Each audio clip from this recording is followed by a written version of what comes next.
Due to an unforeseen accident, Su Chen met an untimely demise and unexpectedly awakened a system, soon to traverse a fantastical world. Regrettably, the system informed him that he must wait for 1,000,000 years before it could be fully activated. Thus, Su Chen signed a contract for 1,000,000 years.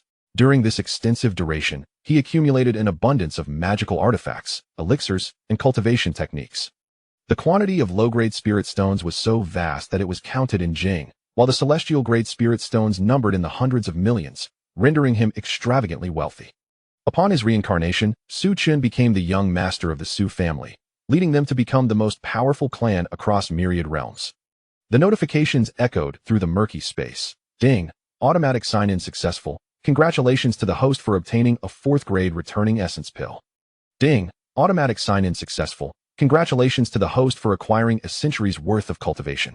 Ding! Automatic sign-in successful. Congratulations to the host for receiving 3,000,000 low-grade spirit stones. Within this chaotic void, the cold, emotionless alerts reverberated, each utterance devoid of inflection. Time passed, and gradually, Su Chen's consciousness began to awaken. System, how much time has elapsed? The system replied, 10,000 years have passed. 10,000 years. A myriad of bewildered thoughts surged within Su Chen. He felt as if countless epochs had passed, yet he was told it was merely 10,000 years. Once an ordinary laborer on Blue Star, Su Chen lived a modest existence, comfortably making ends meet. Resigned to his fate, a car accident transported him into this realm of reincarnation and activated the system. However, he found himself stuck midway through the process. Although the system was activated, it was not fully functional. It stated that he must wait 1,000,000 years for complete activation, meaning he would remain in this dark abyss for that duration.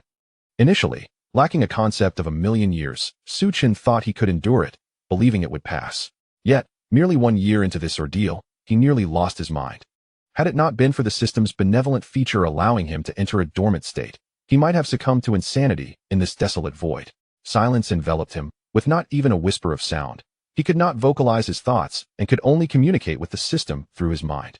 If only the system could engage him in conversation, but alas, it only provided targeted responses, leaving his meaningless inquiries unanswered, forcing him into slumber once more. Although he slept, he could still perceive the passage of time, albeit faintly. During one of his long sleeps, he felt as if eons had passed, yet only 10,000 years had elapsed. While Su Chen vented his emotions mentally, the system's frigid voice chimed in again. Ding! Automatic sign-in successful. Congratulations to the host for obtaining 3,000 1st-grade returning essence pills. Startled, he opened the system's inventory to find it brimming with an array of treasures, the quantity staggering. He had amassed nearly 300 billion low-grade spirit stones, in addition to numerous other items. The system's functions were straightforward, limited to a sign-in feature, allowing him to sign in every 24 hours for random rewards. The more frequent the sign-ins, the higher the quality of the rewards. What good are all these treasures if I cannot utilize them? Reflecting on the fact that he had only passed 1% of his time, his mood began to sour. With a rueful smile, he once again succumbed to sleep, leaving only the system's alerts echoing in the void as time swiftly flowed by. 300,000 years later. Ding! Automatic sign-in successful. Congratulations for acquiring an innate human sacred body. 500,000 years later. Ding! Automatic sign-in successful. Congratulations for obtaining 5,000,000 supreme spirit stones. 800,000 years later. Ding! Automatic sign-in successful. Congratulations for receiving the ancient sacred weapon, the colorful Linglong Tower. Ding! Automatic sign-in successful. Congratulations for acquiring 100,000,000 supreme spirit stones. At 900,000 years. Ding! Automatic sign-in successful. Congratulations for obtaining the ancient emperor weapon, the primordial seal. Ding! Automatic sign-in successful. Congratulations for acquiring the Hongmeng immortal body. System, how much time has passed? Su Chen's calm voice resonated within the void. Perhaps due to the prolonged solitude, he had adapted to the isolation, and his emotions had stabilized considerably, no longer succumbing to despair. The system replied, 81,963 years. 81,000 years. A smile crept onto Su Chen's tranquil face. Only around 18,000 years remain, and I shall finally escape this wretched place.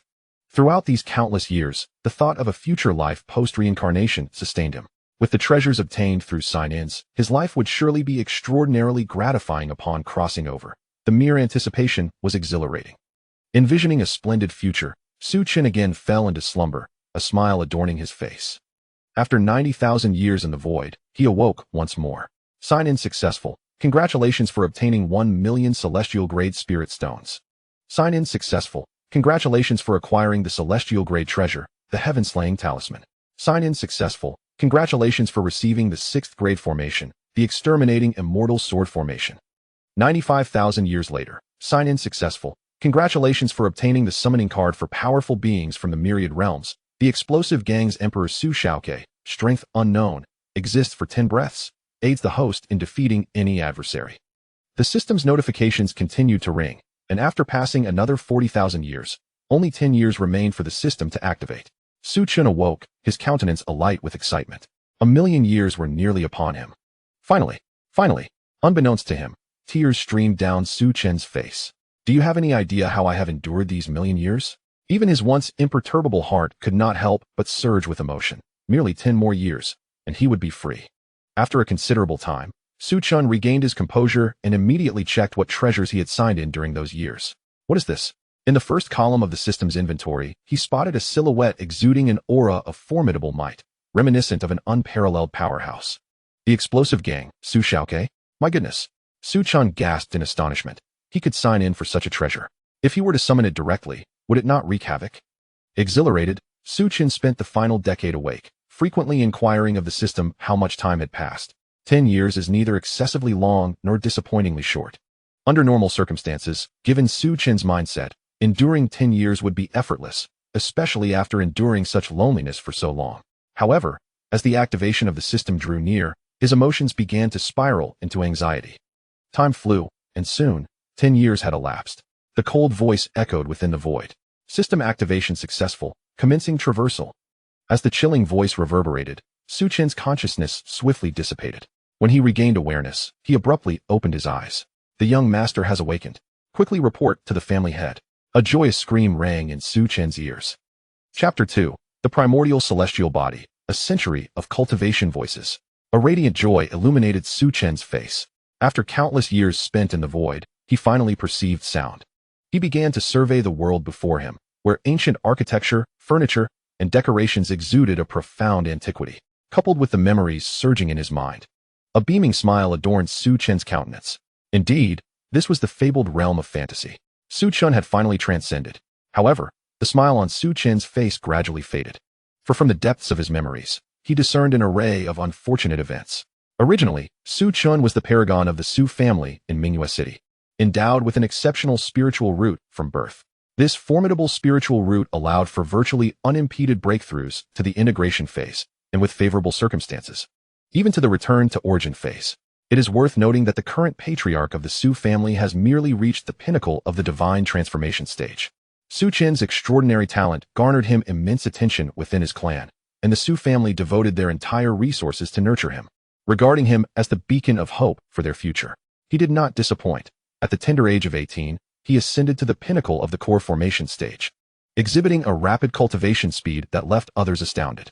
Yet, not long ago, he was ambushed, gravely injured, and his spiritual root was destroyed by his assailant, rendering him a mere shell of his former self.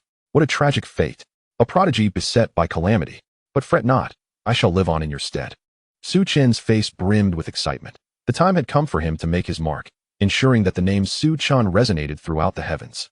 However, now that his exceptional spiritual root lay in ruins, he realized he must first restore his physical form. The loss of such a mediocre constitution was, perhaps, a blessing in disguise. He promptly opened his system backpack, selecting from the best physical attributes available for his rebirth. The celestial body. He had drawn a total of 37 types of this elite physique, underscoring its rarity. The system backpack functioned similarly to an inventory in a game, automatically sorting items by their overall strength. At the forefront was the renowned primordial celestial body, hailed as the mightiest among celestial physiques. This body boasted unparalleled physical strength, surpassing those of the so-called innate human sacred bodies, and in later stages, it could cultivate the primordial qi, imbued with an ultimate destructive force capable of annihilating all existence. Very well, you shall be the one. Just as Su Chen prepared to merge with this extraordinary physique, a figure strode in briskly, his physique robust and imposing. Xiao Chen, how is your health? Are you feeling any better? Instantly, Su Chen withdrew from the system space, looking at the figure before him with a hint of awkwardness as he called out, "Third uncle." Before him stood Su Yuanba, the third elder of the Su family. Concern etched on Su Yuanba's face. He was overjoyed to hear Su Chen speak again. You nearly gave your third uncle a fright. At last, you have awakened. Your elder brother has exhausted countless resources seeking medical aid for your ailment, nearly depleting the family's coffers. Had you not awakened, that would have been. Suddenly, Su Yuanba realized he had misspoken. He quickly shifted his tone, chuckling awkwardly and waving his hand. Why speak of such matters? The important thing is that you are awake. Su Chen. As Su Chen gazed at the concerned visage of his third uncle, a warmth enveloped his heart. Despite the vastness of the Su clan, which boasted over 1,000 members including collateral branches, one would expect the relations among the direct descendants to be strained. Yet, the Su family stood in stark contrast. Their direct lineage was remarkably united, having never witnessed internal strife. Uncle, where is my father? Su Yuanba replied. Your father has recently ventured to Wanyao Mountain in search of a remedy for your plight. He should be returning home shortly.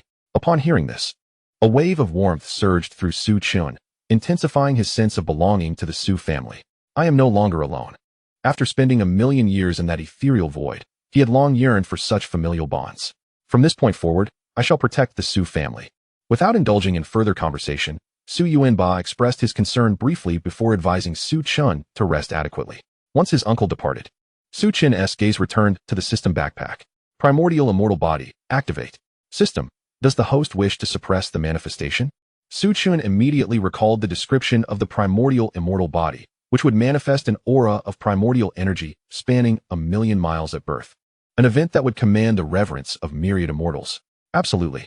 It would be absurd to allow such a phenomenon to be unveiled. He had only just traversed into this realm and understood little of it. It was prudent to proceed with caution. Activation successful. In an instant, Su Chen's heartbeat resonated like a drum, robust and profound. His entire being began to undergo rapid transformation. His veins hardened like iron, and his blood surged like a tumultuous river, no longer a vivid crimson, but imbued with a faint purple hue. His eyes transformed into a pure violet, a sight both bizarre and captivating. This was the exclusive ability of the nascent primordial immortal body, the primordial eye.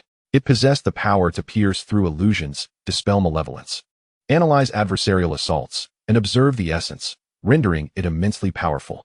Presently, Su Chen lacked any cultivation, yet even in his corporeal form, he could rival a practitioner at the nascent soul stage. After a brief moment, the peculiarities subsided, and feeling the immense power coursing within him, Su Chen smiled. The primordial immortal body was indeed formidable. Now, it was time to enhance his cultivation. His sign-in system had accrued a staggering amount of cultivation time. Nearly 100 billion years. This cultivation was reflective of what he would typically attain through diligent practice.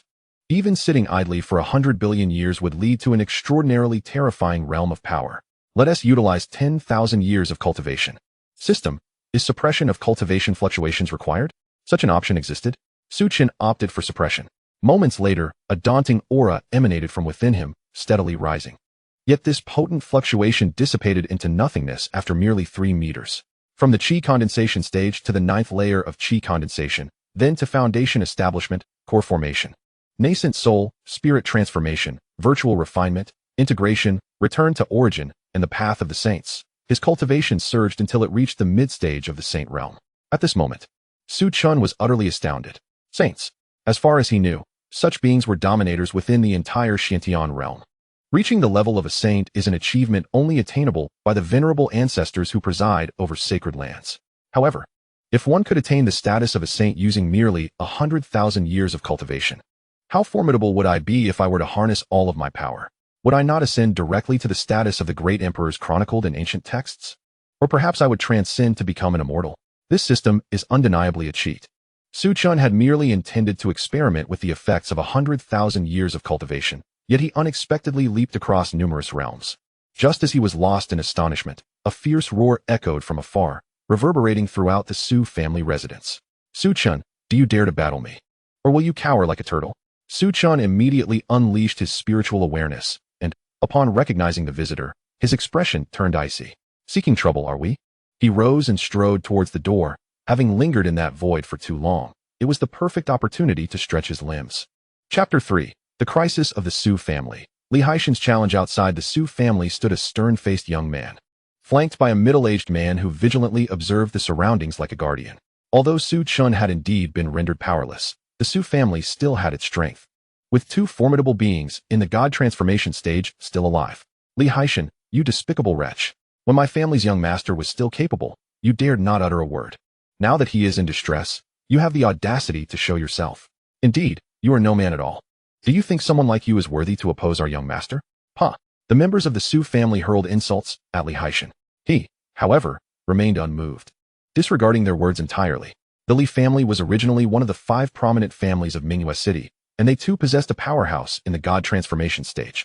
When Su Chen was at the foundation establishment stage, he had challenged the younger generations of various families within the city. And as the most gifted individual of the Li family, Li Haishan was naturally named to confront him. The outcome was a devastating defeat, leaving him utterly crushed. That incident had stripped Li Haishan of his dignity, and he harbored an intense hatred for Su Chen. Simultaneously, he was acutely aware that he could never match Su Chen's prowess. Thus, he could only emerge for revenge after Su Chen's powers had been obliterated. Though such actions were somewhat contemptible, as long as he could tarnish Su Chen's reputation and firmly cement his status as a waste, it would all be worth it. Li Haishan coldly declared, the once proud genius of the Su family is now merely a worthless being devoid of cultivation. It is he who lacks the qualifications. If he still possesses any courage, let him come forth and face me in battle. Is the illustrious young master of the Su family truly so cowardly? His voice rang out unabashedly, permeating the Su residence. A throng of onlookers had gathered around the Su family, and they murmured amongst themselves upon witnessing Li Haishan's brazen challenge. How shameless can Li Haishan be, only daring to challenge Su Chen after his powers have been stripped? Where was he before? That is a misguided notion. It cannot be denied that Su Chen had exceptional talent, but his lifespan is tragically short. Can a genius who meets an untimely end still be considered a genius? I concur with that sentiment. Although Li Haishan's actions are somewhat underhanded, Su Chen is indeed a waste now. He deserves the scorn he receives. Among the crowd, most directed their scornful barbs towards Su Chen. As the saying goes, when the wall collapses, everyone rushes to push it down. A genius who inspires jealousy among others has fallen, and everyone desires to trample upon him. After all, the once exalted genius now pales in comparison to their inferior spiritual roots. Within the Su family, apart from the elder Su Yunxian, who is outside, the remaining 4 elders have gathered here. Su Yuanba bellowed in fury, how outrageous. The Li family is truly overstepping their bounds. Should we not simply eliminate Li Haishan? Su Chen is the face of the Su family. Li Haishan's insult towards Su Chen is akin to cursing the Su family directly. The second elder, Su Qingyun, let out a bitter laugh. The family head and the elder are out seeking a remedy for Chener. It would be wise to avoid provoking the Li family at this juncture. The elder and the family head are both in the divine transformation stage. When they are absent, engaging in conflict with the Li family would likely lead to dire consequences. The fifth elder, Su Yunpeng, spoke solemnly to Su Yuanba, 4th brother. The other 3 major families in Mingyue City are subtly aligning themselves with the Wang family. We must exercise restraint during this critical time. In total, Mingyue City boasts 5 major families in the divine transformation stage: the Wang family, the Su family, the Li family, the Yuan family, and the He family. Among these, the Wang family is the strongest, possessing 3 individuals in the divine transformation stage, although they have historically been at odds with the Su family. Additionally, both the Li family and the He family have only 1 member each in the divine transformation stage, while the Su family and the Yuan family each have 2. Previously, the He family had been allied with the Su family, primarily due to their faith in Su Chen's future. However, with Su Chen's downfall, this alliance has inevitably crumbled, pushing the He family closer to the Wang family. Su Yuanba, filled with rage, exclaimed, "Are we to simply await our demise?" The Su family is already in dire straits, and with medical expenses for young Chen, their spiritual stones have dwindled to less than 1 million. Even with frugal living, they can sustain the family for only 3 more months. What then shall we do after that? Let us not forget, in 10 days, the Wanbao Pavilion will hold an auction featuring that prized treasure. The Wang family, already possessing 3 in the divine transformation stage, would become an even greater threat should they acquire another. The expressions of the elders turned grave upon hearing this. The situation of the Su family is indeed bleak, even to the point of being described as dire. All of this turmoil has stemmed from Su Chen's incapacitation. The Su family is truly in a state of utter poverty, beset by internal strife and external threats. The elders wore expressions of concern, their eyes betraying their anxiety. Su Qingyun shook his head, speaking with a tone of resignation. Chener is headstrong. He must be suffering greatly after his powers have been stripped away. Let us set up a soundproof formation in his courtyard to shield him from Li Haishan's taunts. As for the crisis facing our Su family, Su Qingyun's gaze suddenly ignited with fierce determination, his voice turning icy. Brothers, let us not forget our roots. The Su family emerged from the banditry and has established itself as one of the 5 major families in Minghui City, not through mere words. If we are truly provoked, we shall retaliate with such ferocity that the heavens and earth will tremble, leaving only devastation in our wake. The faces of the other 3 grew equally stern upon hearing these words. Just then, an anxious voice rang out. Third elder, trouble is brewing. The young clan leader is determined to challenge Li Haishan. What? Su Yuanba abruptly stood up, realizing the condition Su Chen was in. He had just observed that even walking was a struggle for him. Engaging in combat with Li Haishan would be tantamount to courting death. Why did you not restrain him? Faced with Su Yuanba's inquiry, the young man appeared utterly terrified, kneeling on the ground, and spoke in a tone filled with bewilderment. Fourth elder. I could not stop the young clan leader. He simply pushed me aside with ease. How dare you utter such nonsense? Su Yuanba was immediately incensed. He was acutely aware of Su Chen's condition. How could someone in the 7th stage of Qi refinement possibly push you aside? Enough. Old Fourth, go and ascertain the situation. Our elder brother has been deeply worried during this time. We cannot allow Chener to come to harm. Su Qingyun hastily rose and headed towards the door, followed closely by the other 3 elders. Outside the Su residence, Li Haishan occasionally shouted provocatively, Su Chen, you cowardly turtle. Do you intend to remain in the Su family for the rest of your life? Why not bow before me and apologize? If you do, I shall let you off the hook and never trouble you again. Among the crowd, many from the Li family joined in the jeering. Young master, I see that Su Chen is simply afraid. He is just a waste, after all. How could he dare to show his face before you? The young master is undoubtedly the strongest. The scornful remarks persisted, and the insults hurled at Su Chen were as harsh as they could be, truly unbearable to the ears. At that moment, a clear and familiar voice emerged from within the Su residence. How amusing, Li Haishan. A waste like you has the audacity to bark at my Su family? Chapter 4. The useless Li Haishan, slaying the nascent soul stage. Unleashing great power, the scene fell into a sudden silence, as everyone turned to gaze at the entrance of the Su residence. Upon recognizing the newcomer, Li Haishan's pupils constricted sharply, a primal fear creeping into his heart. However, recalling that Su Chen was already a waste, he sneered. Isn't this the renowned genius of Minghui City? I thought you would hide away in the Su family for eternity. He emphasized the word genius with palpable derision. Had Su Chen remained silent, it would have been better, but now that he had emerged, it was time for some mockery. Su Chen's expression was indifferent as he coldly regarded Li Haishan. For some inexplicable reason, Li Haishan felt a chill run down his spine, as if he were being scrutinized by some formidable beast. After a moment, Su Chen spoke flatly. In truth, a waste like you is unworthy of being my adversary. However, you are simply too noisy. Did you not come here to challenge me? I accept. As Su Chen's words echoed through the air, the onlookers gaped in disbelief, unable to comprehend what they had just heard. Did I mishear? This waste actually dared to agree to fight young Master Li?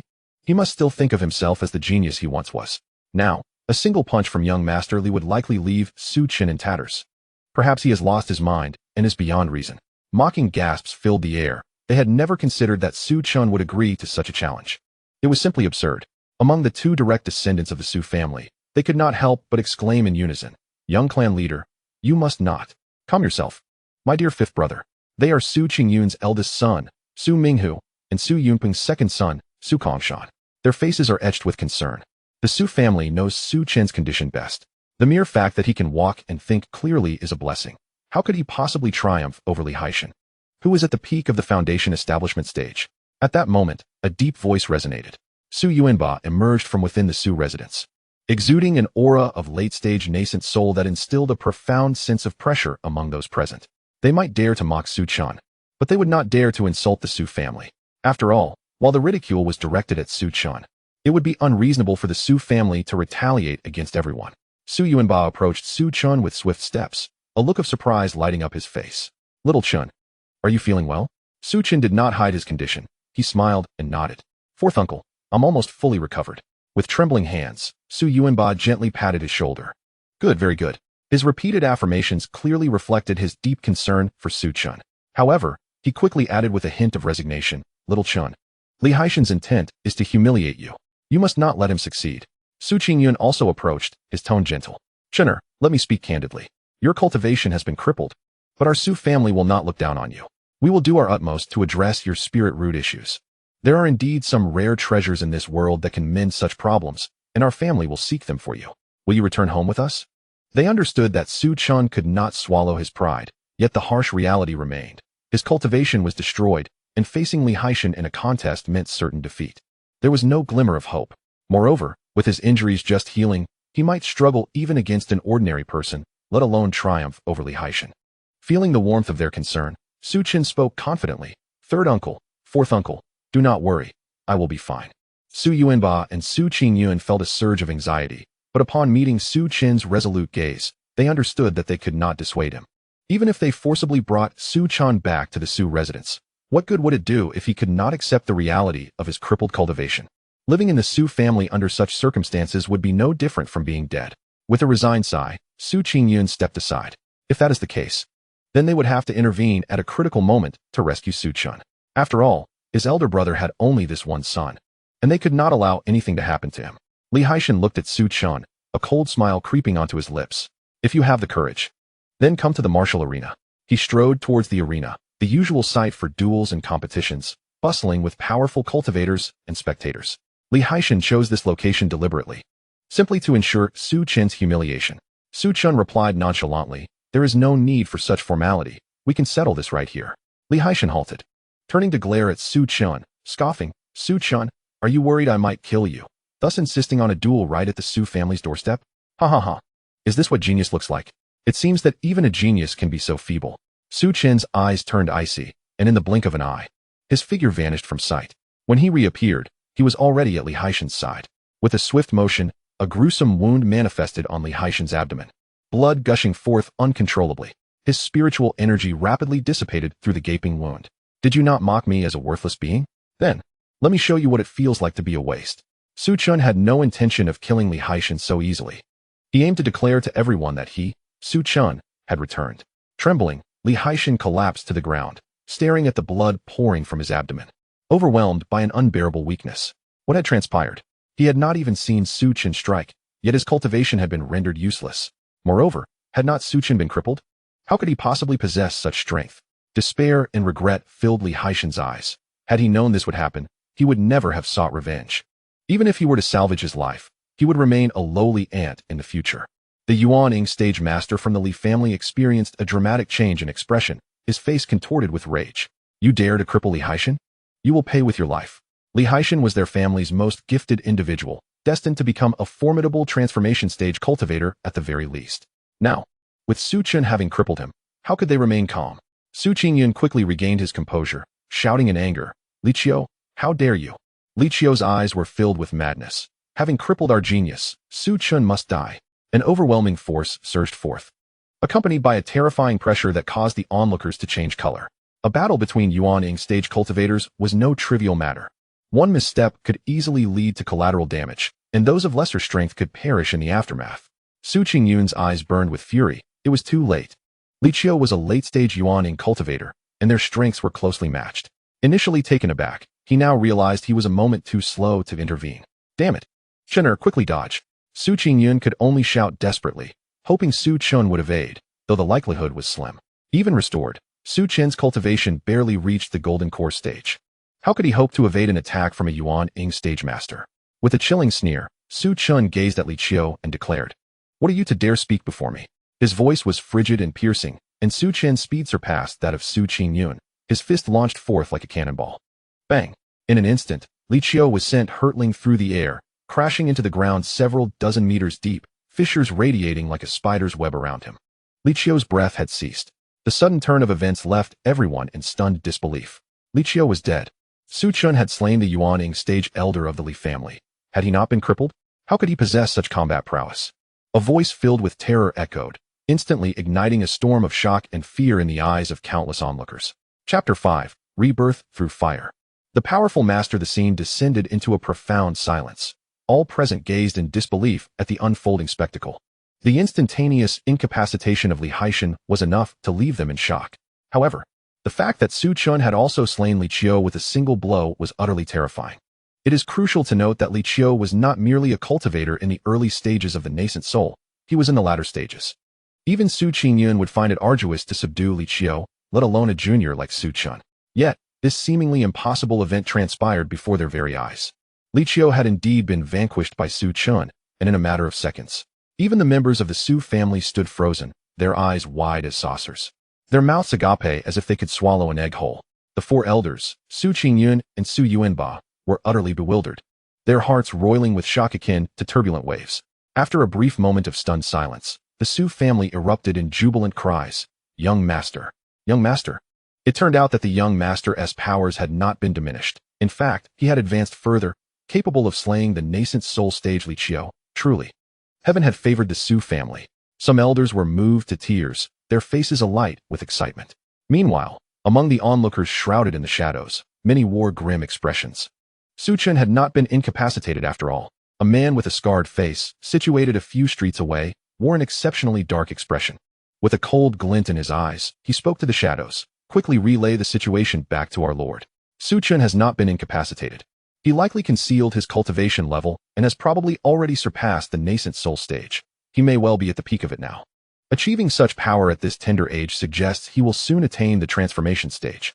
We must act against the Su family post-haste, lest it become increasingly challenging. He continued. Moreover, send word to the Wang family. They must engage in substantial action swiftly. They shall not reap the benefits of our labor without consequence. Before long, a response emerged from the shadows. Understood. The scarred man turned his gaze towards Su Chen in the distance, a wary glint flickering in his eyes. To reach such heights before the age of 10, Su Chen harbors other significant secrets. The Su family is indeed worthy of the high bounty placed upon them. A sinister smile crept across his face as he contemplated. Perhaps this is an opportunity. If we can seize everything from the Su family, all their secrets will be ours, along with a handsome reward. Su Chen, your life is remarkably resilient. Even 30 death warriors of the core formation stage could not bring you down. In front of the Su family residence, Su Yuanba and Su Chen hastened to Su Chen's side, their minds swirling with endless questions, yet still, they shielded him protectively. Su Chen addressed the surrounding crowd with a cold tone. Li Qiu acted against the juniors of our clan without authorization, and his demise is a consequence of his own actions. If the Li family is dissatisfied, they are welcome to seek an explanation from the Su family. Previously, they lacked the confidence without Su Chen, but now, with his powers restored and his newfound strength capable of vanquishing the late-stage Li Qiu, they felt a renewed sense of confidence. Other families may possess deep roots, but the Su family was unlike any other. The Su family possesses little industry within Mingwei City. If pressed, they would simply take Su Chen and leave, awaiting a time when their strength is sufficient to return for vengeance. This very reason has prevented the Wang family, despite their superior power, from daring to engage in a fatal confrontation with the Su family. After expressing this, Su Chen hurriedly took Su Chen back to the Su family residence. In the grand hall of the Su family, only the four esteemed elders and Su Chen were present. Su Chen spoke gravely. Chener, you must explain your situation to your second uncle. Su Chen's peculiar growth and strength had left Su Chen concerned about the possibility of him being possessed by another. Having prepared an excuse, Su Chen raised his fist and struck towards Su Chen. Though it appeared a mere playful punch, it forced even Su Chen, a peak nascent soul cultivator, to stagger back several steps before regaining his footing. What? The astonishment upon Su Chen's face was palpable. Su Chen's casual strike had rendered him defenseless. With a smile, Su Chen replied, Second uncle, I once had a master when I was very young, a person of extraordinary power. However, he instructed me never to reveal his identity, which is why I have kept it a secret. Moreover, I do not possess any exceptional spiritual root. In truth, I am of the sacred body constitution. This constitution was only fully activated when I faced a life-threatening situation. Thus, my recent loss of cultivation has proven to be a fortuitous opportunity, allowing me to undergo a rebirth through fire. Upon hearing this, Su Chen's countenance shifted, and he could not help but swallow hard. The sacred body. Su Chen possessed such a formidable constitution. Furthermore, he had a master. Why had he never heard of this before? His gaze turned wary. What gift did I present to you on your 7th birthday? With a wry smile, Su Chen answered dutifully, You gifted me a dagger, which I named Qingfeng, though I inadvertently lost it later. At the time, you were in the neighboring courtyard. Upon hearing this, Su Chen finally breathed a sigh of relief. It was common for cultivators to be possessed, but possession only allowed access to the original host's recent memories. Distant memories from the age of 7 would undoubtedly be absent. Thus, the possibility of Su Chen being possessed seemed unlikely. A look of joy spread across Su Chen's face. You rascal. You said nothing and nearly scared us to death during this time. The four elders of the Su family beamed with delight. Su Chen was their nephew and the young patriarch of the Su family, destined to inherit the family legacy. The stronger Su Chen became, the more pleased they were. Now that your strength has returned, why did you put on such a pitiful facade when I came to visit? Su Yuanba remarked crossly. Su Chen scratched his head in exasperation. At that time, I had not yet activated the Hongmeng immortal body. I simply lacked the spirit to maintain a facade. Report. The family head and the grand elder have returned. Two figures slowly entered the Su family residence. The foremost individual was tall and imposing, exuding an air of remarkable valor. He was Su Qingtian, the head of the Su family. Beside him walked a man of refined demeanor, radiating the essence of a scholar. This was Su Yunxian, the grand elder of the Su family. The expressions on both their faces were somber, clearly indicating that their recent efforts to assist Su Chen had yielded no success. Su Qingtian sighed deeply, remarking, "Second brother, this calamity that has befallen Chener may simply be his fate. We should refrain from exhausting the family's scarce resources on his future treatment." The relentless endeavors of the past 2 months had left Su Qingtian in a state of despair. He had attempted various remedies and depleted countless resources, yet all had proven futile. Su Chen was unable to awaken, and his vitality had grown increasingly feeble in recent times. Although it was difficult for Su Qingtian to accept, it was evident that Su Chen was on the brink of succumbing. In no more than half a month, it might truly be too late to save him. Su Yunxian immediately interjected. "What are you saying, elder brother? After sister-in-law's departure, you have only this one son left. Even if his cultivation cannot be preserved, we must at least safeguard his life. I would deplete the entire Su family if necessary to bring him back from the brink of death." Upon hearing these words, Su Qingtian's face was overtaken by an overwhelming sense of guilt. He believed that his own shortcomings had burdened the entire family. The Su family was not a native power of Minghua City, but had only recently joined, leading to significant animosity from the 4 major transformation families within the city, particularly the Wang family, who consistently sought their destruction. The Su family situation was already precarious, and now, facing such a dire event, their plight was even more desperate. Yet, abruptly, Su Qingtian was taken aback. In the distance, several figures were approaching them, and when he spotted one particular youth among them, his pupils dilated in shock. "Chener." Su Qingtian could not contain his astonishment as he rushed forward, his eyes brimming with joy. "You have awakened?" His expression was one of disbelief, as if he were caught in a dream. Feeling the concern in Su Qingtian's voice, Su Chen smiled and replied, "Father, I have awakened." Upon hearing these words, Su Qingtian, a robust man, trembled uncontrollably with emotion. He took a deep breath.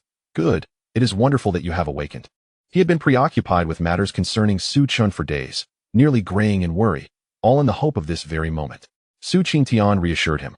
"As long as you are alive, everything else is trivial. I will protect you for a lifetime." "Wait." Su Yuanba suddenly interrupted Su Qingtian's comforting words, a smile playing on his lips. "Elder brother, now that you have returned, shouldn't we first inquire about what has transpired in the city?" Su Qingtian furrowed his brow in confusion. "What do you mean?" Su Yuanba wore a mysterious smile, which elicited an exasperated reaction from Su Yunxian, who chastised, "Fourth brother, if you keep pretending, I swear I'll deal with you." Su Yuanba instinctively recoiled, for among his brothers, Su Yunxian was the one he feared the most. "The truth is, Little Chen has not been rendered powerless." Su Yuanba recounted the entire sequence of events, including the mysterious master who had appeared in Su Chen's life. Upon finishing, both Su Qingtian and Su Yunxian were left in stunned silence. No wonder, on their way back to the Su family, they had noticed a deep pit in the street, and the peculiar glances of the onlookers now made sense. Everything was due to Su Chen's actions. Good heavens, he has incapacitated Li Haishan and even killed Li Qiu. The crux lies in the sacred body. This extraordinary constitution is something they have only read about in ancient texts. The ranking of constitutions is categorized into inferior spiritual roots, medium spiritual roots, superior spiritual roots, exquisite spiritual roots, heavenly spiritual roots, innate spiritual bodies, and the sacred body. Beyond this, they are at a loss. Even an exquisite spiritual root is terrifying enough to be regarded as a treasure by the Su family. The sacred body, surpassing the exquisite spiritual root by 2 tiers, is beyond comprehension in its horror. Su Qingtian swallowed hard, then raised his hand with excitement, saying, "Chener, give me your all and strike me with a punch. I wish to witness your current strength." Su Chen raised an eyebrow, asking, "Are you certain?" "With my mid-stage saint cultivation, even a mere sneeze could obliterate Su Qingtian 1,000 times. A full-force punch would surely send me to meet the ancestors of the Su family." However, Su Chen was reluctant to reveal too much of his strength, as he had only just managed to navigate his own situation. Taking a deep breath, he feigned a full-force strike, exerting less than a mere fraction of his true power. He raised his hand and struck towards Su Qingtian, an immense force emanating from the center of Su Qingtian's palm. A subtle twitch appeared at the corner of Su Qingtian's mouth as excruciating pain surged into his mind. Hiss! It hurt. Su Qingtian coughed lightly a couple of times, casually placing his hand behind his back. Your strength is commendable. You should have reached at least half-step transformation, he remarked. It seems our Su family will soon gain another member in the transformation phase. Su Yinxian discreetly glanced at Su Qingtian's slightly trembling hand. His face filled with astonishment. Su Chen, are you truly this powerful? Su Qingtian is a mid-stage transformation cultivator. At this moment, Su Qingtian could not help but inquire, Chener, what grants your physical body such formidable strength?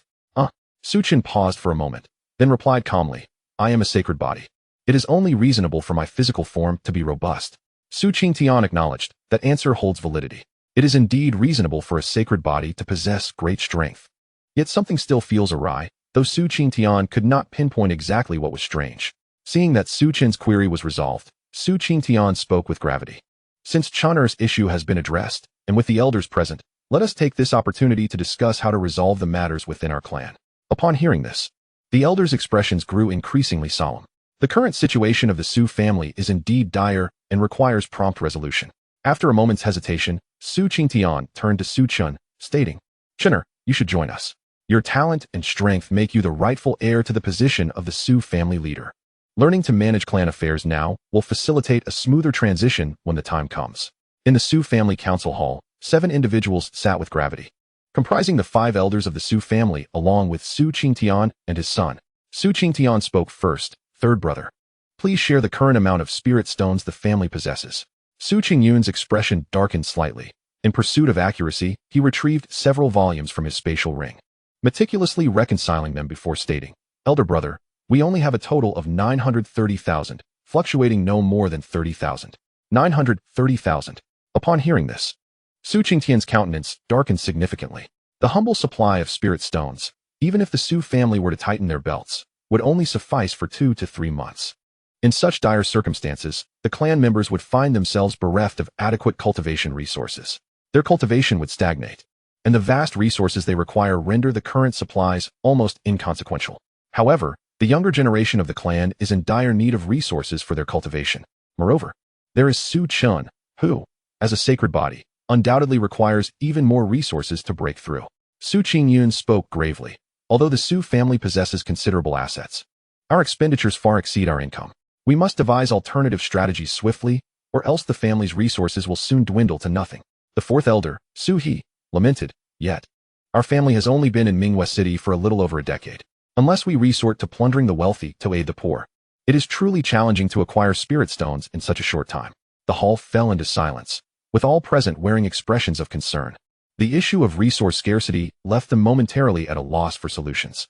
Su Chen glanced around, unable to contain himself, and inquired, Are we truly lacking resources in the Su family? Su Qingyun sighed, replying helplessly, Chen-er, your understanding of the Su family is limited. Our foundation is weak, and our reserves are meager. Currently, our spirit stones are nearly depleted, and other resources, such as medicinal pills, have long been exhausted. Upon hearing this, Su Chen raised an eyebrow, realizing the serendipity of the situation. After all, he possessed an abundance of rare materials and spirit stones. He accessed his system to check the quantity of inferior spirit stones he had. Inferior spirit stones, 6, 500, 156, 000. He didn't bother to count the exact amount, knowing it was more than sufficient. After a moment of contemplation, Su Chen retrieved a top-tier spatial ring obtained through his sign-in rewards, which contained a space equivalent to 3 football fields. He promptly placed 30 billion inferior spirit stones inside and handed it to Su Qingtian, saying, Father, I have some spirit stones here that should help the family weather this crisis. Upon hearing Su Chen's words, Su Qingtian responded with a hint of resignation, Chen-er, you should keep your savings for yourself. The quantity of spirit stones our family requires is immense, and even your contribution would be but a drop in the bucket. Su Qingtian was well aware of how many spirit stones his son possessed. Even 30,000 inferior spirit stones would be considered a significant amount. Su Chen's resource demands for cultivation were considerable. Whatever he received was consumed, leaving no surplus. Nevertheless, Su Qingtian appreciated Su Chen's intentions. Seeing Su Qingtian's refusal, Su Chen insisted, Father, this is merely a token of my goodwill.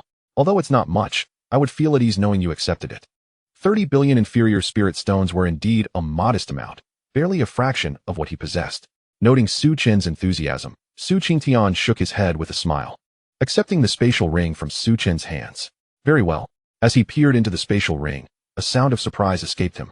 But his expression soon shifted dramatically as he stood in stunned silence, gazing at the contents. From shock to confusion, then astonishment, and finally to exhilaration.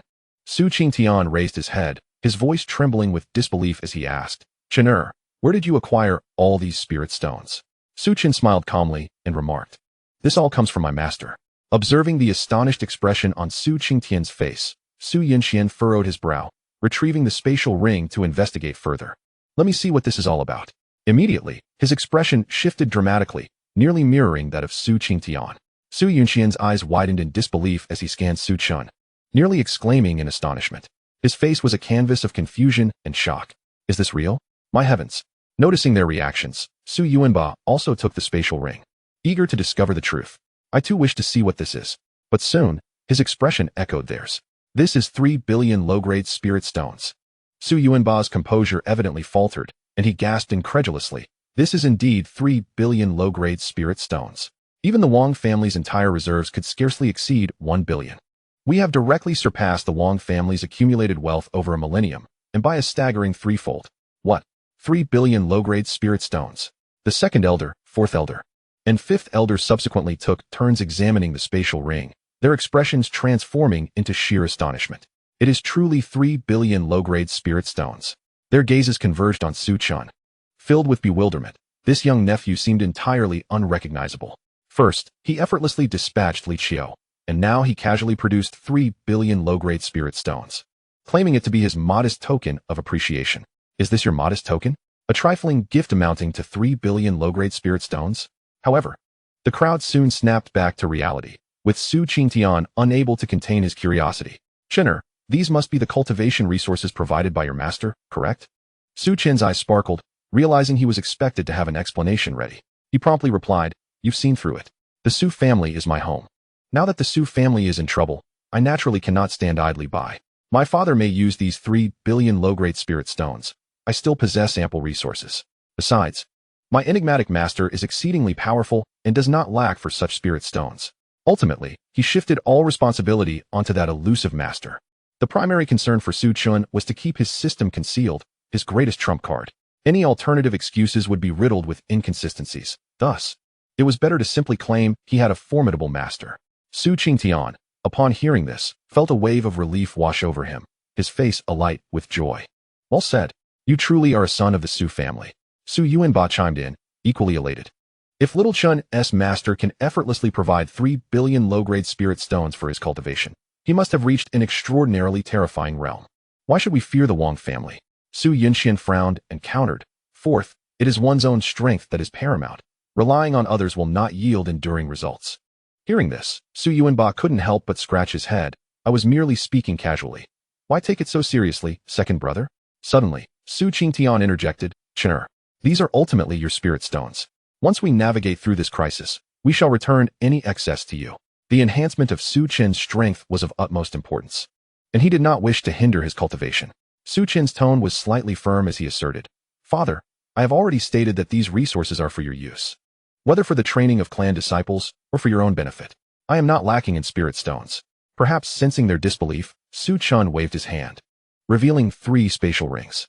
"Behold these spatial rings. Each contains 3 billion low-grade spirit stones.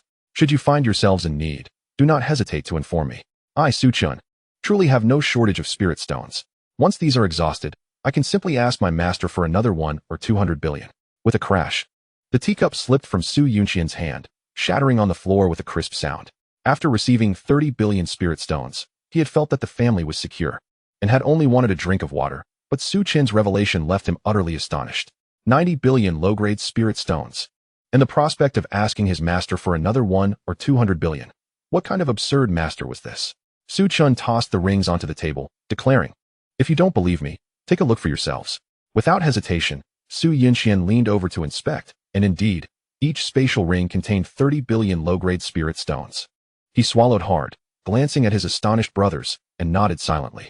The hall fell into a profound silence. The gathered individuals were left speechless by their astonishment. The Wang family had accumulated their wealth over a millennium to barely reach around 1 billion spirit stones, and now Su Chen had effortlessly surpassed them. Was the disparity truly this vast? Retrieving the 3 spatial rings, Su Chen remarked with nonchalance, 30 billion low-grade spirit stones is hardly an excessive amount. Though his words were delivered with calmness, they struck like a thunderbolt, profoundly impacting the listeners. 30 billion spirit stones were not excessive. Did he truly comprehend the magnitude of what he was saying? Continuing, Su Chen added, Father, as the young patriarch of the Su family, this 30 billion spirit stones should be utilized for the development of our clan. Once again, should you require more, just let me know. I genuinely do not lack spirit stones.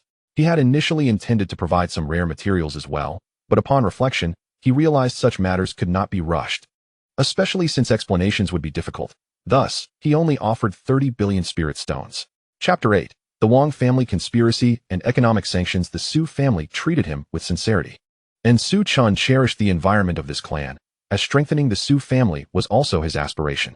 Moreover, he was destined to become the leader of the Su family, making their fortification entirely justifiable. Before long, several high-ranking members of the Su family emerged from the hall, still dazed as they processed the events that had transpired. Su Qingtian gazed at the spatial ring in his hand, feeling as though everything that had occurred was a surreal dream. This was a staggering 30 billion low-grade spirit stones. Even if the Su family were to have no income, they could sustain themselves for at least a century. He promptly handed the spatial ring to Su Qingyun and commanded, Third brother, distribute last month's training resources to the clan members. Su Qingyun immediately nodded in agreement. After a moment of contemplation, Su Qingtian continued, Do not worry about the collateral branches for now. Starting next month, the training resources for the direct line will be tripled. In his view, resources are meant for cultivation. Rather than gathering dust in a warehouse, it is far more prudent to allocate them directly to the disciples within the clan for their training. Only by enhancing one's strength can one gain greater influence in this world. Su Qingyun nodded solemnly. Very well, no objections.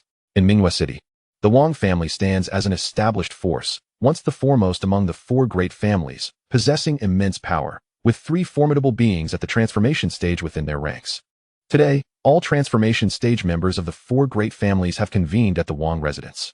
Within the Wang family's conference hall, Wang Ming, the patriarch, occupies the principal seat. To his left are Wang Shou, the eldest elder, and Yuan Hao, the head of the Yuan family. On his right sit Li Feiqi, the leader of the Li family, and He Han Yuan, the head of the He family. Aside from the servants attending to refreshments, the hall is filled entirely with transformation stage experts.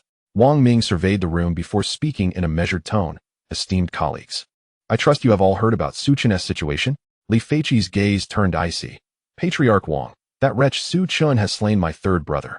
I seek vengeance against the Su family. If you lead the charge, I shall readily join you in obliterating them.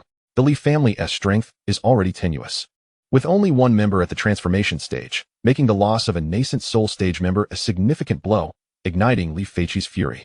Had the Su family not possessed 2 transformation stage warriors, he would have stormed their stronghold to exact revenge on Su Chen long ago. Patience, Wang Ming replied calmly. Gesturing for restraint, he turned to Yuan Hao and He Han Yuan. What are your thoughts, gentlemen? Wang Ming's eyes narrowed slightly, his voice taking on a colder edge. Today's assembly is pivotal in determining the affiliations of the different factions, whether to support the Su family, ally with the Wang family, or remain neutral. Yuan Hao smiled and declared, The 4 great families are united. The Yuan family is naturally inclined to collaborate with the Wang family to eradicate the Su family. With Yuan's endorsement, all eyes turned toward He Han Yuan. Though initially hesitant, recalling the Su family's potential and previous alliance, he recognized that with the 3 families uniting, aligning with the Su family might lead to dire consequences for the He family as well. He promptly smiled and stated, Patriarch Yuan is correct. As a unified front, we must collectively confront the Su family as our adversary. Given the He family's weaker standing, with merely 1 transformation stage expert, they frequently find themselves with little choice. Wang Ming, wearing a smile, responded, In that case, we have reached an agreement. Li Feiqi swiftly inquired, Patriarch Wang, when shall we proceed to annihilate the Su family? His tone was laced with urgency. Although the Su family had only 2 nascent soul stage members, their potential is significant. The 2nd elder, Su Qingyun, stands at the peak of the nascent soul stage, mere steps away from transformation, while the 3rd elder, Su Yuanba, is also at the late nascent soul stage, likely to break through soon.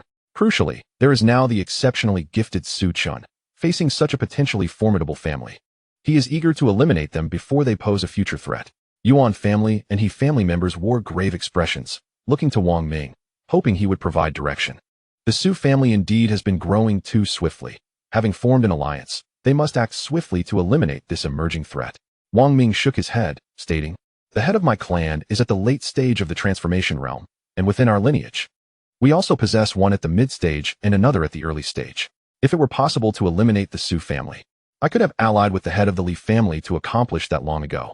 My inaction is not due to a lack of desire, but rather a fear of repercussions." Li Feiqi, alarmed, quickly inquired why. The curiosity of the gathered crowd turned toward Wang Ming. Did the Su family harbor some hidden trump card that instilled dread in the Wang family? Or was it a concern that the Su family might evade them, only to return with vengeance in the future? With a serious expression, Wang Ming replied, "Su Hanyuan is still alive." "What? How can that be possible?" Li Feiqi gasped, his face betraying a look of terror. Su Hanyuan, the former head of the Su family, was a formidable figure at the brink of the void refinement stage. If he were indeed alive, the alliance of the four great families would be rendered a mere farce. Yuan Hao, equally anxious, interjected, "Head Wang, this matter is no jest. Su Hanyuan had but a breath left when he entered Minghua City over a decade ago. How could he possibly still be alive? At that time, the Su family had only 2 members at the transformation realm, and with the 4 great families united against them, they could not hope to establish a foothold in Minghua City. After all, the resources of Minghua City are finite. The 4 families had already divided them, and the emergence of another force at the transformation realm is something none of us wish to witness. Ultimately, it was Su Hanyuan, the old patriarch, who compelled the 4 families to yield and allowed the Su family to settle in Minghua City. Without him, the Su family would not have been able to establish themselves there. Wang Ming spoke calmly, "Rest assured, although Su Hanyuan is still alive, he is nearing his end. The reason I summoned you to the Wang family today is not to discuss how to annihilate the Su family. After all, Su Hanyuan is at the half-step void refinement stage. Even if he clings to life, he remains beyond our reach. As you are all aware, the Su family's foundation in Minghua City is still shallow, and their resources are scarce. If we can impose sanctions on them and cut off their access to resources, we can achieve victory without engaging in battle. Su Qingyun, their perfected nascent soul stage cultivator, is matched by my own. And both the Yuan and Li families possess their own. If we can withstand the test of time, victory will inevitably be ours." Having articulated his thoughts, Wang Ming's gaze remained fixed on the others. Li Feiqi pondered for a moment before a smile of realization crossed his face. "Head Wang, your strategy is brilliant. The Su family is merely a collection of impoverished individuals. I heard that last month, they only distributed 60% of their usual resources. They must be nearing a desperate state." Yuan Hao concurred. "Once we sever the Su family's resources, Su Qingyun will be unable to advance to the transformation realm, and Su Chen will lack the means for cultivation. With this mutual decline, it is only a matter of time before we can easily subdue the Su family. Their own kin are on the brink of starvation, and in terms of resources, any one of our 4 families could easily manipulate the Su family. In no time, the 4 great families reached a consensus. They would impose economic sanctions on the Su family. The Su family's primary industry was their shops, which served as the core of their economic power. By siphoning off the customer flow from these establishments, the Su family's income would be reduced by at least 80%. Soon, they devised a detailed strategy. A price war was imminent. The Su family, being of modest means, relies primarily on volume for their profits, which are not substantial. With just a slight reduction in prices, they could effortlessly cripple the Su family's operations. Chapter 9. Are you serious about the hundreds of thousands of elixirs? Jiawa Street, Yulin Street, and Fenghua Street are the main thoroughfares where the Su family's trading ventures are concentrated. Just as the members of the Su family arrived to commence their business operations, they discovered an influx of unfamiliar shops lining the streets. Initially, they paid little heed, but soon the anomaly became apparent. These new establishments offered goods comparable to theirs, yet the distinct difference lay in the pricing, which was approximately 20% lower than that of the Su family's shops. The merchandise sold by the Su family was of modest quality, primarily catering to ordinary cultivators who naturally sought to economize. The allure of a 20% discount immediately drew countless patrons, including former loyal customers of the Su family. "Manager, I have investigated the matter thoroughly," spoke a middle-aged man with a grim expression, his eyes glinting with menace. "Tell me, who dares to oppose the Su family?" The reporting servant appeared troubled and filled with trepidation. "All those shops are backed by the 4 great families." The manager's expression shifted dramatically. "Are you certain all 4 families are involved?" "I am quite certain. Nearly 60 new shops have opened, the majority affiliated with the Wang family, with the He family contributing at least 7 establishments." Listening to the servant's report, the manager's complexion darkened once more. The collusion of the 4 great families against the Su family was alarmingly evident. Su Yu rose, issuing a warning. Do not provoke them. With that, he departed the shop, heading toward the Su family residence, for the matter was of grave importance and required immediate communication with the family. At the Su family's council hall, nearly 30 individuals gathered, all holding significant authority within the family. Aside from several prominent elders, many from the collateral branches were also present. Su Chen, his countenance grave, declared, "I will be succinct. Su Yu has informed me that the four great families have allied to open shops, competing with our Su family for business by selling identical goods at nearly 20% lower prices." What? A wave of astonishment rippled through the assembly. The implications of this revelation were profound. The alliance of the four great families. Did this mean they had all chosen their sides? Su furrowed his brow, voicing his concern. Our shop's business is vital for sustaining the family. This maneuver by the four great families seeks to sever our lifeline. Without the revenue from the shops, the Su family would be incapable of supporting its 1,000-strong clan. Even if Su Chen provided them with 30 billion spirit stones, it was not a sustainable solution. The family could not endure for merely a few decades. The hall remained silent, devoid of clamor or whispered exchanges. Each individual wore a solemn expression, deep in contemplation. The council was meant to devise a solution, and without a decision, there was no need for idle chatter. Suddenly, a robust middle-aged man rose to his feet. He was Su Zhuang from the collateral line. "There is another matter I must report to the family head." Su Chen looked up. "Speak." Su Zhuang, his face clouded with worry, stated, "I received news this morning, but I have not yet had the chance to relay it. Several mercenary groups at the nascent soul stage, which previously collaborated with my Su family, have chosen to terminate their partnerships and will no longer provide resources. Upon inquiring, they revealed that the Wang family had coerced and tempted them with high offers, forbidding any collaboration with us." Hearing this, Su Chen's eyes suddenly erupted with a terrifying killing intent. The Wang family is exceedingly arrogant. No, it is not just the Wang family. It should be said that it involves the four prominent families. The resources sold by various families in the city comprise a small portion that they seek out themselves, while the majority is obtained through collaboration with mercenary groups. When these mercenary groups cease their cooperation, it essentially means the shops will struggle to operate. Su Yu expressed his concerns, stating, "Our Su family has a shallow foundation. Our shops rely on thin profit margins. If we reduce prices by 20%, we will not only fail to earn spirit stones, but also incur losses. The Su family is already in a precarious situation. What shall we do?" Many members of the Su family wore troubled expressions, though Su Chen and the others remained relatively composed. While the inability to earn spirit stones is indeed a significant blow, they still have 3 billion spirit stones on hand, sufficient to sustain operations for a considerable time, provided they find a solution during this period. After a long contemplation, Su Yun proposed, "Engaging in a price war is futile. We cannot compete with the four prominent families. Instead, we should retreat strategically, reduce our investment in shops, and allocate our manpower to more profitable ventures. For instance, we could establish our own mercenary group to seek out rare materials or hunt beasts in the Haiyue forest." Although this approach is a last resort, it remains one of the few avenues available to the Su family. "Greetings, young clan leader." A respectful voice suddenly resonated from outside the hall, followed by the entrance of Su Chen. Su Yun smiled and said, "Come, Chener, sit beside me." The onlookers were taken aback. Su Yun, the Grand Elder, inviting Su Chen to sit next to him carried significant implications. Of course, Su Chen was indeed formidable in his own right, sufficiently powerful to ascend to the upper echelons of the Su family. Without hesitation, Su Chen took his seat beside Su Yun and surveyed the room before stating, "There is no need to complicate matters. The four prominent families revel in such petty maneuvers. We need not concern ourselves with their antics. The purpose of operating shops is to sustain our family's livelihood, yet our Su family is not lacking in resources." His words left the assembly momentarily stunned. Many discreetly shook their heads, thinking that the young clan leader was still too inexperienced to grasp the current predicament of the Su family. Their resources were nearly depleted, making the notion of not lacking in resources rather far-fetched. Only the core leadership was aware of the 3 billion spirit stone situation. The rest remained oblivious. After all, such a substantial sum could attract unwanted attention if too many people learned of it. They understood the simple truth that innocent people can suffer for possessing wealth. Su Chen, knowing his son was not foolish, could not help but inquire, "Chener, do you have a plan?"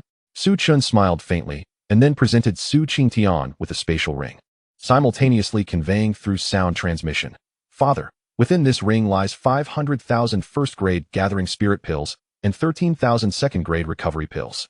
I specifically requested these from my master.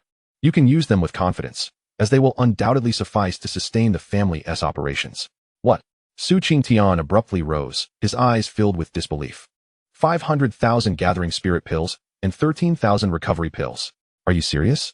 The entire reserve of gathering spirit pills in Mingwei City barely amounts to 100,000 to 200,000, and recovery pills are even rarer. Having merely 10,000 in stock is considered fortunate. Su Chen and several elders were equally astonished, their expressions betraying a familiarity with this shock. Su Chen had worn the same look when Su Chen previously gifted him 30 billion spirit stones. Could it be? Su Chen trembled as he accepted the spatial ring and probed inside with his consciousness, revealing a mountain of ceramic vials, each containing 5 plump pills. It's real. Chapter 10. I am the sacred body. Is this not reasonable? Su Chen could hardly fathom that Su Chen could so casually produce such a multitude of low-grade pills. He gazed back at Su Chen, his expression rife with confusion. The son who had grown up by his side now felt so alien. Understanding his father's thoughts, Su Chen resignedly replied, I am of the sacred body, and my master is an immensely powerful cultivator. Is it not reasonable for him to casually hand out hundreds of thousands of first-grade pills to his disciples as mere snacks? Su Chen could not suppress a twitch at the corner of his mouth. You've become rather insufferable lately. Yet, Su Chen's words were indeed plausible. He possessed a sacred physique, and his master was extraordinarily formidable. In their eyes, 500,000 first-grade pills appeared valuable, but when compared to a single 6th-grade pill, they paled in significance. If Chen-Er's predecessor was truly powerful, then this quantity of pills was hardly noteworthy. Taking a deep breath, Su Chen addressed the others in the hall with a solemn tone. From this day forth, all shops will be closed. For the time being, everyone should take a well-deserved rest. With the previous 30 billion low-grade spirit stones and this abundance of pills, the Su family will be well supported for an extended period. By that time, our strength will undoubtedly surge, allowing us to contend with the 4 great families. Moreover, given Su Chen's extraordinary talent, it was likely he would break through to the transformation god stage within a few years, resulting in 3 transformation god cultivators within the clan. Additionally, with the treasures set to be auctioned by the Wanbao Pavilion in a few days, it was entirely possible for the Su family to soon possess 4 transformation god cultivators. Upon hearing this, many faces turned anxious. Head of the family, this is unwise. The Su family has yet to establish a firm foothold. Abandoning even this modest enterprise would make our future all the more arduous. Su Chen waved his hand dismissively. Enough. I have already devised a plan for this matter. There is no need for concern. The others, though filled with questions, remained silent. The Su family was not only united but also exhibited high obedience to the clan, choosing to comply with directives even when the rationale behind such decisions was difficult to comprehend. Before long, the meeting came to a close.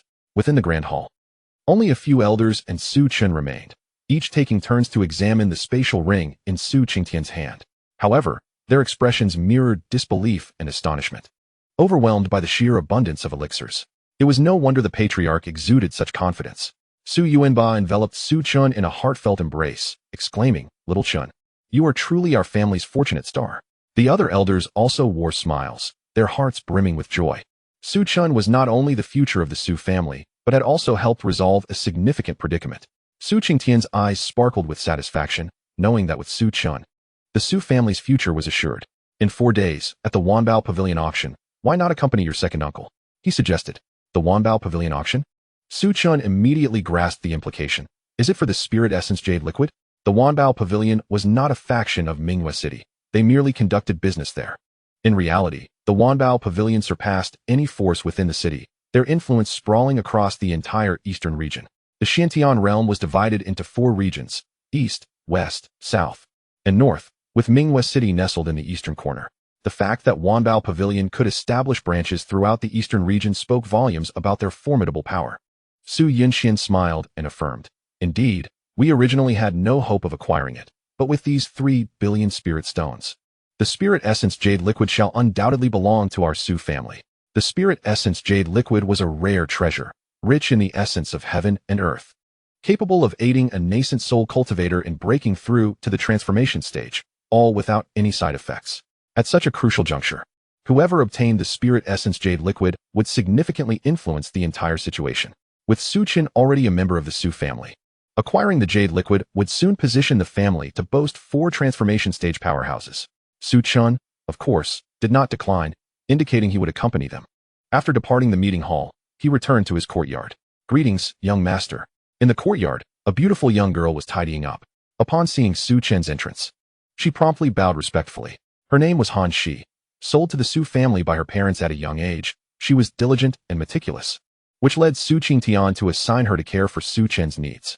Su Chen nodded indifferently and casually found a place to sit. Han Shi instinctively moved behind him, gently kneading his shoulders. A look of contentment graced Su Chen's face. The life of a young master in a noble family was indeed delightful. Han Shi, how long have you been with me?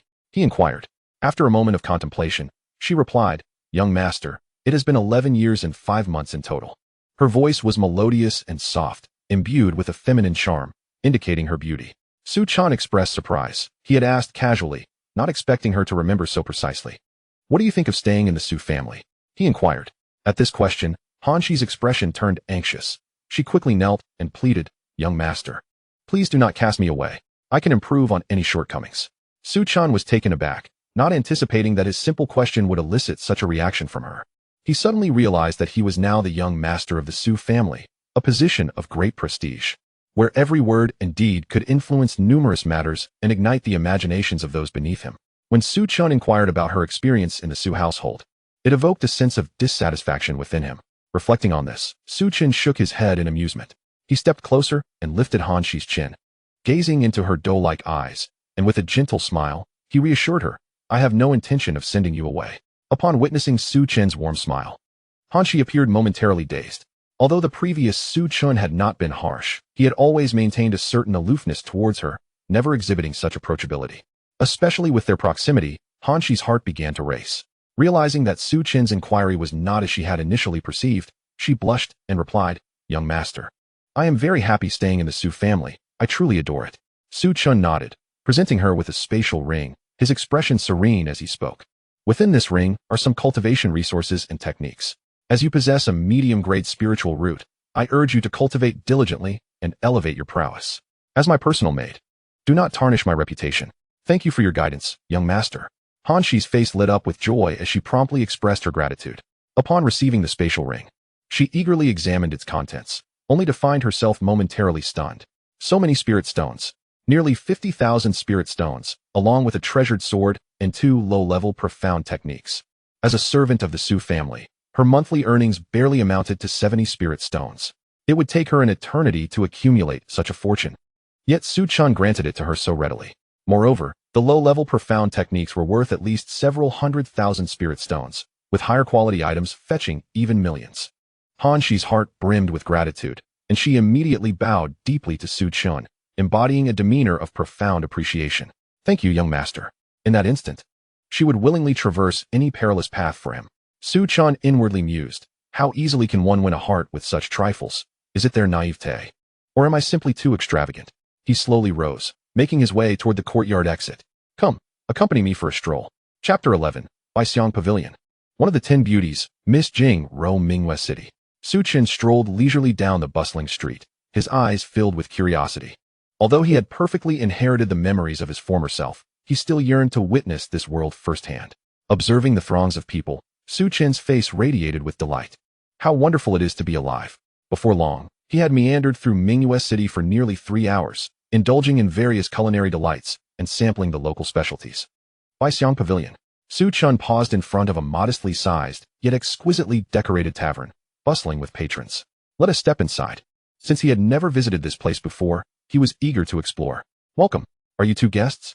The enthusiastic attendant at Baixiang Pavilion approached them. Su Chen replied nonchalantly, Yes, just the 2 of us.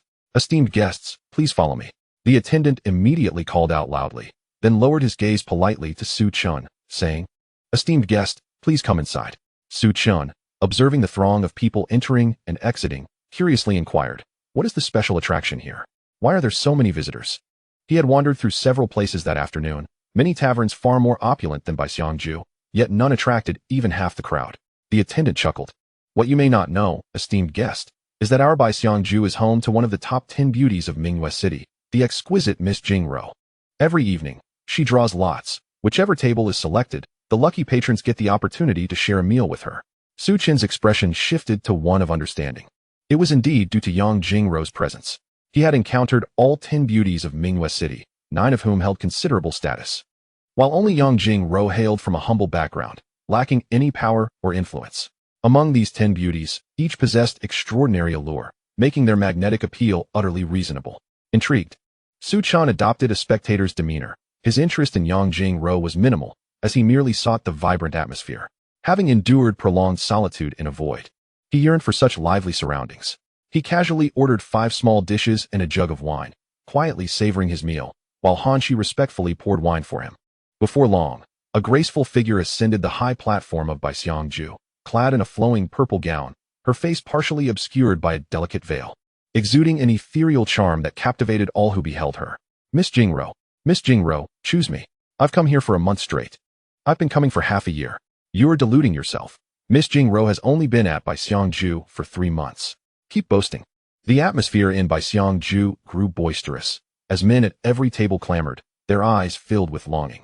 Yang Jingro's gaze remained tranquil as she surveyed the room, preparing to select her dining companion for the day. As a woman, she felt a deep reluctance to barter her beauty for resources, yet found herself with no alternative. This was the most efficient means available. Baixiangju would allocate 30% of the total profits to her, requiring only that she dine with guests twice daily. Suddenly, Yang Jingro's pupils constricted sharply as she fixed her gaze on a corner of Baixiangju. There sat a young man of striking appearance and remarkable demeanor. Su Chen, the heir of the Su family. What brings him here? Could it be for me? A surge of joy filled her heart as she unhesitatingly chose Su Chen's table. The servant beside her immediately rose and announced, Miss Jingro has selected table 15. Table 15? The crowd swiftly began to search, soon identifying Su Chen. Some furrowed their brows, sensing a familiarity with his visage. Su Chen was a notable figure in Mingyue City, not easily encountered. Most citizens had only heard tales of him, with only a select few having laid eyes upon him. Upon hearing that Yang Jingro had chosen him, Su Chen's brow furrowed slightly. He turned his head to glance at Yang Jingro. Their eyes met for a fleeting moment. Yet Su Chen immediately averted his gaze, signaling Hanshi to pour the wine, his demeanor remarkably indifferent. Bang!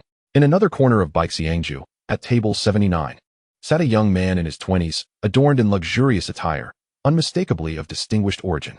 Zhong Hian's face was icy. How could this young man, dining with Miss Jingru, dare to display such arrogance? Without uttering a word, he rose and strode towards Su Chen, his entourage of servants following closely behind, each wearing a fierce expression. Kid. Zhong Hian approached Su Chen directly, casting a glance at Hanshi before smirking mischievously. This little beauty is quite appealing. Name your price, and I shall buy her. Hanshi was taken aback by his words, her heart racing with unease. In certain powerful circles, the trading of servants was not uncommon, and she feared that if the price were too high, Su Chen might acquiesce to selling her. Of course, Zhong Hian had no genuine intention of purchasing Hanshi. His primary objective was to instigate trouble and teach a lesson to this individual who had disregarded Miss Jingru. In his eyes, anyone fortunate enough to dine with her should display joy and appreciation, while Su Chen's calm demeanor felt like an affront, a blatant disrespect towards her. Su Chen lifted his head, his tone frigid as he stated, While my mood remains pleasant, I suggest you leave promptly. Zhong Hian was momentarily stunned, taken aback by Su Chen's audacity in speaking to him in such a manner. His expression darkened, and a murderous intent ignited in his eyes. Kid, are you addressing me? He demanded. At that moment, 4 of his henchmen stepped forward, each exuding a formidable aura, all foundational level cultivators, with the strongest among them possessing initial stage core formation prowess. It was over. How had this young man provoked Zhong Hian, the scion of the Zhao family, which was guarded by 3 nascent soul experts? Being targeted by Zhong Hian could spell disaster. Deservedly so. Did you not see that young man's expression? He regarded Miss Jingru with utter disdain, taking advantage and then acting innocent. How contemptible. Young Master Zhao ought to teach him a proper lesson. The clamor within Baixiangju grew, as many were displeased with Su Chen's haughty demeanor. Yang Jingru watched in alarm as Zhong Hian boldly approached Su Chen. Do you know who he is? She thought.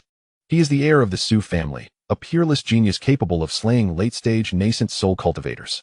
If he were to become enraged, the entire Zhao family might face annihilation. Just as she prepared to intervene with words of caution, she reconsidered and chose to remain a spectator. Zhong Hian had no ties to her. There was no need to risk antagonizing Su Chen on his behalf. For her, someone of Su Chen's caliber was simply beyond her reach.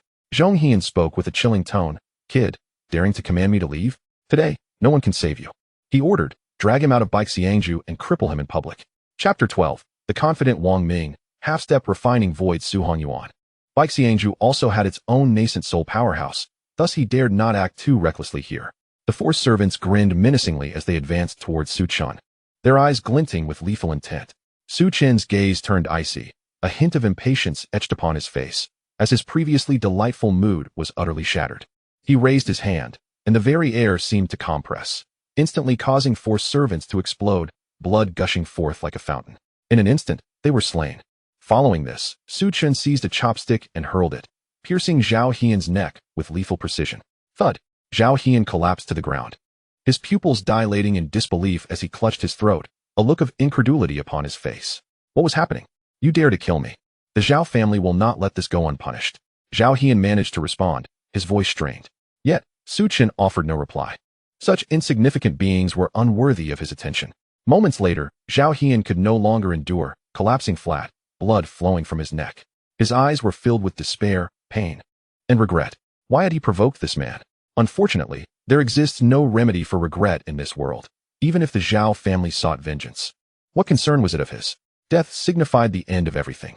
Upon witnessing Zhao Hian's demise, the atmosphere within Baixiangju fell into a profound silence. The patron's eyes reflecting sheer terror. He dared to kill Zhao Hian. Did he not fear the Zhao family's retribution? Su Chen's ruthless methods rendered them too frightened to even breathe audibly. How ferocious! Yang Jingru was equally taken aback, never expecting Su Chen to execute Zhao Hian so decisively. Simultaneously, a ripple of desire stirred within her beautiful eyes. How wonderful it would be to marry Su Chen, even if it meant being a mere concubine. With such formidable strength and high status, what woman would not be enamored? An overwhelmingly powerful aura suddenly enveloped Baixiangju. The Yuaning stage. The crowd was jolted. Could it be that a Yuaning practitioner had appeared so swiftly? Approaching was a plump middle-aged man, urgency etched upon his face. Upon spotting Su Chen in the corner, he hastened forward, bowing respectfully. I am Dong Ji, the manager of Baixiangju, paying my respects to young Master Su. Fear and unease marked Dong Ji's countenance, anxious that Su Chen might extinguish him as well. While the others were unfamiliar with Su Chen, how could a Yuaning practitioner fail to recognize the scion of the Su family? Rumors had circulated throughout the city that Su Chen had slain Li Qiu, a Yuaning late-stage practitioner from the Li family. A mid-stage practitioner like Dong Ji stood no chance against Su Chen, especially with the entire Su family backing him. What? Witnessing Dong Ji bowing to Su Chen sent shockwaves through the patrons of Baixiangju. What was happening? Young Master Su was truly extraordinary. How could someone so young command the respect of a Yuaning practitioner? It could only mean that he was indeed Su Chen, the heir of the Su family. Goodness! Zhao Hian had truly encountered an immovable force.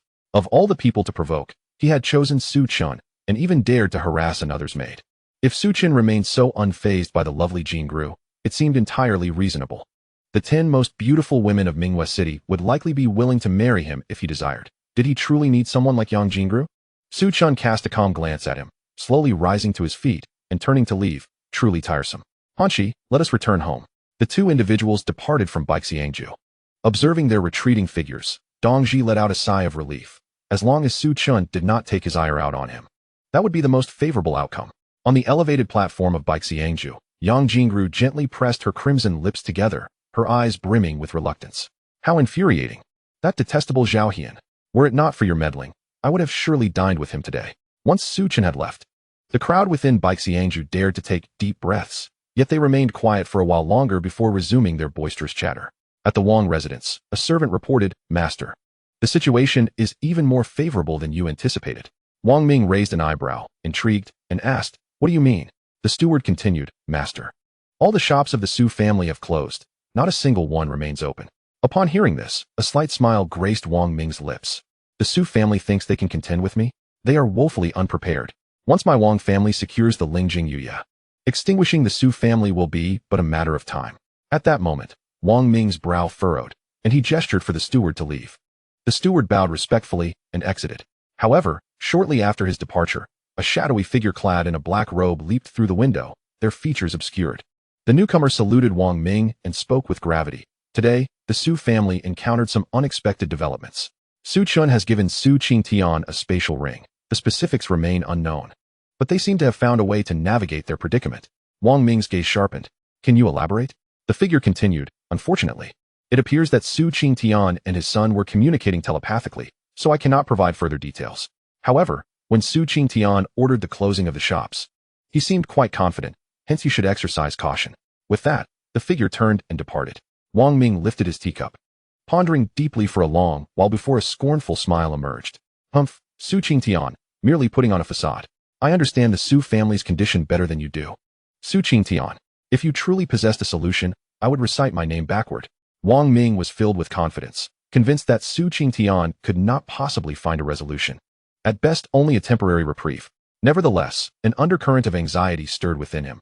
Su Chen's talent was formidable, and should he break through to the transformation of spirit stage, he would undoubtedly become a grave threat. Once the Lingjing Yuye was secured, decisive action would need to be taken. At the Su residence, Su Chen had just returned to his courtyard when Su Yuanba hurriedly approached, his face etched with urgency. Little Chen, come quickly. Noticing Su Yuanba's serious demeanor, Su Chen promptly rose. Third uncle, has something occurred? Su Yuanba's expression turned somber as he replied, the old master has awakened and specifically requested to see you young ones. The old master? Su Chen exclaimed in surprise. Could it be that he still lives? His consciousness expanded outward, and he immediately sensed a powerful yet frail aura within the Su family. A half step into the refining void stage, Su Hanyuan. At present, Su Chen stands as an unparalleled powerhouse in the mid-stage of the Saint Realm, and naturally, nothing can escape his scrutiny. However, he had never before delved into the affairs of the Su family. Before long, several individuals entered the main courtyard, meandering through a few turns until they arrived at a concealed underground passage. Ordinarily, one would expect such a passage to be cold and damp, yet, this one was warm and dry, providing an exceptionally comfortable atmosphere. At the deepest part of the passage, an elderly man sat cross-legged upon a clean mat, his visage bearing the marks of age, his expression weary, and his eyes dull and lifeless, as if he could depart from this world at any moment. Surrounding the elder were numerous direct descendants, including several esteemed elders and their children, though their numbers were few, totaling a mere 23. Upon seeing Su Chen approach, Su Chen immediately spoke. Chener, come forth and pay your respects to your grandfather. Su Chen promptly advanced, bowing respectfully as he declared, grandson pays his respects to grandfather. With great difficulty, Su Hanyuan opened his weary eyes, his murky gaze settling upon Su Chen. A faint smile graced his lips as he rasped in a low, hoarse voice. Qingtian has spoken highly of you, our family's great talent, a peerless spiritual root. Cough, cough, cough. As Su Chen moved to assist, Su Hanyuan waved him off. No need to concern yourself with me. It's merely an old ailment. Taking a deep breath, Su Hanyuan continued. You all are the pillars of our family in the future. I hope you can lead the Su family to greater heights. My time is short, and I fear I will not be able to accompany you much longer. Though this was their first meeting, Su Chen could feel the warmth and affection emanating from Su Hanyuan. Su He's daughter, Su Chanqian, was moved to tears, softly weeping. The underground passage was suffused with a poignant atmosphere of sorrow. Sadness also flickered in Su Qingtian's eyes, mingled with profound guilt. The current state of Su Hanyuan was, in essence, a result of his actions. Had it not been for that incident from years past, his father would not have fallen to such a plight. With a lifespan of at least 5,000 years at the half-step void refinement stage, it was tragic that Su Hanyuan, at merely 1,500 years, had succumbed to such frailty, all due to him. How infuriating! Su Qingtian clenched his fists, his eyes filled with unwillingness. Turning his gaze to Su Qingtian, Su Hanyuan offered a gentle smile. Child, do not fret. All is governed by fate. That incident was not your fault, and you need not bear such heavy guilt. Su Qingtian remained silent, his fists trembling as he struggled to suppress the deep sorrow within him. Over a decade had passed since the Su family had entered Mingyue City, and this was the first time Su Hanyuan had summoned them all. It signified that his life was drawing to a close. With a tone of resignation, Su Hanyuan remarked, I have heard from Qingyun that the 4 great families have united against you. Alas, I can only remain here in the Su family, unable to use my last vestiges of strength to clear obstacles for you. The passage was imbued with a formation, binding him to it, and allowing him to survive by absorbing the Earth's power. Should he detach from the formation, he would swiftly perish. Even if he wished to aid the Su family with his remaining strength, he found himself powerless. Su Qingyun spoke with a pained expression in her eyes. Father, you have already done so much for us. There is no need for such sacrifice.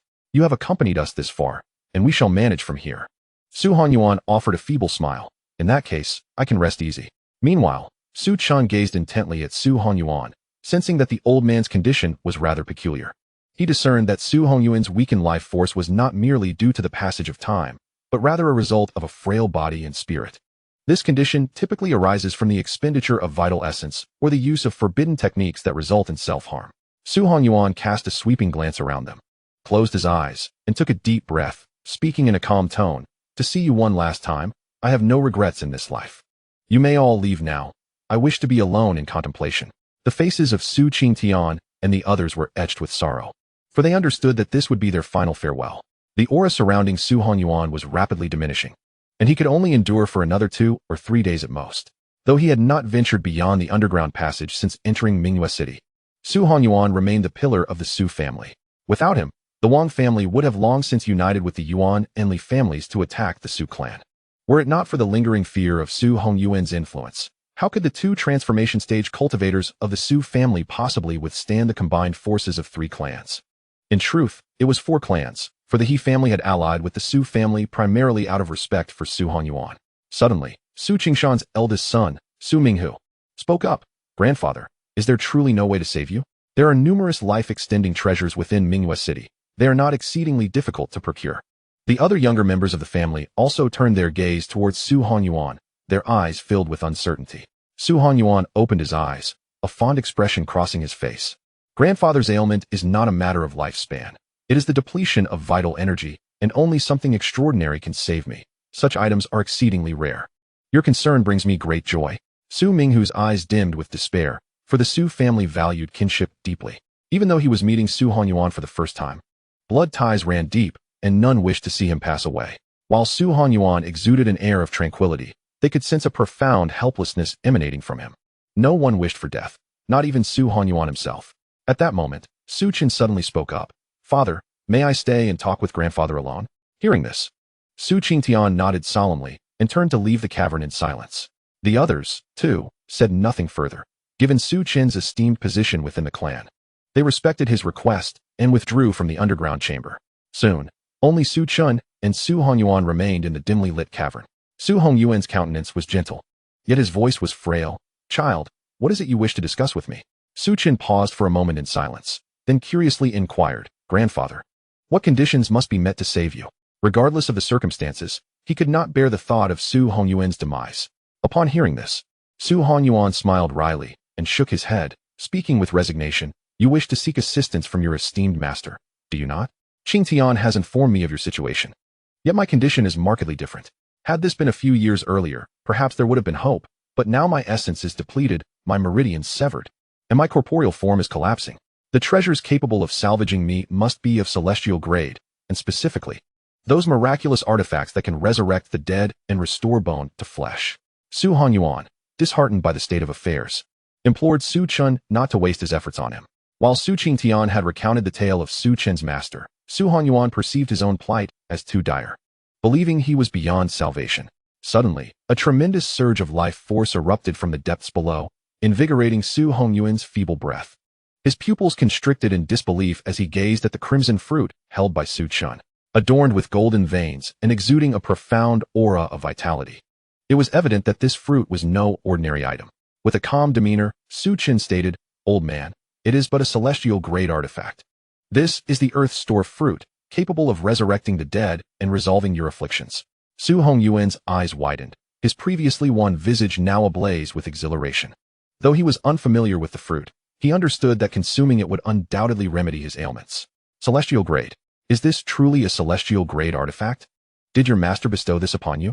When Su Qingtian mentioned Su Chen's master, he had imagined someone of merely the integration stage, never contemplating that Su Chen could possess such a treasure. Yet, Su Chen's revelation brought him immense surprise, suggesting that his master was far more formidable than he had presumed. Without a hint of embarrassment, Su Chen replied, Of course, celestial-grade artifacts are hardly rare. As he spoke, he glanced into his system inventory. Earth Store Fruit, 3120. With over 3,000 remaining, there was no cause for concern. He handed the fruit to Su Hongyuan, saying, Old man, try this first and see if it proves effective.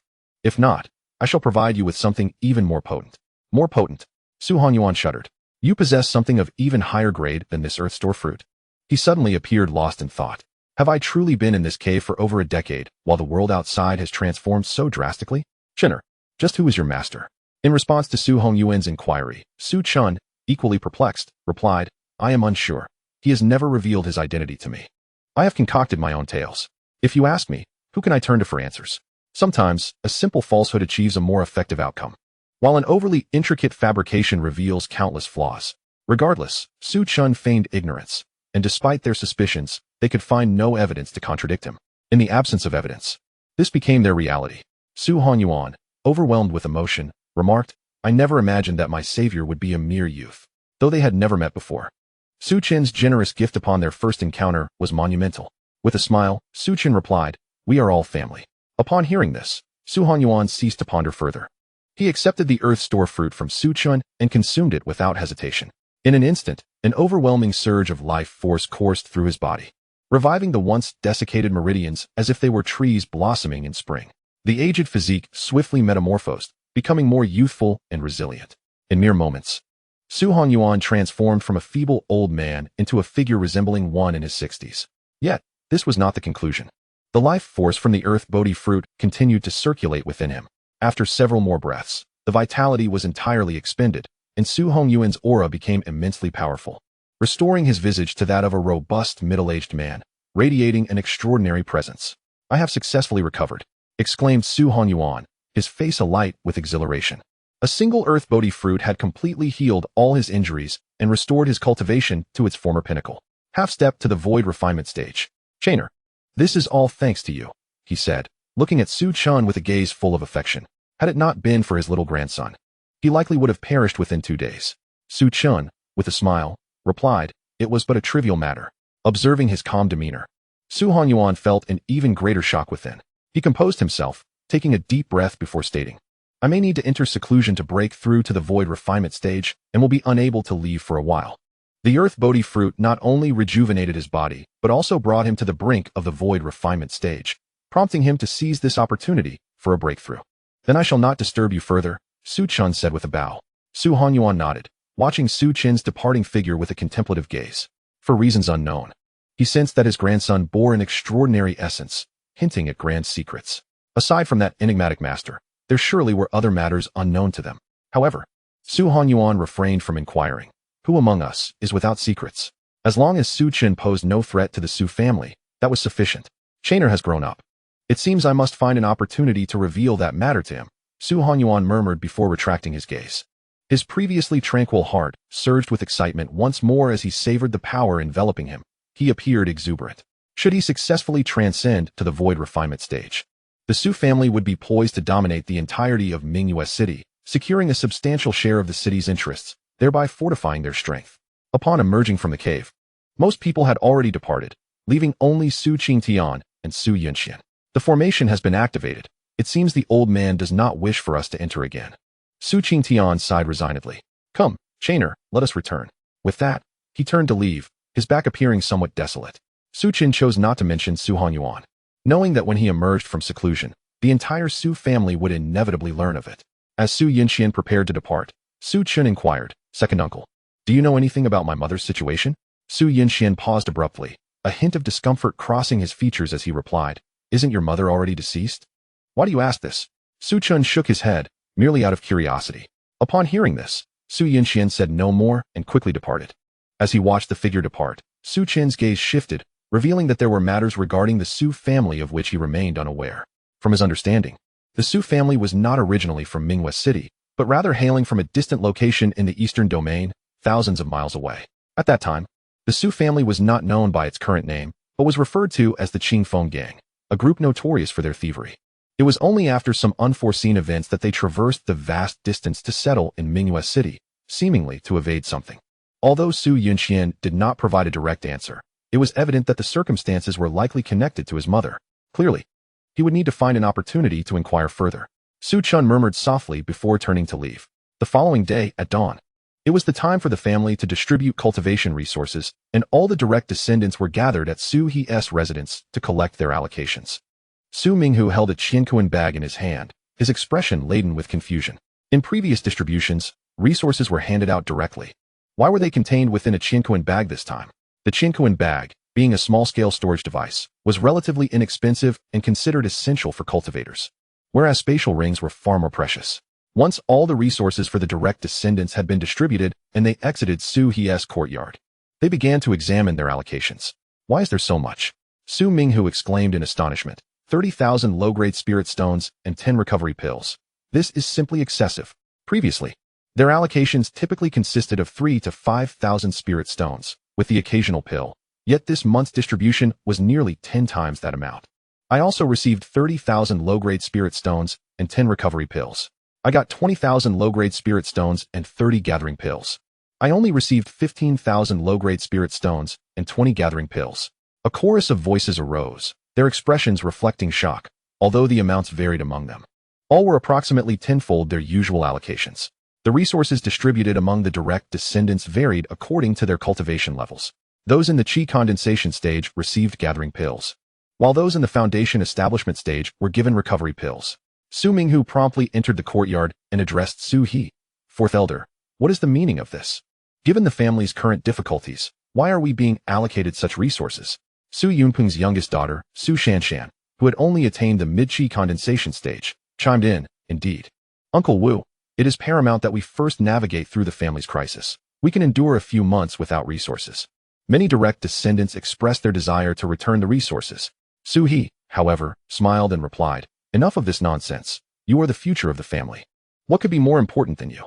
These resources are a directive from the family head, and you shall accept them. The Su family currently has no shortage of resources. You need only to focus on your cultivation. Is it necessary for you to concern yourselves with family affairs? Chapter 15. The Wanbao Pavilion Auction, the Impoverished Su Family? Su He spoke with authority, leaving no room for rebuttal from the younger generation, promptly dismissing them. Outside of a few elders and the family head, no one was privy to the fact that the Su family was, in reality, not lacking in resources. Not even the younger direct descendants were aware. Su Yunjin's eldest son, Su Yuza, stands as the most formidable figure among the younger generation, second only to Su Chen, having reached the pinnacle of the foundation establishment stage. With unwavering determination, Su Yuza declared, since our family places such great importance on us, we shall not hesitate. Let us diligently cultivate, and when we have matured, we shall give back to the family. Upon hearing his words, the others fell silent. The direct descendants of the Su family experienced a significant increase in cultivation resources. Yet the collateral branches remained unaffected, receiving only what was allocated to them. The direct line is the core of the Su family, and they shall forever be regarded as true members of it. In contrast, the collateral branches have the option to be affiliated with the Su family or not. Wanbao Pavilion is the largest commercial entity in the entire Mingyue city, offering treasures of all ranks, including numerous items of the God transformation stage. Furthermore, should one have higher demands, they need only to pay a deposit, and the pavilion can procure items from more advanced branches. Su Chen followed Su Yunjin to participate in the auction event of the day, the refining void stage. Su Chen's gaze was calm. A mere glance was sufficient for him to ascertain that a formidable presence of the refining void stage was stationed within Wanbao Pavilion. Indeed, the reputation of Wanbao Pavilion is well-deserved, as they even dispatched a powerful figure of the refining void stage to oversee this branch. As today marked the auction at Wanbao Pavilion, various factions from across Mingyue City congregated, resulting in an atmosphere of great excitement that no other commercial entity could replicate. The auction is held annually, featuring an abundance of treasures that far surpass those offered by any other merchant in Mingyue City. This is the fundamental reason for their dominance in the region. Isn't that the Su family? How dare they attend the auction at Wanbao Pavilion? Do they truly possess the means to afford its offerings? Li Feiqi stood at a distance, his expression cold and filled with derision. Although there had been previous tensions between the Li and Su families, outwardly, there had been no open conflict. However, since Li Qiu was slain by Su Chen, the animosity between the two families had escalated to an irreconcilable state. Su Yunjin's gaze remained indifferent as he retorted, "What business is it of yours?" With that, he led Su Chen into Wanbao Pavilion. Li Feiqi trembled with rage, his eyes brimming with murderous intent. "Su Yunjin, I wonder how much longer you can maintain this bravado." The arrival of the Su family immediately drew the attention of many. The Su family dared to partake in the Wanbao Pavilion auction, despite rumors of their financial struggles. I heard the Su family even had to close their shops, and last month, their allocated resources were halved. How could they possibly afford to participate in the auction? Whispers erupted around them. It was common knowledge that the Su family was short on spirit stones. Members of the four prominent families could not contain their scorn upon seeing the Su family's presence. The Su family is but a bunch of paupers. Yet they aspire to contend for the spirit essence liquid. What a delusion. Outsiders may not fully comprehend the circumstances surrounding the Su family, relying solely on hearsay. However, the four prominent families are acutely aware of the Su family's dire straits. The fact that they can muster 1,000,000 spirit stones is indeed remarkable. The mocking voices echo incessantly, yet Su Chen remains unfazed, while Su Chen exhibits signs of irritation. How dare they indulge in such taunts? This time, the Su family will claim everything. He has resolved to purchase whatever is available without hesitation. Soon, nearly everyone settled into their seats. The Wanbao Pavilion auction is not open to just anyone. It operates on an invitation-only basis, allowing entry solely to those who have received an invitation. Consequently, the attendees are predominantly cultivators or factions from Mingyue City who have reached the core formation stage or above. Those below the core formation stage may only accompany their elders. An elderly man in his 60s ascended the auction stage slowly, a smile gracing his face. Esteemed guests, I am Zhu Li, the steward of Wanbao Pavilion. We are all old acquaintances, I trust you recognize me. He continued, I shall preside over this auction. I kindly ask everyone to maintain decorum and not disrupt the auction proceedings. As he spoke, a formidable aura enveloped him, causing the crowd to tremble with astonishment. He was at the void refinement stage. Zhu Li, still smiling, proclaimed, Very well, I shall not prolong the preamble. Let us commence with the auction. With a wave of his hand, 3 plump pills materialized on the stone platform beside him. The first item up for bid is a third-tier pill, the transformation pill, which significantly enhances the probability of successful core formation. The starting bid for a single pill is 500,000 low-grade spirit stones. Many first-time attendees were visibly shaken by the opening item, a third-tier transformation pill. Truly, Wanbao Pavilion lives up to its reputation. Su Chen maintained her composure. Although the transformation pill is precious, it is not a rarity in Mingyue City. As long as one is willing to part with spirit stones, it is generally attainable. 510,000 spirit stones. 530,000 spirit stones. Bids continued to rise, quickly reaching 800,000 spirit stones, which is considered a standard price for a transformation pill. 800,000 spirit stones. Does anyone wish to bid higher? Zhu Li inquired with a gentle smile. And upon noticing the silence, he continued, going once at 800,000, going twice at 800,000. I bid 1,000,000. Su Chen's voice rang out coolly, prompting Su Chen to turn and gaze at him, her eyes filled with confusion. Haven't you already formed your core? However, recalling that he possessed 100 billion low-grade spirit stones, she turned away, choosing not to dwell on it further. At this point, spending 1,000,000 seemed inconsequential for Su Chen. The auction hall fell silent, all eyes fixated on Su Chen, particularly the individual who had placed the 800,000 bid, whose expression turned incredulous. Does your family truly require such a pill? Li Feiqi laughed heartily. The Su family is indeed one of a kind, scrambling to acquire such mediocre pills. Elder Yuan Shi of the Yuan family chimed in. Perhaps the Su family can only afford this transformation pill. Ha ha. The sound of laughter echoed throughout the auction house, primarily emanating from the members of the 4 prominent families. While others may have found the situation amusing, they dared not express it openly. Despite the Su family's impoverished reputation, their strength was undeniable, rendering them untouchable. Zhu Li continued, 1,000,000, twice, thrice, sold. Congratulations to young Master Su Chen on acquiring 3 infant transformation pills. He then announced the second item for auction, a 4th-grade universal spirit pill, with a starting bid of 3,000,000 low-grade spirit stones. Chapter 16, Spirit Essence Jade Liquid. Are you telling me that the Su family is destitute? The second item, the 4th-grade universal spirit pill, was indeed remarkable. The members of the 4 families stiffened. They had not anticipated such a pill would be available. The efficacy of the universal spirit pill was straightforward. It could enable a nascent soul practitioner to break through a minor realm, remaining effective until they reached perfection in the nascent soul stage. Such a pill was a rare treasure, even within Mingyue City, and it was astonishing that it was presented so early in the auction. According to the regulations of the Wanbao Pavilion, 15 items would be auctioned each year, progressively increasing in value. With the second item being the universal spirit pill, the subsequent items were sure to be even more extraordinary. The 4 families diverted their attention, opting to conserve their spirit stones for future bids, particularly for the coveted Spirit Essence Jade Liquid. 3,500,000 spirit stones, a nascent soul practitioner called out, prompting a chorus of bids to arise within the hall. 3,600,000 spirit stones. 3,900,000 spirit stones. The price gradually escalated, and the frequency of bids dwindled, ultimately settling at 6,000,000 spirit stones. Zhu Li announced, 6,000,000 once, twice. 6,500,000. Came the calm voice of Su Chen. Immediately, the crowd turned to regard him, their expressions rife with confusion. What is going on? Wasn't it said that the Su family lacked spirit stones? How can they afford to spend 6,500,000 on a universal spirit pill? Li Feiqi's gaze sharpened as he scoffed. This is the Wanbao Pavilion auction. Prices cannot be frivolously called out. Can the current Su family truly produce 6,500,000 spirit stones? To him, it was inconceivable that the Su family could muster such a sum. While the Wanbao Pavilion refrained from involving itself in the disputes of various factions, it was well aware of the circumstances within Minghua City. Zhu Li, with a serious expression, cautioned, "Young friend, one must not jest with bidding. Frivolous calls can have dire consequences." Without hesitation, Su Chen produced a spatial ring.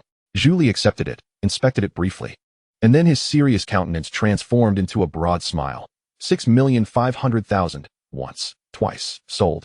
Young Master Su, the pills will be delivered to you immediately following the auction. In the world of commerce, one's pride could shift as swiftly as a chameleon, changing with the circumstances. Su Chen nodded slightly, casting a sardonic glance at Li Feiqi, who remained silent, his eyes brimming with disdain. This very demeanor incited a deep-seated resentment in Li Feiqi. Su Chen, I shall avenge Li Qiu by eliminating you sooner or later. Confusion lingered in Li Feiqi's eyes. How could the Su family still possess such a wealth of spirit stones? Subsequently, several items were auctioned, nearly all at the nascent soul stage, and without exception. They were all acquired by Su Chen, who paid on the spot. This left everyone in a state of bewilderment. Wasn't he the Su family supposed to be impoverished? In this brief moment, they had already spent nearly 40 million spirit stones. Even the Wang family would not dare to be so extravagant, would they? Wang Ming's eyes were filled with coldness, a foreboding sensation gnawing at him. What on earth was happening? Beside him, the Wang family's steward immediately remarked, "Master, this does not make sense. The information from our informant within the Su family is quite credible. They currently possess at most 1 million low-grade spirit stones, which cannot possibly account for such expenditure. Moreover, those individuals have cooperated with us for some time. They would not betray us." Wang Ming's expression darkened as he recalled the information he received recently. It seemed the Su family had undergone some changes. Let us continue to observe. I refuse to believe Su Chen can afford everything. Within the venue, Zhu Li raised his hand, and 4 flags of varying colors floated above the stone platform, each imbued with immense energy. He proclaimed once more in a resounding voice, the 13th item, an intermediate-level array of the mysterious tier, the 4 symbols array. It serves both offensive and defensive purposes, and most importantly, this array is inscribed within the flags for ease of transport. Though it requires a significant amount of spirit power to activate, the starting bid is 10 million low-grade spirit stones. An immediate silence enveloped the auction hall. Although the 4 symbols array was impressive, its price was considerable. All eyes turned towards the 5 prominent families, with an intermediate tier item now presented. The subsequent items would likely be beyond their reach, leaving them merely as spectators. Li Feiqi spoke nonchalantly, 11 million spirit stones. The Li family's strength was inferior to that of the Wang and Yuan families, and this time, the likelihood of acquiring the spirit essence jade liquid seemed slim. It would be wiser to purchase something useful. After he placed his bid, silence reigned once more, as no one dared to raise their offer. Evidently, the other influential families deemed it unnecessary to compete for this item. 12 million. Su Chen's languid voice broke the stillness. Li Feiqi immediately turned, his eyes flashing with fury. Su Chen. He was utterly perplexed. How could the Su family possibly possess such an abundance of spirit stones? I bid 13 million spirit stones. Su Chen replied. 20 million spirit stones. A gasp echoed through the crowd. Su Chen's bid surged by 7 million, an aggressive increase unprecedented in this auction. Everyone had been inclined to conserve their resources, increasing their bids incrementally. Just how many spirit stones did the Su family possess to sustain such bidding? Li Feiqi seethed with frustration, yearning to eliminate Su Chen on the spot, yet he refrained, well aware of the propriety within the 10,000 treasures pavilion. 20 million spirit stones exceeded his expectations for the 4 symbols array, and with a cold snort, he chose to remain silent. Let us see how many spirit stones you truly have left. He could not fathom that Su Chen could maintain such audacity, purchasing every item. Su Chen casually tossed a spatial ring forward. Zhu Li inspected it briefly before exclaiming joyfully, "Congratulations, young Master Su, on acquiring the 4 symbols array." Observing this scene, Su Yinxian could not help but chuckle ruefully. "Chener, even with spirit stones, you should not spend so recklessly." Su Chen spoke calmly, "Uncle, it is merely a trifling amount of spirit stones. I initially intended to spend 10 billion, yet I have barely utilized a fraction of that. This mere sum is inconsequential. For the people of Minghua City are truly impoverished, posing no challenge whatsoever." Su Yunxian's lips twitched. It was a classic case of a well-fed man unaware of the hunger of the needy. "Do you comprehend the magnitude of 10 billion spirit stones?" Based on the Su family's previous operations, with an annual harvest of 5 million spirit stones, it would take 200 years of relentless toil to amass such an amount, without even considering living expenses. In reality, the family can save only 1 to 2 million spirit stones a year, meaning it would take nearly a millennium to gather 10 billion. Zhu Li then produced a delicate porcelain vial, exuding a faint aura of essence. Esteemed guests, I believe you are all familiar with the next item, the 14th treasure.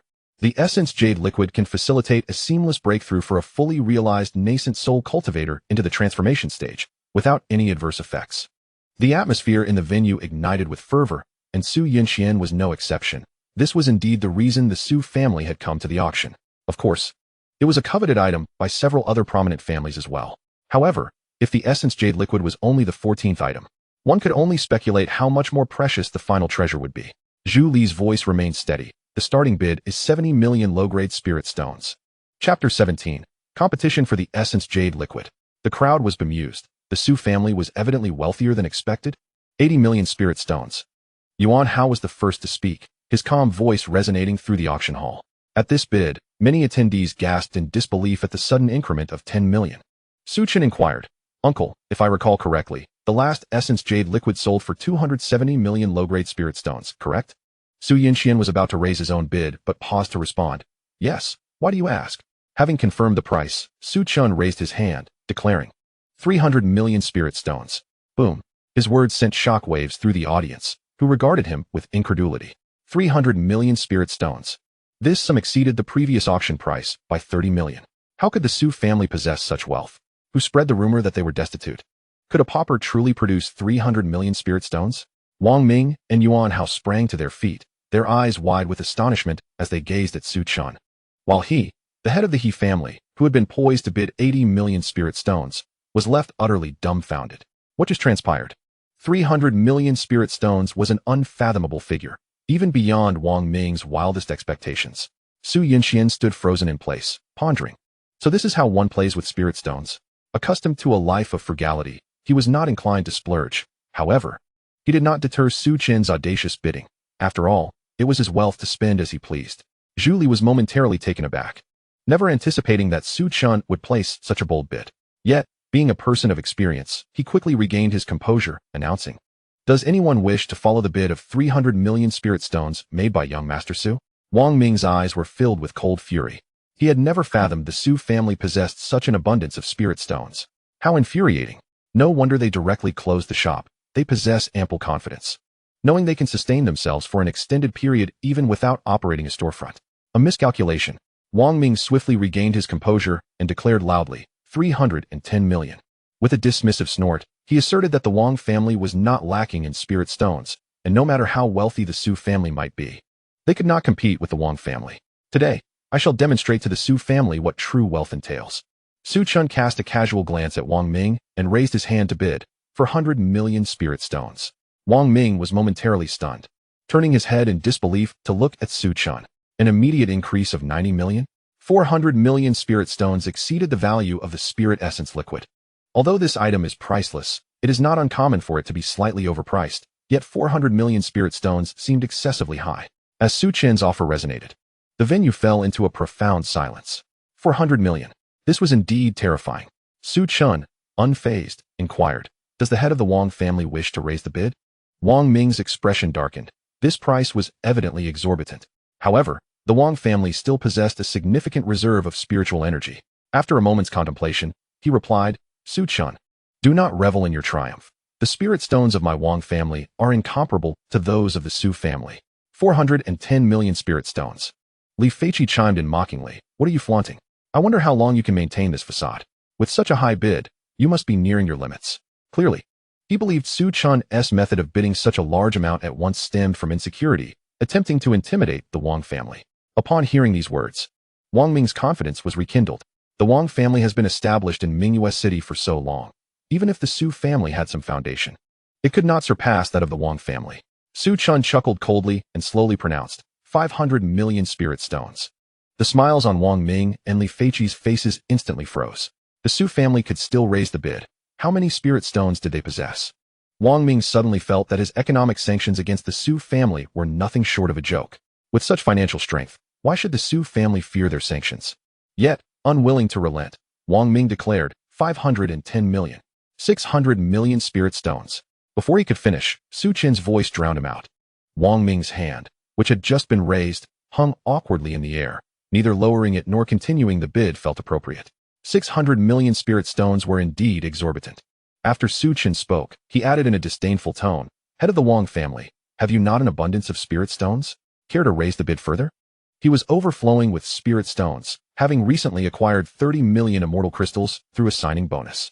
According to the classification of spirit stones, lower, middle, upper, top grade, holy crystals, and immortal crystals, each tier has a ratio of 100, meaning one immortal crystal is equivalent to 10 billion lower grade spirit stones. 30 million immortal crystals were simply unfathomable. Moreover, Su Chen's current lower grade spiritual roots were based on what he could afford, and he could hardly exhaust them. As Su Chen's voice echoed once more, the venue was once again engulfed in a profound silence. Wang Ming could not suppress the incessant twitching of his eyelids, while beside him, the steward of the Wang family wore an expression of disbelief. He exclaimed, "How could the Su family possibly possess such an abundance of spirit stones? I refuse to believe it. Steward Zhu, I suspect the Su family is merely fabricating their bids." Not just him, but everyone present found it incredulous that the Su family could offer such a staggering sum. It was utterly astonishing. An increase of 100 million at a time. 600 million spirit stones could purchase 2 portions of spirit essence jade liquid. Su Chen calmly stated, "As long as it is confirmed to be mine, I will pay the spirit stones on the spot." Upon hearing these words, Zhu Li immediately turned to the steward of the Wang family, his voice icy, "Please do not disrupt the order of the auction. As a commercial establishment, Wanbao Pavilion must naturally prioritize the more valuable clientele."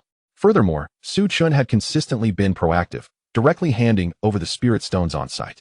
The steward of the Wang family fell silent, yet he still could not accept that the Su family could produce such a vast amount of spirit stones.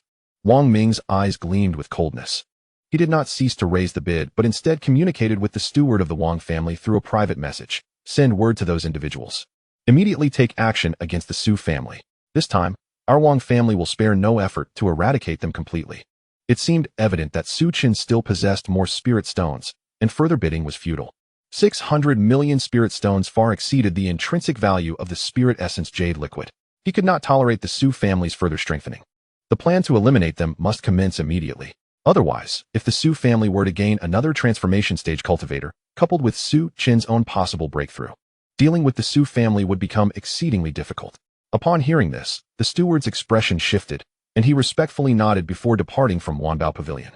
Wang Ming, in silence, cast a glance at the other 3 major families, and the 4 exchanged a tacit look, their eyes brimming with coldness and murderous intent. After several inquiries from Zhu Li, confirming that no one else would increase their bid, the spirit essence jade liquid was awarded to the Su family. Su Chen promptly paid the 600 million spirit stones on the spot.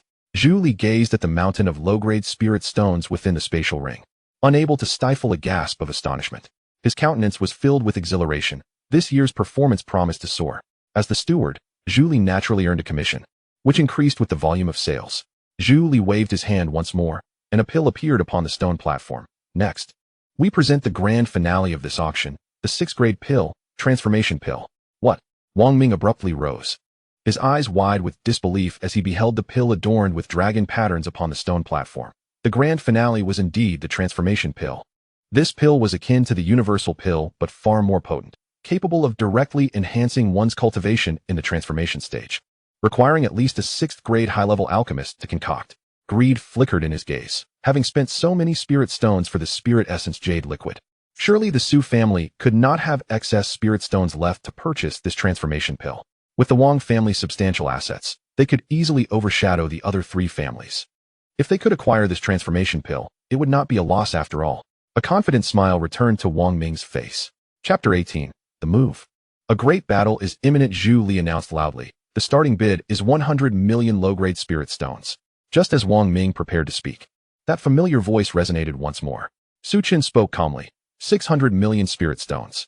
Wang Ming's smile instantly froze, and he stared at Su Chen with a bewildered and dazed expression. "Does your Su family still possess spirit stones? The critical point is that you have added 500 million in one go. Even if there are spirit stones, it is not right for you to bid like this." Not only Wang Ming, but many others in the auction house gasped in shock, their eyes wide with disbelief as they looked at Su Chen. Su Chen glanced at Wang Ming and then inquired with a hint of curiosity. Does the Wang family head also desire this? Then I shall raise my bid to 700 million spirit stones. What the hell? Anger filled Wang Ming's face. Since becoming the family head, he hadn't felt such rage in a long time. Yet now, he found himself harboring thoughts of wanting to strangle Su Chen. This was utterly infuriating. Su Chen's brazen bidding silenced the three major families that had been eager to participate. This was not merely bidding. The starting point was 700 million low-grade spirit stones. Among the four major families, only the Yuan and Wang families could muster 700 million spirit stones. Yet Su Chen's demeanor suggested he had even more to spare. They were utterly perplexed. How could the Su family possess such an abundance of spirit stones? It was simply outrageous. The other attendees were astounded. This was undoubtedly the most absurd auction they had ever witnessed. In the past, bids were typically raised incrementally, but Su Chen was increasing his bid by hundreds of millions. Some of the nascent soul stage cultivators felt utterly distressed, as the total spirit stones of their families barely amounted to several tens of millions. While others casually pulled out hundreds of millions, it was a comparison that could not be made. However, some wore expressions of cold amusement. The Su family was so brazen. This was clearly a path to ruin. The four major families would not simply let the Su family off the hook. Among the Li family, Li Feiqi attended the auction with his eldest son, Li He. Upon witnessing this scene, Li He's eyes brimmed with concern. Father, what should we do? The Su family is financially robust. The economic strategies we previously devised are now rendered useless. Now that the Su family has acquired several treasures, it will be increasingly difficult for the four major families to target them. If we allow the Su family to grow, it will spell disaster for our four families, especially since our Li family has already severed ties with them. Li Feiqi's expression darkened. He replied calmly, "Rest assured, the Su family will not survive today." Upon hearing this, Li He's eyes sparkled with joy. Father, does this mean we are about to take action against the Su family? Li Feiqi nodded, a cold smile gracing his lips. What does it matter how many treasures they possess? It depends on whether they have the life to use them. If given time, they could indeed see a rapid increase in strength. Yet the current Su family comprises only two who have reached the transformation stage. On the high platform, Zhu Li wore a benevolent smile. 700 million spirit stones, going once, going twice, thrice, sold. Congratulations to the young master of the Su family for acquiring the transformation dragon pill. This auction has concluded successfully. Please exit the venue in an orderly fashion. Upon hearing this, the crowd left in a daze. This auction was unprecedentedly bizarre, with everything being purchased by a single individual, an occurrence that had never happened before. Many of the younger generation who had been brought along were exhilarated. What they had witnessed today would be enough to boast about for an entire year. Within a luxurious private box at the auction house, Zhu Li's face was adorned with a broad smile as he presented a spatial ring. Inside lay the items purchased by the young clan leader, which you may inspect at your leisure. Although he was merely at the void refinement stage, his service etiquette was exemplary, and he maintained a remarkably humble demeanor. The managers of Wanbao Pavilion typically ascend from the lower rungs. And given the pavilion's long-standing principle of customer supremacy, he was naturally cautious in dealing with the affluent Su family, as they could potentially yield significant future benefits. Su Chen took a step back and addressed Su Yunxian, saying, "Uncle, your insights surpass mine. Perhaps you should verify this."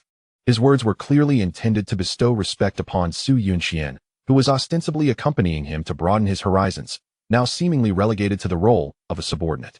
Su Yunxian, unperturbed, stepped forward to accept the spatial ring, scrutinizing its contents. Once he confirmed its integrity, he turned to Zhu Li and said, "Thank you for your assistance." Manager Zhu. Zhu Li waved his hand dismissively. "It is my duty."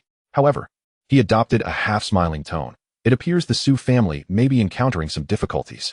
Should you possess sufficient spirit stones, I can introduce you to reliable guardians for protection, provided the price is right. Even those at the void refinement stage are available." Under normal circumstances, Zhu Li would not have made such a suggestion, but the Su family's remarkable financial capabilities prompted him to mention it.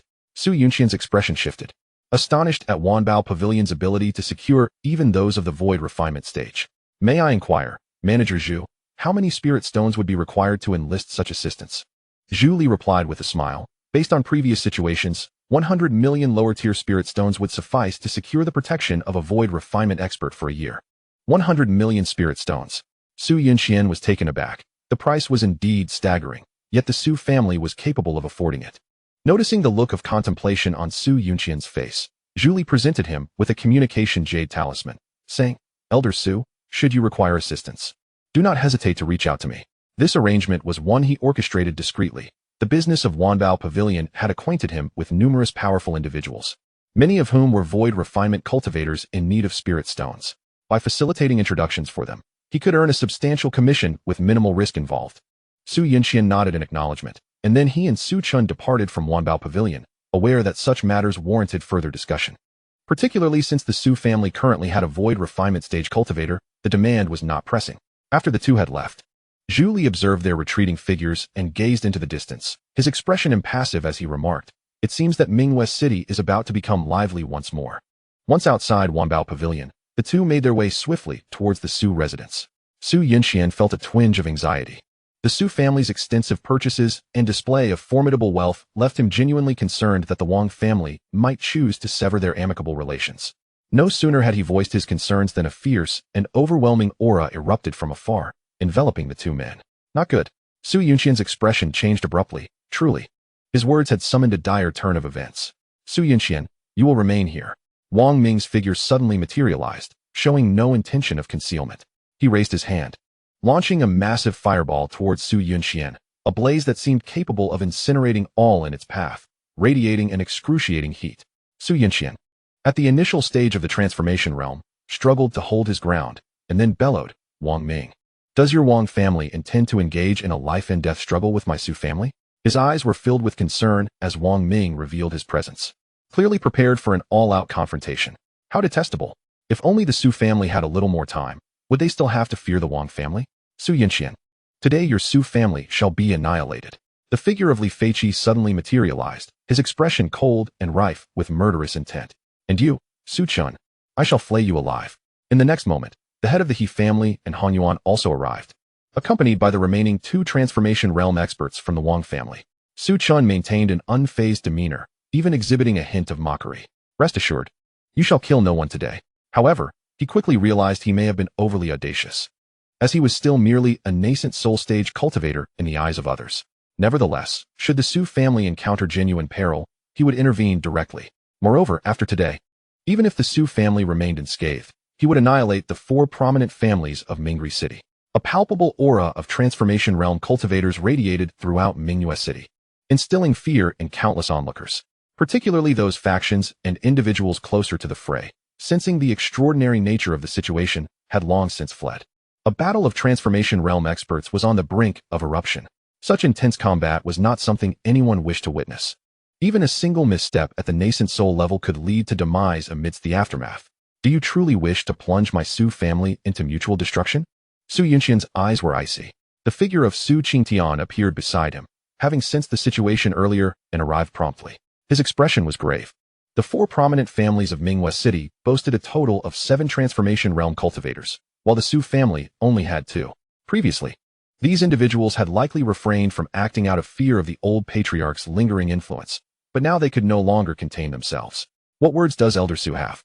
Yuan Hao's voice echoed as his figure descended from the heights, accompanied by another transformation realm member from the Yuan family.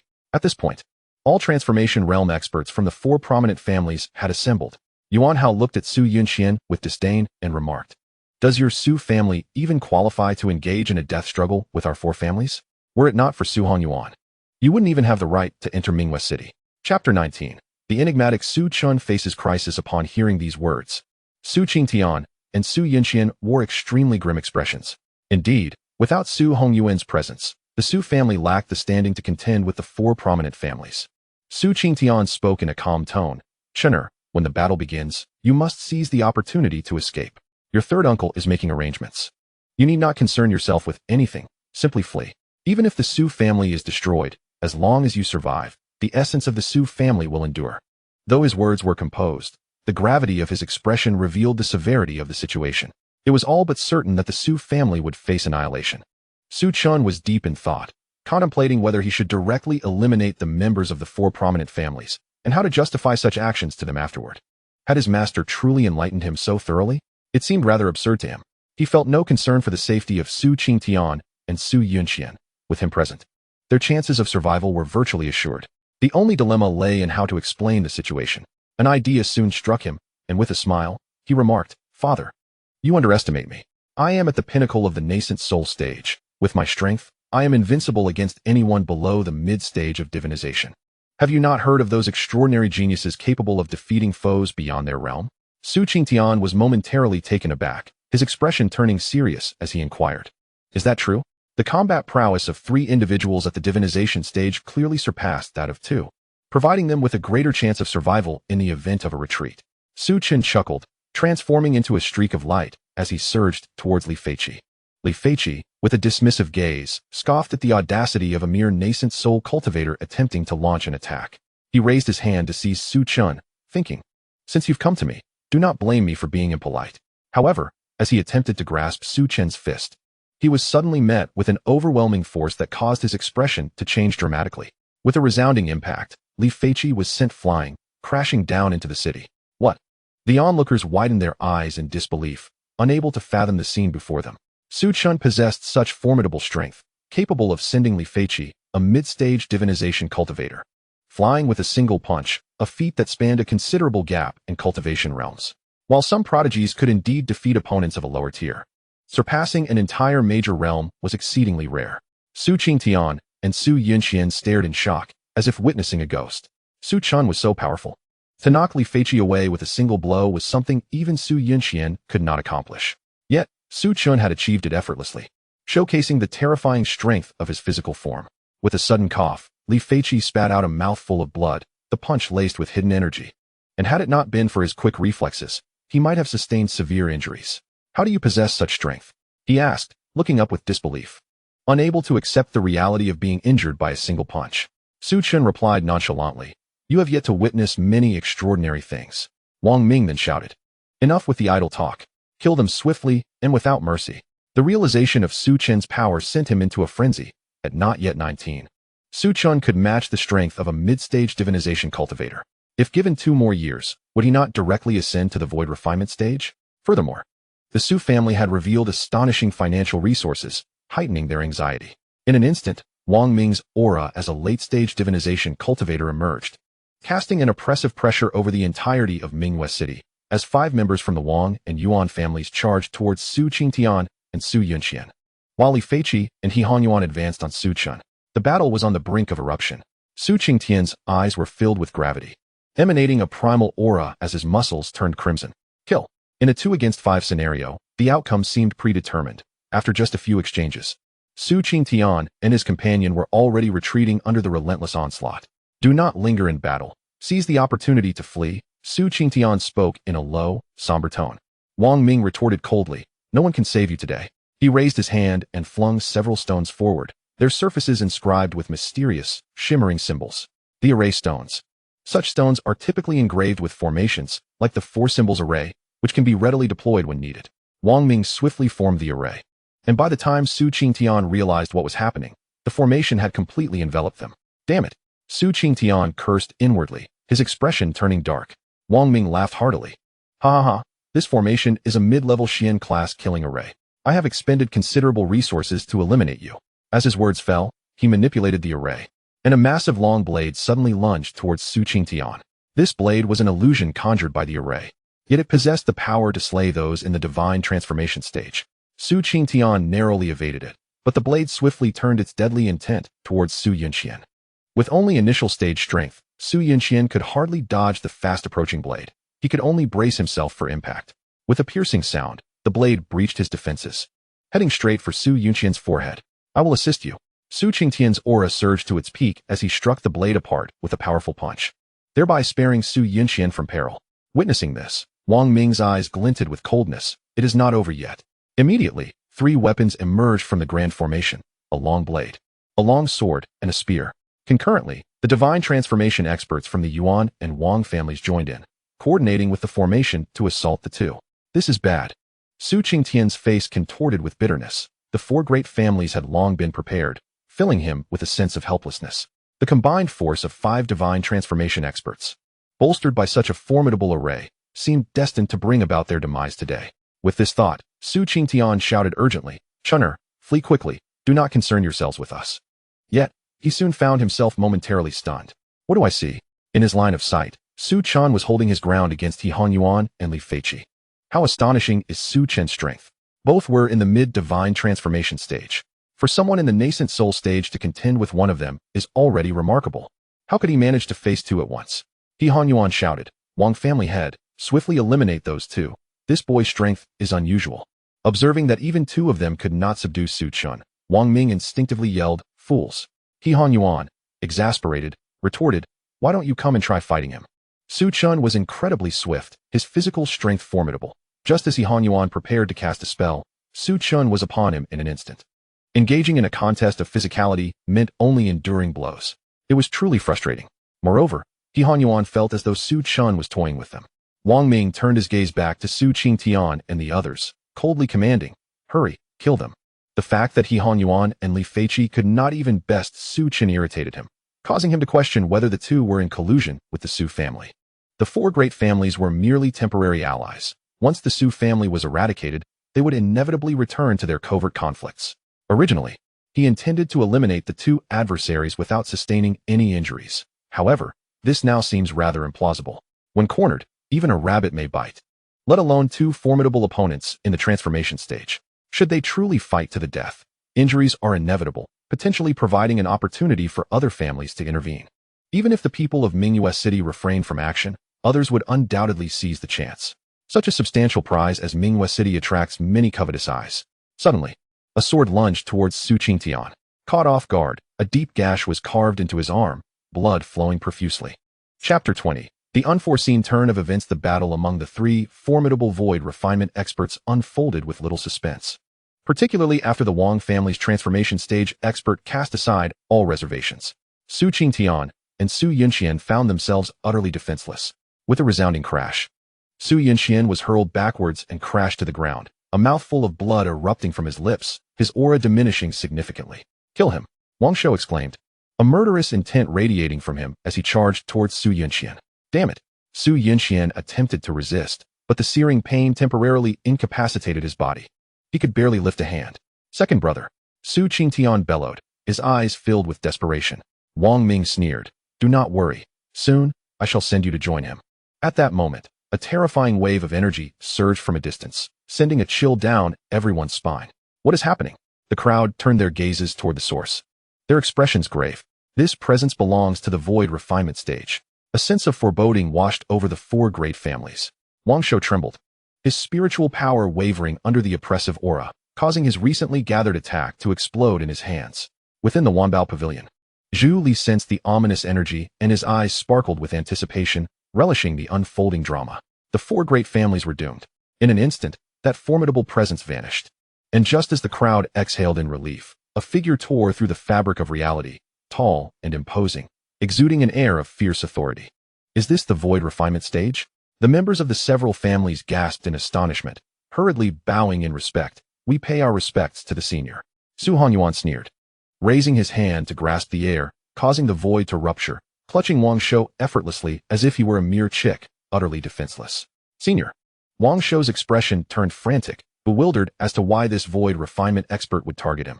The moment Su Qingtian and Su Yunxian laid eyes on the newcomer, their expressions transformed with profound emotion. Old master, you have broken through? What stood before them was indeed the visage of Su Hanyuan from long ago.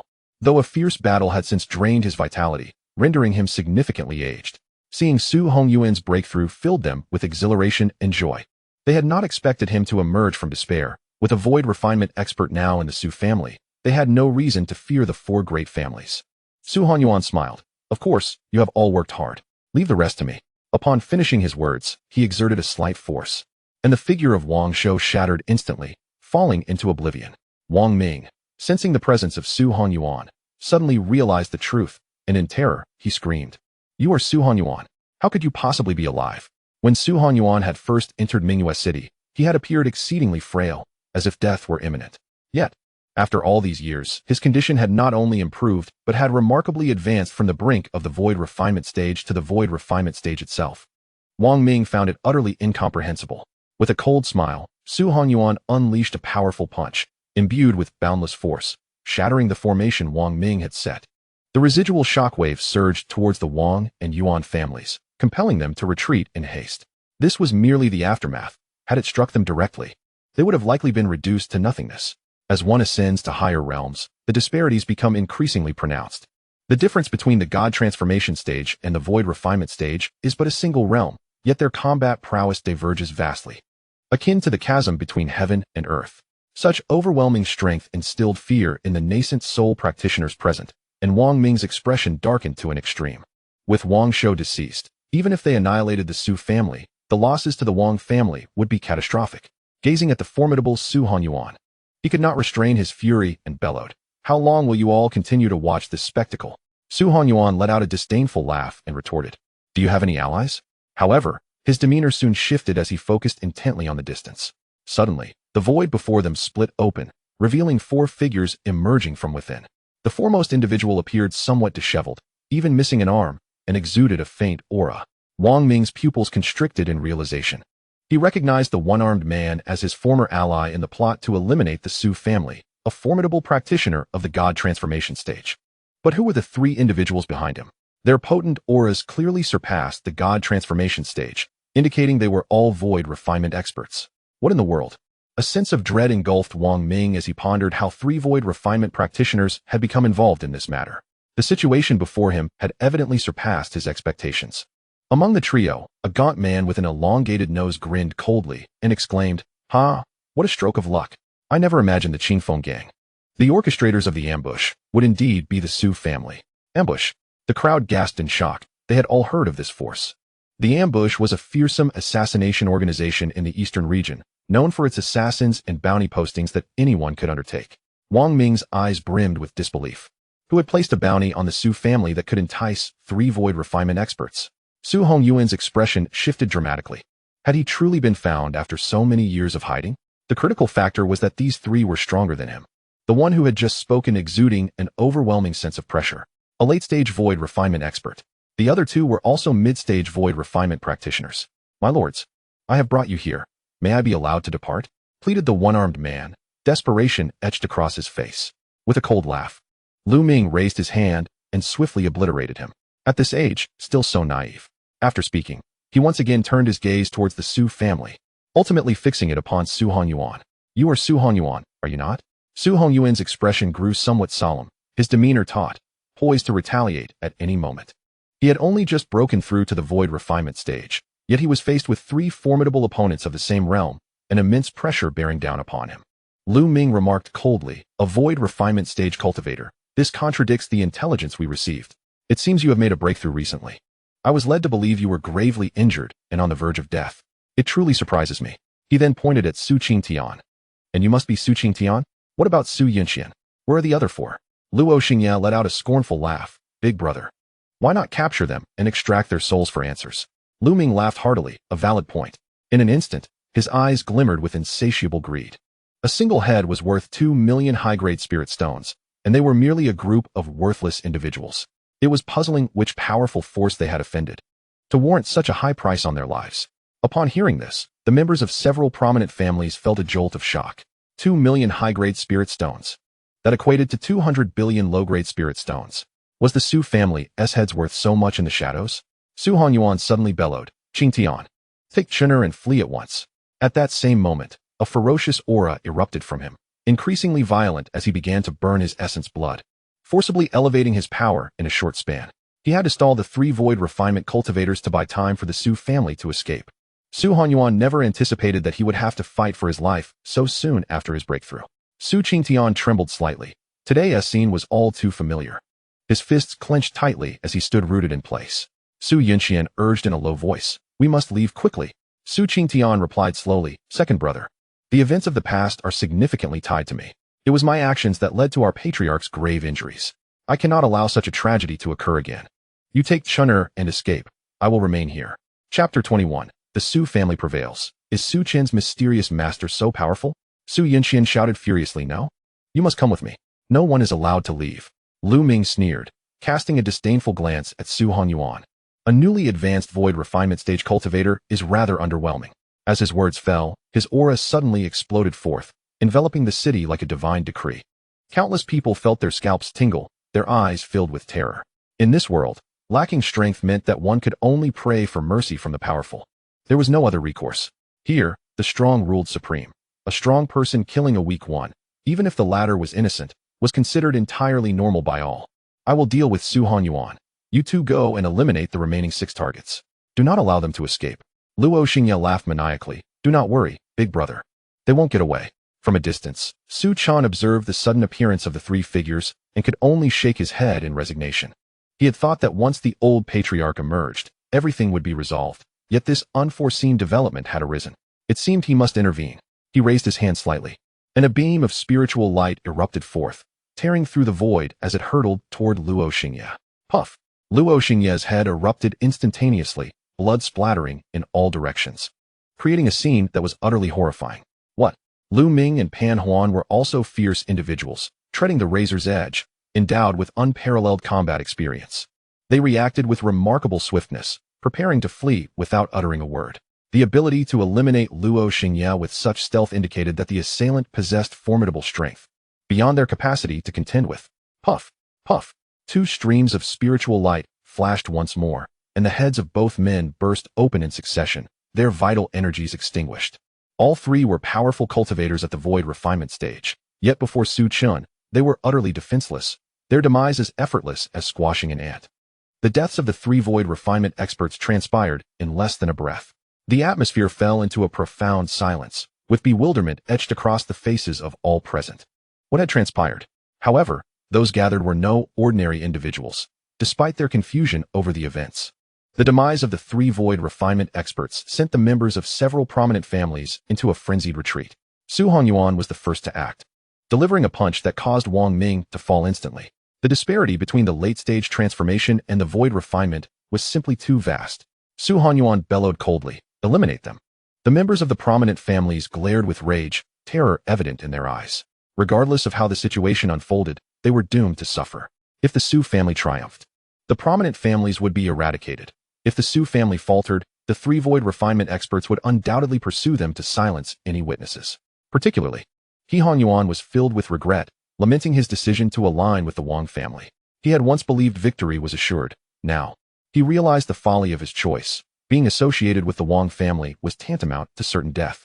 Soon, the transformation stage cultivators from the several families were slain on the spot, leaving only the members of the Su family remaining. Su Hongyuan respectfully addressed the heavens. "Thank you, esteemed elder, for your assistance." The world was engulfed in silence, without a hint of response. Confusion flooded Su Hongyuan's gaze as he pondered who had intervened on their behalf. Su Chen stepped forward, inquiring, "Master, was it you?" Suddenly, a vortex of spiritual energy surged through the heavens, only to vanish moments later. The pupils of the Su family members contracted sharply. Was it indeed Su Chen's master who had intervened? Though they had heard tales of Su Chen's master, they had never laid eyes upon him, leaving them with a sense of unreality. However, the events of that day felt all too tangible. The ability to effortlessly annihilate three void refinement experts, one of whom was at the late stage, was a display of terrifying power. Noticing the response, Su Chen expressed his gratitude once more. "Disciple thanks you, revered master." Yet this time, the heavens offered no reply. Su Hongyuan gazed at Su Chen, his expression a tapestry of complexity, astonished that the savior of the Su family was merely a junior. "Qingtian, perhaps you should step aside and allow Chener to assume the role of family head. He is more suited for it, and you can assist him in due course." Su Qingtian retorted, "Old man, is that how you speak?" Yet he seemed unperturbed, turning to Su Chen. "Chener, what say you? Would you like to become the head of the Su family? Rest assured, your father and several uncles will handle matters with utmost clarity. You need only to make the overarching decisions." Su Chen's displayed prowess was utterly terrifying, setting aside his formidable master. His remarkable achievements in battling two mid-stage transformation realm cultivators without faltering were enough to make him stand out among the elite. The head of a family often serves as a pillar of strength, symbolizing the highest combat capability without necessarily engaging in every conflict personally. Su Chen undoubtedly possessed the qualifications to assume the position of head of the Su family. After a moment of contemplation, he opted to decline. "Father, you may continue to hold this position for now. We can discuss it again in a few years." After a brief pause, Su Qingtian nodded and smiled. "Then I shall let you occupy this position for the time being. Whenever you desire it, simply inform me." Following this, Su Qingtian turned his gaze back to Su Hongyuan, his expression laden with gravity. Su Hongyuan, aware of his unspoken inquiry, preemptively responded, "It is solely due to Chener that I have been able to recover and make a breakthrough." Indeed, Su Qingtian's eyes widened in astonishment as he regarded Su Chen, realizing that his son harbored an increasing number of secrets. However, he refrained from asking, recognizing that Su Chen had his own mysteries. Su Hongyuan continued, "Second, Please deal with those who were secretly observing earlier. Qingtian, return and ensure that the Su family takes care of the 4 great clans' affairs. Furthermore, eradicate any potential threats. A glint of murderous intent flickered in Su Hongyuan's eyes.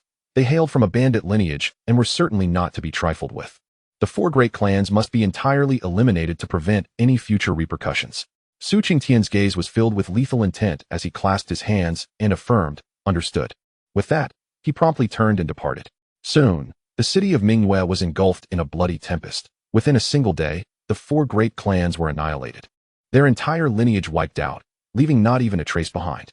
It was well known that in the conflict between the 4 clans and the Su family, the Su family emerged victorious.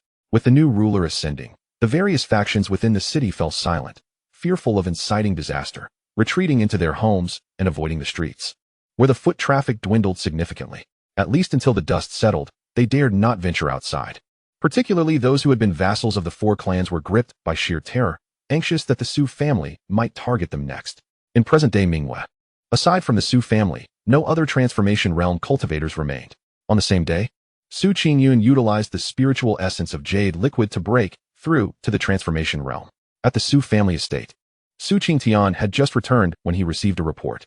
His eyes darkened ominously as he coldly commanded, "Summon the elder of the collateral line, Su Yi." Chapter 22. The destruction of the 4 clans and the secrets of the Su family. Soon, Su Yi arrived, his demeanor respectful as he bowed. "Greetings, family head." Su Qingtian's countenance was grim as he queried, "Elder Su Yi, do you know why I have summoned you?" Su Yi's heart sank, yet he forced a smile, feigning ignorance. "I do not know." Witnessing his demeanor only intensified Su Qingtian's icy glare. "Su Yi, the Su family despises traitors above all else. According to the rules of the Qingfeng gang, do you understand the consequences of betrayal?" Upon hearing these words, Su Yi understood that his actions had been exposed. With a face marked by fear, he knelt and pleaded, "Head of the family, please allow me to explain. It was the Wang family that coerced me. I beg for your mercy." "Coerce?" Su Qingtian sneered coldly. "The Wang family's enforcer made it abundantly clear that you sought them out of your own volition." The plea on Su Yi's face instantly solidified, his eyes filled with panic. From the very beginning of his alliance with the Wang family, he was certain that the Su family would meet with defeat. Hence, he invested in advance. However, the unfolding events were utterly unforeseen. The 4 great families had actually suffered defeat. Moreover, the defeat was so thorough that the Su family experienced no losses at all, with only Su Qingtian and Su Yunxian sustaining minor injuries. With an icy tone, Su Qingtian declared, "As the head of your lineage, according to our rules, your betrayal of the Su family necessitates the complete severance of your lineage's cultivation abilities, expelling you from the Su family." Su Yi was taken aback by this pronouncement. Hastily imploring, "I beseech you, head of the family, spare my lineage. I am willing to bear all consequences." Su Qingtian's gaze was filled with frigid resolve as he raised his hand and immediately revoked Su Yi's cultivation. "Bring forth those of Su Yi's lineage and strip them of their powers. Expel them all from the Su family. For traitors, I shall show no mercy. Hang Su Yi at the entrance of the Su family for 3 days. After that, execute him as a demonstration." Su Qingtian's words pierced Su Yi's heart like a flurry of daggers. Realizing that his pleas were futile, Su Yi screamed in fury, "Su Qingtian, you executioner! You would turn against your own kin. How despicable you are!" Su Qingtian replied coldly, "Did you not consider these consequences when you betrayed your kin? Were it not for Chun'er and the patriarch's breakthrough to the void refinement stage, the entire Su family would have faced annihilation due to your treachery. Have you ever contemplated these matters? To preserve your own lineage, you dared to collude with our enemies. Su Yi, you are beyond redemption." Paying no heed to Su Yi's outcry, he turned and departed. The guards of the Su family swiftly dragged him away, suspending him beside the entrance. News of Su Yi's actions rapidly spread throughout the Su family. Upon hearing of this betrayal, countless family members were filled with righteous indignation, brandishing whips to punish Su Yi. The Su family held a profound disdain for traitors, and Su Yi's actions were heinous and selfish in the extreme. Although the initial plan was to hang Su Yi for 3 days before executing him, within mere hours, he was whipped to the point of bloodshed, ultimately succumbing to the brutal punishment. Yet, the members of the Su family remained enraged, relentlessly whipping his lifeless body. Collaborating with the Su family's adversaries was an unforgivable crime. A more severe consequence could have led to the annihilation of the Su family, inciting their fury to unprecedented levels. Days later, Mingyue City returned to a semblance of peace. After the Su family vanquished the 4 great families, they refrained from any further actions, much to the relief of many. In the following period, the Su family maintained an eerie silence, leading many to speculate if they had encountered some unforeseen developments. Within the inner courtyard of the Su family, Su Honyuan, Su Qingtian, and Su Chen sat together. Su Honyuan appeared somewhat hesitant, but after much internal struggle, he slowly began to speak. Chener, when you were younger, I had asked Qingtian to keep certain truths from you. However, your strength has now reached a sufficient level, and it is time for you to learn the truth. Su Chen narrowed his eyes, realizing that there were indeed some hidden truths he was unaware of regarding past events. Su Honyuan sighed, nostalgia washing over his face. You should know that our Su family was once known as the Qingfeng gang. The root of all this turmoil stems from that young lady, Yi Qingling, your mother. Upon hearing her name, a shadow of sorrow and melancholy crossed Su Qingtian's gaze, his heart heavy with emotion. Su Honyuan continued, your mother and father met by chance, and within 3 years, they were wed and welcomed you into the world. Yet, scarcely a month after your birth, the forces behind Qingling came knocking. They were formidable, beyond imagination. Even at the peak of my cultivation, I felt an overwhelming pressure from the weakest among them. As if recalling a dreadful memory, terror flickered across Su Hongyuan's face. They abducted Qingling, intent on annihilating our Su family, believing we had sullied their bloodline.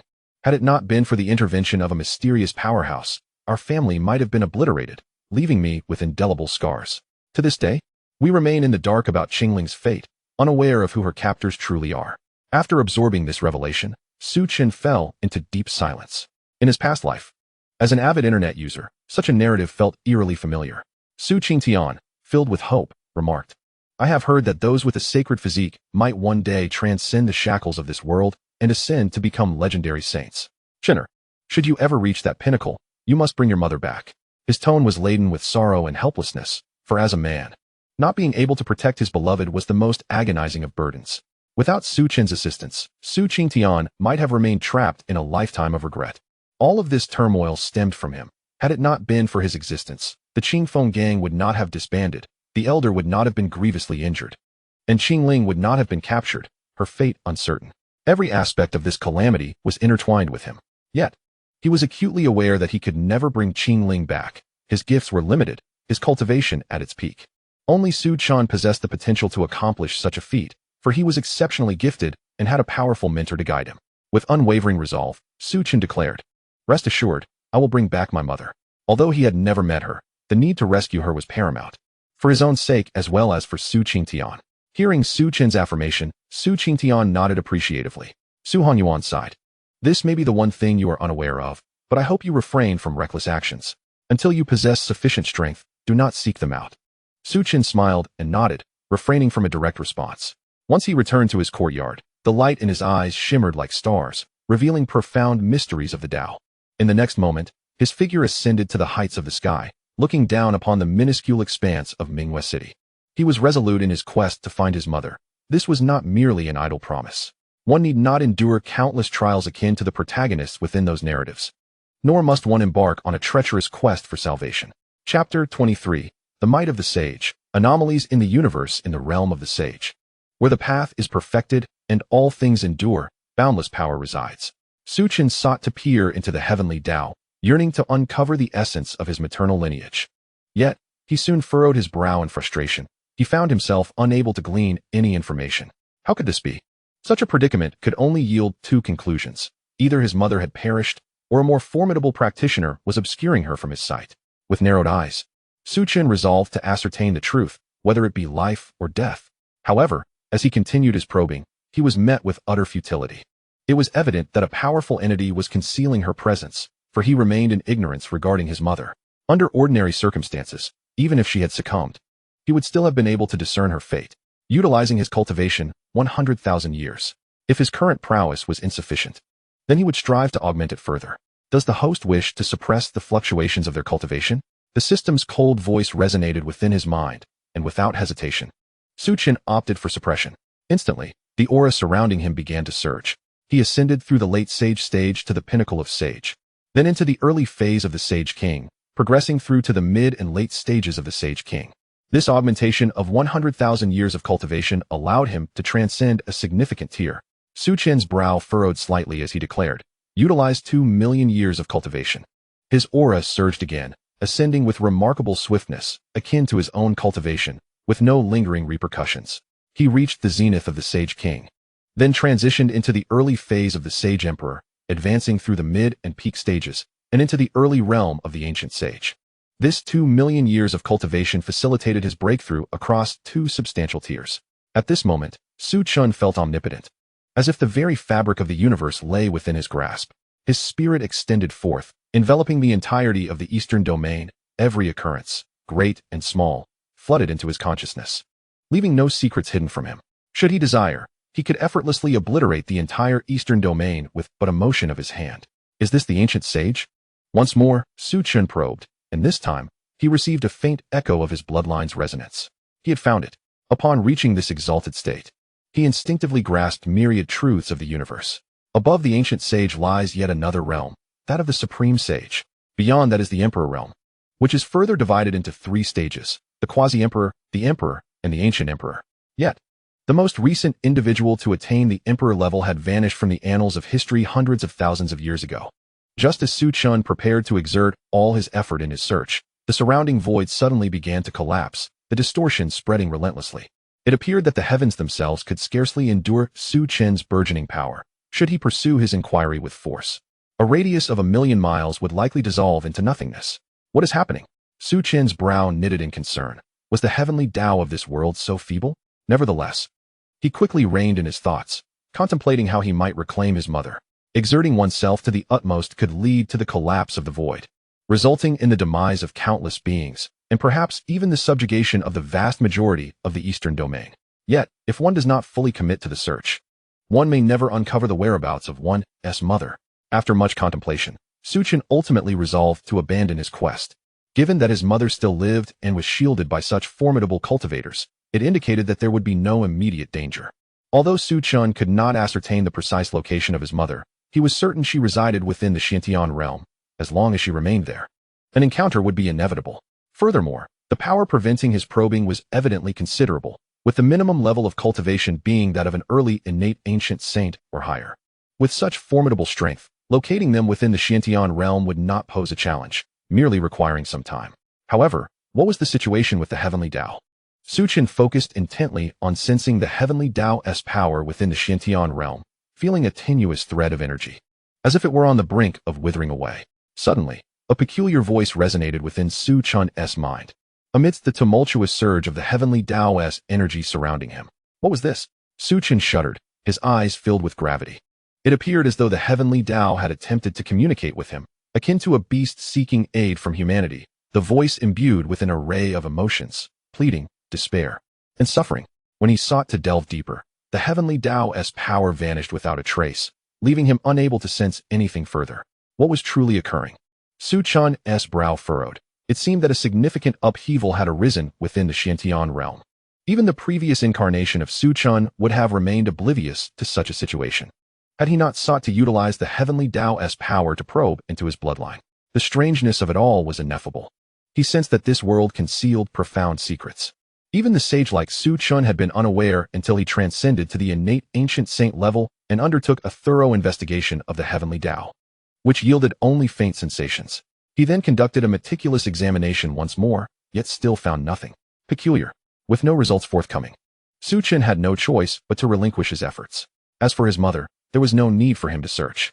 Those individuals had issued a mission from the shadows, and once they discerned the location of the Su family, they would likely descend upon them with haste. How intriguing. A smile graced Su Chen's lips. If all remained tranquil, it would be rather dull. Regardless, he possessed numerous trump cards, if necessary. He could unleash all his accumulated power, with billions of years of cultivation sufficient to elevate him to an extraordinarily formidable level. Should that prove insufficient, he still had the summoning card of Su Xiaoke. Following the annihilation of the 4 great clans, the Su family entered a phase of rapid development. Having inherited the legacies of the 4 clans, the present-day Su family was undeniably affluent, possessing a staggering 30 billion spirit stones accumulated by the 4 families. Additionally, they were endowed with an abundance of heavenly materials and earthly treasures beyond counting. Of course, the most crucial aspect remained their enterprises, which continuously provided resources for the Su family. Among the 4 great clans, the He family was the smallest, yet they boasted a population nearing 10,000. The Wang family was even more fearsome, with close to 70,000 members. Their ability to sustain the operations of their clan while accumulating such a vast quantity of spirit stones underscored the magnitude of their profits. The population of the Su family is sparse, resulting in each individual receiving a greater share of resources. The originally available cultivation resources for the direct lineage have increased tenfold. And following the annihilation of the 4 major families, this figure has surged by an additional threefold. Even the cultivation resources for the collateral branches have experienced a growth of approximately threefold, merely half a month after the demise of the 4 families. The surrounding 4 major cities have successively come to congratulate the Su family. In this corner of the eastern region, there are 5 major cities: Minghua City, Gusu City, Wanli City, Pingyang City, and Fengshua City. The strength among these 5 cities is relatively balanced, and they have long maintained an alliance, resembling a confederation. Each governs its own affairs, yet when external threats arise, they provide mutual support and assistance. The forces of the other 4 major cities have even willingly agreed to pay an annual protection fee to the Su family.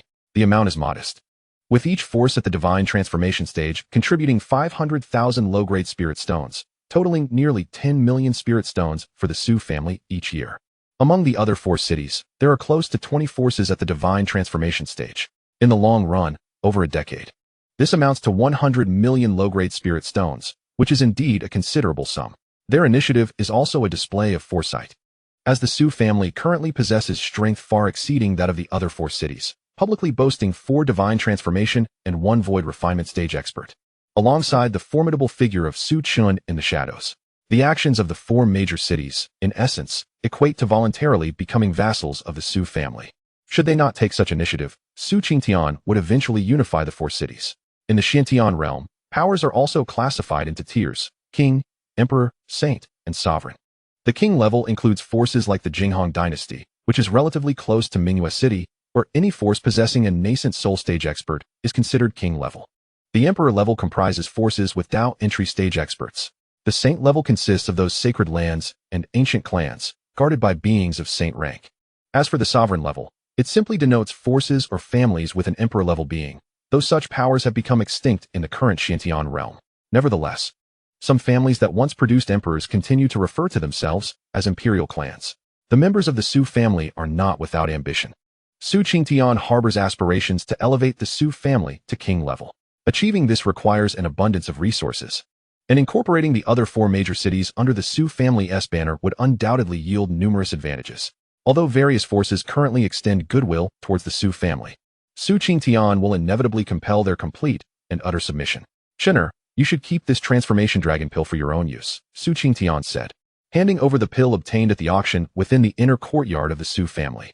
In his view, this elixir would yield the best results for Su Chen. Su Chen's expression darkened slightly. "Father, I have told you countless times that I do not lack resources. You may keep it for yourself. What I provide for the Su family should be for the family to utilize. There is no need for further formality towards me." While Su Qingtian's constant consideration for him is indeed commendable, the crux of the matter is that Su Chen is entirely self-sufficient in terms of resources. With a decisive wave of his hand, Su Chen filled the hall with an intoxicating fragrance of elixirs, each emanating an energy surpassing that of the dragon transformation pill held by Su Qingtian. 6-tier pills were something I lacked not at all. Su Qingtian had intended to speak further, but upon witnessing the 7 or 8 6-tier pills materializing in Su Chen's hand, his pupils constricted in astonishment. Goodness! He was utterly taken aback. 6-tier pills were rare treasures in Minghua City, akin to the dragon transformation pill, which had not graced their presence in a decade. Yet, Su Chen casually produced several 6-tier pills, each of a higher grade than the dragon transformation pill.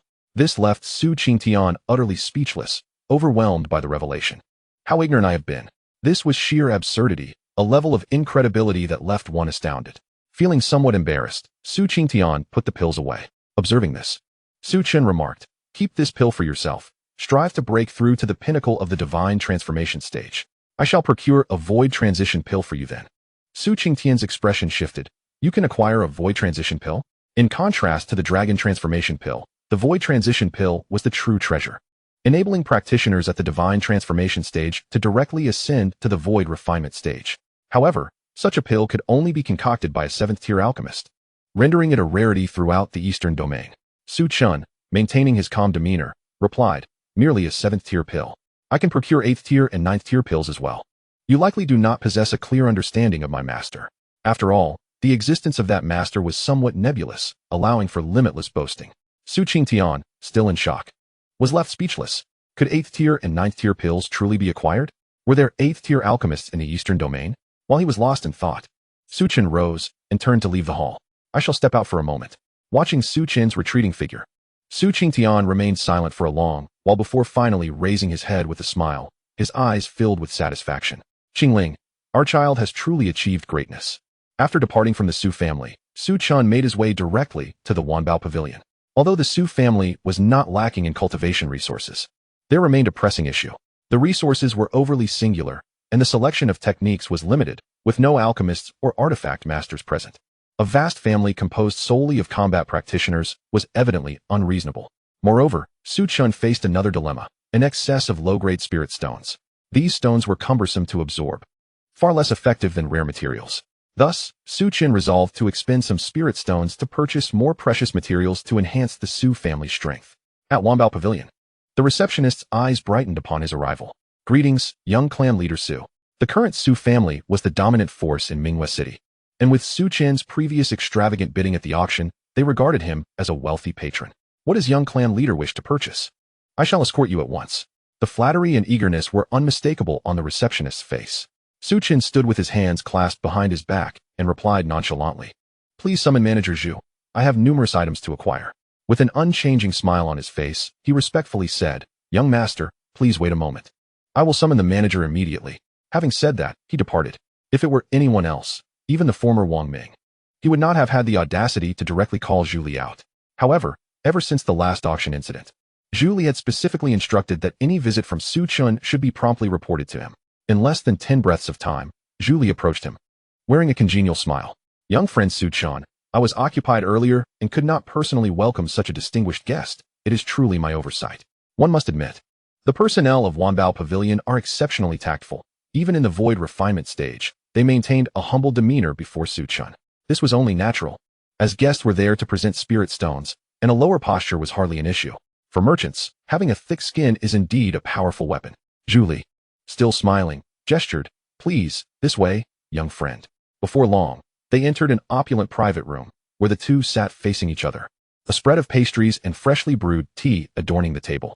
Su Chen picked up a light red pastry and remarked with a smile, Manager Zhu, you truly spare no expense. Serving such high-grade spirit cake to your guests is quite generous. The pastries on the table contained immense spiritual energy, and if sold individually, each would fetch a price of up to 30,000 spirit stones. Zhu Li chuckled, What you say is too modest. You are a valued guest of our Wanbao Pavilion. If you fancy these, I shall have someone pack some for the Su family. One could not help but admire the merchant's ability to make Su Chen feel thoroughly at ease with just a few words. Zhu Li then shifted the conversation, inquiring curiously, What does young friend Su Chen intend to purchase this time? I will have it brought to you immediately. Chapter 25.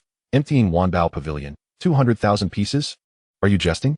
Su Chen asked with curiosity, What is the usual inventory of spirit stone items that your Wanbao Pavilion maintains?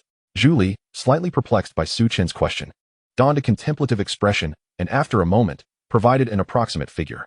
The branches of Wanbao Pavilion generally determine their inventory based on the local area, deciding both the level and quantity of items to stock.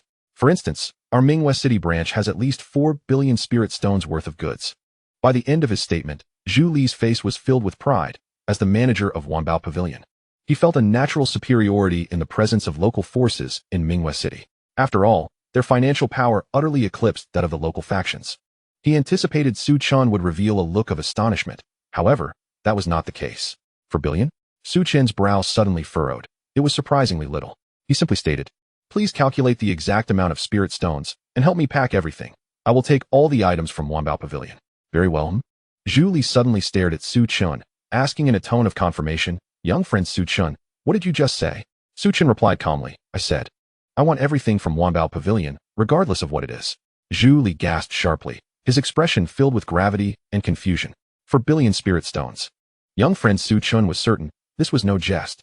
The prospect of depleting the inventory of the Wanbao Pavilion is truly alarming, an unprecedented occurrence.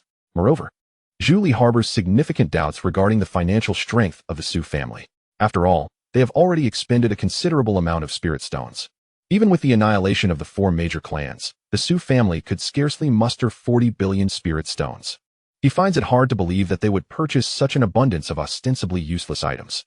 Among the items valued at 40 billion spirit stones, at least one-third would prove of little assistance in cultivation, effectively rendering them mere relics gathering dust in a storeroom. Unwilling to engage in further debate, Su Chen promptly produced a spatial ring containing 1 billion low-grade spirit stones, serving as a deposit. Upon receiving it, Zhu Li gasped in astonishment. A deposit of 1 billion spirit stones. At that moment, even his skepticism faded, as such a substantial deposit could hardly be a deception. Zhu Li's eyes gleamed with fervor, for the prospect of a 40 billion spirit stone transaction promised a staggering commission for him. Please hold on, I shall prepare this immediately. Zhu Li, eager to avoid keeping Su Chen waiting, hastily exited to arrange for personnel to pack the items and begin assessing their value. Within half an hour, he returned, presenting everything before Su Chen. Young Master Su, here are all the items from Wanbao Pavilion, valued at a total of 4,357,000,000 low-grade spirit stones. However, as this is our first encounter with such a lavish client, we have graciously waived 7 million spirit stones. Zhu Li held 11 top-tier spatial rings, each vast and filled to capacity with rare treasures. He had thoughtfully categorized the items for clarity. Once Su Chen confirmed everything was satisfactory, he promptly transferred the remaining spirit stones. Yet, a hint of lingering curiosity compelled him to inquire, is this all that Wanbao Pavilion has to offer? Surely, there must be something more exceptional. Zhu Li swallowed hard, questioning whether this was not sufficient. Among the items Su Chen had purchased were several treasures intended for the use of those at the void refinement stage. But your Su family has but one practitioner at that level, he thought. Yet, Su Chen's tone dripped with disdain, implying, is this truly all that Wanbao Pavilion can provide? Zhu Li, once proud of Wanbao Pavilion, now found his confidence shaken by Su Chen's audacity. What do you mean by better? Su Chen did not respond directly. Instead, he asked, is it possible for Wanbao Pavilion to take special orders? Zhu Li's heart raced at the implication that the Su family still possessed spirit stones. Of course, whatever you desire. I can arrange to procure from our other branches or headquarters, though a portion of the deposit will be required in advance. Su Chen nodded and began. I would like to order 100,000 3 to 5 tier cultivation pills and 100,000 healing elixirs. After articulating his request, Su Chen fell into contemplation, while Zhu Li's smile faltered, confusion clouding his expression. What did you just say? 100,000 3 to 5 tier cultivation pills.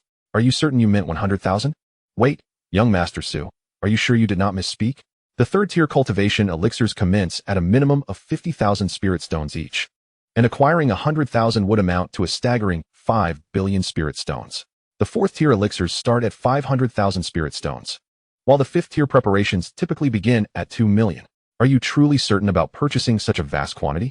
Had Su Chen approached him, expressing a desire to procure 100,000 elixirs ranging from the third to the fifth tier, he would have deemed the individual a fool. Yet, inexplicably, he now sensed that Su Chen possessed the means to afford such an expense. After a moment's contemplation, Su Chen calculated that the total from earlier amounted to merely over 200 billion, seemingly not even reaching 1 trillion. Moreover, he still had a balance of lower-grade spirit stones amounting to 6,500 trillion and 156 billion. Well, adding 100,000 elixirs would equate to 200,000. Observing Su Chen's earnest demeanor, Zhu Li could hardly contain himself, mistakenly believing that Su Chen was merely reorganizing his thoughts. To his astonishment, Su Chen actually found the quantity insufficient. Once he finished speaking, he cast a doubtful glance at Zhu Li, inquiring, Manager Zhu, is your Wanbao Pavilion capable of fulfilling this request? Not at all. Zhu Li's lips twitched in response. This is indeed somewhat challenging. We can certainly provide the third and fourth tier elixirs, but 20,000 fifth tier elixirs is quite excessive. Even our headquarters would struggle to gather them in a short time frame. Would you like to consider other options? As he spoke, Zhu Li hastily presented a booklet detailing all the items available at Wanbao Pavilion. In truth, he had overstated their capabilities. They could hardly muster 20,000 fifth-tier elixirs, let alone 4,000 of the same. Su Chen, skeptical, glanced at him, suspecting that Wanbao Pavilion lacked sufficient supplies. He pointed to the dragon transformation elixir he had purchased at the auction and asked, does your pavilion have many of this particular elixir? Zhu Li's expression turned awkward as he responded. This elixir is exceedingly complex to refine, and our stock is quite limited. Su Chen waved his hand, no longer wishing to listen, and remarked, your Wanbao Pavilion is rather disappointing. It seems you have no elixirs of value. The smile on Zhu Li's face became rigid, yet he had no counter-argument. How could he refute a request for 20,000 fifth-tier elixirs? Nevertheless, Zhu Li felt a twinge of concern. Even if Wanbao Pavilion could indeed procure 20,000 fifth-tier elixirs, that would represent a staggering value of at least 2,000 billion lower-grade spirit stones. Could Su Chen truly afford such an expenditure? Chapter 26. Placing an order after perusing the items for some time, Su Chen spoke with a placid gaze. Very well. Return to your superiors and ascertain precisely what Wanbao Pavilion has available. I will take everything. With an excess of lower-grade spirit stones, Su Chen contemplated converting them entirely into treasures, which would greatly benefit him. Furthermore, he still had countless medium-grade and upper-grade spirit stones yet to be utilized. This is quite difficult. Zhu Li furrowed his brow and replied, Young Master Su, Wanbao Pavilion possesses a plethora of treasures, roughly estimated to be worth trillions. This is no jest. If Su Chen had merely requested 10,000 elixirs, Zhu Li might have believed him, but to empty the entirety of Wanbao Pavilion was simply implausible. It was utterly absurd. Who among the entire Eastern domain could possibly deplete the treasures of the 10,000 treasures pavilion? Only those of saintly stature might stand a chance. 10 trillion? Su Chen quietly calculated. A trillion is 1 jiao, and 10 trillion equates to 1 jing. Current balance of low-grade spirit stones, 6,500 jing and 1,563 trillion. Astonishing. Su Chen could not help but exclaim in disbelief. I have exerted myself to the extent of merely spending 1/6,000th of this. After a moment's contemplation, however, he abandoned the notion of liquidating everything. It was simply too arduous and indeed rather extraordinary. Shaking his head, Su Chen spoke. Let us consider an alternative.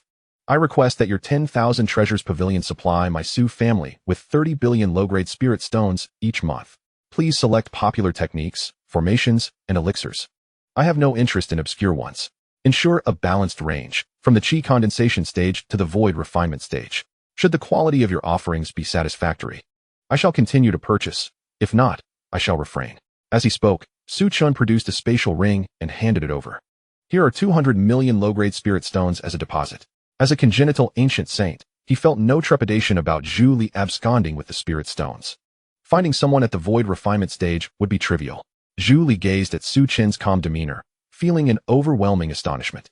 Having engaged in trade for many years, he understood that the young master of the Su family was far from ordinary, undoubtedly concealing great secrets. Yet, Zhu Li dared not indulge in any greed. Su Chen's willingness to directly entrust him with the spirit stones, coupled with his confidence in the transaction, indicated that he had no fear of Zhu Li's avarice. Furthermore, the Wanjin Merchant Guild had never previously acted against their patrons. With a respectful expression, Zhu Li replied, Yes, esteemed young Master Su, rest assured. I shall promptly report this matter to headquarters and ensure swift delivery to the Su family. Su Chen uttered no further words, nodding before departing from the 10,000 treasures pavilion without hesitation. Observing Su Chen's retreating figure, Zhu Li felt a sense of disbelief, as if today's events were a dream. Suddenly, he slapped himself, the sharp pain jolting him back to reality. He knew this was indeed true. Looking at the now empty 10,000 treasures pavilion, he could not suppress a bitter smile. The pavilion had transformed from a treasure trove into a mere repository of spirit stones. After lingering in a daze for some time, he left Mingwei City to report back to the headquarters. The 10,000 treasures pavilion solely engaged in commerce, regardless of how many spirit stones Su Chen possessed. They held no ill intentions. It was precisely this principle that had allowed the pavilion to thrive within the Xintian realm and expand to its current stature. Yet, one must admit that Su Chen was rather extraordinary. How could he possess such an abundance of spirit stones? Clearly, such a person should not be present in Mingwei City. On his way back, Su Chen reflected on the treasures acquired through system sign-ins and curiously inquired, System, can those spiritual roots and bodies be utilized by others? He had amassed an excessive number of physiques through sign-ins, including hundreds of exceptional spiritual roots. The more distinguished ones, such as the holy body and immortal body, were also in plentiful supply, yet he could only possess one physique. Having multiples would lead to conflict. Thus, the surplus felt like a waste. The system can be utilized by others. However, outsiders lack protection and may endure unbearable pain when integrating with spiritual roots or special physiques. Su Chen felt a surge of joy, realizing that he could allocate the surplus physiques to the direct descendants of the Su family. With this, he need not worry about the Su family's rise to prominence. Having adopted the Su family as his own, he naturally yearned for its strength to flourish. Upon returning to the Su family, Su Chen did not present all the treasures acquired from the Wanjin Chamber of Commerce. Instead, he selectively chose items worth 1 billion spiritual stones that would aid in cultivation, keeping the rest for himself. With the substantial resources Su Chen had previously provided, Su Chen approached this occasion with considerably more composure. Holding the spatial ring given by Su Chen, he felt a mix of emotions and profound confusion. The peculiar occurrences surrounding Su Chen felt surreal to him. Shaking his head, Su Chen's gaze regained its tranquility, regardless of the secrets Su Chen harbored. He was still the child of Su Chen and the young patriarch of the Su family, which was sufficient for him. He had no desire to delve into the mysteries surrounding Su Chen. Returning to his courtyard, Su Chen reclined in his chair, a look of utter contentment upon his face. This post-transmigration life had not been in vain, considering he had spent 1,000,000 years in the void. Upon seeing Su Chen return home, Hanshi promptly approached him to offer a massage.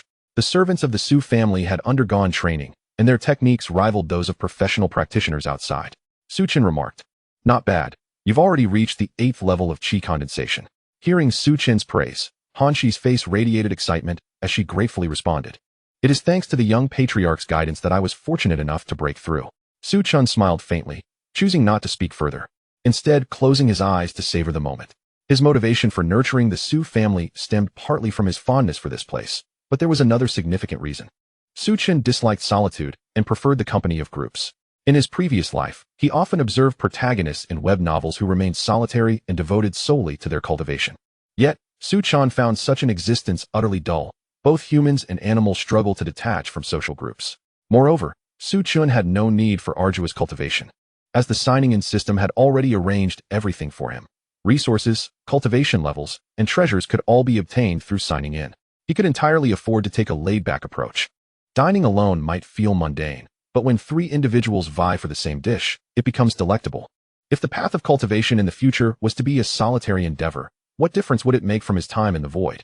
However, the cultivation levels and qualities of the Su family members were rather inadequate.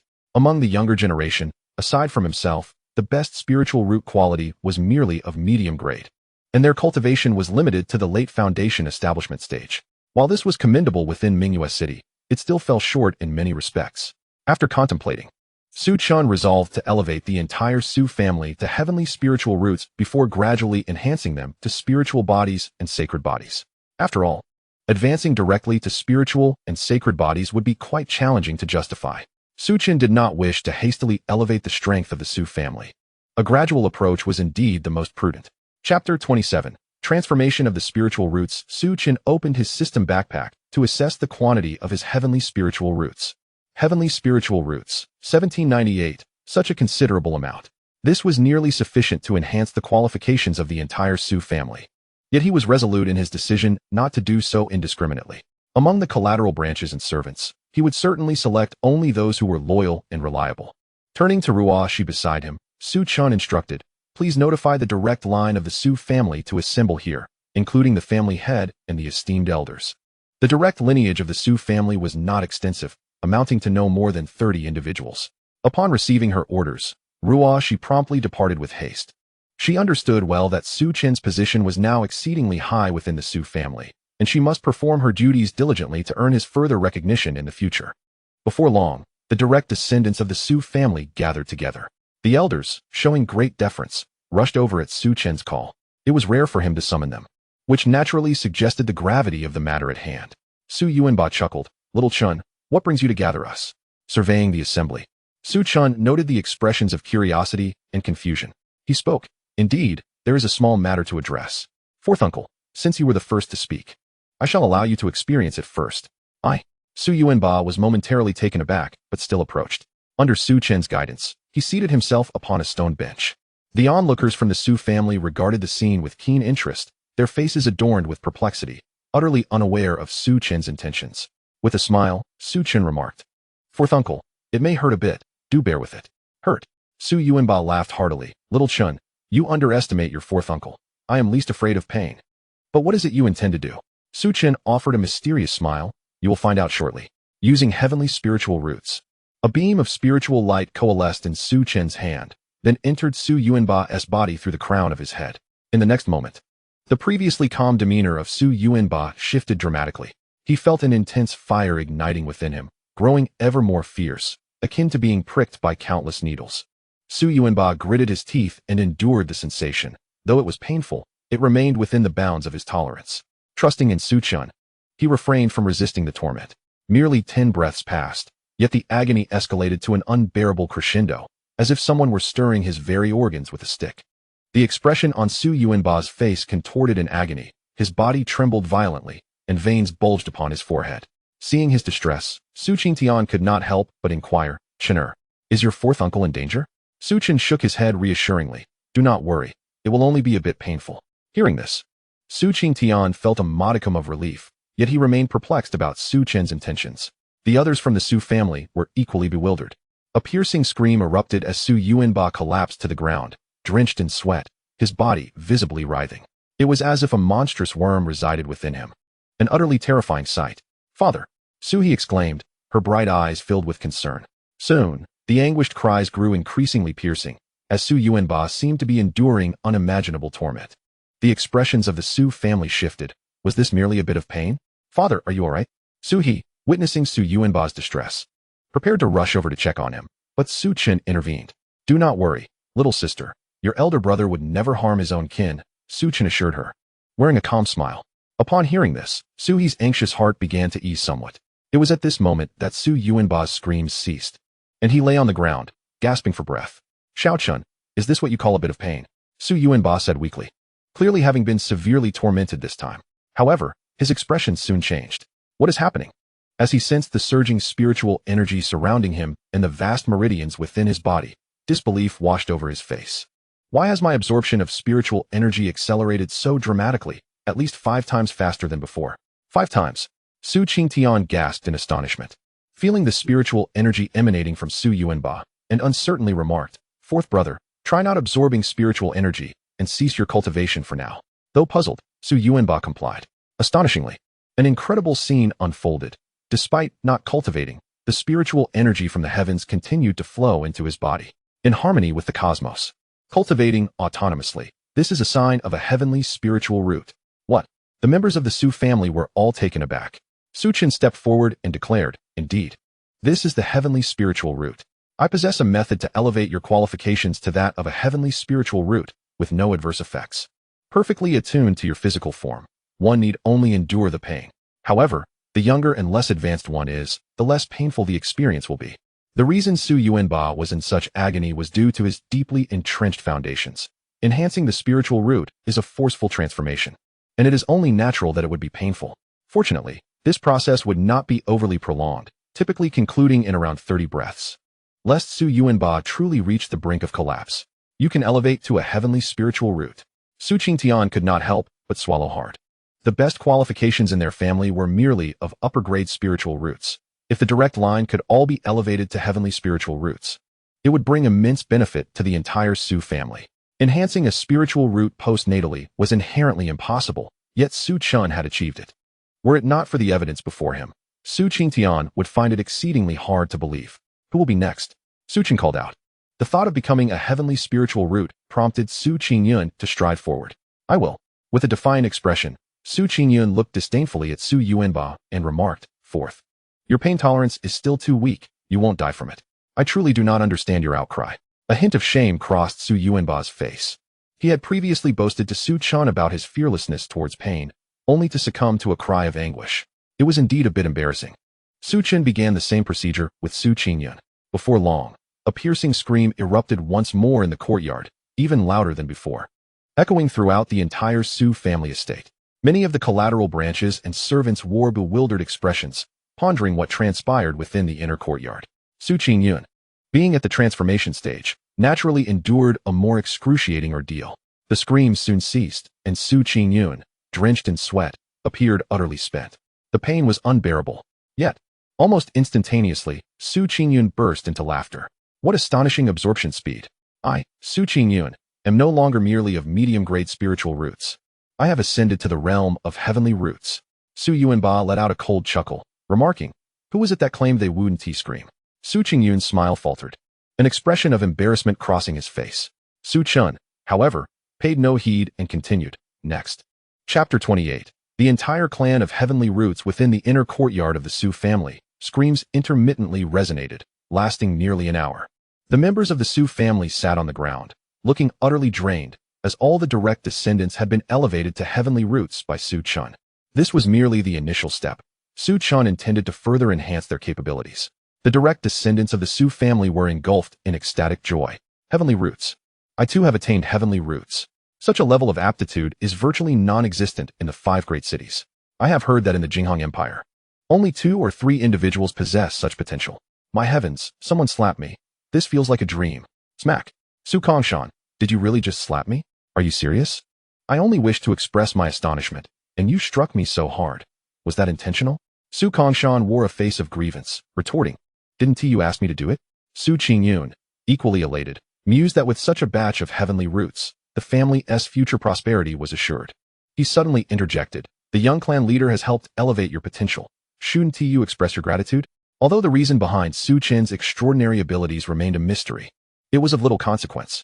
The future of the Su family undoubtedly belonged to Su Chen, and fostering good relations with him would undoubtedly benefit the younger generation. The youth promptly realized this, rising to their feet to bow in appreciation. Thank you, young clan leader. At that moment, their gazes towards Su Chen shifted, imbued with a mixture of reverence and gratitude. Su Chen did not refuse their thanks. He merely smiled and nodded in acknowledgement. Suddenly, Su Qingtian spoke with gravity. No one is to leave. Everyone must first go to the Grand Elder. The other elders immediately understood Su Qingtian's intent. The events of the day must not be divulged, for it would spell disaster for the Su family. The ability to enhance one's potential was unheard of, even after perusing countless ancient tomes. There were only legendary treasures that could strengthen the body and elevate one's limits. Yet, the aid Su Chen provided was entirely different. He truly transformed their potential, a concept fundamentally distinct from the former. Thus, Su Qingtian resolved to employ the soul restriction spell on all direct descendants, forcibly binding their spirits to ensure today's events remained confidential. Su Yinshin added, follow me. A group of direct descendants found themselves bewildered, uncertain of their next steps. However, there were astute individuals who understood the underlying reasons, yet they exhibited no resistance. In their eyes, today's events must remain confidential. Once they departed, Su Chen glanced at Ruoshi beside him and calmly said, Ruoshi, please come here. Ruoshi, momentarily taken aback, quickly regained her composure, her face illuminating with sheer joy. Thank you, young clan leader. Soon after, Ruoshi was rolling on the ground, crying out in agony. Elevating Ruoshi's cultivation was a relatively simple task. The young girl was loyal to him and possessed decent capabilities. By enhancing her abilities, she could assist him in greater endeavors. The courtyard was now left with only Su Chen and Ruoshi. Before long, the pain vanished from Ruoshi's face, replaced by excitement as she felt the surge of spiritual energy flooding into her body. From this day forth, I too possess a heavenly spiritual root. Ruoshi promptly knelt before Su Chen, her tone brimming with reverence. Ruoshi is deeply grateful for the young clan leader's bestowal. Su Chen replied nonchalantly, I grant you a heavenly spiritual root with the hope that you will perform your duties well. Do not let me down. Ruoshi's heart tightened as she spoke earnestly. Rest assured, young clan leader, Ruoshi is devoted to you for this lifetime, and shall never betray you. She understood that what the young clan leader valued was not merely ability, but loyalty. With Su Chen's stature, he could easily find individuals more capable than herself. Yet he chose to enhance her qualifications, indicating that he esteemed her loyalty. Ruoshi felt a surge of excitement. It meant that as long as she remained loyal to Su Chen, she would be cherished. From the moment she began serving Su Chen, she belonged to him, and loyalty was the most fundamental obligation. Moreover, she was now willing to sacrifice everything for him. What difficulty was there in remaining loyal? Su Chen remarked coolly, I hope your words are not mere lip service. He turned and returned to his chamber, while Ruoshi gazed at his retreating figure, biting her lip. Her cheeks flushed as she said, Does the young clan leader require me to attend to you? In the Su family, it was customary for maidservants to care for their master's daily needs and, when necessary, to share their bed. Su Chen raised an eyebrow and re-entered his room. Ruoshi, however, was elated. The fact that the young clan leader did not close the door indicated he welcomed her presence. Her face beamed with excitement and anticipation as she hurried after him. Upon finding Su Chen lying on the bed, she approached the bedside, delicately shedding her garments and climbing onto the bed. Remembering the teachings of the family steward, Ruoshi blushed deeply as she gently unfastened Su Chen's clothing, and thus, the night unfolded in a springtime embrace. As dawn broke, a gentle mist enveloped the world, imparting a refreshing sensation. Su Chen emerged from his room, feeling invigorated, while Ruoshi followed closely behind, her steps somewhat awkward, clearly still affected by the events of the previous night. Su Chen felt an immense sense of satisfaction. He was not a saint. Having traversed into a new life, he intended to relish it fully. Was he to live a solitary existence devoid of familial bonds? The most alluring aspects for a man are power, wealth, and women. Children make choices. I desire them all. When Ruoshi proactively mentioned her desire to share a bed, he did not refuse her. However, there remained one individual in the Su family who had not yet been bestowed with spiritual roots, Su Hanyuan. The old master had just broken through to the void refinement stage, yet his realm was somewhat unstable. Thus, upon returning to the Su family, he secluded himself for meditation, needing to find a dedicated time to enhance Su Hanyuan's abilities. A few days later, Su Hanyuan emerged from the underground passage, having stabilized his realm. In celebration, the Su family held a grand banquet, albeit only within the confines of the family and not for public display. Su Chen took this opportunity to elevate the old master's spiritual roots to the celestial level. In Mingyue City, Su Chen reclined on his bed, clad in a thin white robe, as Ruoshi gently massaged him from the side. "Young master, there is someone outside seeking Ruoshi, a certainly Qingqing," came the report. Ruoshi's hands paused abruptly, but she soon resumed her soothing ministrations. "Go take a look. It's nothing of concern," Su Chen instructed. Ruoshi hesitated momentarily, but after a brief inner struggle, she stood up, expressing her gratitude. "Thank you, young master," with a wave of his hand. She turned and exited the courtyard. At the entrance of the Su family, a woman in her early 20s exhibited a visage filled with anxiety, pacing back and forth. Before long, Ruoshi emerged, and upon catching sight of her, Li Qingqing rushed forward as if she had found a savior. "Sister, I implore you to help. Something has happened at home." Chapter 29, A Demand for a Person, Falsifying the Su family identity? Ruoshi's expression turned somewhat cold as she disregarded Li Qingqing's pleas, stating flatly, "Since the day you abandoned me at the Su family's doorstep, I have severed ties with you. Do not seek me out again." She had been cast away to the Su family at a tender age of less than 2. Had it not been for the kindness of a steward from the Su family, she might have perished. Having spoken, Ruoshi turned to leave. Witnessing this, Li Qingqing fell to her knees, her face awash with desperation. "Sister, our parents did not wish for it to be this way. At that time, we could scarcely afford food, and the winter was exceptionally harsh. You were too young to survive. They had no choice but to send you to the Su family. Please, I beg you, help us." As she spoke, Li Qingqing nearly bowed her head in reverence. Ruoshi halted her steps, taking a deep breath, her face etched with compassion. Deep down, she understood the dire circumstances her family had faced.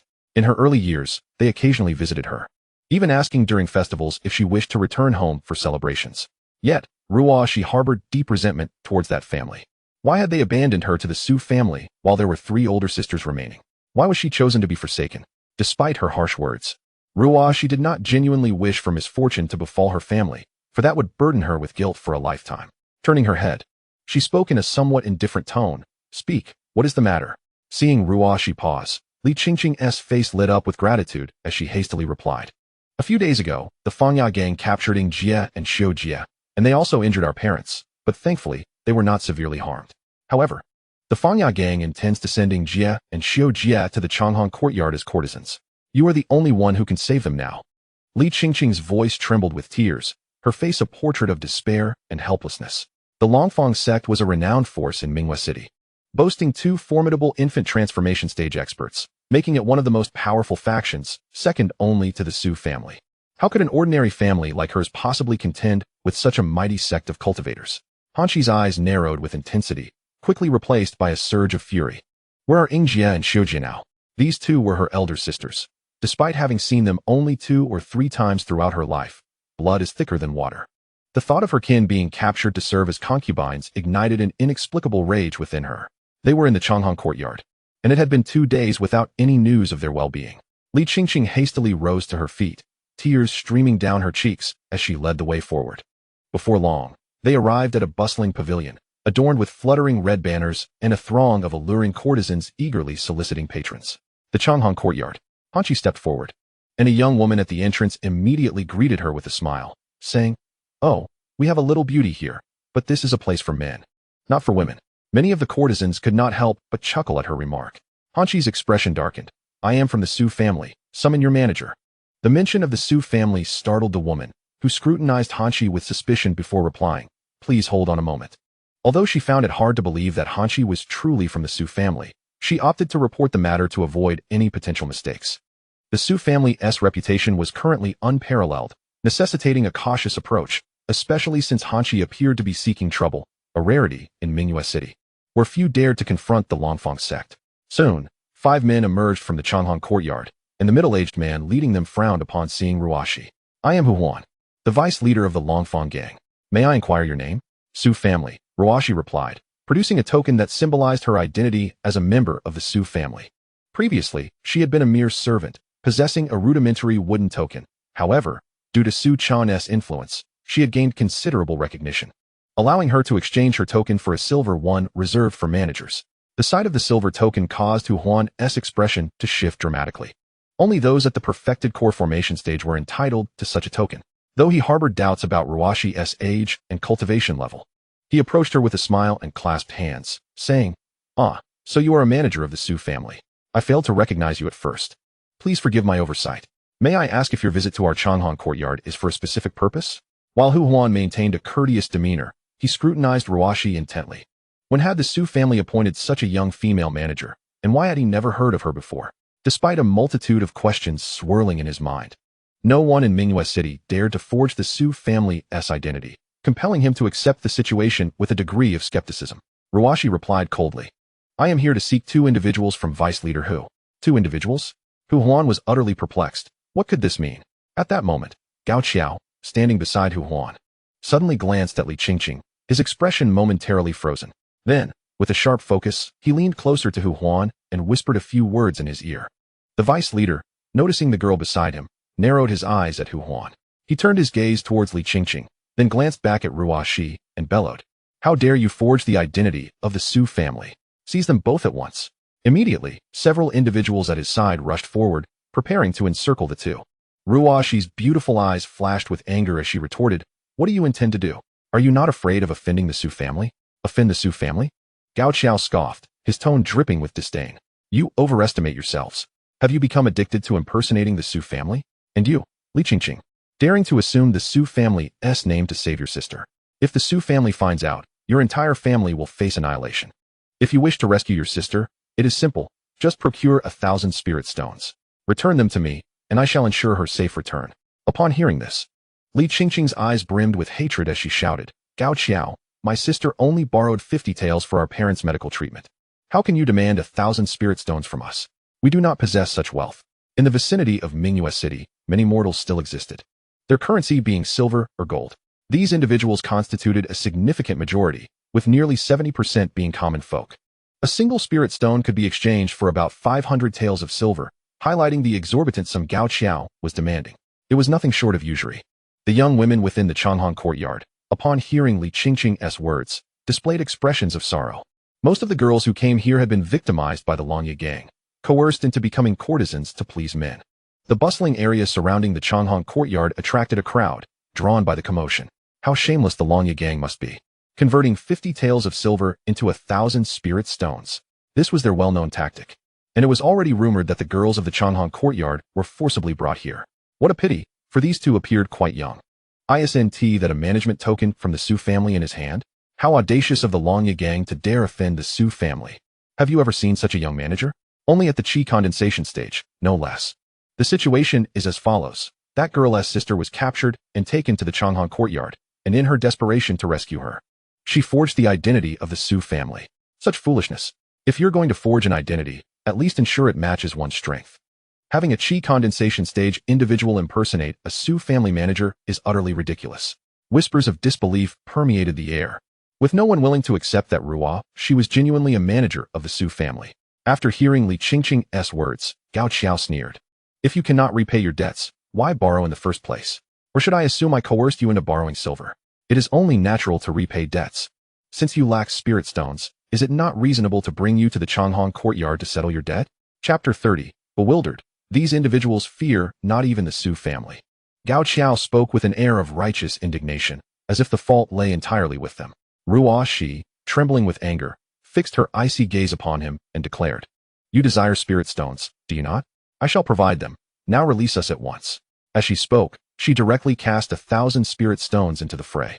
Engaging in conflict with the Longfang gang was evidently disadvantageous for her. Although she hailed from the Su family, her influence was negligible, and even if she wished to act against the Longfang gang, she lacked the capability. Moreover, with 2 nascent soul stage members in the Longfang gang, It was highly improbable that the Su family would risk enmity over a mere servant, unless she sought Su Chen's assistance, but as a servant, she was subordinate to him. Servants typically fulfill their master's requests. It is not customary for a master to assist a servant. Upon witnessing Ruashi produce 1,000 spirit stones, Gao Qiao's eyes gleamed with intrigue. He exchanged a glance with Hu Huan, receiving an affirmative nod before he let out a cold smirk and disdainfully remarked, "That 1,000 spirit stones are merely a fraction of what Li Ying and Li Xiu owe me. We brought them to the Changhong courtyard for training and guidance, and instructed them in the ways of becoming courtesans. Thus, you must also provide an additional 100,000 spirit stones as a guidance fee to claim them."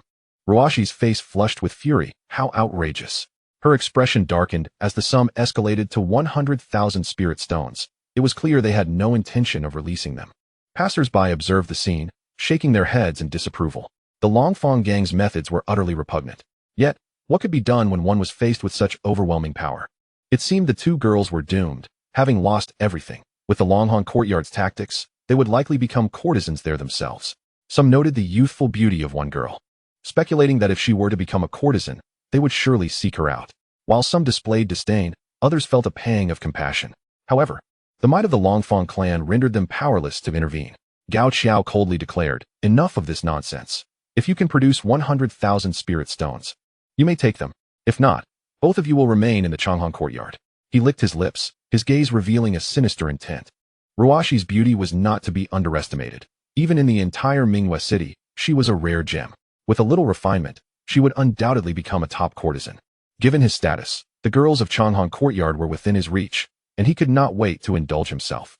Gao Qiao exuded an air of certainty regarding the girl's fate, knowing that even if Ruashi managed to procure the 100,000 lower-grade spirit stones, he could fabricate other excuses, such as claiming they forged their connection to the Su family.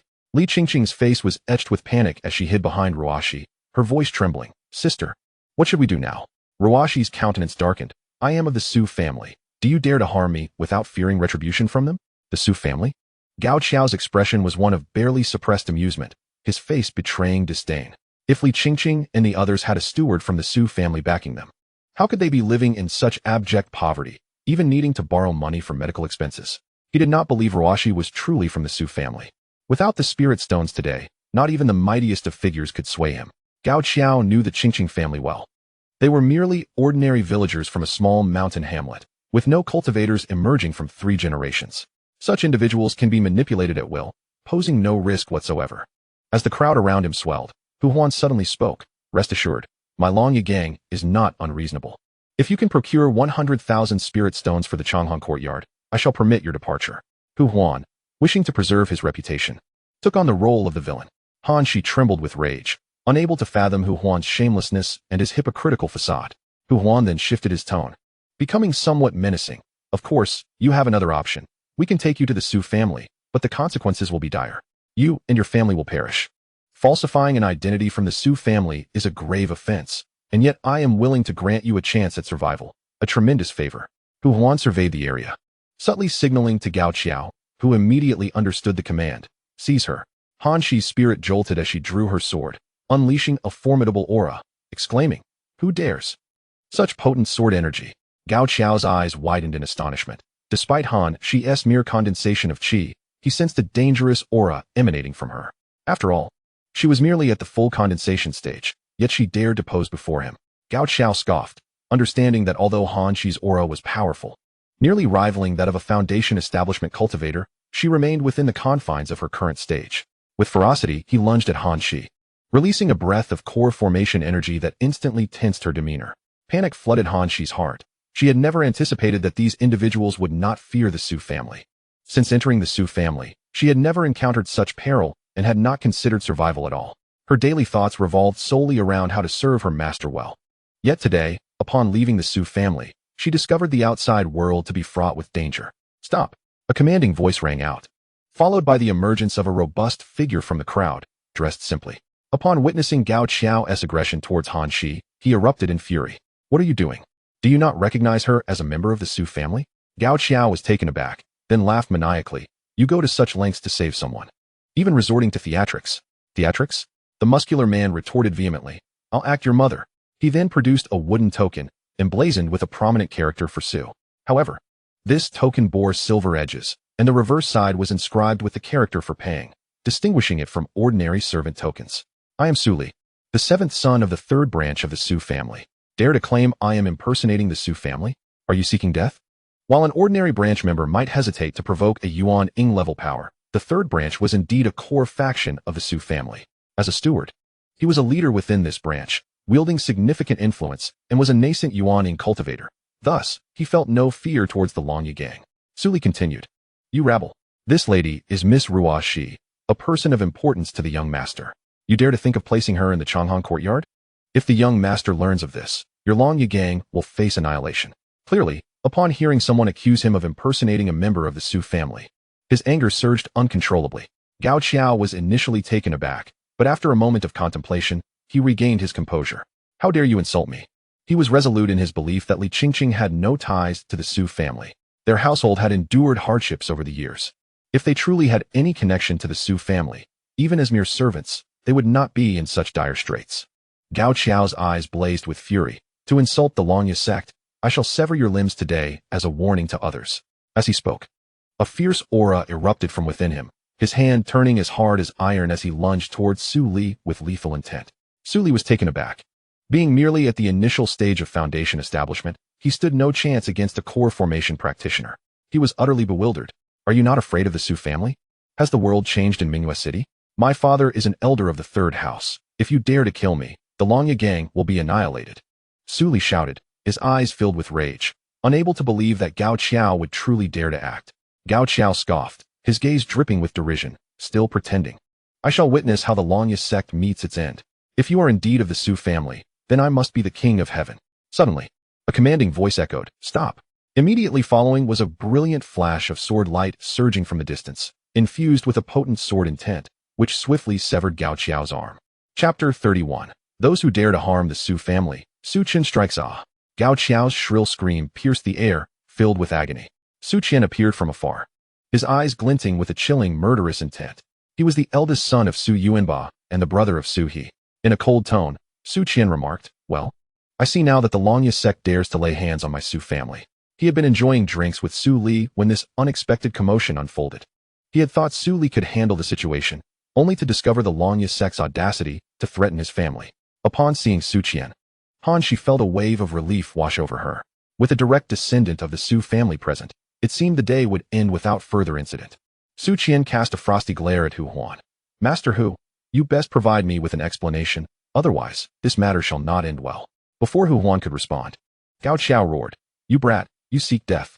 Having lost an arm, his rage reached its zenith, especially since Su Chen had only attained the pinnacle of foundation establishment, while he himself was at the initial stage of core formation.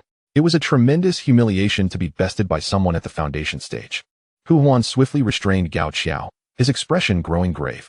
Su Chen exuded an extraordinary aura, and with his foundation stage cultivation, if Li Qingqing indeed had a foundation stage practitioner backing her, there would be no need for her to borrow from Gao Qiao for mere silver. Could they truly be members of the Su family? In that instant, Hu Huan felt a surge of panic. With a respectful gesture, Hu Huan inquired, may I ask for your esteemed name? Su Chen replied nonchalantly, Su family, Su Chen. Su Chen? Hu Huan frowned. This name was unfamiliar to him.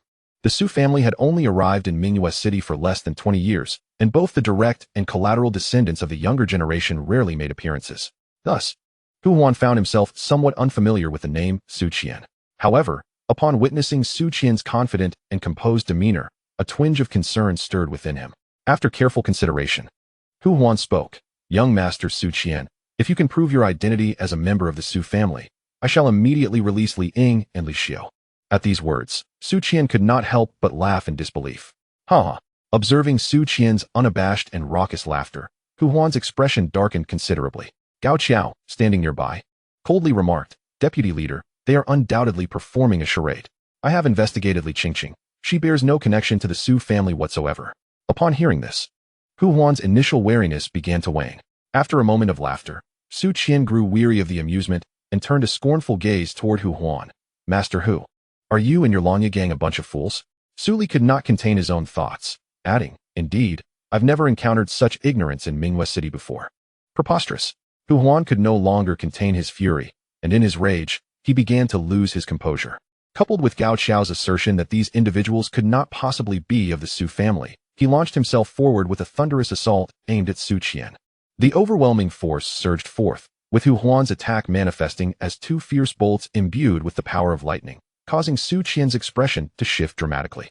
The disparity in their realms was simply too vast. Before a Yuanying stage cultivator, Su Chen, in the late foundation establishment stage, was akin to an ant. What baffled Su Chen was Hu Huan's audacity to strike against a direct descendant of the Su family in Mingyue City. Did he not fear for his life? Was he truly mad? Hu Huan, you seek death. Su Chen roared, for as a direct descendant of the Su family, he possessed trump cards for self-preservation. Just as he prepared to use them, a figure suddenly appeared in front of him. Boom. A tremendous sound erupted as Hu Huan was sent flying back like an arrow released from a bow, crashing into the ground and creating a deep pit several meters wide, blood gushing from his body. Before Su Chen stood a figure of clean and handsome visage, tall and strikingly attractive. Young master. A cry of astonishment rang out, and Ruoxi's face lit up with joy. Su Chen quickly reacted, his expression brightening. Fifth brother. He was a few months younger than Su Chen. Thus the address was fitting. Su Chen nodded in acknowledgement, then turned his attention to Hu Huan. Speaking with an indifferent tone, how dare a mere initial Yuanying stage cultivator lay hands on a direct descendant of the Su family, truly ignorant of your own mortality? Upon the appearance of Su Chen, many nearby gasped in shock. This person looks familiar. No need to ponder. He is Su Chen, the young clan leader of the Su family. Heavens, could these individuals truly be of the Su family? It seemed the Longya gang was doomed. If Su Chen was indeed a direct descendant, their fate was sealed. Hu Huan's audacity to strike against the Su family had led him to his end. Nay, it was the end of the Longya gang altogether. While Su Chen was not widely acquainted, he did recognize Su Chen. As they witnessed Hu Huan's misfortune, a crowd of onlookers displayed expressions of schadenfreude. Hu Huan's chest caved in. Had he been an ordinary person, he would have surely perished by now. However, the vitality of the nascent soul stage is astonishing. This is how he managed to survive, albeit with severe injuries. Hu Huan gritted his teeth against the excruciating pain, hastily rising to kneel on the ground, his face a mask of terror as he implored, "Young Master Su, spare my life. I was momentarily deceived by slanderous words and nearly harmed the Su family." He never anticipated that the individuals before him were indeed members of the Su family. The crux of the matter lay with Li Qingqing. How could she sway so many of the Su family while her own household languished in misery? Now, regardless of how he doubted Su Chen's identity, it was futile, for after their recent confrontation, he was certain he was no match for Su Chen. Enough. Su Chen stated coolly, "I have little patience for such drivel." With that, he appeared beside Hu Huan like a specter, raising his foot to strike down. The seemingly mundane kick shattered Hu Huan's nascent soul, causing his entire cultivation to plummet to the depths, reducing him to a mere mortal. The onlookers could not help but express their shock at witnessing a nascent soul cultivator so easily rendered powerless. Su Chen's tone grew sharp as he declared, "What audacity to challenge a direct descendant of the Su family. How can our family maintain any semblance of power in Mingyue City henceforth? Su Chen, take this man back to the Su family. In 3 days, he shall face execution in the arena." His decision to spare Hu Huan's life was not born of compassion, but rather a desire to assert dominance, ensuring that all would quake in fear at the mere mention of the Su family, lest such incidents recur. The events of the day were indeed laughable.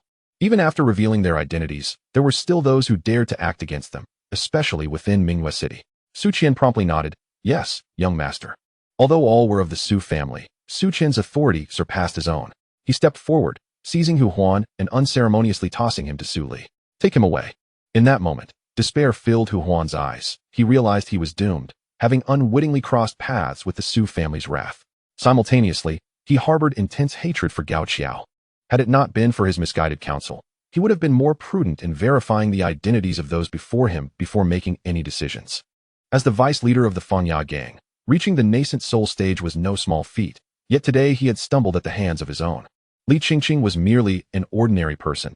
How could she possess the audacity to impersonate a member of the Su family? This alone warranted caution. However, due to her lowly status, he struggled to associate her with such a formidable entity as the Su family, compounded by Gao Xiao's deception, leading him to believe that these individuals were not of the Su family at all. Suddenly, Hu Huan erupted in fury at Gao Xiao. "Gao Xiao, you wretched scoundrel." His vitriol poured forth, yet Gao Xiao, paralyzed by fear, was rendered utterly helpless. Su Chen exerted a gentle grip, unleashing a terrifying force that obliterated those from the Fanya gang, including Gao Xiao. The annihilation of the Fanya gang sent waves of dread through the hearts of those present. Is this the Su family? A nascent soul power standing before them appeared so feeble. The crux of the matter lies with Su Chen, who appears to be significantly more formidable than the rumors suggest. Chapter 32. The destruction of the Fang gang. I have become invincible. Should I not aspire for a touch of grandeur? Concurrently, two powerful auras erupted within Mingyue City, exuding an oppressive force that was almost suffocating, one distinctly surpassing the other. A manifestation of the transformation stage, alongside the nascent soul stage. Elder Su Chen, why do you act against my Fang sect? I have never wronged the Su family. As a furious roar echoed, the aura of the nascent soul stage extinguished in an instant. A tremor coursed through the hearts of the onlookers, particularly those outside the Changhong courtyard, who were acutely aware of the unfolding events. For many, a figure of the nascent soul stage embodies immense power. Yet, before the Su family, such individuals appeared utterly feeble, devoid of even the slightest capacity for resistance. They were vanquished with alarming ease. However, numerous onlookers felt that the demise of the Fang gang's leader was profoundly unjust, having been killed without any prior knowledge. Yet, such occurrences are all too common in Mingyue City, a world where the strong prey upon the weak, leaving little room for moral reasoning. On another front, after slaying Hu Huan, Su Chen vanished from the scene. Ruo Shi, gazing at the spot where Su Chen had disappeared, once again bowed respectfully, expressing her gratitude. Thank you, young master. Following the obliteration of the Fang gang, some bold maidens within the Changhong courtyard immediately began to flee. One led the charge, and soon the entire assembly of maidens scattered in disarray. Two figures burst forth from the Changhong courtyard, adorned in vibrant attire, their faces painted with panic. These were Li Ying and Li Xiu, who had been coerced by the Fang sect using their parents as leverage, forced to receive guests in the Changhong courtyard. Initially, both had resigned themselves to their grim fate. Today marked their first day of receiving guests, yet before they could attend to any, calamity struck. Initially hesitant to flee, they were emboldened upon witnessing the mass exodus of other maidens, prompting them to join in the escape. Sister Xiu, Sister Ying, Li Qingqing called out, spotting the two. Startled, Li Ying and Li Xiu turned toward the voice, recognizing a familiar figure alongside an unfamiliar one. However, both quickly identified the individual as Ruo Shi. A few years prior, their family had visited the Su family to see Ruo Shi. Though the encounter had been brief, the memory of her as a sister remained vivid. They rushed forward, grasping her and urging her to escape. Hurry! Ruo Shi did not resist, and after running a considerable distance, they finally paused at the roadside, gasping for breath. The reunion with Ruo Shi filled Li Ying and Li Xiu with joy, and upon learning that their sister had been the one to rescue them, they were both taken aback. They had assumed Ruo Shi was merely a servant in the Su family, not realizing she served as an attendant to the young master. Witnessing Ruo Shi's fortunate circumstances, envy shone in their eyes. Ultimately, the three sisters earnestly urged Ruo Shi to visit their home, but she gently declined. Feeling unprepared to face their parents, I will find you suitable housing. You must move to Mingyue City as soon as possible. When the time comes, simply come to the Su family to find me. After Ruo Shi finished speaking, she turned and walked away. Li Qingqing could not help but smile wryly, realizing that their younger sister still harbored resentment. Both Li Ying and Li Xiu sighed, acknowledging that their previous actions had indeed been misguided. Ruo Shi, left alone in the Su family, was without support or familial care, enduring great injustices. It was only natural for her to feel aggrieved. However, compared to the prospect of dying from starvation, her situation could be considered fortunate. At that time, a natural disaster had struck, causing a sudden drop in temperature, which did not affect cultivators, but was excruciating for ordinary people. Had they not sent Ruo Shi away, her fate would have been grim. The three elder sisters, being somewhat older, were capable of working, but Ruo Shi was too young and had to be sent to the Su family. In truth, their parents had been deeply concerned when they left Ruo Shi there, waiting at a distance for half a day until she was safely taken into the Su household. Nonetheless, judging by Ruo Shi's current demeanor, there appeared to be significant potential for change. At the Su family residence, Su Chen lay comfortably in a chair, basking in the tranquility of home. After dozing for half an hour, he slowly opened his eyes. The Su family now boasted 3 cultivators at the transformation stage: Su Qingtian, Su Yunqian, and Su Qingyun, while the remaining 3 elders had reached the peak of the nascent soul stage. It would not be long before they too ascended to the transformation stage. Although such progress was commendable, much remained to be accomplished. A formidable power requires more than mere cultivation. It necessitates robust techniques and auxiliary paths, including alchemy, artifact forging, and formations. Su Chen retrieved a formation known as the Spirit Summoning Array, an intermediate heavenly grade array that could enhance the speed of spiritual energy generation in the surrounding area. Centered on the Su family, within a radius of 500 meters, the rate of spiritual energy generation would double, extending outward to 3,000 meters. The rate would increase by half, and within 10,000 meters, it would improve by 50%. The cultivation environment in Mingyu City could only be deemed mediocre, making it exceedingly difficult for void refinement stage cultivators to emerge, let alone those in the integration stage. This situation required either an enhancement of the environment, which would be a laborious task, or a complete relocation of the Su family from Mingyu City. Relocation. Clearly, Su Chen believed the latter option to be preferable. There was truly no need to remain in Mingyu City. The Xiantian realm was replete with numerous blessed lands where the Su family could thrive. Even if they sought to improve their environment, they could select a more favorable location. The primary issue was that the 5 great cities were too remote, hindering the Su family's development. However, these considerations were for the future, and there was no need to rush. Su Chen then began to contemplate his own matters. Due to his prior use of cultivation power, he had now fully developed the Hongming immortal body, which contained the terrifying Hongming purple qi, a formidable weapon. Yet, he felt that something was lacking. His offensive techniques seemed somewhat monotonous, lacking the flair that he desired. He turned his attention to his list of techniques, which ranged from yellow grade to immortal grade. The fiery wave technique, a high-level Xian grade technique, could unleash scorching waves of immense power. Use. Without hesitation, Su Chen chose to activate it. In the next moment, the intricate pathways of the fireball technique were indelibly etched into his mind, as if he had cultivated it himself. Subsequently, Su Chen began to select additional martial arts techniques. The illusionary divine art, a high-tier celestial technique, cultivate. The sky-splitting sword art, a mid-tier imperial technique, cultivate. The devouring god 9 slashes, a third-rank celestial technique, cultivate. Su Chen ultimately selected nearly 100 martial arts techniques to cultivate, with a small portion below the celestial tier, while the majority consisted of saintly and celestial techniques. Satisfied, he closed the system interface. In the future, he would no longer rely solely on his physical prowess for combat. He could harness these techniques. Although their effects were similar, the grandeur they imparted was on an entirely different level. The primordial immortal body was immensely powerful, with a single punch comparable to celestial techniques, yet it was too simple and direct, lacking in elegance. Since he was already invincible, why not pursue a touch of sophistication? Chapter 33. The rapid development of the Su family and the emergence of the 9 dragons in the Hong Empire in the following period.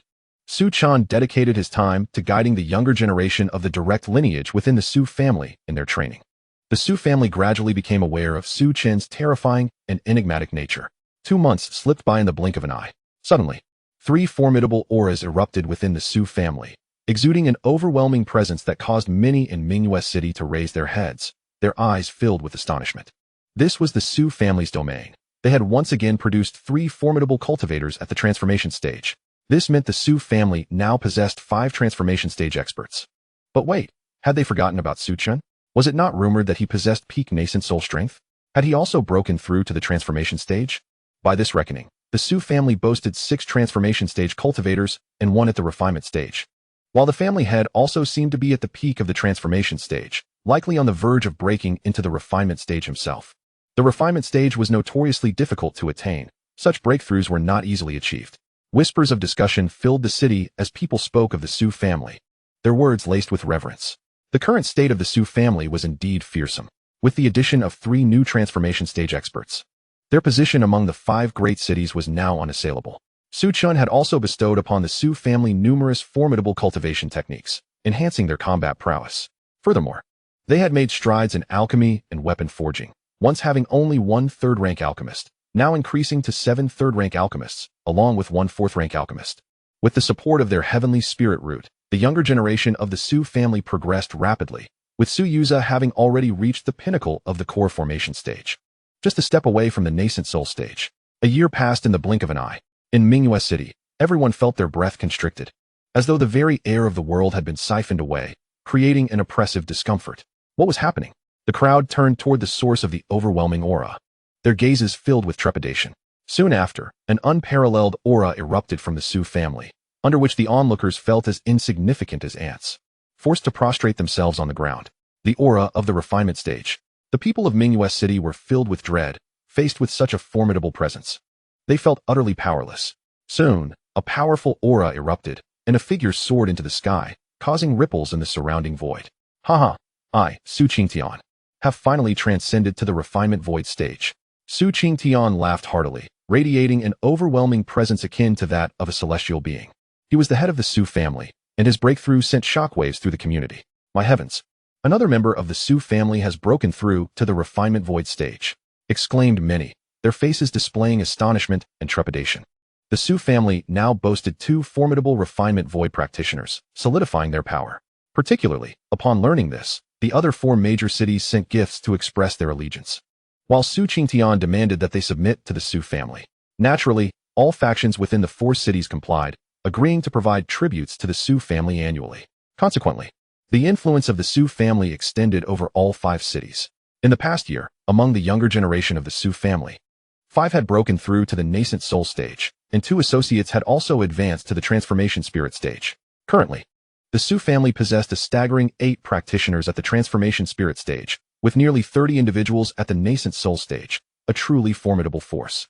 Half a year later, Su Hanyuan further advanced to the mid-refinement void stage, quelling any lingering dissatisfaction from the other 4 cities. The Su family's direct lineage was blessed with innate spiritual roots, and with the monthly influx of cultivation resources from the Wanbao Pavilion, they rapidly ascended in power. In a short span, the Su family reached unprecedented heights, their affairs even catching the attention of the Jinghong Empire. At this time, the Jinghong Empire was in turmoil, as Emperor Jinghong prepared to retreat into seclusion to break through to the return to origin realm, paving the way for his abdication. However, the imperial throne must be maintained, prompting the 9 princes to vie for succession. Throughout its history, the Jinghong Empire had seen 3 emperors. Yet each contest for the throne had resulted in the demise of nearly all competing princes, leaving only one victor. Thus, among the 9, only one could ultimately survive, making the royal family's power struggles exceedingly brutal. Consequently, the Jinghong Empire was engulfed in chaos, with each prince backed by formidable allies. The eldest prince, the strongest of the 9, had even reached the mid-refinement void stage, attracting the most followers and standing as the most likely candidate for the throne. The competition among the 9 princes had reached a fever pitch, with nearly all powers capable of reaching the refinement void stage aligning themselves. However, the sudden emergence of 2 refinement void practitioners in the 5 cities, one of whom was at the mid-refinement void stage, ignited similar ambitions among the 9 princes. They all recognized the necessity of courting the Su family. Although the Jinghong Empire was immensely powerful, the number of refinement void practitioners remained limited, representing a crucial pillar of high-end combat strength. Thus, the presence of 2 refinement void practitioners could often prove pivotal. Shortly after news of the Su family's accomplishments spread, each of the princes dispatched envoys to express their desire for alliance. However, as the Su family had only just stabilized, Su Chen declined nearly all offers. A man adorned in opulent attire sat there, his countenance somewhat grim, having just received a rejection from Su Chen regarding the proposal to ally with the crown prince. Huang Qi, with a displeased expression, remarked, "Master Su, the crown prince has extended a sincere offer. Refusal bears no benefit for your family. Moreover, the crown prince wields the greatest influence. Should he gain the support of the 2 alchemists from the Su family, his chances of success would significantly increase. Once the crown prince ascends to the throne, he will become the sovereign of the Jinghong Empire. At that juncture, will your family still wish to dwell in these remote corners of the 5 great cities? The crown prince could select a site abundant in spiritual energy for your family within the empire." Su Chen, forcing a smile, replied, "Lord Huang, the Su family harbors no ambitions for conflict. Our sole desire is to preserve our existence. The struggle among the 9 dragons is exceedingly perilous. A single misstep could lead to our annihilation. There is no necessity for us to involve ourselves." Upon hearing this, Huang Qi's expression darkened further. To have reached this point in the conversation and still refuse, he exclaimed, rising to his feet, an aura of mid-phase alchemy emanating from him, resembling an enraged lion. "Master Su, I implore you to comprehend that the 5 great cities are ungoverned, merely a remnant of the prior agreement between the former emperor of the Jinghong Empire and the lords of the 5 great cities. Yet now, the lords have vanished, and your family has rebuffed all the princes. Regardless of who ascends to power, there will be no refuge for the Su family. Do you truly believe it is possible to remain aloof and safe?" At this, Su Qingtian's complexion shifted. Although the Su family currently boasted 2 alchemists, they remained powerless against the colossal Jinghong Empire. If the crown prince set his sights on them, it was inevitable that they would face retribution, irrespective of who claimed the throne. Huang Qi, disinterested in further dialogue, scoffed as he turned to leave. "Humph, Master Su, take care of yourself." In the room, only Su Chen remained, his expression one of sorrow. Was it truly so difficult for the Su family to seek mere stability in their development? Shaking his head, he sighed in resignation. Such was the nature of this world. Lacking strength was the fundamental issue. 2 days passed. Master, there is someone outside requesting an audience, claiming to be an old acquaintance of yours. Chapter 34. The seventh prince of the Jinghong Empire, Lin Jin. In the reception hall, upon seeing the person standing inside, Su Chen face lit up with surprise. Brother Lin, is it truly you?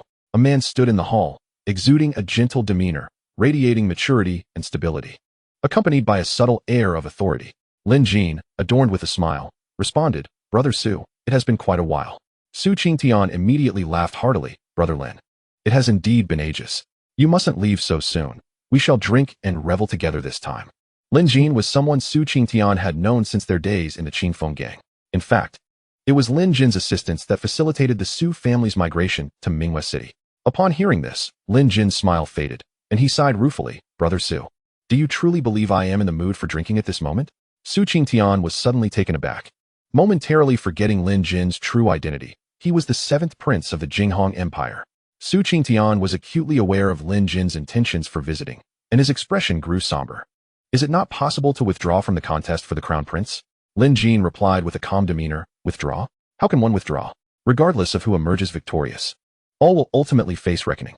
Should I ascend as the crown prince, I shall not spare the other princes.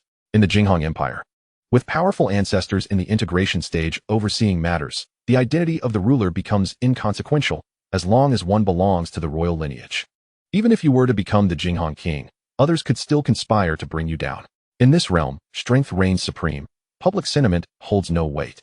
If one possesses the capability to slay the Jinghong king, then that individual becomes the sovereign of the empire. Thus, any newly crowned monarch's first decree is to eliminate potential threats by executing all rival brothers. Su Chen was momentarily speechless, having heard tales of the brutal and sanguinary nature of the crown prince competition. However, there exists a silver lining. Those who ascend to the throne are devoid of any mediocrity, whether in talent or cunning. They are, indeed, the finest. Such individuals at the helm of the empire would ensure its survival. The downside, however, is the absence of familial bonds, where even close allies may turn traitorous. The atmosphere in the hall grew increasingly oppressive. Both men fell into a contemplative silence. Ultimately, Lin Jin let out a resigned sigh. Among the 9 princes, my faction is the weakest. The others each possess at least 3 formidable allies in the void refinement stage, whereas I have but 2. Observing the movements of the other princes, it seems they have plans to deal with me, the weakest link, first. Upon hearing this, Su Chen eyes reflected a tumult of emotions. Lin Jin was a dear friend. He had expended significant resources and connections to aid the Su family's migration. Without Lin Jin's assistance, their journey to Minghua City would have been far more arduous. Thus, the Su family owed him a considerable debt of gratitude. Yet, with the stakes of survival looming over the Su family, he could not help but feel anxious. If Lin Jin's position was precarious, it signified a high probability of defeat. Aligning with him would undoubtedly spell misfortune for the Su family. Though he was the head of the Su family, it belonged to all, not solely to him. Lin Jin's words had grown increasingly evident, subtly conveying his desire for Su Chen to align with him. Suddenly, Su Chen inquired, Lin, before coming to Minghua City, you mentioned that your child was soon to be born. Is it a boy or a girl? Lin Jin smiled and replied, how long has it been? I have a daughter now. She is already 18. I would be delighted to bring her to meet you someday. A trace of bitterness crept into his smile. Should he fail in the struggle for the throne, his family would undoubtedly face dire consequences. Such an opportunity might never arise again. Lin Jin perceived the dilemma faced by Su Chen and rose to his feet, stating, in that case, Su, I shall not impose any longer. There are numerous matters within the Jinghong Empire awaiting my attention. He understood well that urging Su Chen to side with him was fraught with peril. Thus, his visit to the Su family today was merely a tentative exploration, devoid of any intent to coerce through the debts of the past. After all, even with the assistance of the Su family, his chances of success in this struggle for supremacy are not particularly high, and there is no need to drag the Su family into peril alongside him. As Lin Jin was about to depart, Su Chen hastily called out, wait a moment. Brother Lin, the Su family is not a clan that forgets loyalty for profit. Previously, all 8 of the other princes had sent representatives to our door, making it rather difficult for the Su family to simply hide away. However, this matter is of great significance, and I must confer with my kin before making a decision. Lin Jin's spirits soared at these words. Thank you, Brother Su. Su Chen nodded, then began to summon all the senior members of the Su family, including the 5 esteemed elders of the direct lineage and the 13 leading stewards from the collateral branches. Naturally, Su Chen was among them. In the conference hall, Su Chen recounted the entire situation in detail. Upon hearing this, Su Qingyun spoke without hesitation. The 7th prince once aided us. To now assist another prince would effectively position us as adversaries to him. As soon as these words were spoken, a profound silence enveloped the hall. Aligning with any of the princes appeared to be a mere choice, but in reality, there was only one viable option, the 7th prince. Either one supports the 7th prince, or one abstains entirely. The Su family has always valued loyalty. Choosing another prince would equate to sending the 7th prince to his demise, a notion that starkly contradicts the family's principles. Sui furrowed his brow deeply. I have also investigated the situation in the Jinghong Empire. The 7th prince possesses limited strength, with only 2 cultivators at the void refinement stage by his side, while the 1st prince commands 9, 3 of whom have attained the pinnacle of void refinement. The disparity in power is rather pronounced. Upon hearing this, those who were initially inclined to support the 7th prince fell silent. With such a significant gap in strength, how could they possibly confront the 1st prince? The hall erupted in murmurs. Yet no one offered a definitive stance on whether to align with the 7th prince or to abstain. Some even considered that fleeing altogether might be the best course of action, avoiding allegiance to anyone. They reasoned that should they escape now, once the battle for the throne concludes, it would be quite difficult for anyone to seek retribution against the Su family. After an hour of debate, no satisfactory resolution emerged. Finally, Su Chen turned his gaze towards Su Chen. Chenner, do you have any suggestions? All eyes in the room turned towards Su Chen, filled with anticipation. In the past, during moments of crisis, Su Chen had always been their problem solver. Would he do so again this time? Su Chen replied calmly, there is no need for indecision. Since our Su family owes Lin Jin a significant favor, we should choose to assist him. If my father decides not to help anyone, no one will dare to seek retribution later. His words resonated with confidence, and the emotions of those present began to stabilize considerably. In Su Chen's view, should the Jinghong Empire truly dare to seek vengeance, he would suggest replacing its ruler or even annihilating the empire altogether. To him, a royal power with only a unified stage of cultivation was no different from an insect. Upon hearing Su Chen's declaration, Su Chen made his decision. We shall aid Lin Jin. We must repay our debt of gratitude. Furthermore, I cannot bear to watch Lin Jin meet his end. In the early days of the Su family, aside from the prominent elders, the sideline stewards were not particularly familiar with Su Chen. However, they were all aware that Su Chen's remarkable transformation was due to his own efforts, which fostered a deep sense of trust in him. Su Chen calmly stated, in that case, I shall venture alone to the Jinghong Empire. It coincidentally aligns with my desire to explore. Chapter 35. Journey to the Jinghong Empire, Setting the Ambush. Alone? Su Chen expression turned solemn as the others in the hall exchanged glances, their faces reflecting a mix of confusion. Su Chen claimed to be merely at the initial stage of the transformation realm, a statement met with skepticism from the assembly. Yet, even if his combat prowess rivaled that of the peak transformation realm or even the void refinement stage, it seemed inconsequential. The 7th prince would not be deterred by a mere void refinement combatant. Su Chen reassured them, rest assured, with me present, the 7th prince will undoubtedly secure his position. No one shall usurp it. This declaration sent another wave of astonishment through the crowd. The battlefield for the struggle for supremacy was indeed at the void refinement stage. Could Su Chen truly dominate his rivals? After a moment's contemplation, Su Chen nodded in agreement. His trust in Su Chen had grown significantly. The young man's enigmatic strength was likely far beyond merely the transformation realm, though he had never disclosed the full extent of his abilities. Coupled with the presence of his mysterious and formidable master, Su Chen felt assured that, regardless of the outcome for the 7th prince, Su Chen would remain unharmed. Soon, the Su family reached a consensus. Only Su Chen would accompany Lin Jin as they departed, while the family affairs would continue as usual. Outside Minghua City, 3 dragon carriages came to a halt, drawing fearful glances from passers-by. The distinctive emblem on the carriages identified them as belonging to the royal family of the Jinghong Empire. Su Chen and Lin Jin emerged from the city, observing the calm demeanor of the youth beside him. Lin Jin was filled with perplexity. Could he truly assist in the struggle for supremacy? Recalling Su Chen resolute words before his departure, Lin Jin found himself engulfed in doubt. Was Su Chen merely jesting? With Su Chen's aura seemingly confined to the transformation realm, what influence could such an individual wield in the contest for the throne? The competition for the crown prince was not merely a straightforward clash among the princes. it unfolded in two distinct phases. The first stage involved the princes attempting to diminish the ranks of their competitors before the true contest commenced. When the battle for supremacy began in earnest, it would be presided over by His Majesty, the Emperor of Jinghong, with the strongest warriors of each prince engaging in fierce combat. Ultimately, the victor would be crowned as the heir apparent. This contest not only tested individual strength, but also emphasized the significance of political acumen and strategy. Among the 9 princes, while the first prince held the greatest strength, the second and third princes were not far behind, each possessing 2 void refinement warriors. Should they form a temporary alliance, they could pose a substantial threat to the first prince. With only 7 days remaining until the contest for supremacy and merely 2 capable individuals at his disposal, Lin Jin realized that his chances of victory were exceedingly slim. Lin Jin did not even factor Su Chen into his calculations. In his view, the Su family had merely sent Su Chen along to avoid any potential embarrassment in their relations. Yet he did not cast blame, for he understood that his chances of success were exceedingly slim. Even with the support of the Su family, the ultimate outcome remained unchanged. He wished not to be the cause of the Su family's annihilation. Lin Jin could not suppress a sigh. In merely over a decade, Su Qingtian had become a stranger, steeped in worldly affairs. If assistance was unwelcome, a simple refusal would suffice. There was no need to lead Su Chen to his demise. Your Highness, I present my respects to the 7th prince. A middle-aged man approached the dragon horse carriage and bowed. His gaze lingered on Su Chen, and his brow furrowed slightly.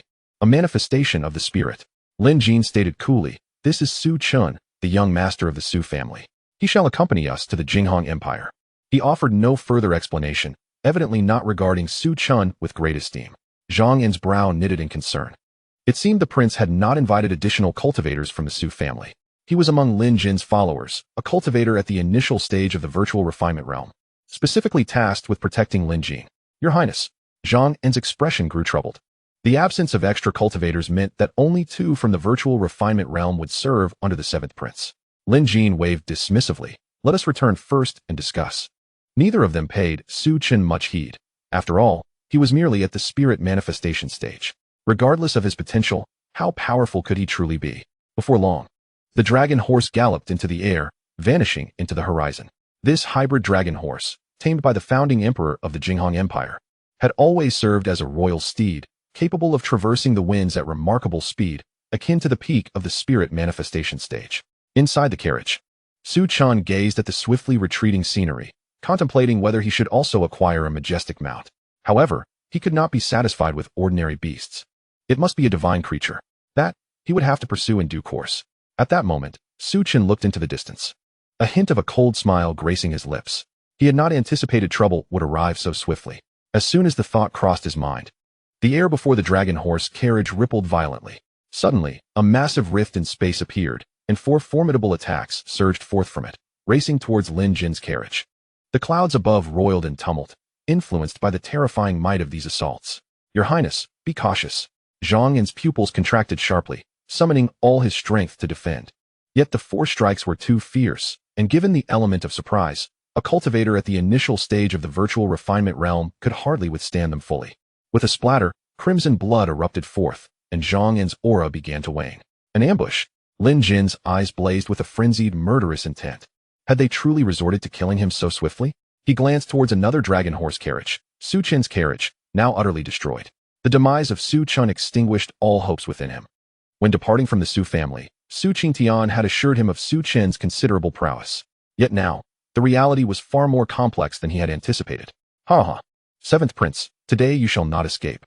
A masked man clad in black emerged, exuding an overwhelming aura of lethal intent, as if capable of cleaving through all existence, rendering onlookers' eyes pained merely by a glance. Following him, 3 more figures materialized from the void, each radiating an immense power. For individuals, all at the mid-stage of the void refinement realm. In stark contrast, Lin Jin's side boasted but a single member, Zhang Yun, at the early stage of void refinement, making the outcome glaringly apparent. Lin Jin raised his head, his tone icy as he inquired, "Who sent you here, elder brother? Or perhaps second brother?" The man wielding the blade chuckled coldly. "No wonder you are the 7th prince. You maintain such composure even in dire circumstances. A remarkable talent, truly, what a pity." With that, he raised his hand and charged towards Zhang Yun, knowing that eliminating this insignificant pest would make it child's play to dispatch Lin Jin. Zhang Yun bellowed, "Your Highness, flee. Do you believe you can escape today?" A chilling voice echoed, and the surroundings instantly froze over, the temperature plummeting. Even Zhongyan, at the void refinement stage, could not suppress a shiver. In that moment, Lin Jin discerned the identity of the assailant, the master of the icebound valley, Duan Wuhuan, under the command of the first prince. Meanwhile, Zhongyan let out a tormented scream as an arm was severed cleanly, his expression twisted in agony. Yet, such an injury was not fatal for one at the void refinement stage. Those who reached this realm could regenerate lost limbs with relative ease. Seventh Prince, it is time for you to perish, Duan Wuhuan intoned frostily, like a malevolent spirit from the netherworld, conjuring a massive ice spear aimed directly at Lin Jin. In this contest for succession, the princes vied for the throne, while their supporters sought to secure their futures. Should the prince they backed ascend, it would bring boundless advantages to themselves and their factions. Conversely, failure would plunge them into an unfathomable abyss. Thus their desire to win surpassed even that of the princes contesting the throne. You think to slay me? It shall not be so simple. Lin Jin's eyes glimmered with frigid determination as his aura surged, shattering his shackles and propelling him from the perfected transformation to the early stage of void refinement. He swiftly grasped Zhongyan, preparing to tear through the fabric of reality to escape. Who would have thought you were at the void refinement stage?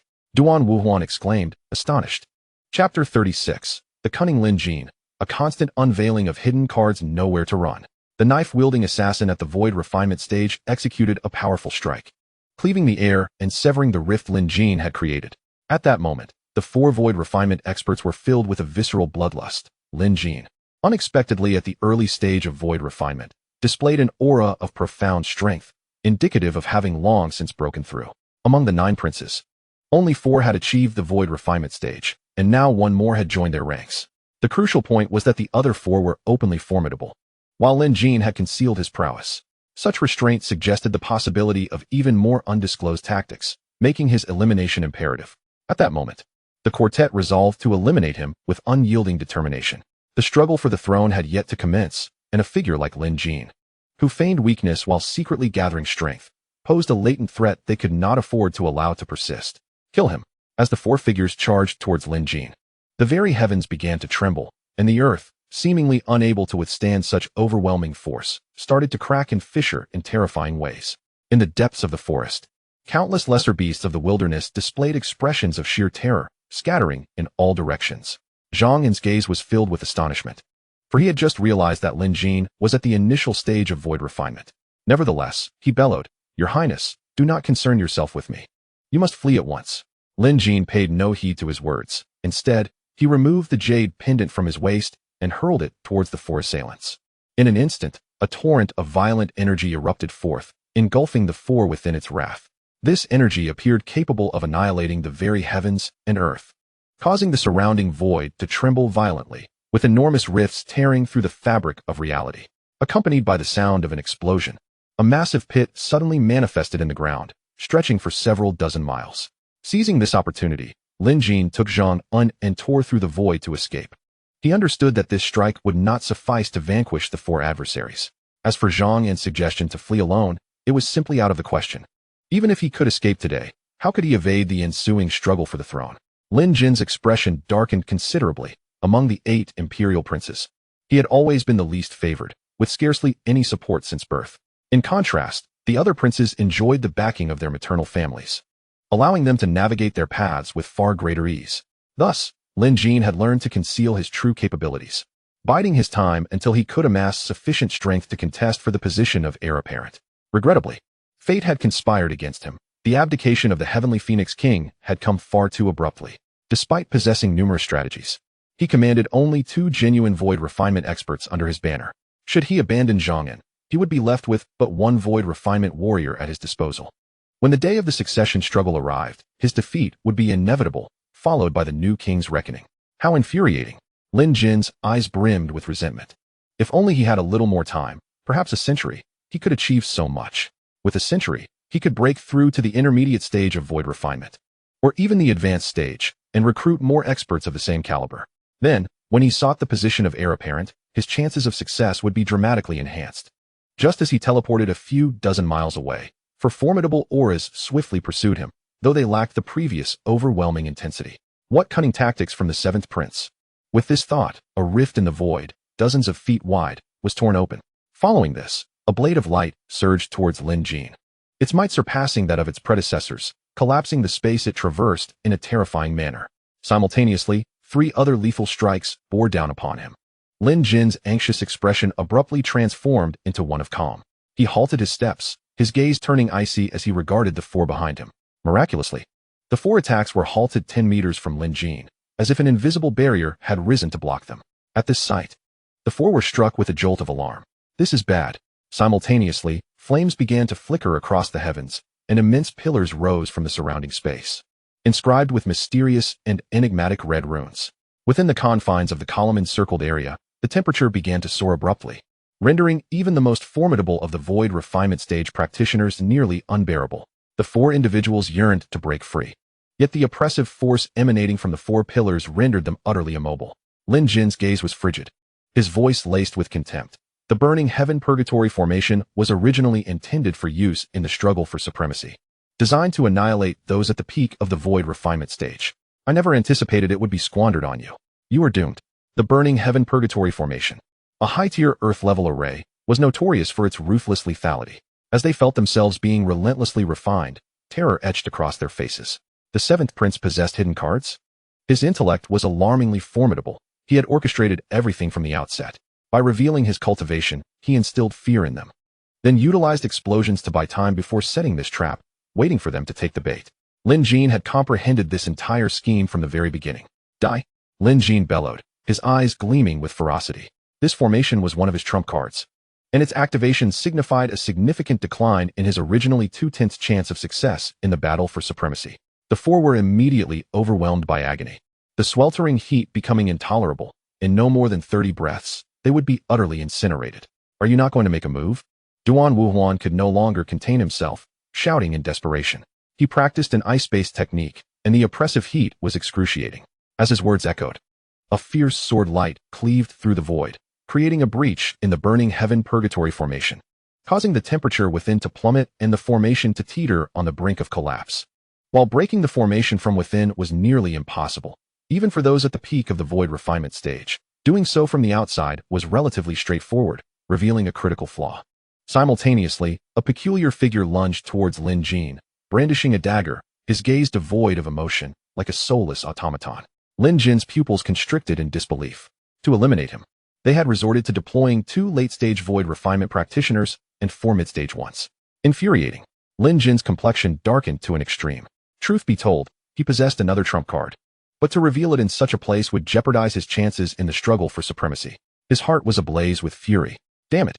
Why must I, the weakest, be the first target?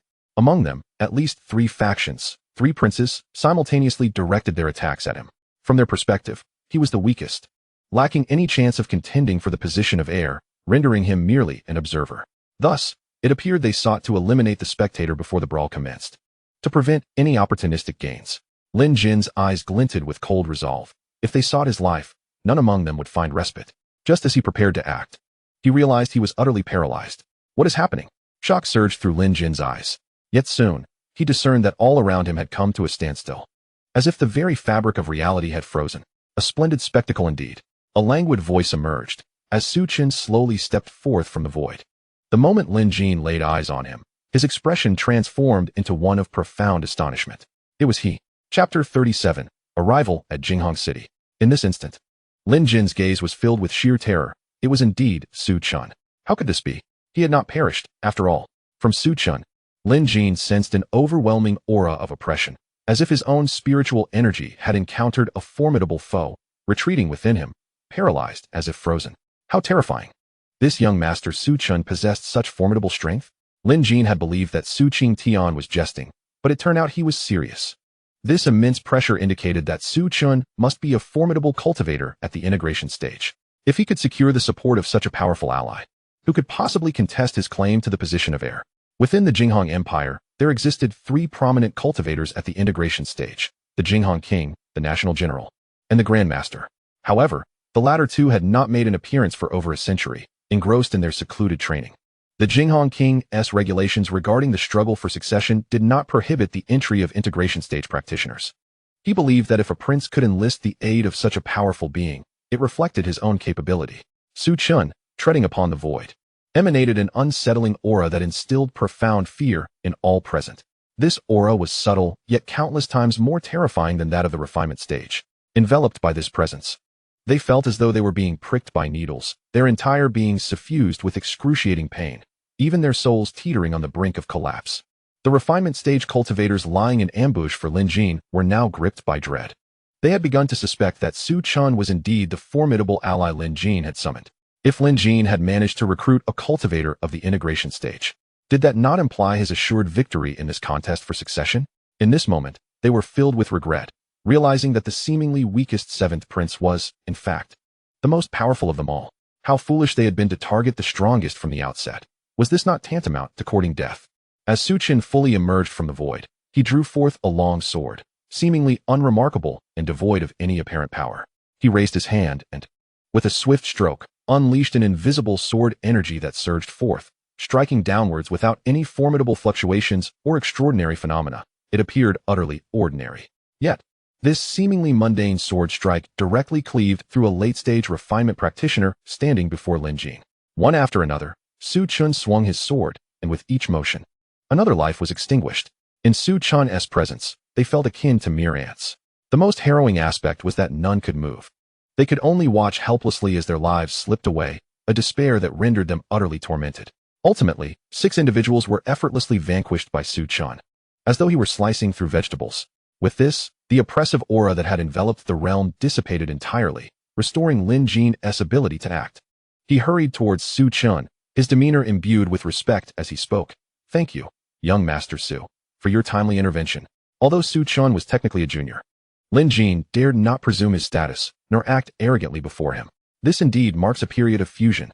Reflecting upon the moment when Su Chen vanquished the 6 formidable cultivators of the void refinement stage fills him with trepidation. Had Su Chen harbored the intent to eliminate him, the act would have likely been executed with equal ease. Lin Jin, overwhelmed with astonishment, could hardly fathom the prodigious talent of Su Qingtian's son, who had achieved the fusion stage at such a tender age. Such a breakthrough at this age is exceedingly rare, even throughout the vast Xintian realm. Only the most exceptional geniuses of the sacred clans might possess such innate brilliance. Lin Jin felt an immense sense of envy. Su Qingtian had indeed sired a remarkable son. Su Chen nodded serenely, his voice calm as he remarked, "It is merely a trifling matter. Let us proceed." Following the demise of their dragon horse carriage, the trio had to continue on foot, with Lin Jin once again constraining his cultivation to the god transformation stage. As for Su Chen, his aura consistently emanated from the fusion stage. Zhang glanced at the two with a hint of disbelief, unable to suppress a gulp. This is truly sinister. One cultivator of the void refinement stage masquerades as a god transformation stage adept, and now a mighty fusion stage expert is also feigning as one of the god transformation stage. The events of the day left him with a tumult of emotions. Originally, he owed Lin Jin a considerable debt of gratitude that prompted his assistance. He had even prepared for his own demise, as Lin Jin's chances of success seemed exceedingly bleak. Yet now, his perspective had undergone a radical transformation. Lin Jin was far from the simple figure he had initially perceived. Moreover, with the aid of a fusion stage powerhouse, the odds of claiming the throne had risen to at least 90%. With this thought, Zhang felt an exhilarating surge of hope. As if he had narrowly escaped death, survival was possible. Should Lin Jin ascend as the new king, he would secure a promising future, akin to the current Grand Minister and the General of the realm. These two were the individuals who had once aided King Jinghong in his ascension. Lin Jin and Su Chen maintained a moderate pace, while Zhang took the initiative to lead them through the fabric of space towards the Jinghong Empire. The 5 great cities were merely 1,000 miles apart from the Jinghong Empire, and they soon entered its domain, their destination being the royal city of Jinghong. As a royal-level power, the Jinghong Empire occupied a vast territory, comprising 27 prefectures, each extending over tens of thousands of miles, remarkably expansive. Su Chen observed his surroundings with keen interest. It must be said that the spiritual energy in the Jinghong Empire was indeed far denser than that of the 5 great cities, significantly increasing the likelihood of encountering rare materials and spiritual stone veins.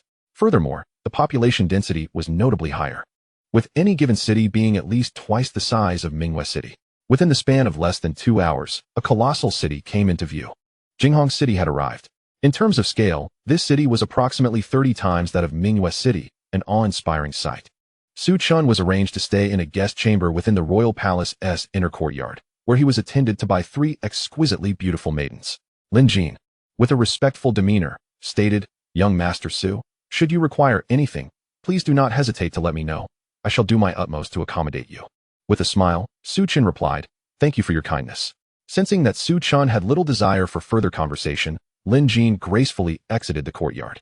At the same time, Lin Jin's return to Jinghong City was immediately known to other princes. Some remained composed, yet 3 exhibited grave expressions. In the residence of the crown prince, Lin Mu bore an exceptionally dark demeanor.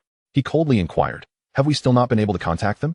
Beside him stood an elderly man, whose troubled countenance confirmed the disheartening news with a nod.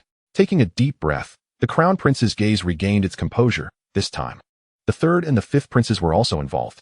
Despite our combined efforts, we could not subdue the 7th prince, indicating that he possesses formidable hidden strengths.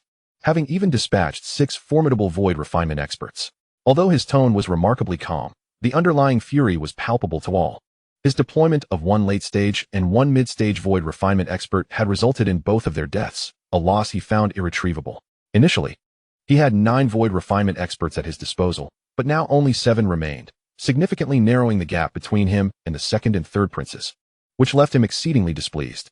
The elder pondered briefly before responding, Your Highness, I believe the fault does not lie solely with the 7th prince. Lin Mu furrowed his brow. Are you suggesting that other princes are involved? The elder nodded, prompting Lin Mu to reflect deeply. It was well known that Lin Jin's strength was lacking. Even if he concealed his abilities, the fact that he commanded only 2 void refinement experts was difficult to alter. As he himself possessed only the cultivation of the spirit transformation stage, it was implausible for him to have slain 6 void refinement experts. The only conceivable explanation was that other princes intervened to ensure Lin Jin's survival. Contemplating this, Lin Mu's expression darkened, and he scoffed. They wished to take advantage of the turmoil, without considering whether they possessed the qualifications to do so. Chapter 38. The detestable Su Chen. Lin Mu inquired anew. Has the Su family from Minghua City offered assistance to the 7th prince? The elder immediately replied respectfully, According to our scouts, the Su family seems to be aiding the 7th prince. However, their 2 void refinement experts have not made a move, merely sending the young clan leader, Su Chen. Oh. Lin Mu's brow furrowed. What is the background of this Su Chen? The elder organized his thoughts before continuing. There is much information concerning this individual. The most peculiar being that he was merely at the core formation stage a few years ago, yet suffered a setback during a sudden attack. Upon re-emerging into the public eye, he effortlessly dispatched a late-stage nascent soul expert. And rumors circulated within the Su family that Su Chen has since broken through to the spirit transformation stage. Many within the Su family held Su Chen in high regard, often placing his status above even Su Qingtian. He recounted in detail the deeds of Su Chen in Minghua City. Upon finishing, Lin Mu fell into contemplation. While he believed the throne rightfully belonged to him, he would not underestimate anyone for the sake of prudence. The spirit transformation stage, Ultimately, Lin Mu scoffed. Although the information suggested that Su Chen had inexplicably advanced from the core formation stage to the spirit transformation stage in a short time, it was inconsequential. One spirit transformation expert, even if somewhat enigmatic, could hardly rival a void refinement expert. Lin Mu's expression turned somewhat cold. The Su family is ungrateful. Once I ascend to the position of heir, I shall ensure their complete annihilation. On the other hand, after Su Chen entered the Jin Wangfu, he was lavishly catered to, which attracted the attention of many within the residence. At such a critical juncture, Lin Jin returned with someone, and they all believed that Su Chen was their savior. However, upon discovering that he possessed only the strength of the transformation stage, despair once again enveloped the inhabitants of Jin Wangfu. They were all loyal to Lin Jin, and should their master perish, they too would undoubtedly meet a dire fate. Su Chen, however, remained remarkably at ease, enjoying a life of comfort where servants delivered exquisite delicacies to him daily, most of which were rich in spiritual energy. Jinghong City was indeed extraordinarily prosperous, and once he resolved Lin Jin's matters, he intended to explore it thoroughly. With a contented expression, Su Chen reclined in a grand chair, reveling in the gentle ministrations of the maidservants who massaged his shoulders. Miss, this is the place, a servant's voice suddenly called from outside the courtyard. Following that, a gentle voice floated into the courtyard. Young Master Su, I am Lin Yiming. Upon hearing that you hail from the Su family of Minghua City, I have come to pay my respects. Su Chen furrowed his brow. The name seemed vaguely familiar, as he had occasionally overheard the servants of Jin Wangfu mention it. Oh, she must be the princess, Lin Jin's daughter. What could she possibly want with him? Come in, Su Chen replied nonchalantly, then resumed his repose in the armchair, savoring the soft comfort provided by the 3 maidservants. Soon, 2 figures entered the courtyard. Leading the way was a tall, graceful woman. her bright eyes and flawless teeth accentuating her beauty. A hint of light makeup adorned her face, enhancing the allure of her already stunning features. Dressed in a pale green gown and adorned with ink-white embroidered shoes, her elegance was beyond comparison to Ruo Shi, the disparity between them strikingly apparent. If a score of 100 were perfect, Ruo Shi might barely reach 80, while Lin Yiming would undoubtedly score at least 95, though merely a 15-point difference. The distinction was glaring. Behind her followed a man in his 60s, who had concealed his cultivation level. Yet Su Chen discerned that he was a practitioner at the mid-refining void stage. It seemed he was the second refining void practitioner of Jin Wangfu. Upon entering, Lin Yiming observed Su Chen, who lay with his eyes closed in indulgence, and her brows furrowed slightly, irritation flashing in her eyes. I have come to pay my respects. And yet you remain reclined, not even rising to greet me. How dismissive. Initially, Lin Yiming believed her father had a valid reason for bringing someone of the transformation stage at this time. But now it appeared that Su Chen was merely a frivolous wastrel. She was undoubtedly deceived. The three maidservants noticed the princess's displeasure and wore looks of distress. But since the prince had given instructions, they could only muster the courage to continue serving Su Chen, as he leisurely enjoyed grapes bursting with spiritual energy. Su Chen remarked indifferently, "Is it Yiming, sister? I have heard of you. What brings you to me?" Upon hearing the title Sister Yiming, Lin Yiming was immediately enveloped in a shiver. Her face bore a hint of indignation, and though she was prepared to voice her reproach, she ultimately stifled her anger. "Young Master Su, my father has decreed that you represent the Jin Wangfu as the third contender in the struggle for succession. Hence, I wish to discern what manner of individual you are, to have garnered such favor from him." Lin Yiming managed to force a smile, her tone soft and placating. Her purpose for this visit was straightforward. She sought to gauge Su Chen's capabilities. Although the necessity for such scrutiny had diminished, her cautious nature compelled her to adhere to the customary protocol. The details of Su Chen's prowess had not been disclosed by Lin Jin. Thus far, only Zhang Un and Lin Jin were privy to this information, and even Lin Yiming, his own daughter, had been left in the dark. However, upon encountering Su Chen, disappointment washed over her. Prior to this, after the Su family produced two individuals in the void refinement stage, she had conducted her own investigation into the Su lineage, thus becoming quite familiar with Su Chen. After filtering through trivial information, she arrived at a singular conclusion. The rapid ascension of the Su family from two entities in the transformation phase to their current stature within a mere 2 years was likely attributable to Su Chen. Given this deduction, coupled with her father's deliberate choice to bring Su Chen back, she was increasingly convinced that he was not as unremarkable as he appeared. Yet, at that moment, despite her awareness of the folly in judging by appearances, Su Chen's demeanor lacked any semblance of a formidable expert. Su Chen opened his eyes, glanced at Lin Yiming, then closed them again, stating, "Well, now you have seen me." Lin Yiming awaited further discourse, assuming that Su Chen would elaborate.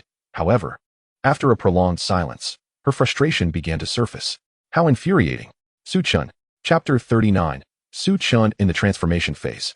The battle for succession commences. Such an attitude from Su Chen almost compelled Lin Yiming to turn on her heel and depart. It was utterly exasperating. Under ordinary circumstances, any man would be eager to impress her, yet Su Chen seemed indifferent. Taking a deep breath to quell her rising anger, she returned to the matter at hand and inquired once more, "Young Master Su, do you possess any confidence regarding the battle for succession?" This was the essence of her visit, testing Su Chen. While he appeared somewhat perplexing, Lin Yiming could not fathom that her father would introduce a worthless individual. Others might perceive Lin Jin as weak and inconsequential, but she understood her father to be an ambitious and cunning man. He would never engage in a futile endeavor. Su Chen replied with nonchalance, "As a mere individual in the transformation phase, what confidence could I possibly have?" Lin Yiming's brows furrowed, and dissatisfaction flickered in her gaze. Though she managed to suppress her irritation, the elder beside her could no longer contain himself. Impudent. Su Chen's demeanor was indeed infuriating. How could one in the transformation phase be so presumptuous?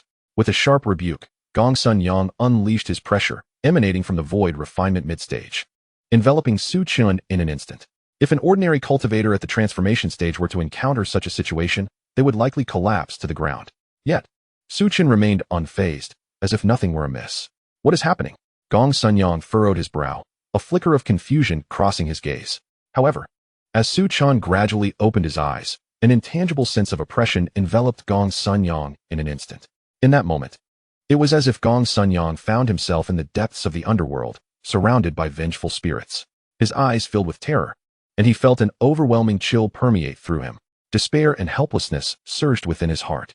When Gong Sunyang looked back at Su Chen, he perceived him as a deity of unparalleled stature, untouchable and sacred. Swallowing hard, Gong Sunyang instinctively stepped back, his fear compelling him to retreat. Lin Yiming noticed Gong Sunyang's unusual demeanor, her eyes brimming with perplexity. Master? Gong Sunyang had been Lin Yiming's mentor since her childhood, and in light of the current crisis faced by the Jin Prince's residence, he had chosen to risk his life to aid his disciple. As Su Chen withdrew his gaze, the oppressive aura surrounding Gong Sunyang abruptly vanished, allowing him to breathe once more. With a face marked by trepidation, he hurriedly approached and bowed respectfully. I beg your pardon. Please do not take offense, my lord. Although he was unaware of Su Chen's exact realm, the mere sensation of pressure suggested that he was at least a half step into the integration stage. It was astonishing that the Jin Prince could summon such a figure. Seeing Gong Sunyang's deference, Lin Yiming could not help but display her astonishment. Her master was at the mid-stage of the void refinement, and if he treated Su Chen with such reverence, it indicated that Su Chen was indeed extraordinary. Truly, her assumptions were correct. Yet, what had just transpired? Observing Su Chen's seemingly indifferent demeanor, Lin Yiming quickly donned a charming smile. Young Master Su Chen, we shall not disturb you further. Please continue your rest. In that moment, she found herself thinking that this version of Su Chen was rather handsome. After they had distanced themselves from Su Chen's abode, Lin Yiming halted with a serious expression and inquired, Master, what is the story behind Su Chen? Gong Sunyang swallowed again, his eyes still reflecting a hint of fear and lingering apprehension, and he replied in a low voice, I do not know. Do not know? Lin Yiming's eyes filled with confusion, struggling to comprehend. Why was it a matter of uncertainty? Gong Sunyang's expression turned grave. This individual must not be offended. His strength is exceedingly terrifying. Beyond that, I am unaware. Upon hearing this, Lin Yiming began to form a preliminary judgment of Su Chen. However, her curiosity was piqued. From her investigations, Su Chen was merely an exceptional spirit root, having only been at the core formation stage 2 years prior. How could he have transformed so dramatically within such a short span? Su Chen was now likely under 21 years of age. At this age, combined with his exceptional spirit root, even with rapid cultivation, reaching the transformation stage would typically be the limit. Lin Yiming's gaze was filled with uncertainty. Pondering when it had begun, before she had even met Su Chen, she had been captivated by the air of mystery surrounding him. She turned her gaze once more towards the courtyard where Su Chen resided, a flicker of concern evident in her eyes. She hoped she could assist my father in seizing the throne. Otherwise, the contest among the 9 dragons would yield but a single victor. They must emerge triumphant. For taking a step back would lead to irrevocable ruin. Thus, they had no choice but to forge ahead with unwavering resolve. Time passed swiftly, and soon the day of the royal succession battle arrived. The royal martial arena, the grandest of its kind in Jinghong City, could accommodate millions simultaneously. A multitude from the Jinghong Empire had gathered, eager to witness this momentous event. The atmosphere was electric, filled with a cacophony of voices as the arena brimmed with spectators. The contest for the throne among the 9 dragons. Such an occurrence had never before been heard of. Moreover, it was the first time since the founding of the Jinghong Empire that the 9 princes openly vied for the imperial seat. In previous contests for the throne, princes had covertly amassed power, employing various schemes to sabotage one another, ultimately usurping the throne through cunning. This time, however, the scenario was markedly different. It could very well be that the strength of the Jinghong king, a formidable figure at the half-step return to origin stage, was too overwhelming. As long as the Jinghong king remained alive, it meant the empire would endure, regardless of the prince's tumultuous rivalry. Should one of them ascend to the throne, it would grant him access to the empire's vast resources, facilitating an effortless breakthrough into the integration stage, along with supreme authority. Who could resist such temptation? The fundamental reason for this battle for succession likely stemmed from the Jinghong king's eagerness to enter seclusion and attain a breakthrough, rendering the prince's competition a necessity, allowing for a direct confrontation. The thrill of the 9 dragons contest was palpable, making my arduous journey from Qingyang County worthwhile. Who do you think will emerge victorious this time? I believe the first prince is destined to triumph. Wouldn't you agree? I beg to differ. I heard just days ago that one of the first prince's followers met with an unfortunate incident. Originally, there were 9 formidable cultivators at the void refinement stage. But now only 7 remain, as it seems 1 from the early and 1 from the mid-stage have fallen. And yet, what of that? The first prince still has 3 fully realized cultivators at the void refinement stage accompanying him, which puts him in a position to easily overpower anyone else. The second and third princes each possess but 1 cultivator at the same stage. At the Huang family martial arena, the air was thick with excitement, as countless individuals speculated on who would claim the throne today. Most seemed to favor the first prince, given his unparalleled strength. While everyone debated the contenders, I maintain that the seventh prince is certainly not a viable candidate. Agreed. It's laughable. I noticed that the list for the succession battle included a nascent soul stage participant under the seventh prince's command. Is this a desperate measure? In a contest dominated by void refinement cultivators, the seventh prince has brought a transformation stage combatant, which is indeed preposterous. Such a fool is hardly fit to be the ruler of our Jinghong Empire. The derision towards the seventh prince was palpable. No one believed he could emerge victorious. Discussions regarding him echoed with a tone reminiscent of mocking a jester. One could say that every place has its fair share of keyboard warriors. Chapter 40. The Jinghong King in the Royal Martial Arena. Within the preparation hall stood a series of formidable figures, each radiating an aura of immense power. Among them, the foremost 9 were none other than the 9 great princes of the Jinghong Empire. Some wore expressions of indifference, others bore faint smiles, while a few appeared visibly tense. Among the 9, the presence behind the first prince exuded the most formidable aura, causing the other princes to wear expressions of grave concern. The third prince, Lin Yu, remarked with an air of calmness, though a hint of disdain flickered in his eyes. The seventh prince has even brought in someone at the divine transformation stage. How eager he is to win. Upon hearing these words, the others turned their gazes toward the seventh prince. In the entire war preparation hall, aside from a few princes who had attained the pinnacle of the divine transformation stage, the rest were merely at the void refinement stage, making Su Chen's figure particularly conspicuous. The disdain in the eyes of those looking at Lin Jin was palpable. Lin Mu had previously suspected that Lin Jin's inclusion of a divine transformation expert was a calculated move or a way to conceal his own strength as a trump card. However, after their encounter, he was nearly certain that Su Chen had not concealed his true cultivation level at all. To ensure victory in this contest, Lin Mu had even borrowed a probing treasure of mid-earth grade, capable of revealing anyone's hidden prowess in his sight. He cast a cold glance at Lin Jin, a faint golden glimmer flashing in his eyes as he sneered. What use is it to hide one's cultivation at the early stage of void refinement? There are only 2 available at the void refinement stage. The rules of the struggle for supremacy were straightforward, akin to a standard contest, wherein each prince would select one of their subordinates to challenge another prince. The challenge party could not refuse, even in the face of a disparity in cultivation levels. For instance, if the first prince sent forth a fully realized void refinement practitioner to challenge one at the early stage, refusal was not an option, rendering the situation exceedingly unfair. This implied that 2 princes could simultaneously target a single individual, specifically challenging their subordinate. Should a prince find themselves without any available subordinates, they could choose to participate themselves or opt to concede. Ultimately, the victor would emerge as the ruler of the stunning Hong Empire. Such rules were rather arbitrary. Yet the looser the regulations, the fewer the loopholes, leading to a contest of raw strength and strategy. Lin Jin spoke calmly. Who shall win and who shall lose remains to be seen. Clicking his tongue, Lin Yu responded with evident disdain. So, it seems the seventh prince is quite confident in surpassing us. It appears you still have some hidden cards to play. The crowd immediately turned their attention to Lin Jin and then scrutinized the 3 individuals behind him, ultimately letting out a derisive laugh. One at the divine transformation stage, one at the early stage of void refinement, and one at the mid-stage of void refinement. What could such a combination achieve, even with a trump card? Despite this reasoning, a few began to regard Lin Jin with a shift in perception. Once the contest for supremacy commenced, it would be prudent to eliminate him first to prevent him from opportunistically reaping the rewards amidst their fierce struggles. Lin Yu observed this development with a slight upward curve of his lips, inciting animosity toward Lin Jin. This way, one competitor could be dispatched, effectively reducing the number of contenders from 9 to 8. Though the difference was merely 1, it would significantly enhance their respective chances in the struggle for supremacy. Aligning their thoughts in unison, the 5th prince, Lin Hong, suddenly spoke, a faint smile gracing his lips as he remarked, "Elder brother, since your prowess is unmatched and 7th brother appears to be unfit for the battle over the throne, why not take the opportunity to eliminate him? It would allow 7th brother to rest early and simultaneously showcase your might." With Lin Jin's capabilities, he could ostensibly overwhelm Lin Jin with ease, requiring merely to dispatch a late-stage void refinement practitioner. Should Lin Jin possess any hidden cards, it would merely serve to deplete Lin Mu's energy. Lin Mu did not object. A profound smile crossed his face as he replied, "No problem." Upon hearing this, Lin Hong's eyes narrowed, and his smile grew even more radiant.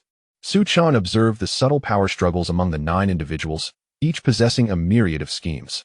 Lin Jin, faced with their overt and covert hostility, displayed no overt emotional response, instead exuding an air of tranquility. In his perspective, as long as Su Chen was present, his chances of victory soared.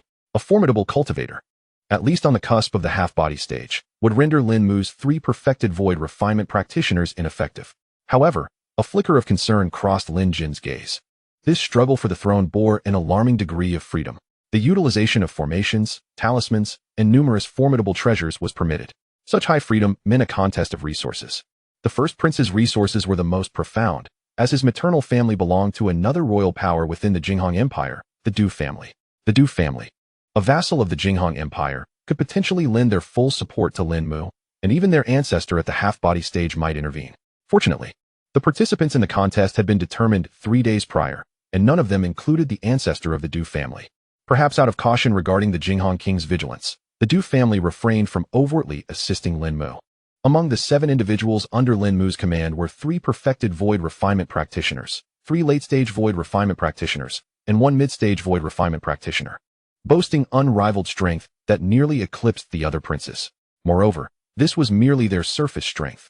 Given Lin Mu's cunning, he would undoubtedly procure many treasured artifacts, significantly enhancing his power. Lin Jin felt somewhat exasperated. Were Lin Yu and Lin Hong truly foolish? Among the 9 present, who lacked a hidden card, targeting him, the weakest, rather than Lin Mu, the strongest, seemed illogical. Would it not be wiser to eliminate the strongest first, allowing them to engage in mutual strife later? Of course, his thoughts did not account for Su Chen's presence. Nevertheless, Lin Hong's intent was indeed achieved. Under normal circumstances, Lin Mu would aim to eliminate him first, allowing Lin Hong to gauge Lin Mu's strength while exhausting his resources. After a round of verbal skirmishes and psychological maneuvers, a serene stillness enveloped the preparation stage. Approximately half an hour passed before a sharp voice resonated, echoing throughout the martial arena. Silence. Our king has arrived. The first to step forth was a eunuch clad in white silk adorned with cloud patterns, emanating an immensely powerful aura. A half-body practitioner. The entire royal martial arena fell silent, the sound of a pin dropping audible, as countless individuals raised their gazes toward the source of the voice, their eyes filled with trepidation. Soon, a middle-aged man clad in pale purple emerged, his countenance resolute, exuding an aura of authority that commanded respect akin to an emperor reigning over the heavens. An almost suffocating sense of terror emanated from him. This was the king of the Jinghong Empire, a practitioner at the half-step return to Origin Realm. Countless onlookers gazed upon him with trepidation, scarcely daring to breathe. He was the stabilizing force of the Jinghong Empire. As long as he existed, its downfall was inconceivable. In the preparation arena, the 9 royal princes beheld the Jinghong king. Their eyes ignited with fervor, each envisioning the day they too might ascend to such heights. An unparalleled ruler, above all others. The Jinghong king ascended to the highest point of the martial stage, surveying the crowd before his calm voice resonated. Today marks the contest for the throne of the Jinghong Empire. I thank you all for your presence. The identity of the next Jinghong king shall be revealed today. As his voice echoed, an uproar of cheers erupted throughout the martial arena. A palpable excitement coursing through the crowd. After a brief moment, the Jinghong king raised a hand, and the tumultuous noise subsided into a profound silence. Such was the influence of a king. Every word and gesture compelled the masses to bow in reverence. Seated upon his rightful throne, the Jinghong king spoke with an air of tranquility. The rules of the contest are clear. Each participant may employ any means at their disposal. With that said, let the challenge commence. As his words fell, a figure suddenly leaped from the preparation platform, wielding a long blade, radiating an overwhelming spirit of combat. With a thunderous crash, the figure landed squarely in the center of the massive arena, the sound reverberating in the ears of the onlookers as if struck by a mighty blow. The battle had begun. Excitement and fervor ignited in the eyes of the multitude, for this was a clash of practitioners at the refining void stage. Although the Jinghong Empire was powerful, practitioners below the nascent soul stage still constituted the majority. While nascent soul practitioners were commonplace, those above were becoming increasingly rare. Today's contest was predominantly between refining void experts.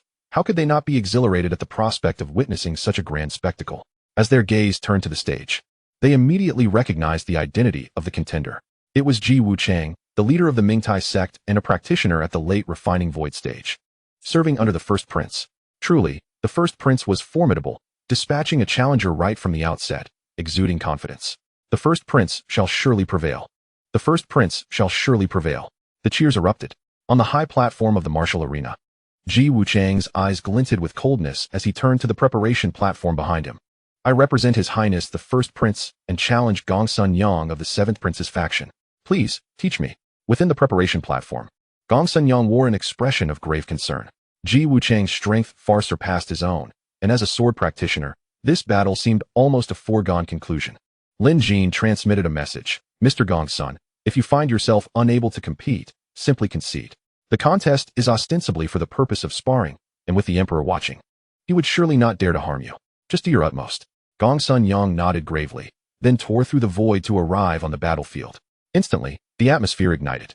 It was my first time witnessing a battle in the void refinement stage. I never imagined I would be able to observe it from such proximity. Unfortunately, it seemed Gong Sunyang was destined to lose.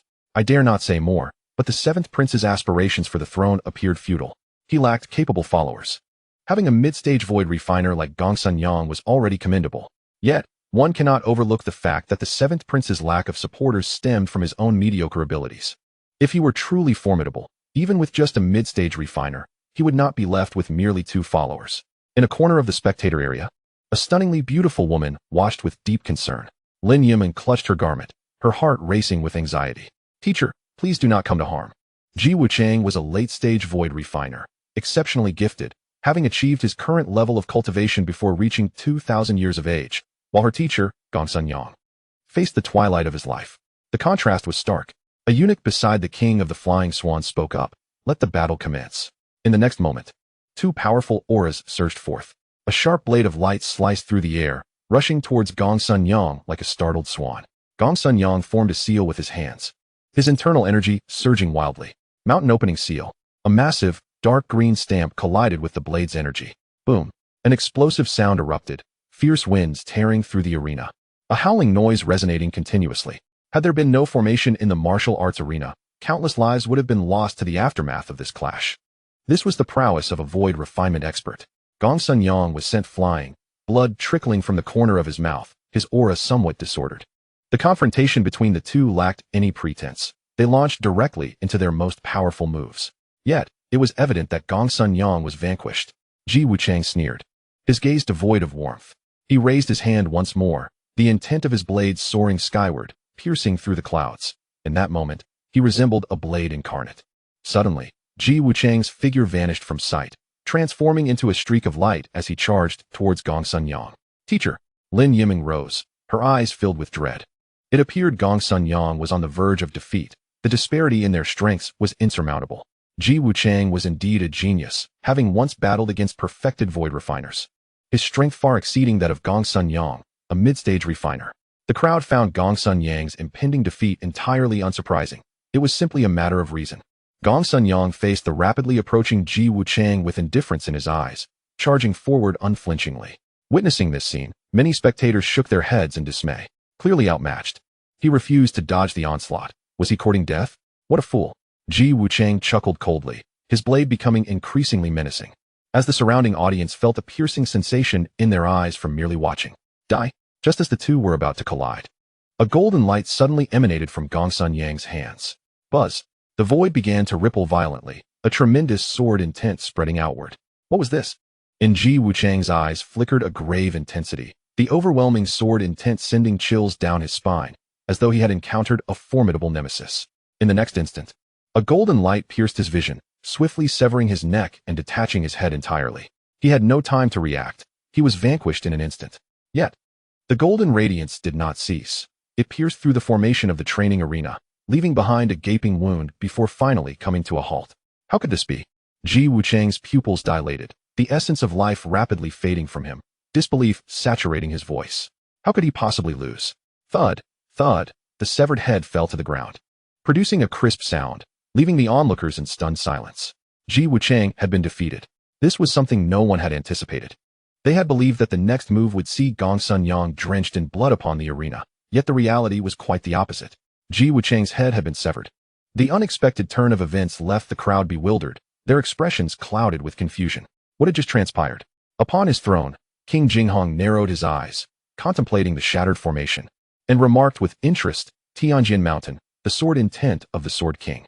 This seventh prince is no ordinary foe. Chapter 42. The seventh prince's defeat in the preparation area. The other princes wore expressions of astonishment. Ji Wuchang had been slain, a scenario none of them had foreseen. Several princes regarded Lin Jin with narrowed eyes. relieved that they had initially intended to eliminate Lin Jin first, for otherwise, he might have seized the opportunity. From the overwhelming sword intent just now, they could surmise the origin of Lin Jin's treasure. Tianjin Mountain. This was a formidable royal faction, and the Sword King of Tianjin Mountain was a powerful sword cultivator at the mid-stage of the integration realm. In the past, when King Jinghong had yet to break through to the half-step return to origin realm, the Sword King could even contend with him. Of course, that was no longer the case. Within the Jinghong Empire, only the Sword King possessed such potent sword intent. The golden light that had just manifested must have contained the Sword King's strike, enabling the execution of Ji Wuchang. The first prince's countenance was exceptionally grim, his eyes icy to the core, having lost yet another late-stage void refinement expert. These individuals not only represented him in the struggle for succession, but would also become significant ministers once he ascended the throne. The loss of any one of them was a tremendous blow. Lin Mu cast a cold glance at Lin Jin, then remarked blandly, "Seventh brother, you possess remarkable tactics." Lin Jin stood with his hands clasped behind his back, entirely disregarding him. Observing this, Lin Mu chuckled coldly. "I am eager to see how many more hidden cards you possess. Wei Zhou, you shall go." From behind him emerged an unremarkable individual, exuding a formidable aura, equally a late-stage void refinement expert. However, his presence was slightly weaker than Ji Wuchang's. This individual was Wei Zhou, the leader of the Wan Fuzong. He was himself a 7th-grade high-level talisman master, equipped with numerous treasures, and possessed exceptional survival capabilities. Even if Gong Sun Yang had further hidden cards, it would be exceedingly difficult to slay Wei Zhou, provided he exercised caution. Wei Zhou cupped his hands toward Lin Mu and then vanished from the preparation stage. When he reappeared, he had already ascended to the arena. The rules of the succession battle permitted one to challenge anyone, and anyone could challenge you, with no option to refuse. Admittedly, one could choose to concede, but doing so was tantamount to elimination, precluding any further challenges or being challenged. However, the victor enjoyed considerable freedom, able to either continue challenging or retreat for recuperation. At this moment, the crowd gazed at the two figures on the arena, their expressions laden with gravity. Following the recent demise of Ji Wuchang, their regard for Gong Sun Yang had shifted from disdain to caution. Indeed, none of the 9 imperial princes were to be underestimated. Was this not self-evident? Yet, one might ponder whether such hidden trump cards could be sustained indefinitely. After all, the sword intent displayed earlier was clearly that of a formidable being at the fusion stage. Should the 7th prince possess numerous such treasures, he would undoubtedly seize the throne without contest. Although Gong Sun Yang had slain Ji Wuchang, the majority still believed that the 7th prince had reached his limits. Victory seemed utterly unattainable. The voice of High Eunuch rang out once more, "Begin." As the command echoed, Wei Zhou raised his hand, launching a talisman toward Gong Sun Yang, which detonated in midair, transforming into a torrential flood of power. This talisman still bore the potency to slay those at the void refinement stage, causing Gong Sun Yang's countenance to shift dramatically. His expression turned grave. This time, defeat was inevitable, and his sole aim was to injure Wei Zhou and diminish his strength. With this thought, Gong Sun Yang's aura surged to its zenith, his gaze ablaze with fury as he charged at Wei Zhou. "Die!" Wei Zhou scoffed. "You think you can withstand my heavenly sea talisman? How presumptuous!" In an instant, the surging flood engulfed Gong Sun Yang, the immense force nearly tearing him asunder. It was only through every ounce of his effort that he managed to escape its grasp. With a thud, Gong Sun Yang collapsed onto the ground, drenched in blood, his aura waning to an abysmal low. Merely a single talisman had proven unbearable for him, a testament to the might of a practitioner at the late stage of void refinement. For most ordinary cultivators, transcending the ranks to defeat an opponent was beyond their capacity. Even against foes merely a minor realm above them, they could only be suppressed and beaten. Moreover, Wei Zhou had chosen to employ his most powerful talisman right off the bat to test Gong Sun Yang's other hidden cards, the Heavenly Sea Talisman. This was a grave threat even to those at the late stage of void refinement, let alone Gong Sun Yang, who was merely at the mid-stage. Surviving this encounter was indeed a rare fortune. Wei Zhou sneered, "What is this? Do you have no other hidden cards?"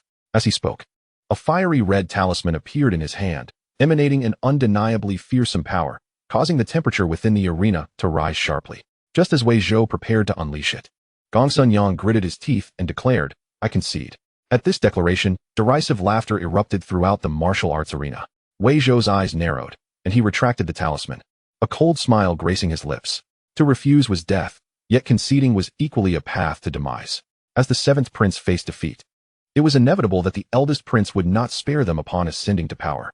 Gong Sun Yang struggled to rise, vanishing from the arena, only to reappear at the preparation stage. Approaching Lin Jin, He expressed his apologies. Your Highness, I beg your pardon. Lin Jin shook his head, indicating it was of no consequence. Mr. Gongsun, please take a good rest.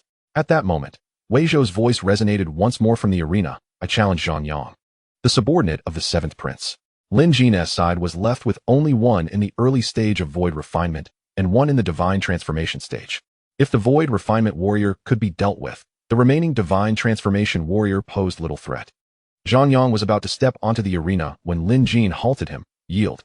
Zhang Yan had yet to fully recover from his injuries. Engaging Wei Zhou would be tantamount to courting death, and he might not even be able to call for surrender. Catching Lin Jin's glance, Zhang Yan immediately declared, I concede. As his voice echoed within the preparation stage, the expressions of all present in the martial arts arena turned peculiar. What was happening? Was the seventh prince already on the verge of defeat? With only a divine transformation warrior remaining, was it not a dire situation? Even if there were hidden trump cards.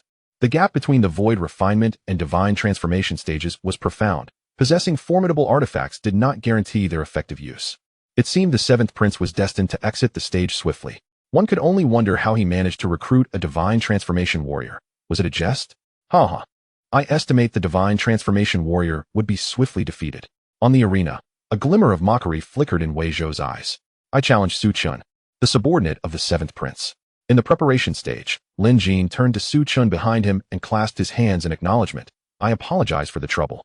Witnessing this, the other princes displayed expressions of derision. Could the seventh prince truly be so foolish as to show such deference to a divine transformation warrior? Did he believe that a divine transformation warrior could prevail?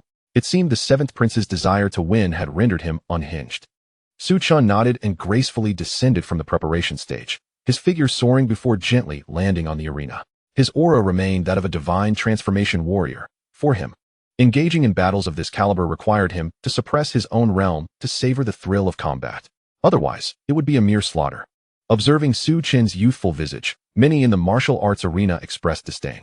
Indeed, he was a divine transformation warrior. It appeared the seventh prince was destined for defeat.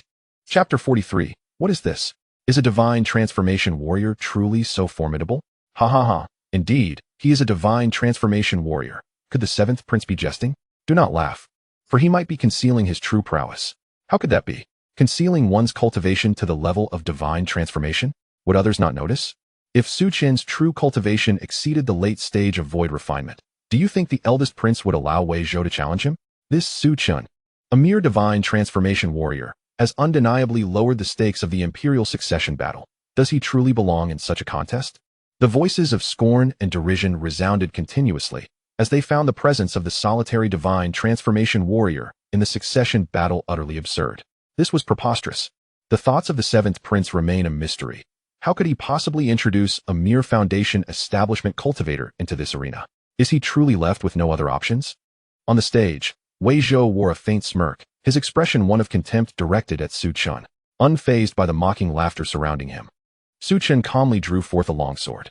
This weapon was unremarkable, merely a low-tier, earthly sword. Elder Gao cast a glance at the nearby Jinghong Wang, anticipating that the seventh prince would soon face elimination, and thus felt compelled to consult his master. With a detached nod, Jinghong Wang indicated his indifference. As long as no outrageous occurrences transpired, he would not intervene. Elder Gao promptly announced the commencement of the match. With a piercing sound, the center of the arena erupted in a burst of crimson light. Su Chen had vanished from sight, and Wei Zhou was cleaved in twain, the scene steeped in bloodshed. Su Chen murmured to himself, I still haven't managed to control my strength. Even suppressing it to the foundation establishment stage is insufficient. I must also restrain the Hongming immortal body. The perfected Hongming immortal body was simply too formidable, with an acceleration and speed that was overwhelming. Despite having tempered his strength, he still instantaneously dispatched Wei Zhou. The entire martial arena fell into a profound silence following Wei Zhou's demise. Even Jinghong Wang wore an expression of astonishment, clearly unprepared for such a turn of events. After a significant pause, the crowd emerged from their shock, their eyes filled with disbelief. What had transpired? Wei Zhou had been slain in an instant. Was he not a foundation establishment cultivator? How could he so effortlessly annihilate a late-stage refined void practitioner? Good heavens! Is this the seventh prince? It has become evident that one should never underestimate any prince. Su Chen clearly possesses the ability to suppress his cultivation. To eliminate a late-stage refined void practitioner in a heartbeat suggests he must be at least at the pinnacle of the refined void stage. Expressions of horror emerged among the onlookers, who struggled to regain their composure. Clearly, Su Chen's prowess had thoroughly astonished them. In the preparation area, the first prince wore a thunderous expression, his eyes blazing with murderous intent. Su Chen had concealed his true cultivation, and the fact that he had not discerned this left him feeling uneasy. It appeared that Su Chen was either in possession of a treasure that could shield his true power or was an extraordinary prodigy, likely a formidable being at the cusp of the harmonization stage. Lin Mu's gaze was filled with cold skepticism. He refused to believe that Su Chen was a harmonization stage cultivator. The strongest individual from the Su family in Minghua City was merely at the mid-refined void stage, and Su Chen, being from the younger generation, could hardly be expected to surpass the foundation establishment stage. He cast a dark look toward Lin Jin, his expression grim.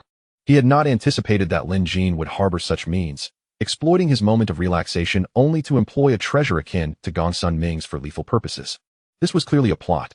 Evidently, Lin Mu believed that Su Chen lacked the inherent capability to kill Wei Zhou.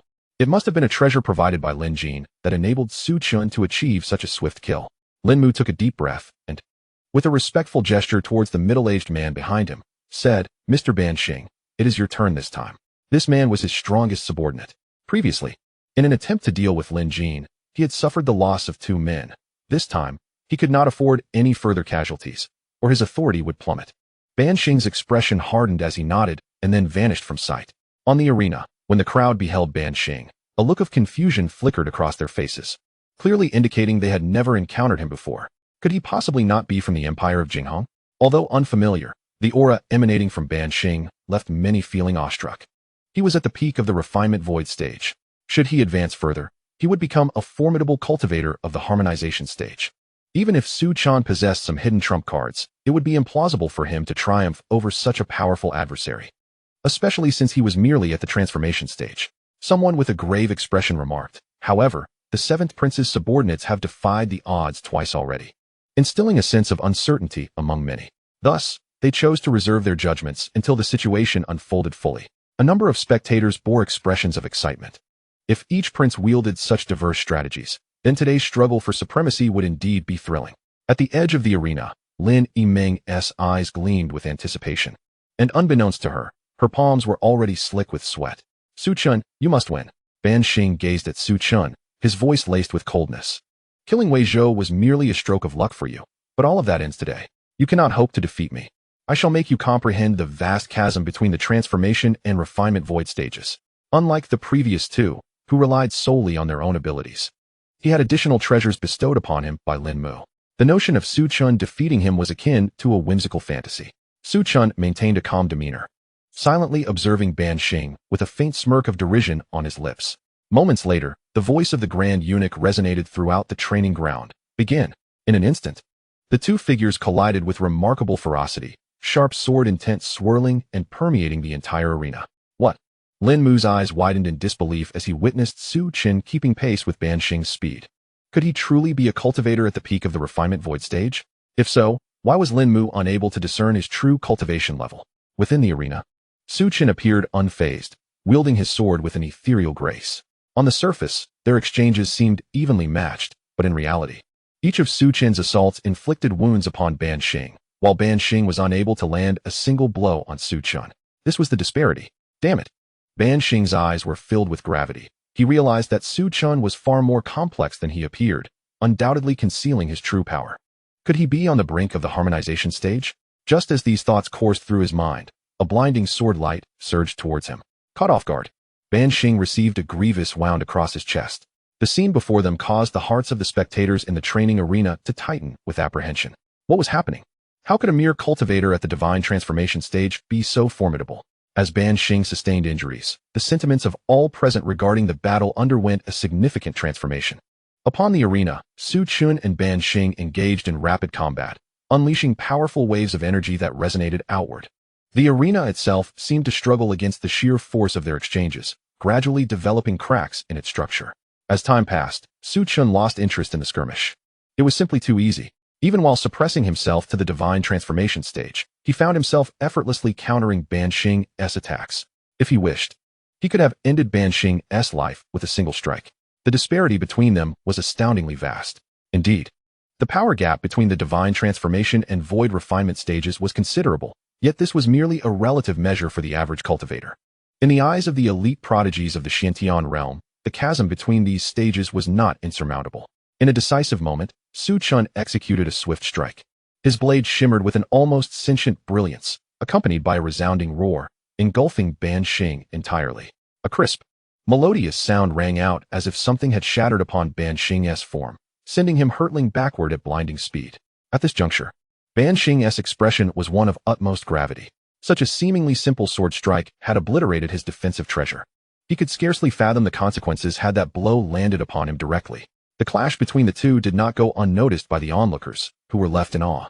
Initially, many found it hard to believe in Su Chen's prowess. However, gradually, they began to accept the truth. Su Chen was undeniably powerful, extraordinarily so. It turned out that the seventh prince was the greatest dark horse in this contest. Who on earth was this individual, and how could he possess such remarkable strength? I have heard whispers that he is the young patriarch of the Su family from Minghua City, but this level of power is simply preposterous. Is he not the one who recently overcame 2 cultivators at the void refinement stage? Expressions of astonishment echoed throughout the crowd, clearly shaken by Su Chen's overwhelming might. Ban Xing regarded Su Chen with a gaze heavy with seriousness, though this gravity gradually transformed into indifference. With a cold demeanor, he remarked, "Your strength is formidable. At least a half step into the integration stage, yet you still fall short." As he spoke, his aura surged with immense power, resembling a beast breaking free from its chains, radiating an overwhelming presence. In that moment, Ban Xing's aura had intensified exponentially, creating a stark contrast to his previous state. He was now at the integration stage. A wave of gasps erupted from the spectator seats, as all eyes turned toward Ban Xing in astonishment. The Crown Prince had managed to enlist the aid of an integration stage expert, which meant he was virtually assured victory in this struggle for supremacy. Indeed, no matter how strong Su Chen might be, he could not possibly surpass someone at the integration stage, could he? This integration stage cultivator appeared to be no ordinary individual. "I suspect he is at least in the mid-integration stage," remarked a divine transformation cultivator with a grave expression. Upon hearing this, the surrounding spectators could not suppress their gasps of disbelief. Mid-integration stage. Lin Yiming, witnessing this spectacle, was filled with despair. It is not that she lacks faith in Su Chen, but rather that the power of the mid-stage integration realm is overwhelmingly formidable. She has discerned that, despite Su Chen's remarkable combat prowess, his aura remains firmly within the transformation realm. His extraordinary strength can only be attributed to 2 possibilities. Either he possesses an extraordinarily rare treasure, or he is an unparalleled genius, capable of transcending his realm to defeat foes. Such individuals are exceedingly rare, yet the vastness of the world does indeed harbor such exceptional beings. Rumors occasionally circulate within the Jinghong Empire regarding prodigious talents, such as certain disciples of sacred grounds overcoming opponents from higher realms, with those in the refinement void stage defeating mid-stage integration fighters, or even mid-stage integration warriors besting those of the returning origin realm. Lin Yiming finds it difficult to believe that Su Chen is one of these geniuses, as the gap between their realms seems insurmountable, although he currently displays considerable strength. Comparable to some of the foremost prodigies, the Su family is merely a small clan. Even if Su Chen possesses great innate talent, he is still bound by significant limitations. Despite her instinctual belief that defeat is imminent, she still harbors hopes for Su Chen's victory. As Ban Xing reveals his aura, the eyes of the Jinghong king narrow. He is not pleased by the presence of a mid-stage integration warrior under Lin Mu's command, but instead appears contemplative. At this moment, upon the arena, Ban Xing elevates his strength to its zenith, raising his hand to draw forth a crescent moonblade. This is a manifestation of his own abilities, residing within the mid-stage integration realm. Initially, Ban Xing believed that suppressing his opponent to the pinnacle of the refinement void stage would not pose significant difficulty in the battle for supremacy. However, he did not anticipate such an unforeseen turn of events, compelling him to unleash his full power. With a frosty countenance, Ban Xing declares, "Your ability to compel me to utilize my complete strength is commendable, yet this is where it ends." As he speaks, his aura erupts forth, causing the surrounding void to fracture, a powerful oppressive force radiating from the arena, rendering the spectators momentarily breathless despite the protective formations in place. How terrifying! Is this the might of a mid-stage integration expert? Merely witnessing this instills a sense of dread. It seems improbable for Su Chen to prevail. Indeed, just moments ago, Su Chen had managed to gain a slight upper hand, but now, the prospect of overcoming Ban Xing, a mid-stage integration warrior, appears increasingly unlikely. Ban Xing's displayed power has swayed the crowd entirely in his favor, with doubts now cast upon Su Chen's potential for victory. Initially, Many had anticipated Su Chen's triumph. Yet now suspense fills the air. The battle for supremacy has only just begun, and already it has ignited the excitement of all present. Reversals abound. At first, the consensus was that the seventh prince would inevitably lose, yet he continues to defy expectations. Meanwhile, the first prince, possessing formidable resources, commands a mid-stage integration powerhouse, sweeping aside all challengers. Observing this scene from the preparation platform, the expressions of the various princes shift from casual indifference to sheer terror and anxiety. Although they were somewhat prepared, none possessed the means to contend with a mid-stage integration warrior. This signifies that in this contest for supremacy, Lin Mu is undoubtedly the strongest contender, leaving them with no opportunity to vie for victory. On the arena, Su Chen gazed at Ban Xing, whose expression was one of disdain, and calmly remarked, "Are you so certain that you can kill me?" As he spoke, Su Chen raised his sword, a hint of scorn evident in his demeanor. "Since you are so eager to court death, allow me to demonstrate a few moves to enlighten you on the existence of superior beings beyond your comprehension." Upon hearing Su Chen's words, Ban Xing felt an inexplicable surge of anxiety, as though he were confronting an impending terror. His expression grew grave, and in an instant, he vanished from his original position, his aura surging to its peak. He launched himself forward with all his might, intent on dispatching Su Chen with utmost speed to prevent further escalation. Su Chen merely smiled coldly. The next moment, he too made his move. Chapter 45. The terrifying power of Su Chen. A shock to all, Su Chen raised his sword and swung it forcefully forward. Heavenly slash. In an instant, a scene of terror unfolded before countless spectators. A colossal rift manifested in the heavens, shimmering with starlight, captivating in its brilliance. This immense chasm, spanning thousands of feet, loomed over the highest point of Jinghong City. Visible to nearly all, expressions of horror marred the faces of the onlookers. Though the starlight glimmered resplendently, it was imbued with a ferocious, destructive force. They could scarcely fathom the cataclysmic power that would be unleashed should the starlight cascade forth. Could anyone in this world withstand such a force? Among them, Ban Xing was the most terrified, as he found himself struck directly by the sword, enveloped in starlight, his corporeal form rapidly disintegrating. In mere moments, he would likely face complete annihilation. Such terror, for an ordinary person, a moment may seem fleeting, yet for a mid-stage harmonization realm cultivator, that same moment stretches interminably. Ban Xing, ensconced in starlight, was utterly immobilized. Initially, his gaze was one of bewilderment, struggling to comprehend the unfolding calamity. Yet soon, despair and regret filled his eyes. Why? Why must such a formidable being participate in the struggle for supremacy? And to assist that worthless seventh prince? Ban Xing could not fathom it.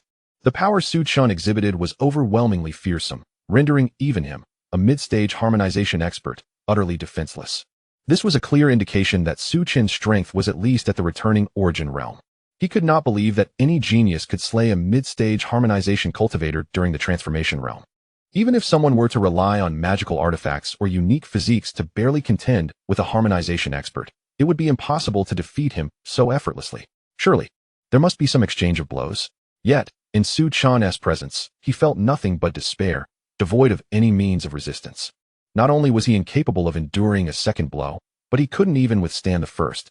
The disparity was insurmountable. The entire martial arena descended into a profound silence. All eyes wide in shock, their expressions frozen, as they lost the capacity to process their emotions. The scene before them shattered their understanding and preconceptions. A harmonization realm cultivator was on the brink of downfall, and they were about to witness the fall of such a being. For countless years, the Jinghong Empire had never witnessed a fall of the integration stage, yet today they were confronted with the unimaginable. Observing the relentless struggles of Ban Xing, their hearts felt as if they had been struck by a heavy hammer, leaving them momentarily stunned and at a loss for words to articulate their emotions. The pivotal fact remained that the one who had slain him was merely at the transformation stage, albeit perhaps a feigned appearance. However, the aura exuded by Su Chen was solely that of the transformation stage, instinctively leading them to believe that a formidable integration stage warrior had been vanquished by someone of a lesser realm.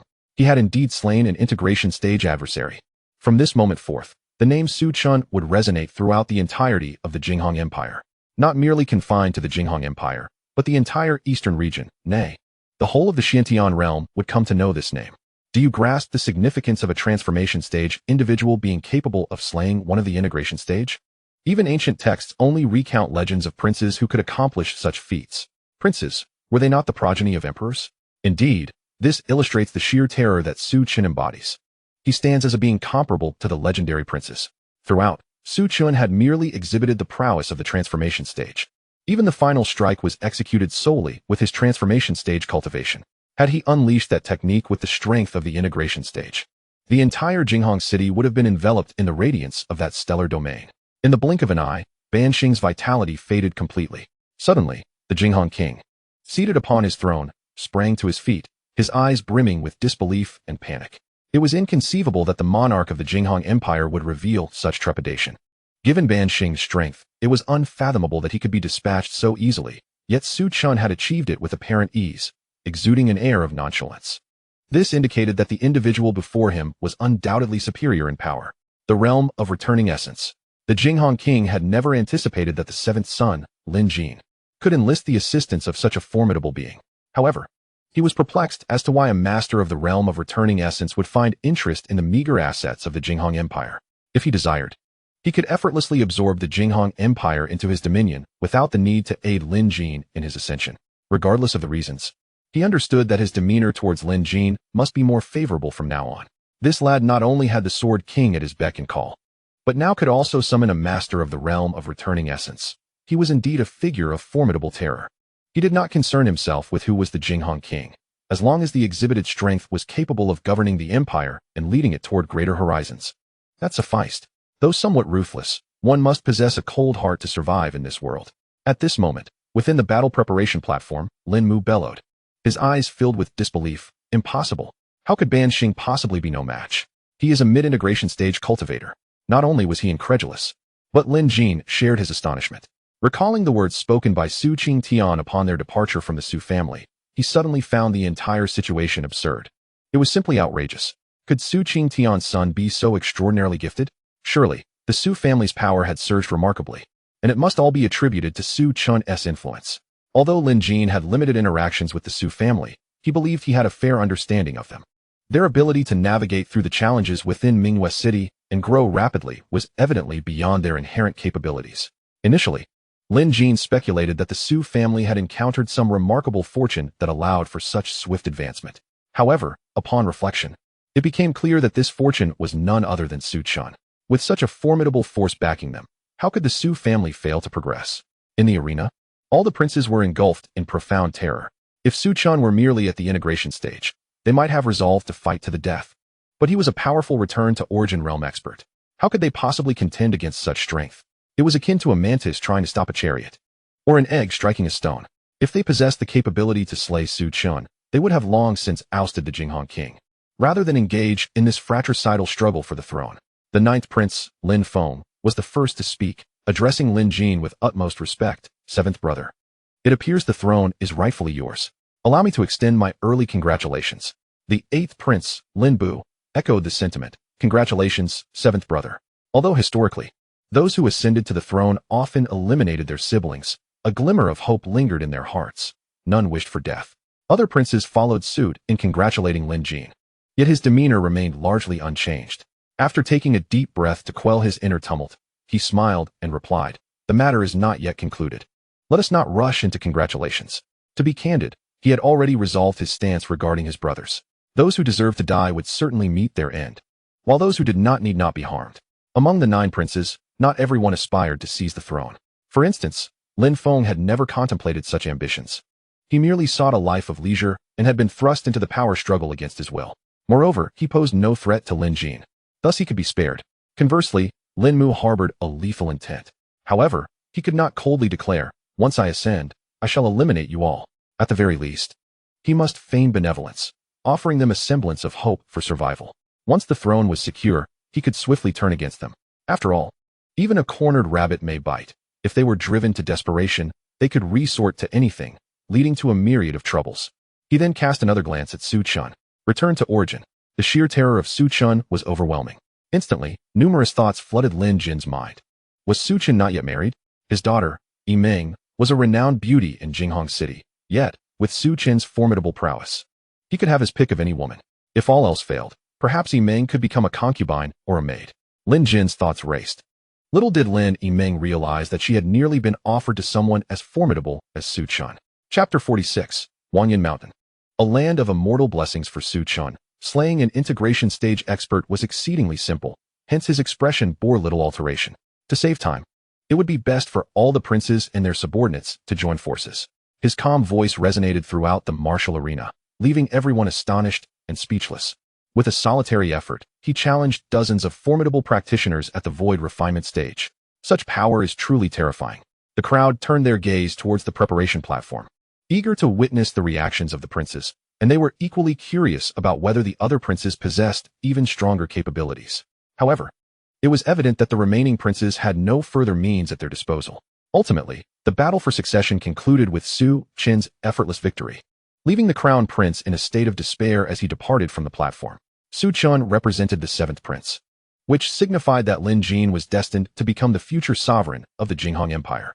With the support of a practitioner at the returning origin realm, Lin Jin exhibited no signs of rejection or aversion. Such a powerful ally was indeed a blessing for the Jinghong Empire. At his level, the significance of factions had diminished, and only the concepts of gain and loss remained in his sight. Lin Jin's reliance on a practitioner of the returning origin realm would undoubtedly benefit the Jinghong Empire. 3 days later, the announcement of Lin Jin's ascension reverberated throughout the Jinghong Empire with remarkable swiftness. The empire, vast and influential, boasted not only the practitioners who participated in the battle for succession, but also dozens of others at the void refinement stage who remained neutral, largely due to their affiliations with those at the integration stage, thereby avoiding entanglement in the conflict. Nevertheless, with Lin Jin's ascension, they all came forward to extend their congratulations, expressing goodwill. In the palace, within the Howren Hall, Lin Jin now resided, a stark contrast to the opulence of the Jin prince's residence. Clad in a blue robe, he smiled and expressed his gratitude. I must extend my thanks to young Master Su. Su Chen nodded in response, saying, it was but a trivial matter. You assisted the Su family in the past, and returning the favor now poses no issue. Lin Jin offered an awkward smile. He had long wished to forge a closer relationship with Su Chen, but alas, Su Chen maintained a detached demeanor, seemingly devoid of interest. This was entirely understandable, for they shared no prior acquaintance, and Su Chen's cooperation was solely due to Su Qingtian's influence. Had the Su family not owed him a debt of gratitude, it was likely that Su Chen would have ignored him entirely. After an audience with the king and a meeting with young Master Su, Lin Yimeng gracefully entered, offering a courteous bow to both men, exuding the poise of a refined lady. Her bright eyes were filled with curiosity and admiration as they scrutinized Su Chen. In any setting, women tend to revere those of great strength, and in the mundane world, such strength is often measured in status, wealth, and power. However, in this realm where strength reigns supreme, women naturally venerate true power. Suddenly, Lin Jin remarked, young Master Su, I have instructed my people to seek out areas rich in spiritual energy over the past 2 days, and we have made some progress. Soon, the Su family will be able to relocate to the Jinghong Empire. This matter had been previously mentioned by Su Chen, prompting Lin Jin to leverage the royal resources to facilitate the search after his ascension. The imperial authority was immensely powerful, making it a trivial task to locate areas with spiritual veins. A smile finally graced Su Chen's lips. That would be much appreciated. Observing Su Chen's expression, Lin Jin felt a flicker of joy, although it seemed challenging to win him over. He recognized that a gesture of goodwill towards the Su family might earn Su Chen's favor. After a leisurely chat between the two, Su Chen maintained a demeanor of indifference, revealing little desire to engage further in conversation. Ultimately, Lin Jin could only suppress her thoughts of having Lin Yimeng accompany him deep within her heart. Moreover, from Su Chen's attitude, it appeared he harbored no particular enthusiasm for Lin Yimeng. With no other recourse, Lin Jin suggested, since young Master Su has yet to properly explore Jinghong City, why not allow this girl, Yimeng, to accompany you? After all, she has spent considerable time here and is quite familiar with the local attractions. She could serve as your guide. This was a compromise. Su Chen had not shown any indication of leaving the Jinghong Empire imminently, so perhaps fostering a relationship with Lin Yimeng might yield unexpected developments. Upon hearing this, Lin Yimeng gazed at Su Chen with a mixture of nervousness and anticipation. It was unclear when precisely she had begun to develop peculiar feelings for him, an emotion she could not quite articulate, yet it left her yearning to be closer to him. Su Chen nodded in agreement. That sounds agreeable. He had intended to explore Jinghong City himself, and having a guide would certainly enhance the experience. Being a newcomer to this world and possessing formidable strength, he approached life here with a relaxed, almost playful attitude. With Su Chen's consent, Lin Yimeng felt a flutter of excitement and nervousness, her cheeks flushed with a delightful blush.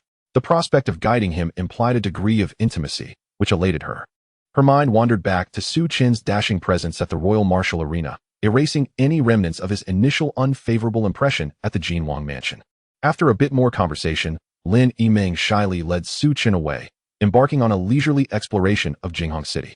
They visited numerous sites, indulging in various delicacies and entertainments. Jinghong City indeed boasted a vibrancy far surpassing that of Mingyue City. The culinary offerings were of a much higher caliber, featuring even the flesh of demon beasts at the transformation stage and, albeit rarely, at the void refinement stage, luxuries unimaginable in Mingyue City. In the blink of an eye, 3 months had passed. It had been a considerable time since Lin Jin's ascension to the throne, and the Jinghong Empire had fully embraced Lin Jin as their new king. The crown prince, Lin Mu, had met his demise at the hands of a scheme orchestrated by Lin Jin just half a month prior, and the Du family, which stood behind Lin Mu, had remained utterly silent. Furthermore, the Grand General of the Empire had publicly expressed his congratulations, signaling clear support for Lin Jin. Thus, Lin Jin had firmly established his position within the Jinghong Empire. At Wangyun Mountain, towering clouds kissed its peaks, surrounded by an endless expanse of majestic mountain ranges, creating a breathtaking sight. At its base flowed a river wide enough to span dozens of yards. This location was rich in spiritual energy, with the mountain concealing a vein of exceptional spiritual essence. Spiritual veins are generally classified into inferior, middle, superior, and exceptional grades. Inferior veins contain millions of inferior spiritual stones.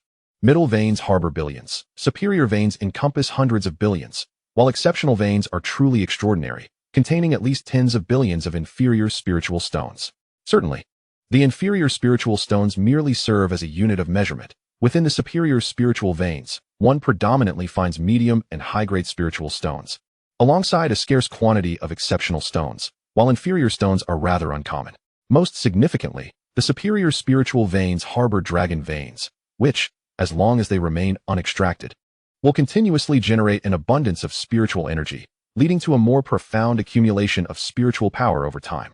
Wangyun Mountain serves as the current residence of the Su family. Nestled in the heart of Qinghu County within the Jinghong Empire, a veritable paradise. Chapter 47. The Red-Horned Lizard.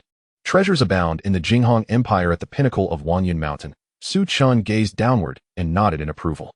This location far surpasses Mingyue City in terms of quality. However, the Su family has not entirely abandoned the 5 major cities. Su Chen has made some modifications to that area, setting up several spirit-calling formations to significantly enhance the flow of spiritual energy. He has stationed the 3rd elder, Su Yuanba, and the 4th elder, Su Heluan, to take turns guarding it, along with several branches of collateral lines. The Su family strategy is to allow a collateral branch to take over the guarding once their strength becomes sufficiently robust, a common practice among large clans. The 5 major cities still yield considerable profits, and the Su family does not wish to relinquish them so readily. The main city of Qinghe County is named Qingfeng City. Though not as vast as Jinghong City, it boasts at least 3/5 of its size and is quite bustling. With the backing of the royal family, the Su family successfully established a presence in the city and initiated various enterprises, although other factions harbor discontent regarding the Su family's entrance. With Lin Jin recently ascending to power, no one wishes to confront them directly, leading to a tacit acceptance of their presence. Of course, even without Lin Jin, they would hesitate to provoke the Su family, especially considering the presence of a returning Origin Realm cultivator among them. With a solid industrial base in Qingfeng City, the Su family has firmly entrenched itself within Jinghong City.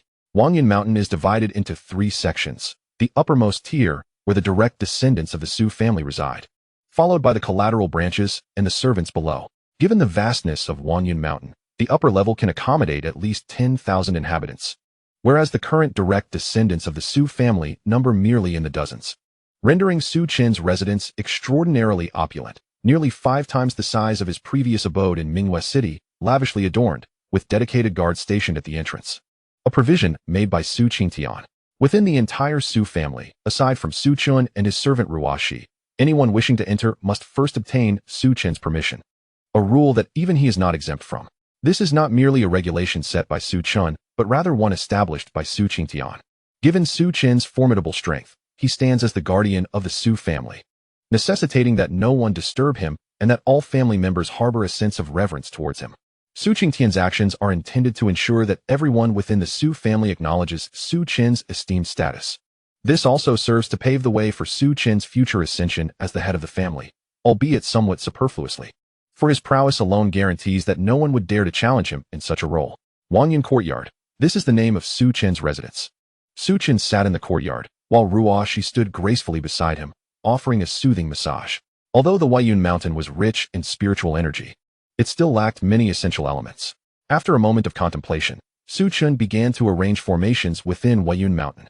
He meticulously set up a high-level spirit summoning array, along with 2 defensive formations that would automatically activate upon detecting an enemy attack, the Skywarding Formation and the Demon Suppression Formation. The Demon Suppression Formation was particularly intelligent. It could autonomously record the auras of everyone on Huayun Mountain. Should any individual exude hostility, someone who had never been encountered before, it would promptly eliminate them. The Skywarding Formation served as an auxiliary array, siphoning energy from specific individuals, while also providing energy support to the Demon Suppression Formation. Coupled with the Dragon Vein beneath Huayun Mountain, this would create a continuous flow of power. With the Spirit Summoning Array in place, the Dragon Vein became increasingly vibrant, and the rate of spiritual energy generation on Huayun Mountain accelerated by at least 3-fold. If this trend continued, the Su family would soon possess their own core formation cultivators. At that point, the Su family would truly have the substantial backing to assert themselves within the Jinghong Empire, rather than merely relying on Su Chen's formidable presence. In the Zixiao mountain range, which closely bordered Huayun Mountain, an extraordinary natural spectacle unfolded over nearly 10,000 miles. While the evening glow elsewhere typically radiated a golden hue, the twilight over Zixiao Mountain was a delicate shade of purple. Many had once speculated that it concealed treasures, prompting numerous powerful beings to investigate. However, upon discovering nothing extraordinary, they eventually regarded it as a mere scenic beauty. Within the Zixiao mountain range, although there were no void refinement-level beasts, many creatures of the transformation stage roamed. Su Yuza and 3 direct descendants dashed through the Zixiao mountain range. Presently, Su Yuza exuded a formidable aura. He had recently broken through to the nascent soul stage, becoming the first cultivator of the Su family, aside from Su Chen, to achieve this milestone. His purpose for venturing out today was to hunt beasts in the Zixiao mountain range to solidify his strength. The group quickly located a suitable beast, a fully matured 3-star red-horned lizard. This creature possessed a powerful aura, not far from that of a 4-star beast, exhibiting strength comparable to the early nascent soul stage, making it an excellent target for their trials. Kill it. Su Yuza charged ahead, engaging in fierce combat with the red-horned lizard, accompanied by Su Minghu, Su Chen, and Su Kongshan. After expending significant effort, the 4 managed to slay the red-horned lizard without incident. Su Mingzu bore several wounds, though none were severe. He stepped forward, severing the fiery red horn from the lizard, a joyous smile illuminating his face. From this day forth, I, Su Mingzu, am also a nascent soul cultivator. Witnessing this scene, Su Minghu was filled with envy. Brother, your pace of breakthrough is astonishingly swift. Su Yuza chuckled. What are you saying? I have merely practiced 6 months longer than you. All 3 of you are at the pinnacle of the core formation stage. Breaking through to the nascent soul stage should only take a month or 2. Upon hearing this, the 3 of them smiled brightly. The growth rate of the Su family is indeed astonishing. Their younger generation consists almost entirely of those in the foundation establishment stage, with the least accomplished being Su Qingran, the 4th daughter of Su Yunpeng, who is still in the foundation establishment stage due to her youth. However, this is also a result of her tender age. The side branches of the Su family have several stewards on the verge of breaking through to the nascent soul stage. While the esteemed elder Su Yunxian has attained perfection in the nascent soul stage and is not far from the void refinement stage. Suddenly, Su Chen exclaimed, "Look over there." The crowd turned in the direction of his voice, and there, in the spot previously occupied by the red-horned lizard, lay a small nest containing nearly 10 crimson eggs. Red-horned lizard eggs. Su Minghu gasped in astonishment. They had not anticipated encountering such a fortuitous event. The red-horned lizard is particularly special among mystical beasts, as it secretes a substance known as crimson blood crystal, which aids cultivators in purifying their meridians and marrow in an exceptionally gentle and non-irritating manner, even surpassing the efficacy of certain medicinal pills. If the red-horned lizard is nurtured properly and elevated to the nascent soul or even the nascent divinity stage, it would be an immense boon for the younger generation of the Su family. They could begin receiving the benefits of crimson blood crystal from a young age. Given the extreme rarity of red-horned lizard eggs, one lizard may never produce offspring in its lifetime. This scarcity, combined with the advantages offered by the crimson blood crystal, renders a single egg worth approximately 500 million low-grade spiritual stones in the market. With 10 eggs in their possession, it equates to a staggering 5 billion low-grade spiritual stones. The 4 of them bore expressions of exhilaration. Indeed, the empire of Jinghong is replete with treasures. Chapter 48. Qingfeng City, the Zixia mountain range, has now become the private hunting ground of the Su family, ever since they claimed the Wanyan mountain. Few have ventured into this area. It is akin to wild beasts, each possessing a territorial instinct. No one wishes to offend the Su family, thus they maintain their distance. Moreover, influenced by the dragon vein of Wanyan mountain, the entire Zixia mountain range is rich in spiritual energy, serving as a veritable resource reservoir for the Su family. In recent times, the treasures obtained by the Su family within the Zixia mountain range have amassed nearly 1 billion low-grade spiritual stones, an unimaginable sum in the past. Time has flown by, and the Su family has now resided in Wanyan mountain for half a year. Just days ago, the elder Su Qingtian achieved perfection in the void refinement stage, while Su Qingyun broke through to the void refinement stage a month prior. The Su family now boasts 3 formidable practitioners in the void refinement stage. During this half-year period, the Su family has undergone significant transformation, with 13 stewards from the side branches breaking through to the nascent soul stage. Although the Su family lacks cultivators at the composite stage, they are nonetheless regarded as a powerful force within the empire of Jinghong, excluding a few royal forces at the composite stage. Those at the peak of the void refinement stage are nearly the most formidable in the realm. Moreover, the younger generation of the Su family has mostly ventured out to hone their skills. Su Yuza has even established a faction named Luoyan sect, though it may appear trivial. He is earnestly dedicated to its development, and it may very well grow into a significant power in the future. At Wanyan Academy, a report was brought to the young master. Princess Lin Yiming has sent a letter. Su Chen opened his eyes and replied calmly, "Bring it in." During this period, Lin Yiming frequently sent him letters and gifts, often bringing along some delightful treats. A guard entered the courtyard and respectfully presented the letters. Su Chen tore open the envelope to find 3 sheets of yellowed paper, inscribed with an intricate array of characters, flowing like a work of art. "Young Master Su, are you still residing in Wanyan Mountain? When will you visit Jinghong City? I recently discovered a tavern with particularly delectable offerings." The first 2 sheets detailed recent amusing events in Jinghong City and occurrences surrounding her. Su Chen then picked up the final note. "I have heard that the scenery in Qianshan County is magnificent, renowned as the most beautiful place within the Jinghong Empire. I plan to attend to some matters there soon. Young Master Su, do you not enjoy traveling? Would you care to accompany me?" Upon reaching the end, Su Chen furrowed his brow, a peculiar expression crossing his face. Was this an invitation directed at him? A beautiful figure flickered in his mind, always appearing somewhat shy in his presence. Qianshan County. He had heard mentioned by his subordinates before, and indeed, it was reputed to possess stunning landscapes. However, he had no immediate plans to visit. Perhaps he would go someday. Or perhaps not. "Young master, it seems the princess holds quite an affection for you," Rushi remarked with a smile. Su Chen merely smiled in response, saying nothing. Despite leading an unremarkable life in his past, he had experienced a few romantic entanglements and was well aware of Lin Yiming's feelings. Observing his demeanor, Rushi stepped forward again to massage him. She felt little sense of crisis regarding Lin Yiming's presence, fully understanding her own position and not coveting what did not belong to her. Turning to the guard outside the courtyard, Su Chen instructed, "Send a reply on my behalf, informing her that I shall not be visiting Qianshan County in the near future." "As you command." The guard responded respectfully. Su Chen gazed into the distance, lost in thought. "Fifth brother, are you there?" Suddenly, a delicate voice echoed from outside the courtyard. Su Chen immediately recognized the speaker and called out, "Come in." Soon, a young girl in a light pink dress entered, her eyes sparkling with a charming innocence, resembling a porcelain doll. The newcomer was Su Yunpeng's daughter, Su Chen, who was merely 15 or 16 years old. Though still young, her cultivation was remarkably advanced, having reached the golden core stage, surpassing even the original incarnation. This illustrates the profound impact that resources can have on a cultivator's progress.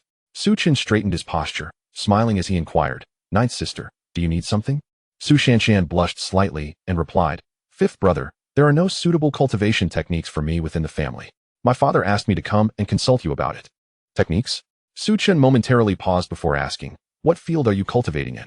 At his inquiry, Su Chen promptly produced a red fan, exquisitely crafted, and Su Chen instantly understood. The Su family indeed lacked formidable techniques related to fans, as it was quite an obscure pursuit, rarely practiced by many. Within the realm of Xuantiang, the most commonly encountered cultivators are the sword and knife practitioners, comprising nearly half of the entire populace. Su Chen began his search within the confines of the system space, and soon discovered a superior technique of heavenly rank, belonging to the category of fans, the Flaming Fire Azure Cloud Fan. This technique, embodying the dual attributes of fire and wind, was quite fitting for Su Chen. "Take a look," Su Chen said, handing over the memory jade talisman containing the technique. Upon seeing that Su Chen indeed possessed it, a radiant joy illuminated Su Chen face. Thank you, fifth brother. As Su Chen activated the memory jade talisman, the cultivation path of the flaming fire azure cloud fan immediately materialized in her mind. However, the next moment, she stood frozen in place. Heavenly rank. Her eyes brimmed with disbelief. This technique was, indeed, of heavenly rank. The finest technique available to the Su family was the earthly rank technique previously gifted by Su Chen, sufficient for cultivation up to the stage of integration. She had thought that was the pinnacle, only to find that Su Chen had directly bestowed upon her a heavenly rank technique. With a gentle smile, Su Chen remarked, "From childhood to adulthood, I have never given you a gift. Consider this technique a compensatory offering." Upon hearing this, the usually sentimental Su Chen felt tears welling up in her eyes. "Thank you, fifth brother." The two engaged in conversation for a while longer, and before long, Su Chen departed the courtyard to commence her cultivation. The memory jade talisman contained an exceedingly detailed account of the technique, and as long as she followed the prescribed steps diligently, she would encounter no difficulties, thereby eliminating the need for any guidance. In Qingfeng City, Su He and Su Chen strolled arm in arm, leisurely exploring the city. Located merely 300 miles from their Wanyan mountain, the distance was easily traversable within approximately 10 minutes, given their current cultivation at the nascent soul stage. Furthermore, they need not walk, for the Su family had established a teleportation array for convenient travel between Wanyan mountain and Qingfeng City. This short distance could be covered in just 10 breaths using the teleportation array. Both young women possessed striking appearances, causing the eyes of many young men around them to glimmer with admiration. As they wandered into a less populated street within the expansive Qingfeng City, two hands suddenly seized them, and they vanished in an instant from the thoroughfare. Fear gripped their expressions as muffled sounds emerged. Ultimately, they were dragged into a nearby courtyard. And given the sparse foot traffic on that street, their disappearance went largely unnoticed. Chapter 49. Encounter of the Su family with the transformation cult. Who are you? Sui gazed at the three figures before her, terror evident in her eyes. They were clad in somewhat flamboyant attire, exuding a lewd and sinister aura. From the moment they entered, her cultivation was sealed, and arrays were set up around them, preventing any sound from escaping. "Haha, what enchanting young ladies we have here." One of the men, with single eyelids, leered. "Why don't you take a guess at who we are?" Upon noticing the insignia on the sleeves of the three, Su Chen face suddenly drained of color as she exclaimed in horror, "You are from the transformation cult." Hearing the name of this sect sent a wave of profound fear washing over Su He's countenance. Huajingzong, an insidious force within the Jinghong Empire, specializes in the refinement of young women for their cultivation. Their methods bear a striking resemblance to those of the Hahuan sect, employing intimate acts to siphon the essence and vitality from their victims. However, in stark contrast to the Hahuan sect, Huajingzong embodies a far more malevolent nature, notorious throughout the empire for their nefarious deeds. How unfortunate to have encountered such a dark sect. Su He, filled with anxiety and dread, felt tears welling in her eyes. The single-eyed man grinned wickedly, licking his lips as he spoke. "Indeed, it appears you recognize our sect, which means you must also be aware of our intentions." With that, he fixed his gaze upon Su Chen, his eyes brimming with a chilling malevolence. He derived immense satisfaction from witnessing the terror on the faces of young women in their final moments. As expected, Su He and Su Chen expressions shifted dramatically upon hearing his words. The grim reality of their situation became painfully clear. They were in the clutches of Huajingzong, and their fates were all but sealed in tragedy. A shiver ran down their spines, and despite their desperate desire to flee, a burly figure restrained them, rendering them utterly powerless. Their cultivation had been suppressed, leaving them unable to summon any of their inner energy. In that moment, despair enveloped them. How could their luck be so abysmal to encounter these vile practitioners of Huajingzong, even within the confines of Qingfeng City? The single-eyed man approached with a predatory smile, lifting Su Chen chin to appraise her, exclaiming, "Such delicate skin." However, his expression abruptly shifted as he sensed an unexpected richness of spiritual energy within her. "Wait, you possess a heavenly spirit root." The man's face lit up with joy as he channeled his own energy into Su Chen to assess her condition. Moments later, his elation intensified. She indeed possessed a heavenly spirit root. Huajingzong thrived on absorbing the essence and bloodlines of women, and if their potential was substantial, it could enhance their physical roots to some extent. Though such enhancement was limited, for him, a perfected nascent soul practitioner, even a slight improvement in his spiritual root could mean a breakthrough into the transformation stage, or possibly beyond. Next, he turned his attention to Su He, only to discover that both women possessed heavenly spirit roots. To have casually captured two such fortunate souls, What luck! His face radiated with exuberance. Such talent was exceedingly rare within the Jinghong dynasty. Even among the ranks of the void refinement stage, they would be considered treasures, and he had never possessed the strength to seize such high-caliber prey. It felt as though he had stumbled upon a fortune in the street. Little girl, haven't you been warned by your family? The outside world is perilous. You should not wander aimlessly. The single-eyed man, with a wicked grin, eagerly declared. Take these two to my chamber. I intend to savor them thoroughly. Upon hearing that Su He and her companions were born with celestial roots, the two members of the Huajing sect were filled with an intense fervor. However, as mere early-stage nascent soul cultivators, they harbored some trepidation towards Su He and her companions, but dared not act in defiance. Thus, they could only respond, as you command. With that, they proceeded to escort Su He and her companions toward a designated room. Despair washed over Su He and her companions. They felt utterly powerless to resist, even to the point of self-harm. They were acutely aware of the grim fate awaiting them upon entering that room. Suddenly, Su Chen cried out, "We are of the Su family. If you dare to harm us, the Su family will not let you go, and the Huajing sect will surely face annihilation." The single-lidded man paused momentarily, turning to regard them with a grave expression, only to reveal a sneer. "No wonder you, as prodigies with celestial roots, have no guards. Do you believe that the protection of the Su family grants you immunity from all consequences? This formation is a high-tier, Earth-level shielding array bestowed by the sect leader. As long as that Yuan realm individual from the Su family is not nearby, no one will know what transpires within. If I were to eliminate you, who would ever trace it back to me? How could there be repercussions for the Huajing sect?"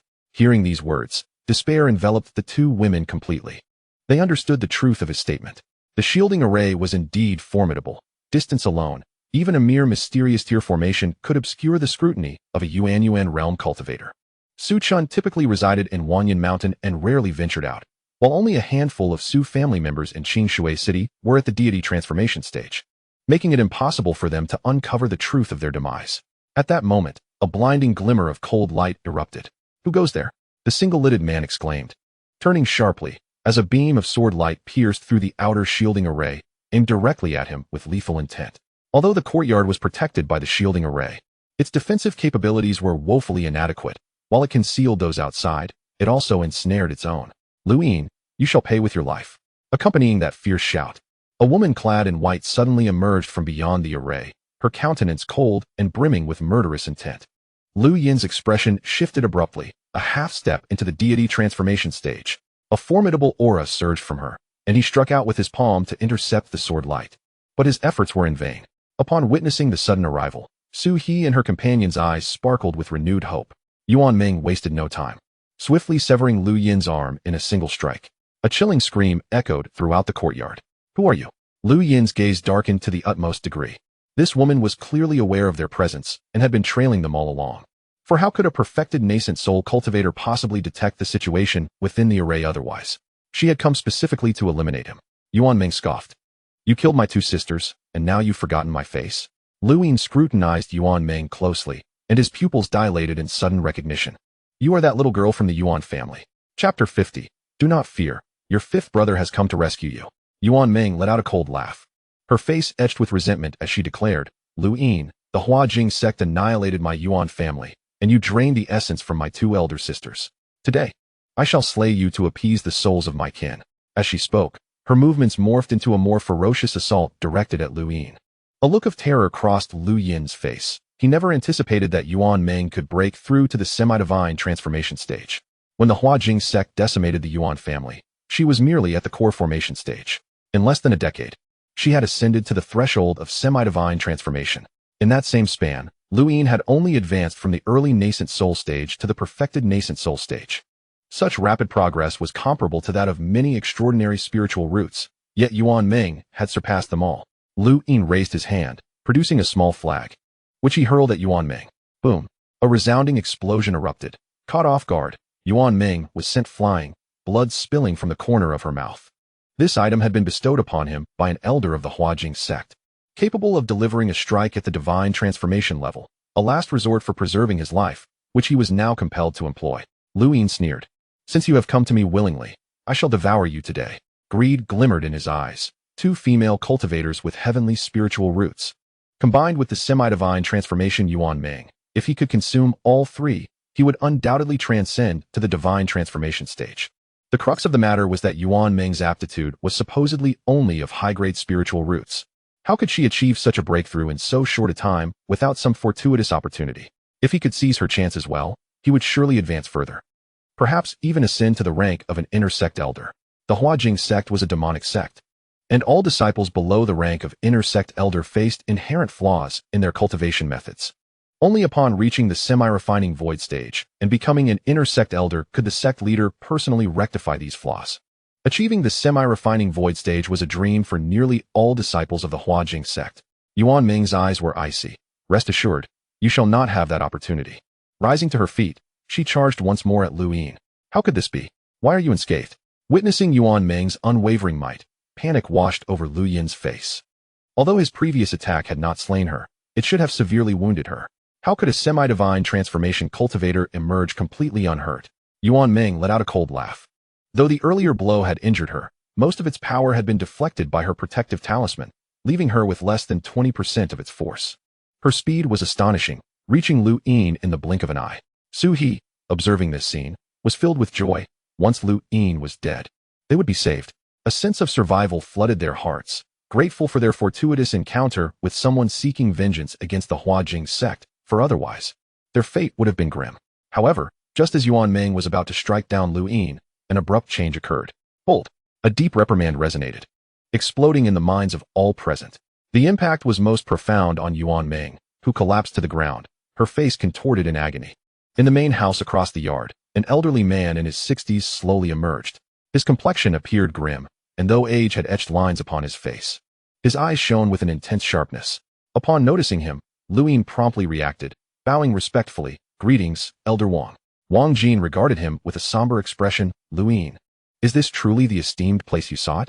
You remain oblivious to the fact that someone has followed you. Should she disrupt the plans of the sect leader, you would find it impossible to atone for your life. Hearing this, a stark terror washed over Lu Yin's face, and he hastily knelt before Wang Jin. Elder Wang, I was momentarily careless. I implore you to punish me. There was no need for further justification in this matter, especially now that Yuan Ming had been subdued. His best course of action was to sincerely acknowledge his mistake. Wang Jin's tone was frigid. Had this been any other elder, your life would be forfeit today. However, I shall make an exception. Do not err so grievously again, or do not blame me for my ruthlessness. Lu Yin had been nurtured by him and had performed many tasks, including procuring numerous women for him each year, so Wang Jin would not easily cast him aside. Feeling the chill in Wang Jin's voice, Lu Yin trembled internally. He understood that any recurrence of such issues could indeed jeopardize his life. Thank you, Elder Wang. Wang Jin said no more and turned his gaze towards Yuan Ming. In the next moment, he swung his hand sharply, and Yuan Ming was seemingly struck down, crashing against the wall, her aura dwindling to a mere shadow of its former self. A half step into the transformation stage is still a commendable prize. I shall take this one. The other two are yours to handle. Wang Jin's tone brooked no dissent, although Lu Yin felt a pang of reluctance. He could only nod in agreement, grateful that at least 2 celestial roots remained for himself. In truth, a half-step transformation stage was of negligible assistance to Wang Jin, who had fully attained the transformation stage. His interest in Yuan Ming undoubtedly stemmed from something about her that piqued his curiosity. It appeared that she possessed a significant opportunity. How unfortunate! Lu Yin was consumed with rage, but dared not confront Wang Jin, so he turned his attention towards Su He and her companion. Little beauty, soon you shall experience what it means to teeter between life and death. A cold smile graced his lips, his demeanor resembling that of a demon, instilling profound fear in Su He and her companion. They had initially thought they might be saved today, only to find another transformation stage expert had appeared. Su Chen, younger than Su He, was already brimming with tears. Sister Su He, what shall we do? At merely 17, still a young girl, how could she not feel fear in such dire circumstances? Terror and despair enveloped their hearts. Yuan Ming, witnessing this scene, was reminded of her own kin from the Yuan family, who had suffered at the hands of the transformation sect before her very eyes. Release them. Yuan Ming's heart blazed with anger, and she could not restrain her voice from rising in fury. Although Su He and Su Chen were mere acquaintances, she could not bear to witness the recurrence of the tragedies that had befallen her own family. At that moment, a suffocating pressure enveloped her, and Wang Jin's indifferent voice resonated. In a moment of dire circumstance, one cannot afford to concern oneself with others. The fury etched upon Yuan Ming's face was unabated as he hastily channeled his mental energy into the ring upon his finger, his tone rife with urgency. Master, have you awakened? Instantly, a resigned sigh echoed through the air. You foolish girl, I merely slumbered for 3 months, and yet you conjure such chaos. Truly, you are a source of constant worry for me. With your insufficient strength, why must you provoke the Huajing sect? The voice carried a hint of tenderness and indulgence. Recalling the time when Yuan Ming, still in the nascent soul stage, sought vengeance against the Huajing sect. This quest led to a harrowing encounter with those in the void refinement stage, ultimately forcing her to intervene. It was during that battle that her mental faculties sustained grave injuries, plunging her into a deep slumber. Now, upon her awakening, she was confronted with yet another predicament. This foolish disciple truly seemed unwilling to allow her recovery. Here I am, a dignified sage, awakened for a decade, yet somehow weaker than upon my initial revival. Very well. Open your heart, and allow me to rectify this situation. However, I cannot guarantee that I can vanquish the perfected God transformation. At best, I may only be able to assist you and those 2 young ladies in fleeing. My mental energy has only just begun to recover, and I cannot assure the safety of all 3 of you. If it comes to that, I shall abandon the 2 of them. Just as she was about to seize control of Yuan Ming's body, an aura that sent shivers down her spine emanated from the courtyard. Following that, a gentle and magnetic youthful voice resonated. Sister Su He, do not fear. Your 5th brother has come to your rescue. Chapter 51. Su Chen takes action. Merely the Huajing sect. Upon hearing this, Su He was momentarily taken aback, only to be overtaken by a rush of excitement and grievance. 5th brother, is that you? She turned to face the source of the voice, where she beheld a gentle young man standing there, exuding the warmth of a caring elder brother, bringing forth a sensation akin to a refreshing spring breeze. In that instant, Su Chen also cried out in exhilaration, 5th brother. The members of the Su family were fully aware of Su Chen's formidable prowess. With his presence, the Huajing sect posed no threat. Tears welled in their eyes, the cause of which remained unclear, whether from fear or overwhelming joy. Wang Jin, confronted by the sudden appearance of Su Chen, wore a grave expression. In the next moment, his aura surged forth, akin to a furious lion, as he charged towards Su Chen. Although Su Chen emitted no discernible energy, Wang Jin still felt an immense pressure bearing down upon him. Faced with such an opponent, one could either expend every ounce of strength to eliminate him or flee. Yet, outside Lei Qingfeng's city, escape was an impossibility, leaving the only option to recklessly confront Su Chen. Su Chen regarded him with a calm and indifferent gaze, uttering but a single word, "Ant." His voice resonated with a heavenly authority, reverberating through the air. Boom! Wang Jin was immediately crushed to the ground, as though a mountain had descended upon him. His very bones creaked under the unbearable weight, producing a chilling sound that sent shivers down the spine. Wang Jin struggled to lift his head, his eyes filled with terror. Who on earth are you? The overwhelming sense of oppression, so suffocatingly powerful, plunged him into a state of despair, a sensation he had never experienced even in the presence of the sect master at the peak of the refinement stage. In truth, Wang Jin had already discerned the answer. Previously, Su He had mentioned that they hailed from the Su family, leaving only one possibility for the individual before him. Su Chen of the Su family, a practitioner of the returning origin realm. At this moment, terror gripped his heart to its utmost extent, and he yearned for mercy, yet the intense pressure rendered him utterly incapable of speech. Wang Jin ground his molars to dust, consumed by a desire to eliminate Lu Yin. Why must he target someone from the Su family of all people?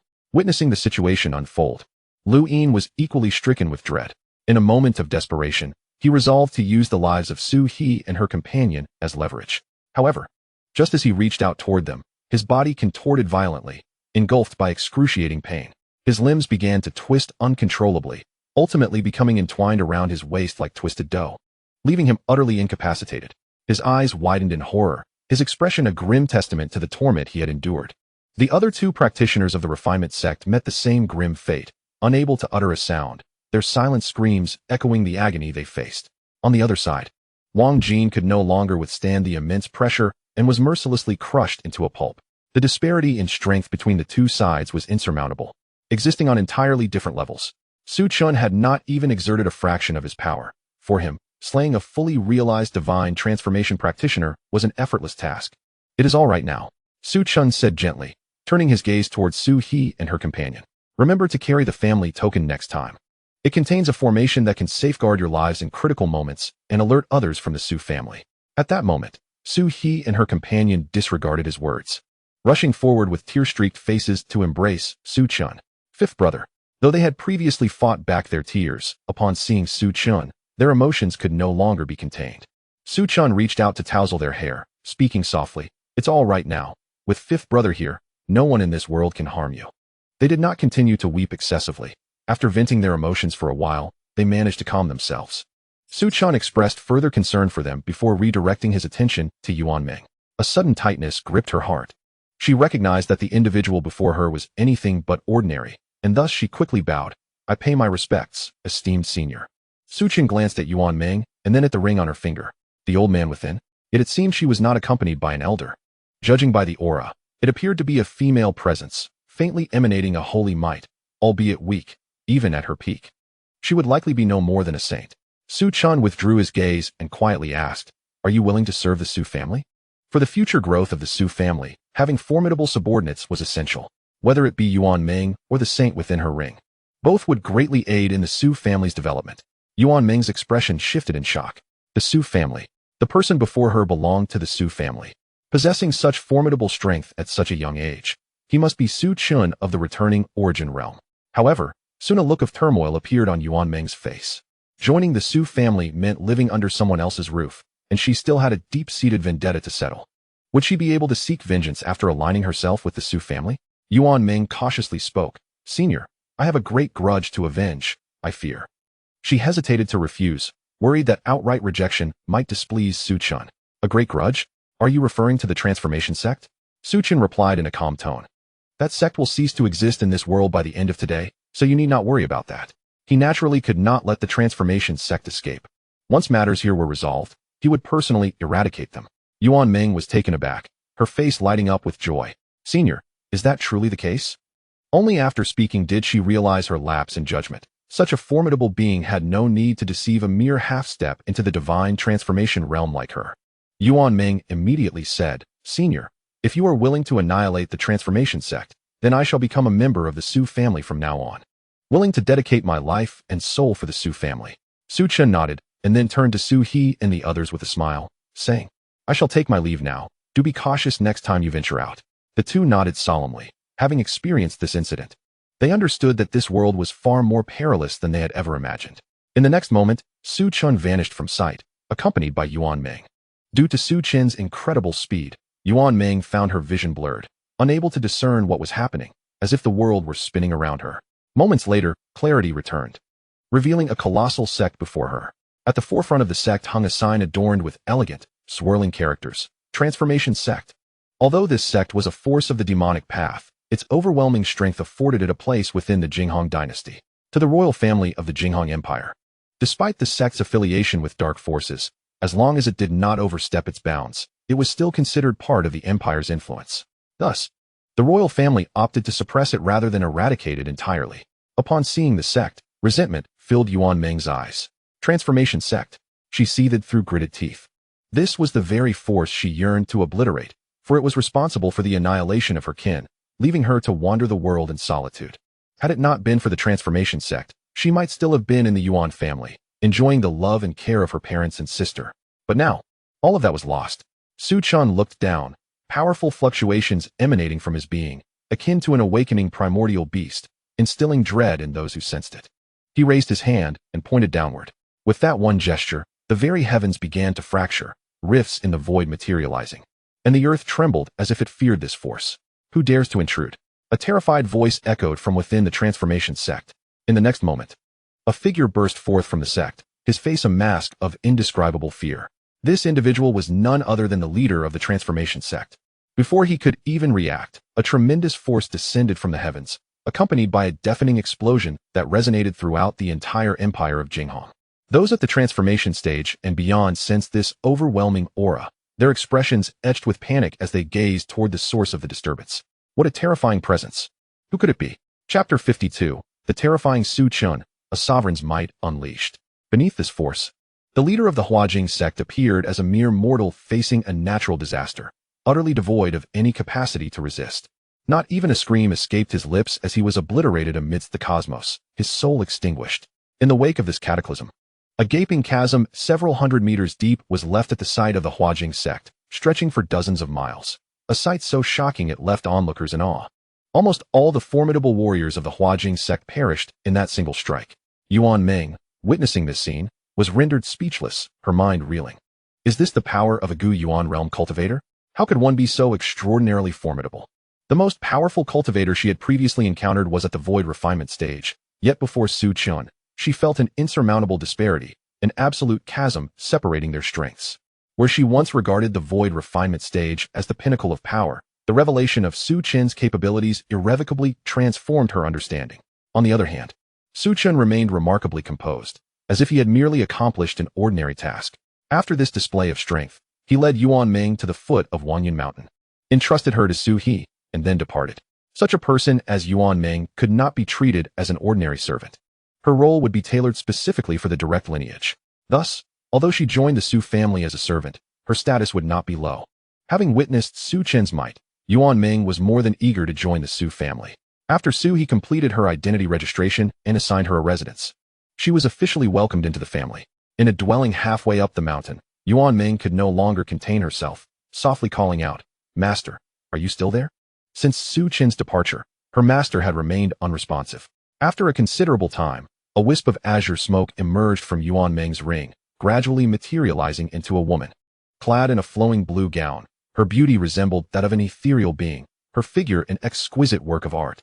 And Qinglian gazed with a complex expression upon Wanyan Mountain. That individual must be aware of my presence. There is no need for concealment. Her voice carried a hint of reverence and respect, which instantly left Yuan Ming astonished. "Master, who is that? What do you mean?" She was acutely aware that her master was once a being of saintly caliber. What kind of extraordinary individual could command such respect? Could it be that the young Master Su is not merely a Gu Yuan realm cultivator, but something more? And Qinglian fell silent for a moment, recalling the overwhelming sanctity emanating from Su Chen. Taking a deep breath, she finally spoke. "It is the young master of the Su family, Su Chen. Your joining the Su family poses no issue. With him safeguarding the Su family, it is destined to become one of the most powerful forces within the entire Xiantian realm." Having had only a brief encounter, and Qinglian had already surmised that Su Chen's cultivation far surpassed her own peak. At the very least, they start at the level of saint sovereigns. Such powerful cultivators are nearly titans within the entire Xiantian realm, serving as guardians of the sacred grounds. She could hardly fathom that the Su family possessed such formidable practitioners. Yuan Ming could not suppress her curiosity and inquired, "Who exactly is this person?" And Qinglian shook her head, indicating her own lack of knowledge, but she elaborated, "I do not possess much understanding. Yet this young Master Su Chen is undoubtedly more powerful than I was at my peak." "What?" Yuan Ming was momentarily taken aback, her eyes reflecting astonishment. "The Su family actually has a being of saint-level strength." In the next instant, excitement blossomed on her face. To join a faction guarded by such potent forces was indeed a tremendous opportunity for her. A saint. Yuan Ming could not help but swallow hard. As the world perceived Su Chen merely as a return-to-origin realm practitioner, unaware that he was, in fact, a being of saint caliber. And Qinglian, with a serious expression, cautioned, "Ming'er, do not speak of this to anyone without the consent of young Master Su. The repercussions could be dire." She understood that individuals of such stature often had their own reasons for acting. Perhaps Su Chen was plotting something, and should Yuan Ming disseminate this information, calamity could befall them. Yuan Ming steeled herself and assured, "Rest assured, Master, I shall not mention this to anyone. To be safe." She even cast a silent spell upon herself to avoid any accidental slips of the tongue. However, after a brief period of joy, Yuan Ming gradually regained her composure.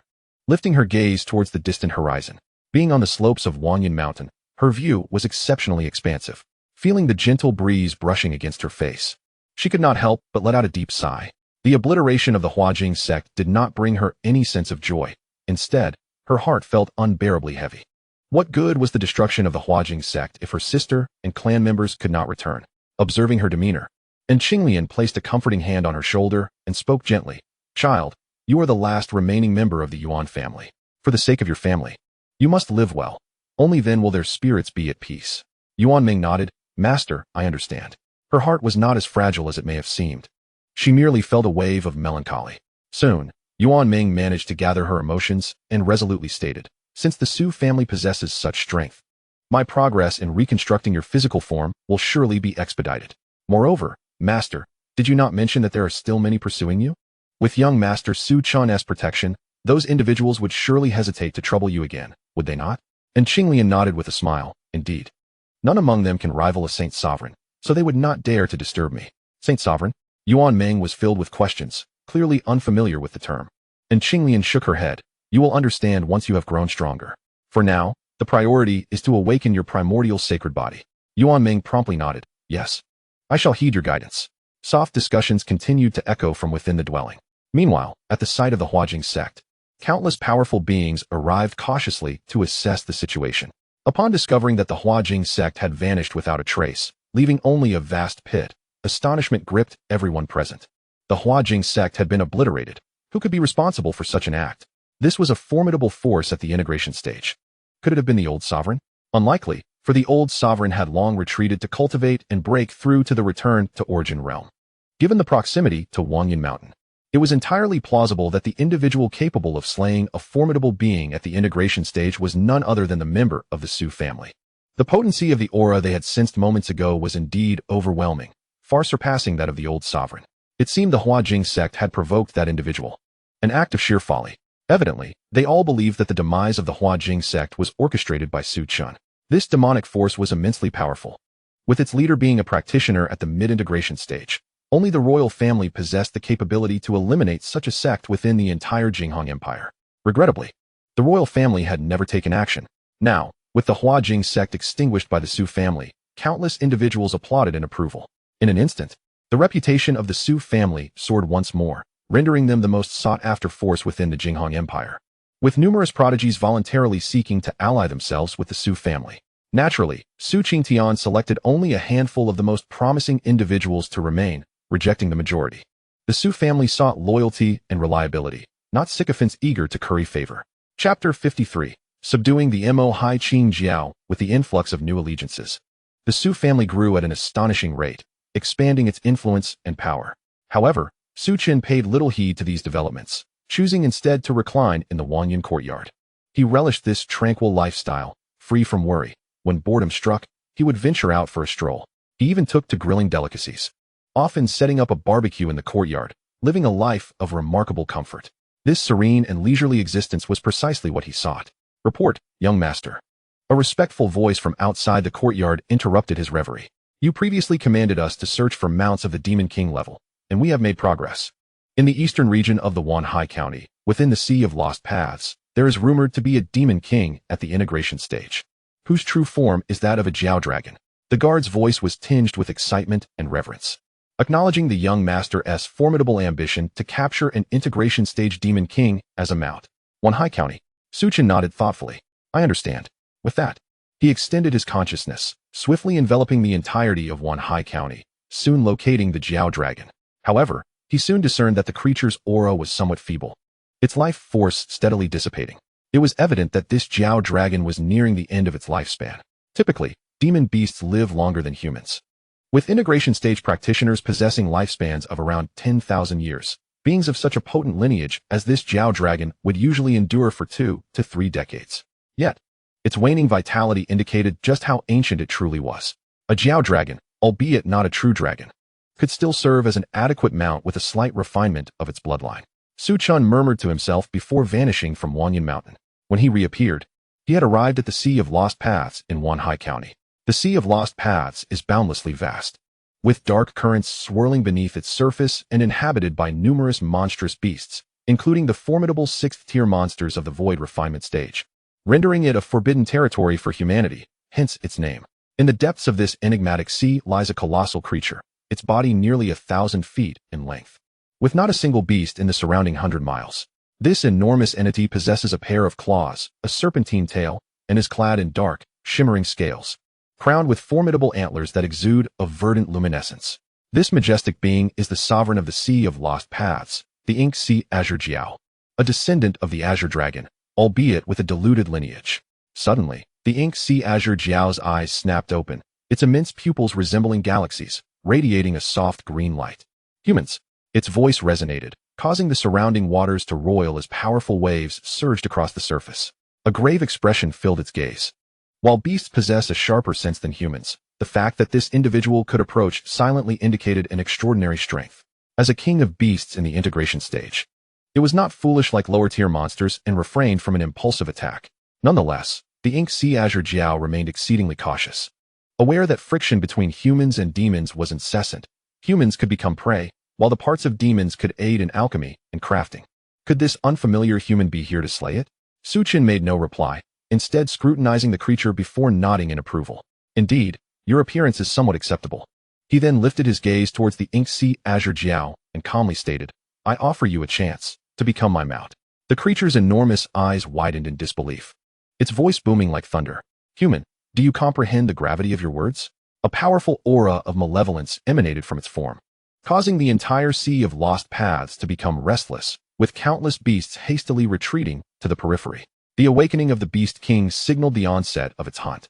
Some sentient beasts gazed in terror towards the source of the overwhelming presence. The ink sea azure Jiao's eyes brimmed with murderous intent. To dare to subjugate it as a mount was a privilege no one, not even the revered king of the stunning crane, could claim. As a Jiao, its combat prowess was remarkably formidable. Although it was merely a mid-tier 7th grade beast, its fighting capability rivaled that of a half-step returning Origin Realm warrior. A flicker of apprehension crossed the ink sea azure Jiao's gaze as it coldly responded, Human, my lifespan is drawing to a close, with no possibility for further breakthroughs. In 100 years at most, I shall perish. Allow me to spend my remaining days in peace, and when the time comes, my body shall be yours. Otherwise, I shall fight to the death to ensure you do not find ease. Approaching the end of its days, it merely wished to witness the world once more. Otherwise, it would not hesitate to engage in a deadly struggle with Su Chen, for death was an inevitable fate. Su Chen remained silent, as a drop of crimson blood coalesced in his palm, resonating with the roar of a true dragon, producing a deafening and terrifying resonance. The azure flood dragon trembled all over, its pupils suddenly constricting as it exclaimed, What is this? Su Chen replied calmly, A drop of true dragon blood. As a descendant of the dragon lineage, you ought to comprehend just how beneficial this can be for you. The azure flood dragon quivered, its breath becoming increasingly restless. At that moment, it was overwhelmed with excitement. True dragon blood. Should it successfully absorb this essence, not only would its bloodline evolve, but its cultivation would also progress significantly. The azure flood dragon gazed at Su Chen, a grave expression etched on its face. The presence of true dragon blood signified that the visitor did not come to slay it. Instead, the dragon's eyes were filled with conflict. As a descendant of the true dragon, though its bloodline was somewhat diluted, it still harbored immense pride. The notion of being reduced to a mount for the human race was indeed difficult to accept. Observing its hesitation, Su Chen refrained from urging it. In his view, coercing the azure flood dragon would serve no purpose. If he desired it as a companion, it should not differ from that of a partner. If, in the end, the azure flood dragon remained unwilling, he would not press the matter further. After a prolonged silence, the azure flood dragon raised its head and declared in a booming voice, Very well, I accept your terms. After all, it was on the brink of death. This true dragon blood not only promised to elevate its prowess, but also offered the possibility of ancestral bloodline restoration. Such extraordinary benefits were difficult to resist. Most importantly, it did not wish to perish. True dragon blood could grant it the chance to continue living. Su Chen nodded, raising his hand to inscribe a mark directly onto the azure flood dragon's brow. This was a master-servant contract. How is this possible? The azure flood dragon's pupils dilated in sheer terror as it gazed at Su Chen. To forge a master-servant contract with a magical beast, the beast must consent. Otherwise, it is nearly impossible. Yet, just moments ago, it had been unwittingly bound to this contract. This signified that the power of this human surpassed its wildest imagination. At that moment, the pride that resided in its heart was utterly relinquished, replaced by profound respect. The demon race venerates strength. If one is stronger than another, they are deemed the ruler. Su Chen's terrifying display of might indicated that yielding to such a formidable entity was not a loss of dignity. Not to mention, the fact that he could casually produce such a miraculous item as true dragon blood showcased his exceptional nature. Su Chen extended the true dragon blood towards it, calmly stating, Hurry and refine it. The azure flood dragon, its heart racing, promptly responded, Yes, my master. Chapter 54. The prestige reaches new heights as the true dragon blood was consumed. A tremendous surge of bloodline power coursed through the azure flood dragon, revitalizing its entire being. In an instant, an overwhelming aura emanated, enveloping the entire sea of lost paths. A resounding dragon roar echoed forth. The azure flood dragon, which previously bore a small horn upon its forehead, now sprouted another, larger and more prominent one. With this dragon's cry, every magical beast within the sea of lost paths prostrated themselves, trembling in abject fear. Soon after, the azure flood dragon continued to roar, its visage contorted with anguish. The true dragon's blood was exceedingly domineering, as it relentlessly transformed the corporeal form and bloodline of the ink Su Chen. The sensation of this rebirth was undeniably agonizing. Despite the discomfort, the ink Su Chen reveled in the experience, sensing the burgeoning strength of his bloodline coursing through him, which filled him with unparalleled exhilaration. Soon, his physical form began to undergo a transformation. The originally jet-black scales shed violently, exposing a grotesque mass of flesh.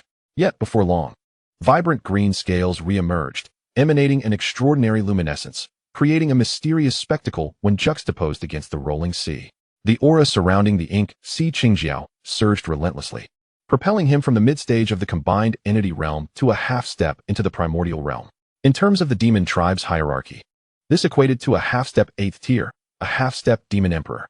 Suddenly, he burst forth from the maze sea, unleashing his aura without restraint, weaving through the heavens and the earth like a soaring dragon. Ha ha, I have transformed into a dragon. This is the essence of a true dragon. At that moment, his heart swelled with elation. Though he could not compare to the powerful bloodlines of true dragons, he had undeniably transcended the category of a jiao. Having become a genuine dragon, his size had nearly tripled. Once measuring a mere 1,000 zhong, he now loomed at approximately 3,000 zhong, presenting an imposing figure that inspired fear merely by sight. Within the Jinghong Empire, countless individuals sensed this terrifying aura, their expressions filled with astonishment. The source was Wanhai County, and such a potent demonic energy could only indicate that the demon king of the Mei Sea had achieved another breakthrough. Hadn't the ink Su Chen been nearing the end of his lifespan? How could he possibly break through at this moment? The strength of this aura was overwhelming, distinctly different from that of the ink Su Chen. Could it be that a new demon king had emerged from the Mei Sea? Almost simultaneously, the formidable beings within the Jinghong Empire gazed gravely towards the direction of the Mei Sea. The ink Su Chen, already formidable, had now advanced even further. Could he contend with the Jinghong Empire? Above the Mei Sea, after indulging in a hearty laugh, the ink Su Chen approached Su Chen once more, bowing his head in silence. As his mount, there was no need for superfluous words. He merely awaited his master's command. Su Chen leaped onto his head, surveying the distance. The view was splendid, and with the elevation of the Qingjiao's bloodline, he appeared remarkably majestic, exuding an aura of grandeur. Let us return to the Cloud Mountains. With a series of resounding dragon roars, this colossal creature surged through the sea of clouds, heading into the distance. As he passed over the territories of various human cultivators, countless onlookers gazed up at the soaring dragon above, their eyes filled with a mix of shock and terror. What an intimidating presence. Where does this demon come from? Is there such a powerful demon king within our Jinghong dynasty? Could it be that a demon king from elsewhere is coming to invade our empire? This beast seems somewhat unusual. It resembles a dragon. Are you jesting? Our eastern domain has long ceased to harbor any dragon clan. Only in the Misty Sea resides a single flood dragon. Whispers of disbelief filled the air. Initially, upon sighting the ink Sea's azure flood dragon, they felt a tinge of panic. However, as they discerned the creature bore no ill intent, they soon relaxed once more. As they passed through the city of Qingfeng, the city lord's expression shifted dramatically. He swiftly emerged from the lord's manor, his demeanor respectful as he inquired, "Which esteemed member of the demon clan graces us with their presence?" Despite the historical discord between humans and demons, both paths sought enlightenment and longevity. Furthermore, having reached the realm of demon kings, their intelligence was akin to that of humanity, rendering the address of senior entirely appropriate. The ink Sea's azure flood dragon remained silent, coldly observing the diminutive figure before it. The city lord finally grasped the enormity of the being before him, a true dragon. His eyes were filled with incredulity. The creature bore an uncanny resemblance to the legendary dragon clan. Antlers like a deer, a head akin to a camel, eyes resembling those of a rabbit, a neck like a serpent, a belly reminiscent of a clam, scales akin to fish, claws resembling those of an eagle, paws like those of a tiger, and ears like a cow. Apart from minor discrepancies, it was virtually indistinguishable from a dragon. Could it be that a true dragon still existed within the Xiantian realm? Such divine beasts were once prevalent, but following the disappearance of the Xiantian sovereign, many divine creatures vanished into obscurity, including the true dragons. After years of evolution, the divine beings within the Xiantian realm had become exceedingly rare. The essence emanating from the ink Sea's azure flood dragon was profoundly intimidating, distinctly different from that of ordinary demons, imbued with a divine aura. Could it truly be a divine beast? Soon, however, he noticed a strikingly handsome young man seated atop the dragoness head. A human. The city lord's pupils constricted in shock. Was this dragon his mount? To tame such a formidable dragon, what level of power must its master possess? The city lord hastily bowed, greetings, esteemed senior. He dared not gaze long at Su Chen. Yet a fleeting glance stirred a sense of familiarity, as though he had encountered him before. Su Chen replied casually, "Ah, it is Lord Zhou. I trust you are well." The city lord abruptly lifted his head, and upon recognizing the figure atop the dragon, his heart trembled. Su Chen. The Su family had settled at Wanyan Mountain, in close proximity to Qingfeng City. During a past visit to the Su family, he had met Su Chen. The memory of a cultivator is remarkably vivid. He instantly recognized Su Chen. Zhou Yuan was left speechless. Was Su Chen's power truly so extraordinary that he could command a true dragon? Judging by the aura emanating from the Ink Sea's azure flood dragon, it was at least at the half-step return to origin realm, exerting a pressure far surpassing that of the former King Jinghong. Zhou Yuan quickly bowed to Su Chen. "Greetings, young Master Su. What is this?" Su Chen replied nonchalantly. "Just a mount." A mount. Zhou Yuan's mind was flooded with astonishment. It was indeed his mount. To tame such a fearsome beast as a mount, who could possibly challenge the Su family's status in the future? Su Chen did not engage in excessive conversation with him and directly departed for Wanyan Mountain atop the Mo Hai Qing Jiao. Upon his return, the entire Su family was enveloped in profound astonishment, particularly at the sight of Su Chen seated majestically upon the dragon's head, an image that exuded an extraordinary aura. This spectacle evoked immense envy among the members of the Su family. Ultimately, the Mo Hai Qing Jiao took residence within the lofty clouds of the Zixia mountain range. Having transformed into a dragon, although its lineage remained somewhat weak, it possessed all the inherent abilities befitting a member of the dragon clan. Mastery over wind, rain, thunder, and lightning was merely a fundamental skill, and soaring through the heavens was far from an obstacle. The Mo Hai Qing Jiao was also bestowed with a new name by Su Chen, Qing Shi. Gazing towards the Zixia mountain range from Wanyan Mountain, one could glimpse its colossal silhouette, partially obscured by the mist. Chapter 55. The Secrets of the Xiantian Realm and Ascending to the Saint-Level Physique. The tale of Su Chen's conquest of the true dragon swiftly spread throughout the Jinghong Empire, igniting a tremendous uproar that even prompted the neighboring empires to come and verify the truth. A true dragon. How long had it been since the Xiantian realm encountered such a creature? Not to mention the dragon clan, even other divine beasts had long vanished from sight, only whispered about within certain ancient sacred clans. The existence of a living divine beast piqued the curiosity of many. Consequently, throngs of individuals flocked to the vicinity of the Zixia mountain range daily to behold the magnificent entity above. Its appearance certainly resembled that of a dragon, radiating an imposing presence, which seemed to indicate it was at least at the late stage of integration, possibly even on the cusp of returning to the origin realm. The fact that such a terrifying divine beast could be subdued by the Su family was astonishing. Yet, doubts lingered. Was this truly a divine beast? Many expressed skepticism. "I strongly suspect some deception," one voice chimed in. "Divine beasts have long since vanished from existence, let alone the dragon clan." The chatter echoed continually, and naturally, Qing Shi overheard their discourse. He found it somewhat amusing. Had it been his former self, he would have long since eliminated them all. However, as Su Chen's steed, he refrained from indiscriminate slaughter without his master's command. Thus, he summoned clouds and mist to envelop himself completely, rendering him invisible to those who had come to the Zixia mountain range. This obscuration diminished their enthusiasm, leading to a sharp decline in daily visitors. Yet, due to their inability to witness his true form, many remained unconvinced that he was indeed of the dragon clan, and gradually, discussions surrounding the matter dwindled. In Wanyan courtyard, Su Chen languidly reclined on a chair, gazing at the clouds drifting in the distance. With little to occupy his time, he turned his attention to the system backpack to see what new items he had recently acquired.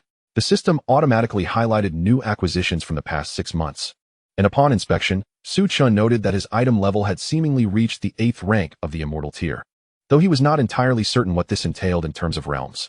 A glance at his accrued cultivation revealed that, after expending over 2 million years of cultivation, he still possessed more than 100 billion years remaining. Let us utilize a bit, he decided, using 1 million years of cultivation. As Su Chen executed the command, an overwhelming surge of power flooded into his body. In but a fleeting moment, Su Chen ascended from the realm of the innate ancient sage to that of the supreme sage. The power of the Tao within him had reached an unparalleled intensity, and the vitality of life seemed to flow from him in boundless waves. Upon achieving the status of a sage, one's lifespan spans at least 100,000 years. Should one manage to break through within the sage realm, the longevity could extend to between 200 and 300,000 years. Currently, Su Chen's cultivation had attained the rank of supreme sage, granting him an astonishing lifespan exceeding 1 million years. The system's cultivation metrics are calculated based on standard training methods. However, his primordial celestial body is inherently formidable, necessitating an immense amount of energy for breakthroughs. Lacking resource assistance and relying solely on conventional cultivation, the pace of his advancement was exceedingly slow. Even after reaching the Supreme Sage status, Su Chen's cultivation continued to ascend. Suddenly, a chilling voice resonated within his mind. Warning, the host is on the verge of breaking through to the quasi-emperor realm. This realm cannot withstand the presence of an emperor-level being. Should the host proceed with the breakthrough, this world may collapse. Would the host like to halt the breakthrough? A notification appeared before Su Chen's eyes. Halt. He decisively chose to stop, though his brow furrowed in concern. Halt successful. The host is refunded 500,000 years of unused cultivation. Su Chen gazed skyward, acutely aware of the Taoist power in the Xiantian realm. The Xiantian realm felt weak and insignificant. With his current strength, a single punch could likely shatter the entire eastern domain. This world was indeed frail. His eyes narrowed. The weakening of the Tao suggests an inability to transcend into the emperor level, which undoubtedly correlates with the enigmatic disappearance of emperor-level beings several 100,000 years prior. During his leisure time at the Wanyan Academy, he often perused various texts. Historical accounts indicated that there were once 3 emperor-level beings governing the Xiantian realm. Yet for reasons unknown, these 3 powerful figures had vanished without a trace. Concurrently, the spiritual energy throughout the Xiantian realm had diminished by nearly 2/3. In the span of mere hundreds of thousands of years, there must still be sages who survived from that era, and he could inquire further when the opportunity arose. Su Chen chose not to dwell on such matters. He preferred not to entangle himself in uncertainties, as he would eventually uncover the truth.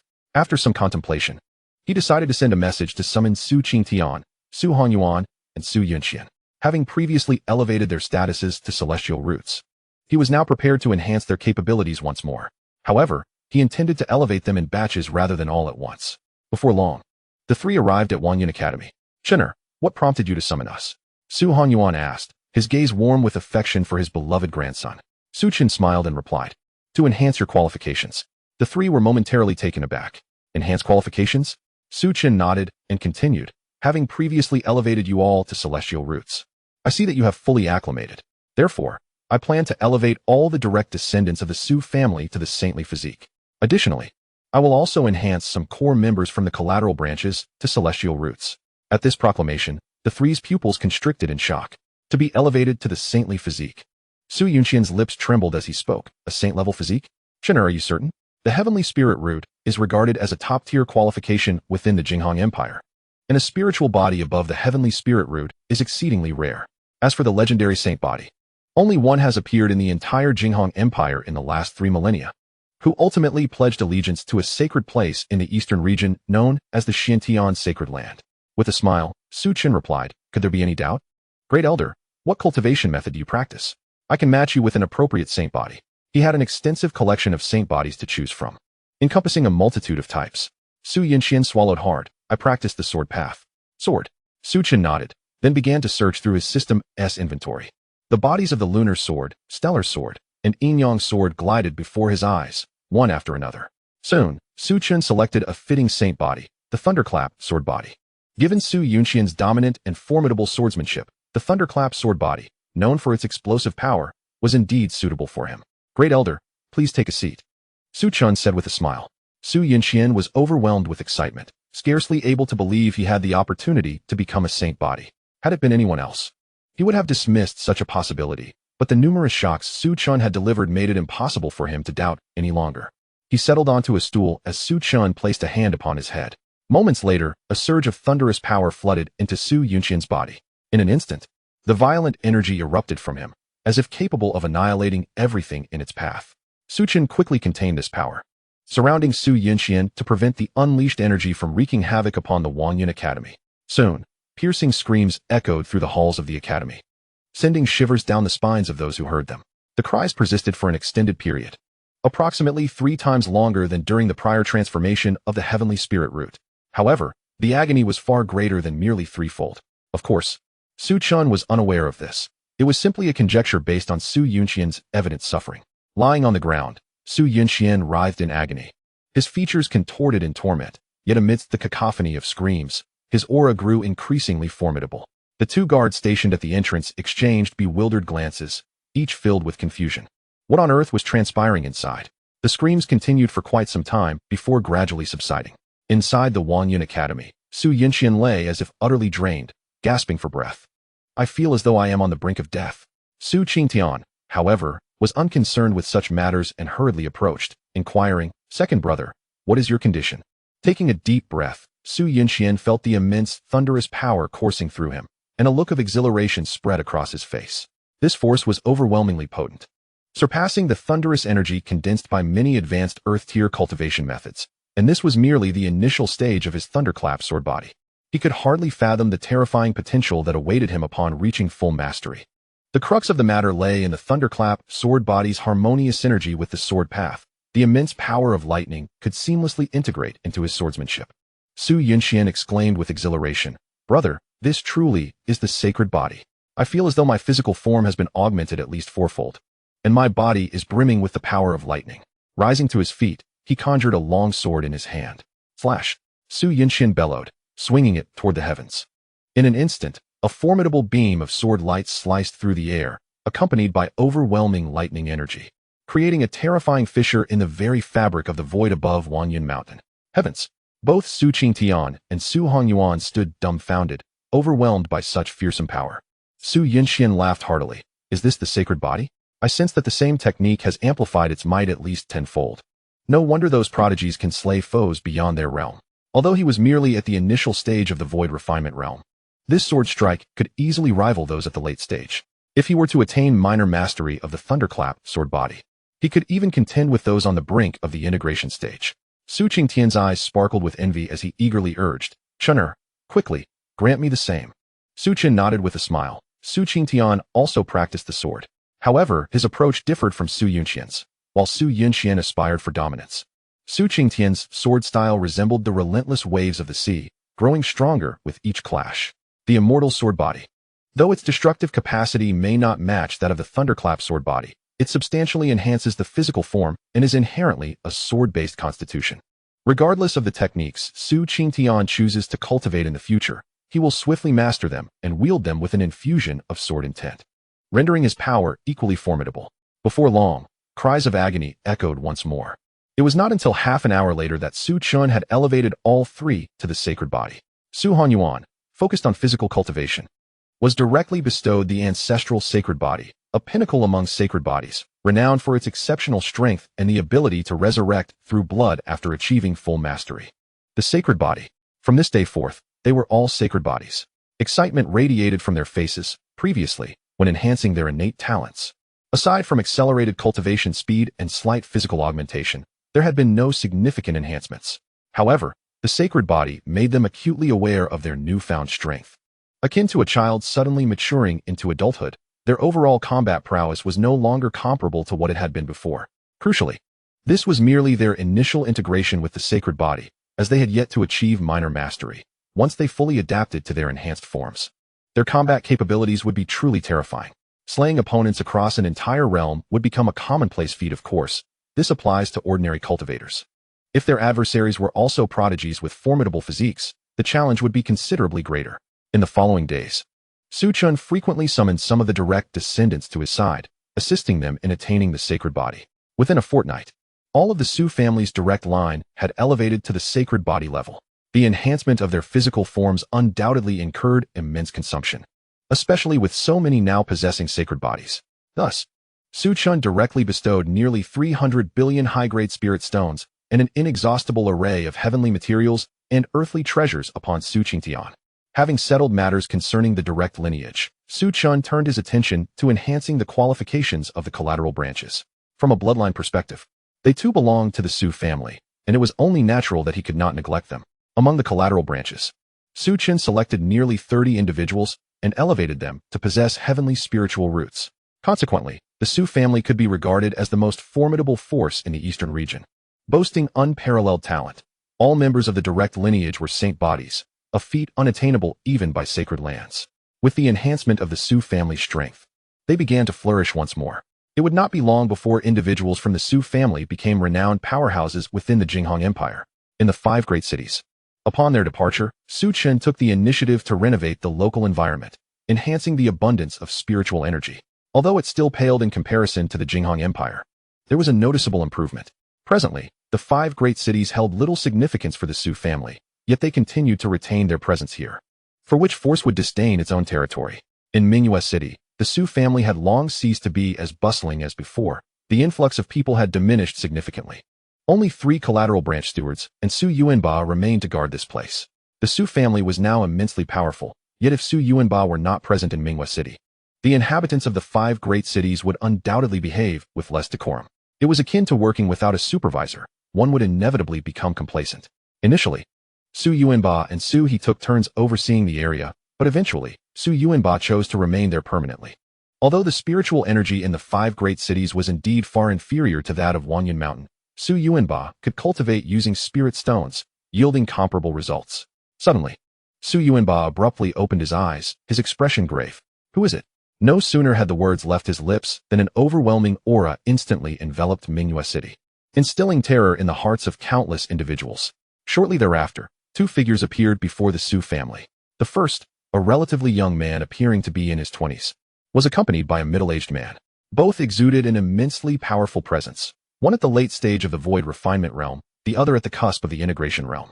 Su Yuanba sprang to his feet, stepping outside to confront the 2. Upon seeing them, his heart raced, and he hurried forward with a smile, inquiring, "What brings you esteemed seniors here?" The young man at the forefront spoke in a chilling tone. Devoid of any room for doubt, "I am Zhang Bu of the 4 Symbols sect. From this day forth, the 5 great cities shall fall under the jurisdiction of my 4 Symbols sect. Do you have any objections?" As Zhang Bu spoke, his aura surged forth once more, enveloping Su Yuanba entirely. Given that Su Yuanba was merely at the pinnacle of the god transformation realm, even with the saint body, the substantial disparity in realms rendered him overwhelmed with pressure. It felt as though a colossal mountain pressed upon him, causing his internal energy and blood to feel momentarily stagnant. In this display of authority, he was afforded no opportunity to refuse. The 4 Symbols sect, positioned in a less prominent direction from the 5 great cities, is considered a somewhat weaker royal-level force, with only one initial integration stage cultivator station there, thus revealing a significant disparity when compared to the likes of the Jinghong Empire. Initially, they held a disdain for the 5 great cities, but upon hearing reports from their disciples about the recent prosperity of the area, their perspective began to shift. While one city might not hold much significance, collectively, the 5 cities could rival several mid-sized cities under their sect, yielding considerable profits. Upon arriving in Mingyue City, Zhang Bu and his companions sensed the dense spiritual energy in the surroundings, affirming the information relayed by their disciples. In the eastern region, most territories are dominated by powerful factions, and the 4 Symbols sect lacks the vast expanse of territory enjoyed by the Jinghong Empire.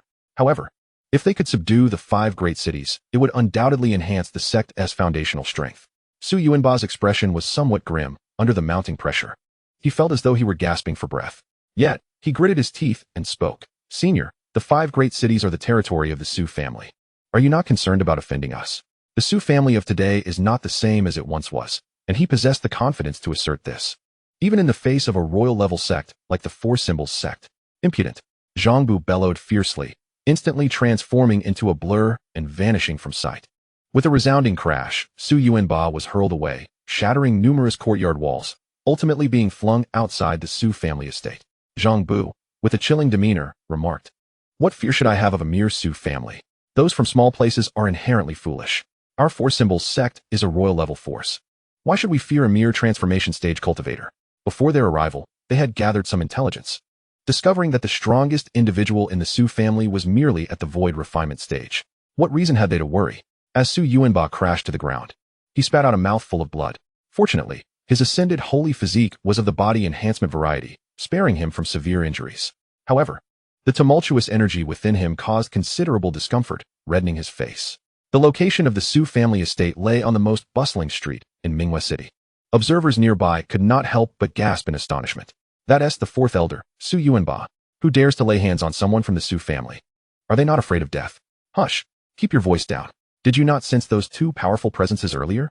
Such strength must belong to someone at the void refinement stage, perhaps even a formidable cultivator within that realm. Has the Su family provoked some powerful faction? It seems the Su family has dwindled in numbers, perhaps even fleeing from a significant threat. Indeed, otherwise, why would the Su family be so desolate? I have not seen any of the core figures from the Su family recently. Although the events surrounding the Jinghong Empire created significant ripples, the remoteness of the 5 great cities limited the flow of information, making it difficult to connect the colossal entity of the Su family with the one in Mingwei City. Moreover, the Su family had only recently entered into the Jinghong Empire, and their reputation had yet to spread widely. Fourth Elder. The individuals from the Su family remaining in Mingwei City soon since the unfolding situation. The steward from the collateral 7th branch hastily retrieved a communication jade talisman to notify the Su family in Wanyan Mountain. Meanwhile, others rushed to assist Su Yuanba in rising to his feet. Fourth Elder, are you alright? Su Yuanba struggled to stand, his eyes ablaze with fury and coldness. Yet, he understood that he was no match for Zhang Bu. Thus, he could only suppress his anger and utter. Are you implying that my Su family must surrender the 5 major cities? Zhang Bu replied coolly, indeed, not only the 5 major cities, but your Su family must also submit to me. Otherwise, there will be no place for the Su family to exist. As he spoke, a murderous intent suddenly erupted from his gaze. The 5 major cities, once subdued, would require management, and it was fitting for the Su family to continue such duties.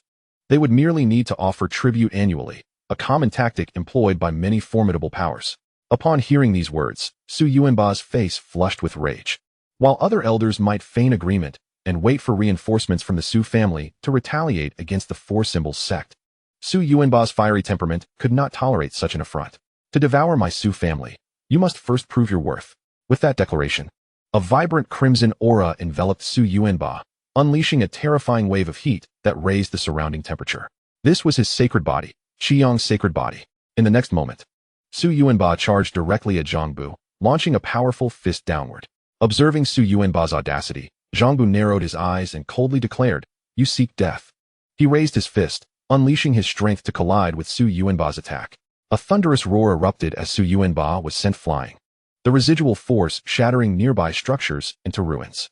Zhang Bu staggered back a dozen steps, a painful and burning sensation coursing through his hand, disbelief etched on his face. How is this possible? Su Yuanba's aura was evidently that of a perfected transformation stage practitioner, who had only recently broken through, his realm still somewhat unstable. In contrast, Zhang Bu had long surpassed the late virtual refinement stage, and the disparity in their strengths was immense. How could a transformation stage practitioner injure him? Though Zhang Bu was loath to admit it, Su Yuanba had indeed damaged his physical form. Infuriating, Zhang Bu's expression darkened, veins bulging on his forehead as humiliation surged within him. How could he be injured by a mere transformation stage practitioner? Vanishing from sight, Zhang Bu reappeared beside Su Yuanba. Despite the earlier clash, Su Yuanba had not sustained a fatal injury. However, his arm felt as if it would break from the excruciating pain. Struggling to rise from the ground, he had barely regained his footing when an immense force struck his abdomen. Boom! Su Yuanba was once again sent flying. Zhang Bu pursued swiftly, his expression cold as he remarked, "Since you seek death, I shall grant your wish." Su Yuanba faced relentless attacks from Zhang Bu. The disparity in their realms was simply too vast, and even his sacred body could not withstand the onslaught. Soon, he was drenched in blood, lying on the ground, his breath growing exceedingly weak. Zhang Bu, with a somber expression, slowly approached and placed his foot directly on Su Yuanba's head, coldly stating, "A mere cultivator in the transformation stage dares to defy me." Even in his battered state, Su Yuanba's inner fury remained undiminished. He had never before endured such humiliation. "If you intend to kill me, then do so. There's no need for further dialogue. Even in death, I shall never submit to you. The words feared death do not exist in my grandfather's lexicon. Kill me, and your Four Symbols sect will inevitably face annihilation at the hands of my Su family." Chapter 58. The unimaginable Su family. Su Yuanba gritted his teeth, his character resolute. He would rather die standing than live on his knees. For him to submit to the Four Symbols sect was an impossibility, and even the pretense of compliance was out of the question. Many in Mingwei City, witnessing Su Yuanba's plight, could not help but shake their heads. "It's over for Su Yuanba. I fear he shall perish here today." Those two individuals bear what seemed to be elder tokens from the Four Symbols sect. How did the Su family provoke a royal-level power? For Symbols sect? No wonder the Su family sought to flee Mingwei City. They have indeed tangled with a formidable force, provoking such a colossal entity. It is wise for the Su family to leave the city. Strangely enough, once one person suggested that the Su family might be escaping, others readily accepted this notion. The Su family had been unusually quiet as a prominent clan in Mingwei City, with thousands of members, yet recently, their presence had dwindled to near invisibility. Coupled with the current visit from the Four Symbols sect, their suspicions were further validated. Zhang Bu's expression turned frigid. He longed to crush Su Yuanba beneath his foot. But noticing the derisive look on his face, he realized that the man before him was not one to cower in fear. With a cold smirk, Zhang Bu concluded that simply killing such a person would serve little purpose. Rather, he sought to inflict unbearable suffering. Since you wish for death, I shall deny you that mercy. As he spoke, he produced a talisman, his gaze laced with mockery. This object, known as the Soul Control Talisman, contained a fragment of a canine spirit, and affixing it to a person would cause their every action to resemble that of a dog. I shall make you a wretched ant. Endure the utmost humiliation of this world. Upon hearing this, Su Yuanba roared in fury, You wretched dog! If you have the courage, then kill me. In response to his bellowing, Zhang Bu merely chuckled coldly. Just as he prepared to affix the Soul Control Talisman to Su Yuanba, a sudden surge of spiritual energy erupted in Minghua City. What is happening? Zhang Bu was startled, quickly turning his gaze to the sky above the city. He beheld 4 beams of light ascending from the skies, with spatial fluctuations emanating from the center. A teleportation array. Zhang Bu's brow furrowed in concern, pondering the situation. In the next moment, a massive spatial rift appeared, from which emerged 2 figures. Leading the way was Su Hanyuan, exuding an aura akin to that of a primordial beast, radiating immense pressure. His eyes glimmered with golden light, and golden patterns danced across his body, both mysterious and powerful. Behind him stood Su Chen, exuding a sword intent that soared skyward, resembling a sharp blade capable of severing all things. Many gazed upwards, awestruck by this piercing aura. Those of lesser cultivation even felt a stinging sensation, akin to being pricked by needles. Upon seeing Su Yuanba sprawled on the ground, Su Qingtian's eyes glinted with an icy murderous intent. He unsheathed his sword and struck directly at Zhang Bu. This strike was imbued with formidable power, an embodiment of sword intent. Zhang Bu was immediately taken aback.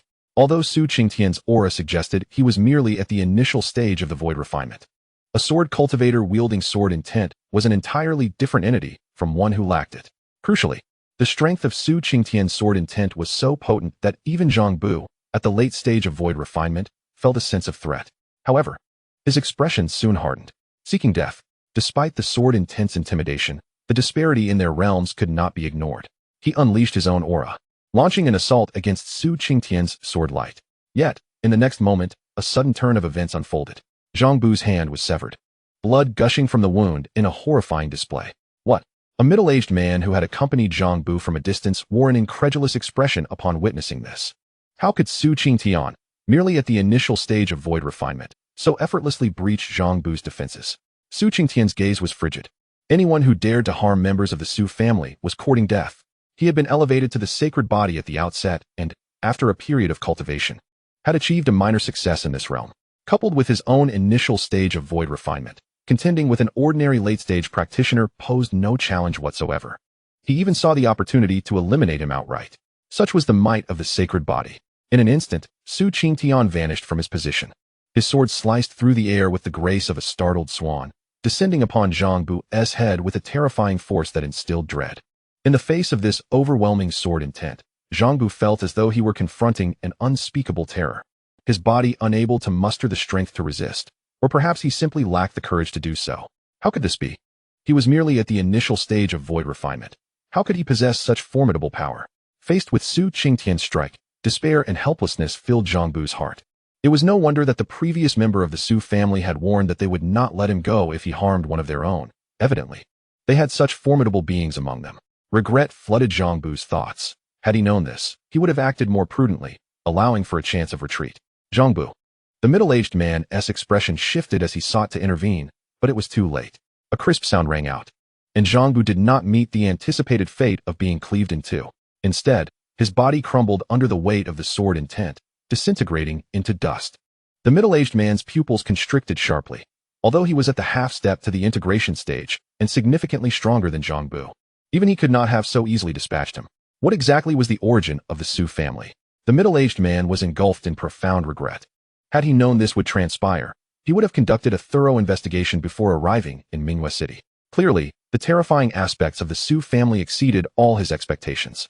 At this moment, whether it was the relatives of the Su family or those present in Minghua City, their faces were etched with expressions of fear and shock as they witnessed Su Qingtian effortlessly slay a late-stage virtual realm cultivator with a single strike. Such formidable strength. Is this truly the mastery of Su Qingtian? the head of the Su family? Who was it that claimed the Su family members would flee? A couple of slaps would suffice to correct that notion. Perhaps the Su family deemed Mingyue City beneath their notice and sought other locales instead. It was utterly terrifying. With one sword strike, Su Chen had dispatched a late-stage virtual realm expert. If he possessed such strength, how formidable must Su Hanyuan be? The first of the Su family to break through to the virtual realm? How could the Su family's power have surged so rapidly? It seemed only a few years had passed, yet their transformation was staggering. Gasps of astonishment filled the air as they struggled to comprehend Su Qingtian's prowess. It was overwhelmingly powerful, entirely beyond their imagination. Over the past several years, the Su family had nearly vanished from public view, with scant news of their deeds emerging from the 5 great cities. Thus, the populace had remained steadfast in their previous assessments of the Su family's strength. However, now, with Su Qingtian's formidable display, they realized the Su family was far more fearsome than they had ever conceived. Chapter 59. The enigmatic Zhao Jian. The middle-aged man who had come with Zhang Bu had no thoughts of retaliation. His singular focus was on escaping this place. Especially in light of Su Qingtian's exhibited power, he felt an overwhelming sense of trepidation. Furthermore, he was not alone in returning via the teleportation array with Su Qingtian. Another individual emanated an aura even more terrifying than his own. Even as a half-step into the integration stage, he felt an intense pressure. In the next moment, the middle-aged man transformed into a streak of light, vanishing into the horizon. Su Hanyuan's eyes narrowed, and he coldly stated, "You wish to flee." He raised his hand, and the void exploded violently, unleashing a torrent of raw physical power. Su Hanyuan advanced, his figure appearing instantaneously beside the middle-aged man, and he struck down towards the man's head. This punch seemed to carry the weight of annihilation itself. The middle-aged man, gazing at the suddenly materialized Su Hanyuan, could not suppress the horror in his eyes, especially upon sensing the cataclysmic force embedded within Su Hanyuan's fist. His complexion shifted to one of fear. Instinctively, he knew that if he could not evade this blow, he would certainly sustain grave injuries. How infuriating! What exactly was the Su family? A mere initial-stage virtual realm cultivator casually dispatching a late-stage one. Now, this consummate virtual realm expert treated him a half-step into the integration stage. As if their realms were reversed. They had not even exchanged blows, yet he recognized he was unequivocally no match for Su Hanyuan. Boom. Ultimately, he could not evade Su Hanyuan's fist. The middle-aged man was sent flying like a kite severed from its string, crashing violently to the ground. The intense trembling reverberated throughout the entire Mingyue city, instilling fear in the faces of many cultivators of lesser prowess. What on earth had transpired?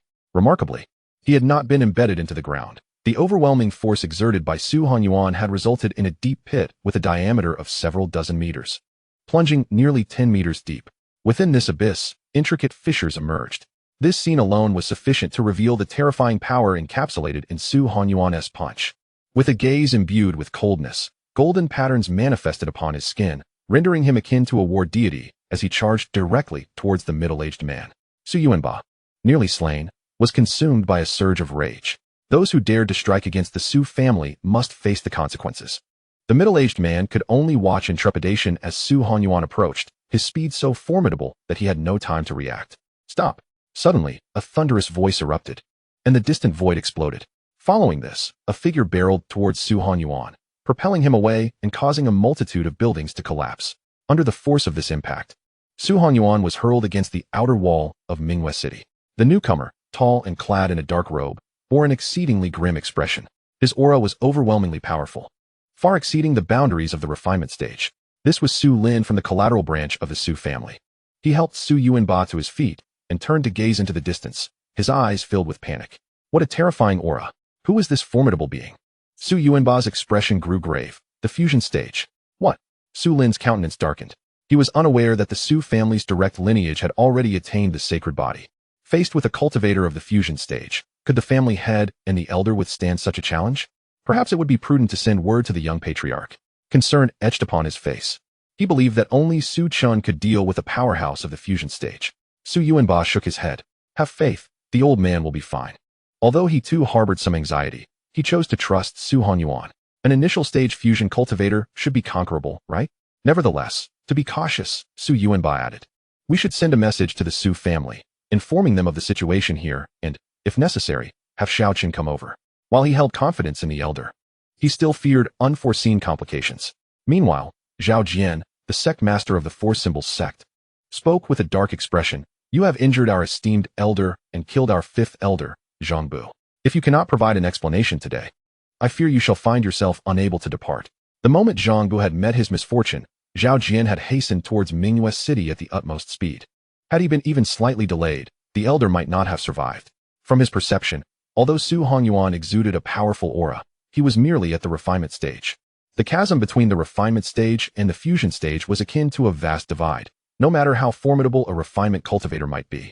They were no more than ants before a fusion stage master. Before Zhao Jian's arrival, many within Mingyue City had been mere spectators. However, upon sensing the terrifying aura emanating from Zhao Jian, numerous individuals could no longer remain seated and hastily retreated into the distance. In the midst of such a fierce battle among formidable warriors, the aftermath alone could lead to their demise 1,000 times over. How did the Su family manage to provoke such a powerful adversary? The aura emanating from them undoubtedly surpasses the realm of virtual refinement. The Su family is doomed. How could they have incited the wrath of a being at the integration stage? With a royal-level powerhouse targeting the Su family, Su Hongyuan, merely at the virtual refinement stage, stands little chance of resistance. Few hold any optimism for the Su family in the impending conflict with the Four Symbols sect, primarily due to the latter's overwhelming strength as a royal-level force. While Su Qingtian and Su Hongyuan had previously exhibited remarkable prowess, they remained confined to the virtual refinement stage. The disparity between the integration and virtual refinement stages is vast indeed. As Su Hongyuan rose from the ground, he steadied the turbulent blood and energy within him and let out a cold laugh. I had intended to visit the Four Symbols sect personally. Since you have come to me, it saves me the trouble. With that, his figure vanished in an instant, resembling an arrow released from its bow. And he charged directly at Zhao Jian. A jolt surged through Zhao Jian. The heightened awareness of a being at the integration stage allowed him to sense the terrifying force within Su Hongyuan. How audacious for a mere virtual refinement stage practitioner to act with such arrogance. Though a flicker of caution crossed Zhao Jian's mind, fear did not grip him. After all, he was a being at the integration stage. Why would he fear one at the virtual refinement stage? Unleashing his power, he cast an oppressive aura over the entire Mingyue City, and the next moment, he too surged towards Su Hongyuan. The two clashed in an instant, their violent energies radiating outward, causing buildings and roads to collapse within a radius of nearly a mile, leaving destruction in their wake. Zhao Jian was sent hurtling backward for 100 meters before barely regaining his footing. As he felt the excruciating pain coursing through his arm, disbelief washed over him. How could this be possible? A mere practitioner at the virtual refinement stage managed to inflict harm upon him. Zhao Jian looked up at Su Hongyuan, his pupils constricting in shock, for Su Hongyuan had only staggered back a few steps. Was his physical form truly no match? The gap between the virtual refinement and integration stages was akin to that between a primary school student and an adult. For an adult, defeating a child could be accomplished with a single blow. Yet, here it was, Su Hongyuan who had triumphed over him.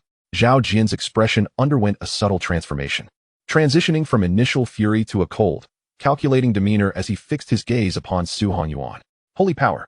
At last, Zhao Jian comprehended the source of Su Hongyuan's formidable strength. It stemmed from his holy-grade physique. This realization ignited a spark of greed in Zhao Jian's eyes. A holy-grade physique is undeniably a mark of genius within the Xiantian realm, typically supported by formidable forces. Yet, this individual before him seemed to lack such backing. A wicked smile crept across Zhao Jian's lips, his gaze taking on an eerie quality, his eyes dark as ink, exuding a suppressed and oppressive aura. What does it matter if one possesses formidable combat power? In the end, he remains merely a practitioner at the virtual refinement stage. Today, none shall come to your aid. As Zhao Jian's voice resonated, an overwhelming aura began to emanate from him. In just a few breaths, he reached the realm of returning to origin, and a peculiar black pattern surfaced upon his visage, enveloping him in a malevolent air that instilled discomfort in all who beheld him. A holy body indeed, sufficient for me to dare risk revealing my identity. In any other place, I would not have the audacity to expose myself, yet here in the 5 great cities, there are no formidable foes. Alas, everyone in Mingyue City shall accompany you to your graves. Chapter 60, The Demon Clan. Yin and Yang realms. Sensing the aura emanating from Zhao Jian, Su Hongyuan's pupils abruptly contracted, and his countenance transformed into one of sheer terror. It was not merely Zhao Jian's mastery of returning to origin that struck fear into him, but rather the overwhelming malevolence that surrounded him. You are of the Demon Clan. Su Hongyuan could not help but exclaim, his expression turning gravely serious. Although both the Demon Clan and demon practitioners share the character MO, they are, in truth, worlds apart. The Xintian realm is divided into two facets. The Yang side primarily dominated by the human and beast clans, while the Yin side is ruled by the demon clan, often referred to as the demon realm. Though both sides reside within the same world, they have never coexisted peacefully. Each seeks to devour the other, leading to countless battles that have spanned eons. The demon realm's rule resembles that of the beast clan, governed by a singular king. In contrast, the Yang realm is characterized by a complex hierarchy of multiple powers, resulting in frequent treachery. Throughout the prolonged struggle with the demon realm, the Yang realm faced repeated defeats. Historical records suggest that ultimately, a great emperor sacrificed himself to completely sever the two realms, bringing an end to this long-standing conflict. Although the hostilities between the Yang and demon realms ceased, the demon realm's ambitions to invade the Yang realm have never waned. Over the ensuing years, demons have sporadically crossed the rifts of space into the Yang realm, particularly following the mysterious disappearance of the Yang realm's emperor hundreds of thousands of years ago, which loosened the seals that once bound the two realms. Consequently, more and more demons began to manifest in the Yang realm. However, Su Hanyuan could not fathom how misfortune had befallen him to encounter a demon. At this moment, many in Mingyue City noticed the ominous figure in the sky, feeling the repugnant aura that radiated from him, causing numerous brows to furrow in concern. Demon practitioner? No, this is a demon. Some faces turned pale, filled with horror. Quickly flee. Demons have appeared in Mingyue City. This aura spells doom. I have heard that wherever demons manifest, chaos ensues. Are we in Mingyue City doomed as well? In an instant, chaos erupted throughout Mingyue City. Creatures from the Yin and Yang realms can consume one another to cultivate, yet this demon clearly possesses overwhelming strength. Su Hanyuan shouted urgently, "Qingtian, quickly lead the Su family members to safety. I shall hold the rear." As he spoke, golden radiance burst forth from him, transforming him into a golden war god. However, he did not initiate an attack, but instead regarded Zhao Jian with a vigilant expression. Facing such a powerful adversary, engaging in a direct assault would undoubtedly be an unwise choice. Zhao Jian's expression was somewhat peculiar, a look of intoxication crossing his features as he declared, "Finally, I need not disguise myself any longer." As he spoke, he cast his gaze towards Mingyue City, a cold smile playing at the corners of his mouth. No one shall escape today. Zhao Jian was determined to prevent the events of this day from leaking out, for it would spell catastrophic ruin for him. While entering the Sun realm may not be particularly challenging, as anyone beneath the saint level willing to pay a price can traverse here, returning is far from simple. Thus, he found himself without a retreat. The sinister aura emanating from Zhao Jian enveloped the entirety of Mingyue City within moments, isolating it completely from the outside world. His power was overwhelming. The strongest within Mingyue City was merely at the transformation stage, utterly incapable of breaking free from the clutches of his malevolent energy. After executing his plan, Zhao Jian turned his attention towards Su Hanyuan, excitement dancing in his eyes. The holy body. What a tremendous boon. With that, he raised his hand and swiftly struck down the half-step fusion stage leader of the Four Symbols sect. The middle-aged man's face was etched with disbelief as he met his end, his wide eyes filled with unwillingness. A faint essence emanated from his corpse, which Zhao Jian consumed in an instant, reducing the man to a mere desiccated husk, a sight that sent chills down the spine. Once satisfied, Zhao Jian vanished from his original position.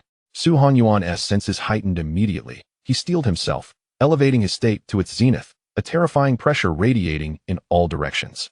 The golden patterns on his flesh hinted at a formidable physique, presumably the legendary ancient holy body. If I can absorb such a powerful constitution, I might even glimpse the realm of the demon saint. He cackled sinisterly, each laugh sending shivers through the air. Suddenly, Zhao Jian appeared beside Su Hanyuan, lunging at him with ferocity as the surrounding space began to collapse, chaotic currents swirling about. Su Hanyuan, tensed and alert, instinctively threw a punch towards his assailant. Zhao Jian sneered, "Just an ant in the refinement stage. Even with an ancient holy body, you are merely in the early stages. Foolishly attempting to contend with me, a mere mantis trying to stop a chariot." With a slight exertion, Su Hanyuan was sent crashing to the ground, a spray of golden blood erupting from his mouth. The impact inflicted upon Su Hanyuan was unimaginably severe. He felt as though his entire being was on the verge of splitting apart, his limbs threatening to detach, an excruciating agony flooding his mind. The ancient holy body could heal and restore itself, yet the injuries he sustained were grievous. Even at its optimal healing capacity, it rendered him unable to move in the immediate aftermath. Horror filled Su Hongyuan's eyes. Is this the power of the return to origin realm? Since acquiring the holy body, he had felt invincible, yet reality had delivered a harsh slap to his face. While he could still hold his own against those in the fusion stage, he was utterly powerless against a foe of the return to origin realm. Zhao Jian floated in midair, his visage resembling a specter from the abyss. The ancient holy body. Is it truly so formidable? He scoffed derisively, disdain etched across his features. In the next moment, he appeared beside Su Hanyuan, an aura of malevolence surging forth from his being, instantly enveloping Su Hanyuan entirely. As he seemed poised to consume a sacred body, a grotesque smile spread across his face. Suddenly, a sharp ray of sword light surged from the distance. Bang! Zhao Jian effortlessly raised his hand to seize the sword light, narrowing his eyes as he gazed at Su Chen, his expression shifting to one of delight. It appears that you too possess holy power. Could you also be a sacred body? Ha ha ha. I never imagined my fortune would lead me to encounter two sacred beings. Su Hongyuan's complexion changed dramatically as he bellowed. We must flee. Quickly. Zhao Jian, with a cold smirk, retorted, neither of you will escape today. With a casual flick, a terrifying force struck Su Chen, rendering him incapacitated and crumpling to the ground, unable to move.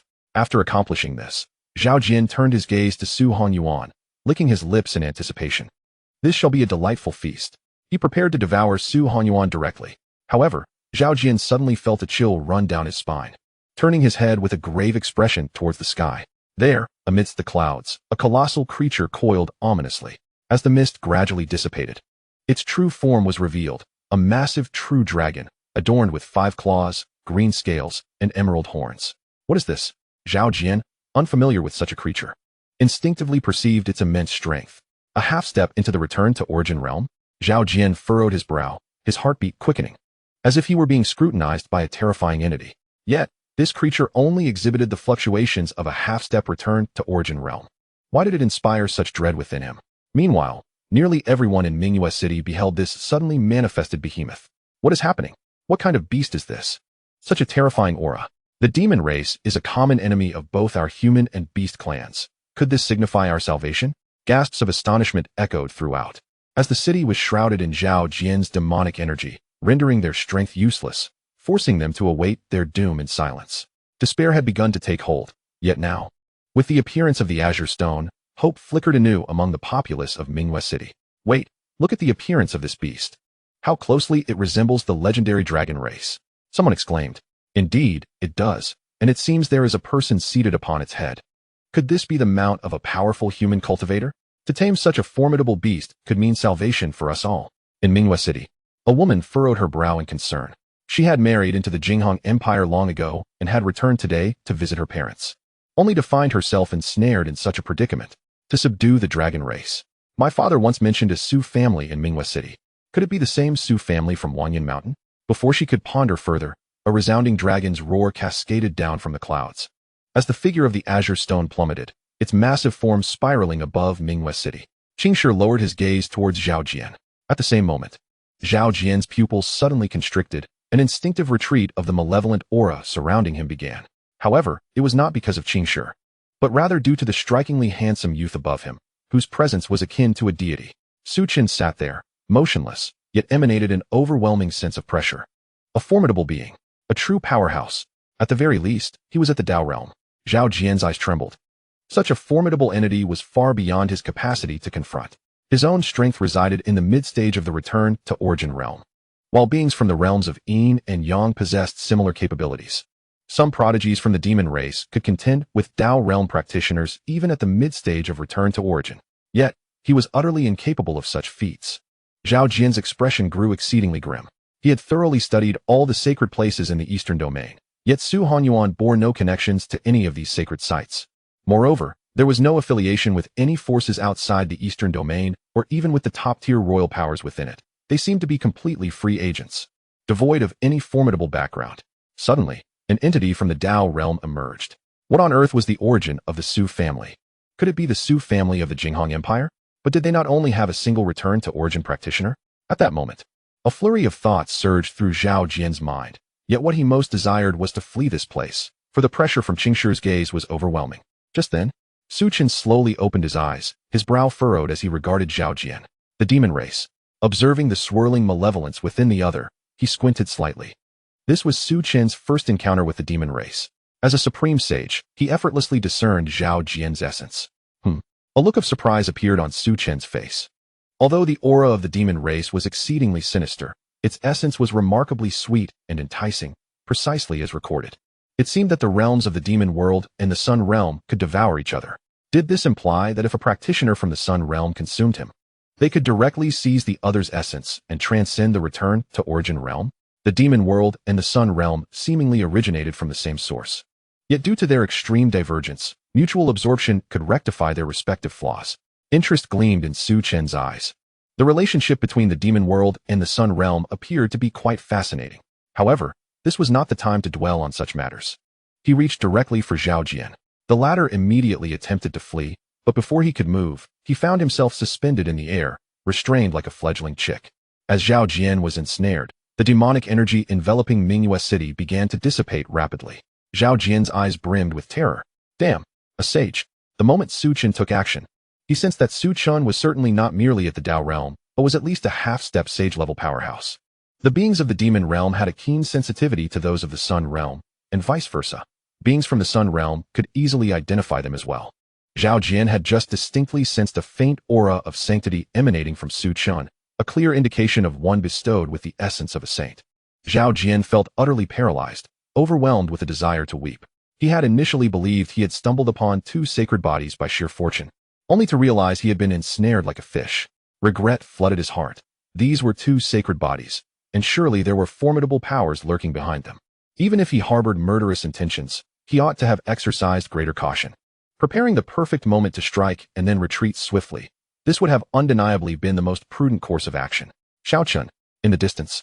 Su Yuanba's face radiated with joy and astonishment. Although the members of the Su family were well aware of Su Chen's formidable prowess, witnessing him effortlessly subdue Zhao Jian left them in awe. Su Chen smiled in response. Fourth uncle. The collateral branches of the Su family approached in unison, paying their respects. We pay our respects to the young clan leader. Su Chen nodded in acknowledgement before gesturing towards Zhao Jian. In an instant, Zhao Jian was vanquished, coalescing into a massive black sphere, roughly the size of a basketball. This orb contained the essence of Zhao Jian's origin, which Su Chen had directly consolidated. After dealing with Zhao Jian, they returned to the heart of the Su family estate, where the four mainline members convened in the inner courtyard. Su Hongyuan gazed at his young grandson, unable to suppress his admiration. You, my boy, possess extraordinary strength. The prowess Su Chen had displayed was truly astonishing. Even Zhao Jian, a figure of significant strength, had been so easily dispatched. The Su family members began to realize that Su Chen's capabilities might surpass the mere realm of returning origin. However, they shared an unspoken understanding and refrained from questioning him. It was evident that Su Chen harbored his own secrets and would choose not to divulge them. Su Chen chuckled softly, not dwelling excessively on the matter. He extracted Zhao Jian's essence and addressed them. Elder, this substance is the origin essence of the demon clan. As you may know, beings from the realms of yin and yang can devour one another. The demon clan possesses the cultivation of returning origin, and consuming this essence would allow one to transcend to that realm without any adverse effects. I leave it to you, Elder, to decide who shall absorb and refine it. Upon hearing this, Su Hongyuan's eyes gleamed with fervor as he fixated on the black sphere in Su Chen's hand. He was well aware that beings from the realms of yin and yang could indeed consume one another. Should they manage to absorb Zhao Jian, the Su family would possess their own returning origin cultivator, thus elevating themselves to a king-level power without relying on Su Chen. Regarding who should refine the demon clan's essence, both Su Qingtian and Su Yuanba unanimously agreed that it should be Su Hongyuan. The elder had dedicated much to the family, and it was only fitting that he be the first to reap the rewards. Su Hongyuan was no indecisive individual. He promptly took the demon clan's essence and retreated into seclusion within Mingyue City. Su Qingtian returned to Wanyan Mountain, while Su Chen remained in Mingyue City, awaiting the elder's breakthrough. In the eastern domain of the Jinghong Empire, only Su Chen could ride the dragon, and with the presence of Jinghong Empire individuals in Mingyue City, news of the Su family's accomplishments soon spread from Mingyue City to Wanyan Mountain. The discourse surrounding the Su family of Wanyan Mountain and its connection to the Su family of Mingyue City has captured many curious minds. Recently, the ascension of the 8th prince has been a topic of widespread discussion, and it is well known that the 7th prince's rise was facilitated by a practitioner of the return to origin realm, the young patriarch of the Su family, Su Chen. This revelation has come to light, leading the imperial family to bestow upon the Su family a sanctuary within the mystical realm of Wanyan Mountain. This suggests that the numerous members of the Su family who have seemingly vanished are not fleeing, but rather relocating to a more auspicious abode. In Minghua City, many have expressed their admiration for the Su family's notable legacy. Few anticipated the magnitude of the Su family's prowess. As half a month has elapsed, a serene calm has settled over Minghua City. The residents find solace in the presence of a formidable Su family, as their protection significantly elevates their sense of security. For instance, had the Demon Clan launched their assault without the Su family's backing, the consequences would have been dire. Suddenly, a formidable aura erupted from within the Su family, radiating outward towards the outskirts of Minghua City. The overwhelming pressure instilled a sense of dread among the citizens, who looked up in trepidation towards the source of this formidable force. It harkened back to the terrifying presence felt half a month prior, an unmistakable sign of a powerful practitioner of the return to Origin Realm. Before long, the oppressive aura receded. Within the inner sanctum of the Su family, Su Hongyuan opened his eyes, an unmistakable joy illuminating his countenance. Is this truly the return to Origin Realm? At this moment, Su Hongyuan's essence resonated harmoniously, embodying a transcendent quality akin to a return to innocence. The path of cultivation divides into two facets. One seeks to enhance one's prowess, while the other aims for self-purification and a return to one's primordial state. From the moment of birth, individuals are burdened by myriad impurities, necessitating cultivation to attain a state of pristine clarity. As one's cultivation flourishes, their essence becomes increasingly translucent. Only upon reaching the celestial stage of the Tao realm does one achieve complete enlightenment. However, Su Chen, through direct application of his cultivation, bypassed these stages and made an immediate breakthrough. His figure materialized, and he smiled, congratulating his grandfather on his ascension to the return to Origin Realm. Su Hongyuan nodded in acknowledgement, yet soon his expression grew contemplative. He focused intently on Su Chen, attempting to penetrate the depths of his grandson's being, but found it an insurmountable challenge. Su Chen seemed enshrouded in layers of mist. No, it was as if he were enveloped in countless layers. For every one he peeled away, another awaited him. No matter how many layers he traversed, there appeared to be no end, resembling an infinite abyss. A gravity of concern filled Su Hongyuan's gaze. He had presumed that attaining the return to Origin Realm would grant him insight into Su Chen's true level of cultivation. Yet, upon reaching this pinnacle himself, he discovered that Su Chen surpassed his wildest imaginings. A rueful smile escaped him. The depths of Su Chen's strength were unfathomable. Regarding Su Chen, there are indeed numerous uncertainties, such as the origin of his formidable strength and the extraordinary treasures he possesses. Previously, Su Chen mentioned having a mysterious master, but it appears that this enigmatic figure might be none other than himself. Nevertheless, Su Hongyuan remains indifferent to these matters. Su Chen's desire for the prosperity of the Su family suffices. Regardless of the secrets he harbors, he is, after all, an integral part of the Su family. With a smile, Su Hongyuan remarked, "Chener, I am preparing to return to Wanyan Mountain. Will you accompany me?" Su Chen shook his head, replying, "No, I intend to explore a bit." Since entering this world, he had not truly ventured out to explore, not even the surroundings of Minghua City. He had grown weary of Wanyan Mountain, and he considered this an opportunity to clear his mind. Su Hongyuan paused momentarily, then a teasing smile graced his face. "Chener, you are not a child any longer. How about I help you find a suitable partner?" Su Chen cleared his throat lightly. "Perhaps not. I am not inclined towards that at the moment." Su Hongyuan smiled, choosing not to press further, and turned to leave the Su residence. Su Chen also departed from the Su family, meandering through Minghua City. After several hours, Su Chen exited Minghua City, setting his sights on Pingyang City. In his recollections, he had a childhood companion when he was around 10 years old. However, she later moved to Pingyang City with her parents, and now Su Chen intended to visit her. He remembered their friendship fondly, as she was one of the few friends he had during his childhood. Not in a hurry, Su Chen made his way towards Pingyang City, traveling at a leisurely pace, stopping to rest whenever he encountered picturesque scenery. Traveling amidst mountains and rivers, I find tranquility in the setting sun.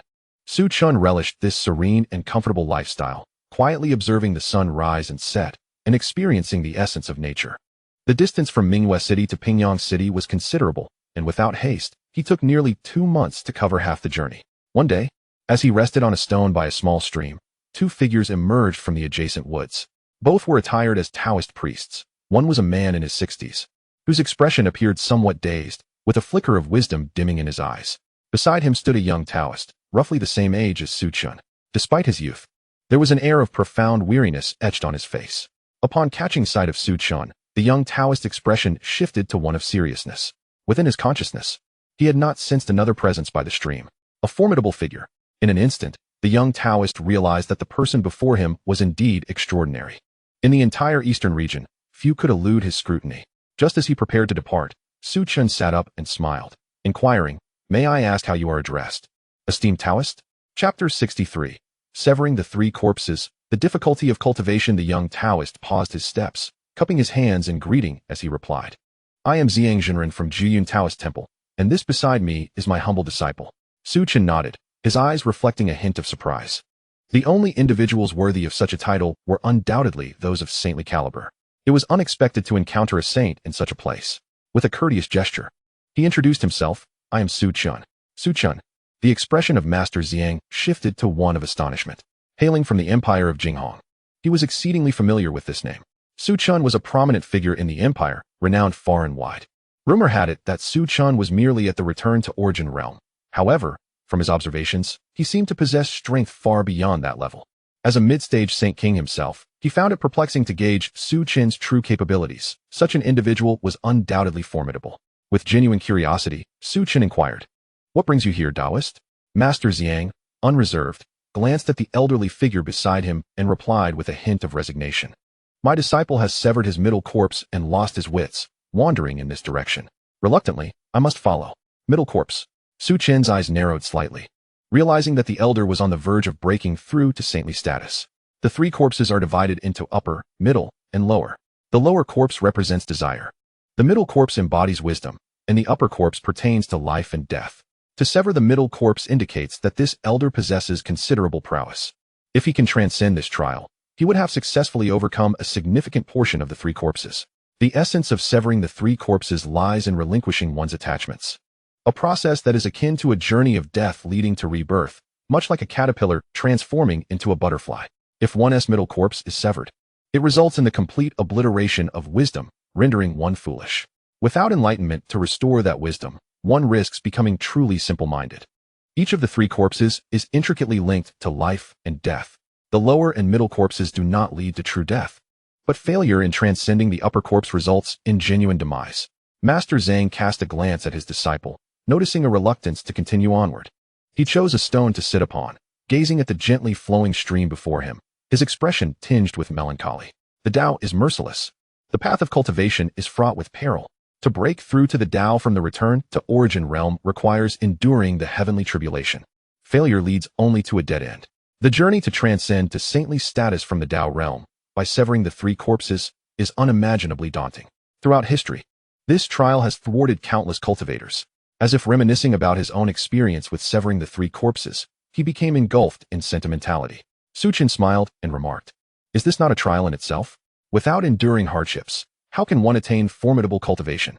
Master Ziyang paused, momentarily taken aback by this statement, before bursting into hearty laughter. "Indeed, it seems I have been enlightened." He then turned his gaze back to the elder, his demeanor tranquil. Severing the three corpses is, after all, a triad of tribulations. He could choose not to confront these challenges, yet having chosen this path, whatever the outcome, is simply a matter of course. With that, he ceased to dwell on these matters, confident that his disciple had prepared for the worst possible outcome in choosing to sever the three corpses. Before long, the elder resumed his aimless march into the distance, stepping directly into the frigid waters of the stream, remaining oblivious to his surroundings. The flicker of wisdom in his eyes was the sole guide urging him onward. Ziyang Jinren also rose to his feet, bowing respectfully to Su Chen. "I shall take my leave now," he said. Su Chen nodded, gesturing for him to proceed. As he watched the two depart, he noted that their paths seemed to intertwine with his, all heading towards Pingyang City. However, Su Chen chose not to accompany them.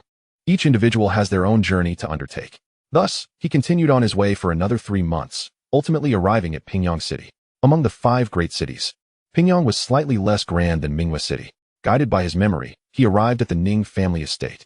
His childhood friend belonged to a collateral branch of the Ning family, having grown up managing their affairs in Minghua City before being summoned back for other reasons. "May I ask whom you are seeking, young master?" inquired a guard at the entrance of the Ning residence, upon noticing Su Chen's distinguished appearance.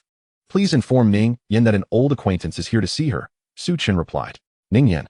The guard's expressions darkened suddenly, and one of them asked, "What business do you have with Miss Ning Yan?" Although she was of collateral lineage, she still held the status of a young lady within the Ning family, albeit not of particularly high rank. "Simply say that I am from Minghua City," Su Chen replied calmly. Mingyue City? The guards relaxed slightly, seemingly relieved that there was no connection to the Su family. Please wait a moment, one of them said, turning to leave. After a considerable interval, he returned. Young master, please follow me. Su Chen followed him and soon reached the reception hall of the Ning family, where a dignified young woman sat, clad in a long, azure garment. She exuded a gentle demeanor, her features unblemished, reminiscent of a neighborly sister. Upon seeing Su Chen, Ning Yan's expression shifted to one of confusion. Su Chen, possessing an extraordinary demeanor and striking good looks, was someone she believed she had never encountered in Mingyue City. As he beheld his childhood friend, Su Chen felt a surge of nostalgia, realizing how much had changed over the years. Ning Yan bore little resemblance to the girl he once knew. Had he not been aware of her identity, he might have questioned if he had mistaken her for someone else. Ah, how the years have transformed, Su Chen mused, shaking his head with a smile. Have I changed so much that you no longer recognize me? He then produced a pale purple stone, inscribed with the character for Yan. This was a token they had discovered together in Mingyue City.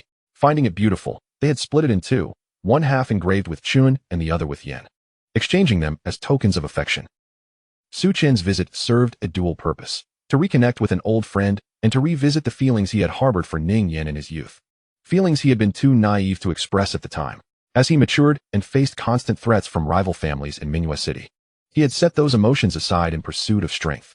Now, with time to reflect, he felt compelled to return, seeking closure for the feelings of his past. Upon seeing the stone in Su Chen's hand, Ning Yan's expression transformed from bewilderment to sheer joy. You are Su Chen, she exclaimed. As she spoke, she removed the small purple stone from her waist and placed it delicately upon the table. Su Chen was momentarily taken aback upon seeing the stone belonging to Ning Yan. He had not anticipated that she would still retain it after all these years, believing she had long since discarded it. With a nod and a smile, he remarked, It has been a long time. However, upon witnessing Su Chen's smile, tears welled in Ning Yan's eyes, especially as she pondered the fate that awaited her, filling her heart with profound sorrow. Nevertheless, she forced a smile and replied, It is truly wonderful to see you again, Su Chen. Chapter 64. The aggrieved Ning Yan encountering Su Chen once more stirred a tumult of emotions within Ning Yan. The childhood companion she once knew had now matured into someone seemingly beyond her reach. The Su family had come to dominate the 5 great cities. And according to news from Mingyue City, Su Chen had become a formidable cultivator at the returning origin stage. In terms of both strength and status, Su Chen had distanced himself significantly from her. Su Chen smiled and inquired, So, how have you been? I have yet to visit Pingyang City. Why haven't you come to Mingyue City to see me? Ning Yan let out a bitter laugh, momentarily at a loss for words in response to his question. Upon returning to her family, the collateral branch of the Ning family had not fared well, constantly facing suppression and targeting. It was the elder of the Ning family who had orchestrated their return. Ning Yan's father had managed the affairs of Mingyue City with remarkable efficiency, even expanding their operations nearly tenfold, which likely incited the direct lineage to covet their achievements. Since returning to the Ning family, she had to report even minor outings from the Ning residence, leaving her little opportunity to meet Su Chen. Observing her demeanor, Su Chen grew curious and asked, What's wrong? Have you been bullied? Upon hearing this question, Ning Yan felt a tremor within her heart, back when they were in Mingyue City. Whenever she faced reprimands from her parents, she would confide in Su Chen, often in tears. He would invariably ask, Have you been bullied? To this day, she could still faintly recall Su Chen's expression, filled with both anger and concern. For reasons unknown, a warm feeling enveloped her heart as she shook her head and replied, It's nothing, everything is quite well. With that, she stood up, a smile gracing her face. Please wait a moment. I'll take you on a tour of Pingyang City. It's been so long since we last met. Let me treat you to a nice meal. Not wishing to pry further, Su Chen merely nodded in agreement. Ning Yan exited the reception hall, but soon returned, her smile radiant as she said, Let us go. Su Chen. As Su Chen rose to his feet, they prepared to leave the Ning residence. Before arriving at the Ning family, Su Chen had envisioned Ning Yan's attitude towards him. Perhaps she would be respectful, fearful, or even obsequious. However, he was taken aback to discover that her emotions were devoid of such sentiments. Rather, she radiated pure joy, a genuine happiness that he could distinctly perceive. Just as they were about to step out of the Ning household, a cold voice pierced the air. Ning Yan, stop right there. Upon hearing these words, Ning Yan's expression suddenly changed. She turned her head toward the source of the voice and saw a young man with a defiant demeanor, his face cold as he stared at her, Ning Lin. This individual was the son of the Grand Elder and, likely at his behest, had taken pleasure in tormenting her on numerous occasions. Ning Lin slowly approached, reprimanding her. Get back. Who permitted you to come out? Under ordinary circumstances, Ning Yan might have endured his taunts. However, today, with Su Chen by her side, she was filled with rage, perhaps not wanting him to witness her humiliation. The third elder has already granted me permission to leave. By what authority do you command me? Ning Lin's eyes narrowed dangerously as he stepped closer, raising his hand to slap Ning Yan's face. Dare to talk back? You're asking for a beating. Yet, before he could strike, Su Chen intervened. Ning Lin was incensed that Su Chen dared to obstruct him. Who are you, an outsider meddling in the affairs of the Ning family? You're courting death. With that, he unleashed his late-stage foundation establishment cultivation, attempting to break free from Su Chen's grasp, only to find himself utterly unable to do so. Su Chen's hand was like an iron clamp, holding him firmly. Frustrated and humiliated, Ning Lin spat. Damn it, release me, or I will kill you today. Su Chen gently pushed him away, and Ning Lin was sent flying like a broken kite, crashing to the ground, blood spewing from his mouth. His aura diminished to the brink of collapse. Scram! If it were not for the fact that Ning Lin was related to Ning Yan, he would have killed him on the spot without hesitation. At that moment, a powerful aura erupted from within the Ning family, and a figure swiftly approached. It was the grand elder of the Ning family, Ning Wei.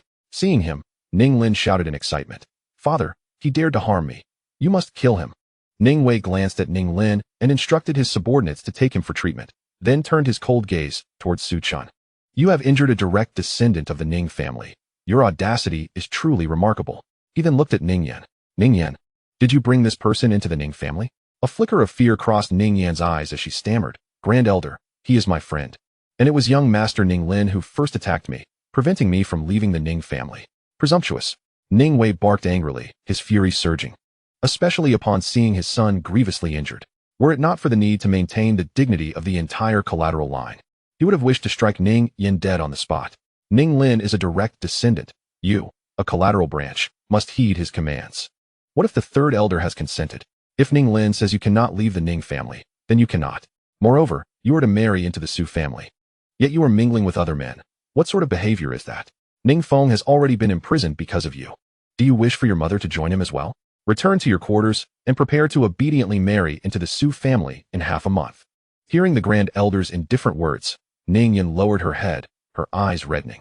Ning Feng was her father. 6 months prior, Ning Wei had orchestrated a scheme to frame her father, forcing her into a marriage with the Su family. The Su family stands as the paramount power within Pingyang City, boasting 3 formidable beings in the transformation stage. The 4th young master of the Su family has long harbored affections for her, prompting Ning Wei to use her as a means to curry favor with him. Naturally, Ning Yan is reluctant to marry the 4th young master of the Su family. However, under the pressure of her parents, she finds herself compelled to acquiesce to the elder's demands. Reflecting on these circumstances, an inexplicable sense of grievance wells up within Ning Yan. She has committed no wrongdoing, nor has her lineage, yet they are persistently targeted by the elder. Ning Wei's tone brooks no argument, leaving Ning Yan with no room for negotiation. He then turns his icy gaze towards Su Chen, his voice laced with a chilling intent. Now it is your turn. You have dared to strike at a member of the Ning family. If you cannot provide an explanation today, you may enter the gates of the Ning family. But you shall not leave. Ning Wei's eyes are filled with frost. Had he not perceived Su Chen's exceptional demeanor, he would have likely already struck him down. Chapter 65. The affections of yesteryears. Su Chen meets his gaze with a scornful smile. What explanation do you seek from me? He gazes at Ning Wei with keen interest, curious about his next move. Ning Wei's expression darkens as he fixes his steely gaze upon Su Chen. For years, Ning Yan has remained within the confines of the Ning family, venturing out infrequently and never far. It is improbable that she possesses any powerful acquaintances. With this thought, a chilling resolve fills Ning Wei's eyes. You seek death. In the blink of an eye, he transforms into a blur, charging towards Su Chen with an impressive aura. Yet, Su Chen's expression betrays nothing but disdain. Merely an ant. As his words resonate, a terrifying oppressive force envelopes Ning Wei, forcing him to kneel upon the ground. His face reddens as he struggles, the sound of his knees cracking under the weight of the pressure echoing through the air. How could this be? At that moment, Ning Wei is filled with dread. The mere aura has incapacitated him so, and he realizes that should Su Chen choose to strike, he would be annihilated in an instant. Panic seizes him. He never anticipated that Ning Yan would have such an ally. Su Chen strides towards him, his expression devoid of emotion.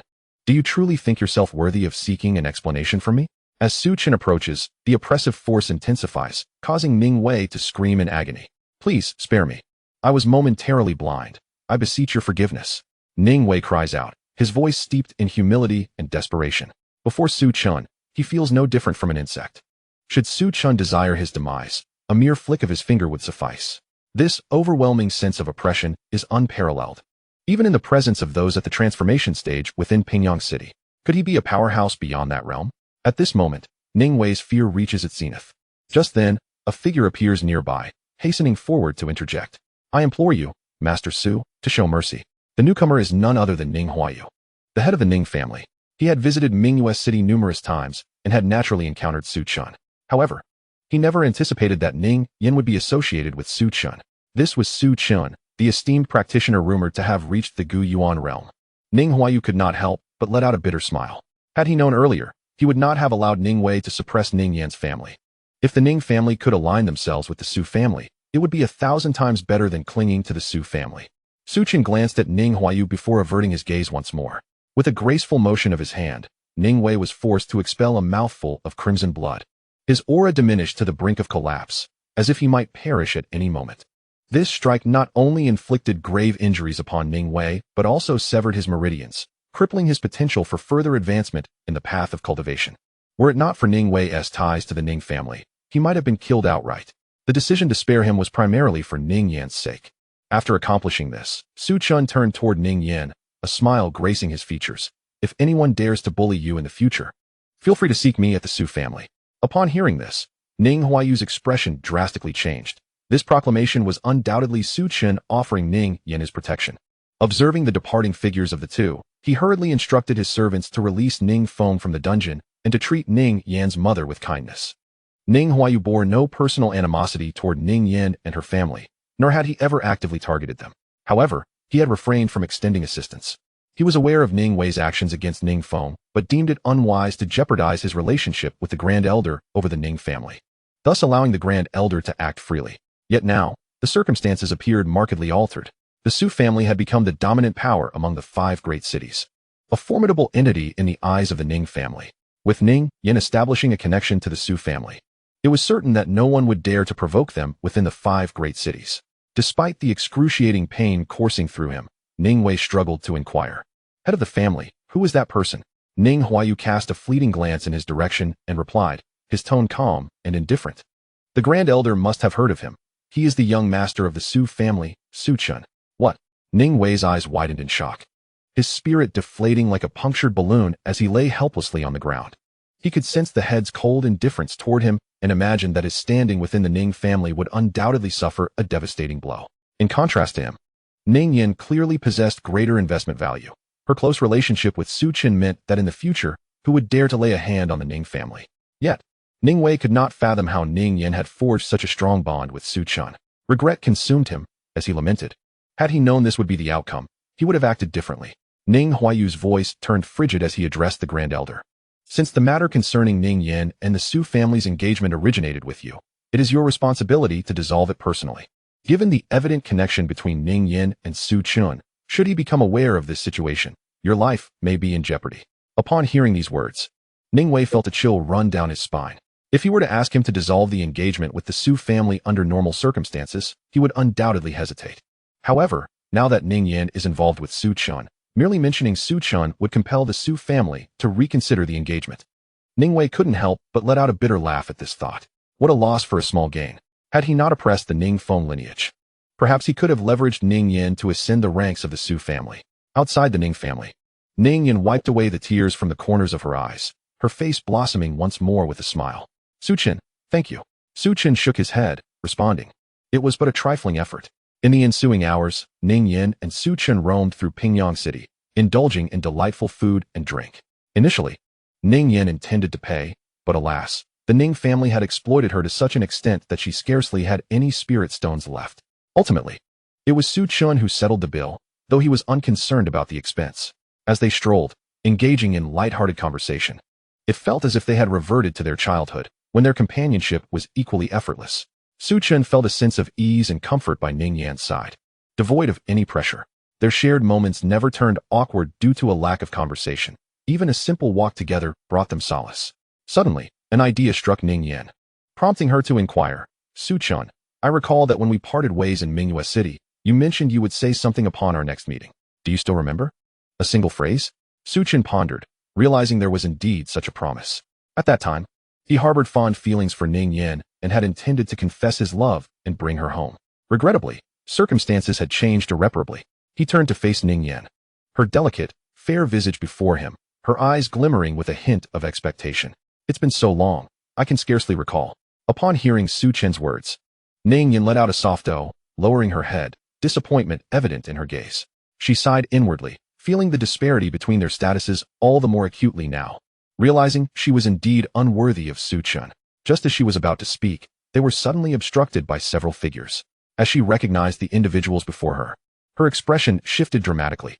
Chapter 66. The Engagement Termination. This person is too noisy. The newcomers were none other than Su Jingqi, the fourth young master of the Su family. With a grim expression, Su Jingqi scrutinized Ning Yan before turning his gaze to Su Chen. Moments later, he forced a smile and remarked, "Yenner, may I not be introduced to this gentleman?" Ning Yan took a deep breath, responding calmly, "This is my friend." "Friend?" Su Jingqi's eyes turned cold as he regarded Su Chen, a flicker of malice evident. "Do you not realize that Ning Yan is to be my future concubine?" At these words, Ning Yan trembled, her eyes ablaze with fury. She had never consented to marry Su Jingqi. This engagement was an arrangement thrust upon her by her family. Moreover, Su Jingqi was nothing more than a debauched playboy, having squandered his days in revelry, and there was no way she would ever consider marrying him. "Su Jingqi, when did I ever agree to marry you?" Su Jingqi's gaze upon Ning Yan was filled with fervor, though he quickly suppressed it. "The Su family has already formed a union with the Ning family, and now you, Ning Yan, are the concubine of Su Jingqi, a fact well known throughout Pingyang City." Su Jingqi's expression turned slightly cold as he declared, "You shameless woman, we are already bound by a marriage contract. Why do you still consort with other men? Do you possess no sense of shame?" Their position on the street drew the attention of many passers-by. "Isn't that Su Jingqi, the fourth young master of the Su family? Who are those two with him?" One onlooker remarked, having observed the scene for some time. "The one opposite him is Ning Yan from the Ning family, who has a marriage engagement with Su Jingqi. It appears she has been caught in the company of another man. Such scandalous behavior. This man must be quite audacious to dare approach Su Jingqi's woman. Does he not fear for his life? Yet, he certainly appeared more handsome and charismatic than Su Jingqi." Whispers filled the air, not lacking in unflattering comments, many chastising Ning Yan for her lack of decency. As many turned to look at Su Chen, they could not help but shake their heads. Su Jingqi was known for his ruthless nature and vengeful spirit. Anyone who dared to touch his woman would surely face dire consequences. Ning Yan's eyes blazed with fury. "Su Jingqi, when did I ever say I would marry you? I would never wed a man like you, even in death." Under normal circumstances, she would never dare to speak to Su Jingqi in such a manner. But with Su Chen by her side, she felt an overwhelming sense of security. With Su Chen present, her courage swelled considerably. "You wretched woman." Su Jingqi seethed with rage. "You dare reject my kindness? You are merely a branch of the Ning family. If I wished to toy with you, I could simply have you seized without the need to take you as a concubine. Since you are so ungrateful, very well, men. Seize Ning Yan and bring her back to the Su family. Today, I shall show her what a real man is." A lewd expression crossed Su Jingqi's face. Under normal circumstances, he could simply abduct Ning Yan without hesitation, and the Ning family would not dare to object. However, following the directives of the Su family patriarch to avoid trouble, coupled with Ning Yan's beauty that had genuinely captivated him, he had acquiesced to Ning Wei's suggestion to allow her to enter the Su family as a concubine. Otherwise, why would he permit someone of her lowly status to enter the Su household? Understood. The servants by Su Jingqi's side immediately approached Ning Yan, their faces twisted with malicious glee. The onlookers could only shake their heads at the unfolding drama. Why would she forfeit her status as a concubine, when entering the Su family could only bring her greater fortune? Yet, rejecting this opportunity would only lead to disgrace. Losing face was a minor concern. Everyone knew Su Jingqi's methods. Few women who were taken into the Su family emerged unscathed. Rumor had it that the fourth young master had rather perverse tastes. What a pity. For Ning Yan was once my goddess, and now she was destined to be sullied by Su Jingqi. In Pingyang City, Ning Yan is quite a beauty. Otherwise, she would not have caught the eye of the discerning Su Jingqi, and naturally, she has many admirers.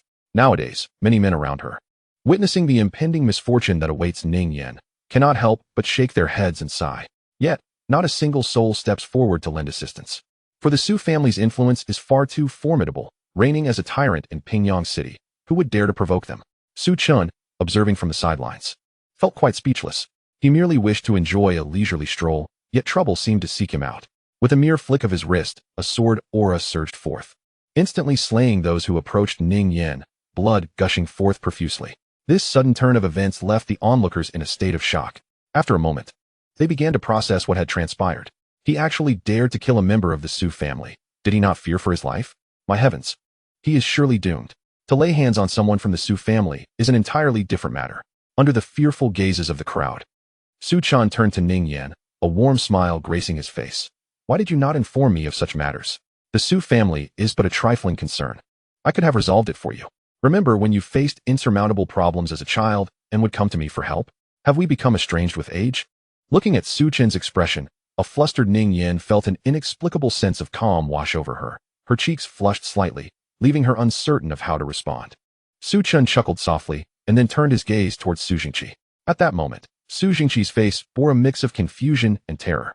Among his subordinates was one at the perfected core formation stage, capable of dispatching him in an instant. They were at least at the nascent soul stage. Accustomed to his domineering ways, Su Jingqi's countenance darkened as he declared, "You dare to kill my Su family's servants? My family will not let you off the hook." Su Chen remained expressionless, barely moving, yet the force he unleashed sent Su Jingqi flying, extinguishing his life on the spot. This man was too loquacious and had disturbed his mood. Thus, he could not be allowed to remain. Witnessing this scene, the crowd was gripped with terror. He even dared to kill Su Jingqi.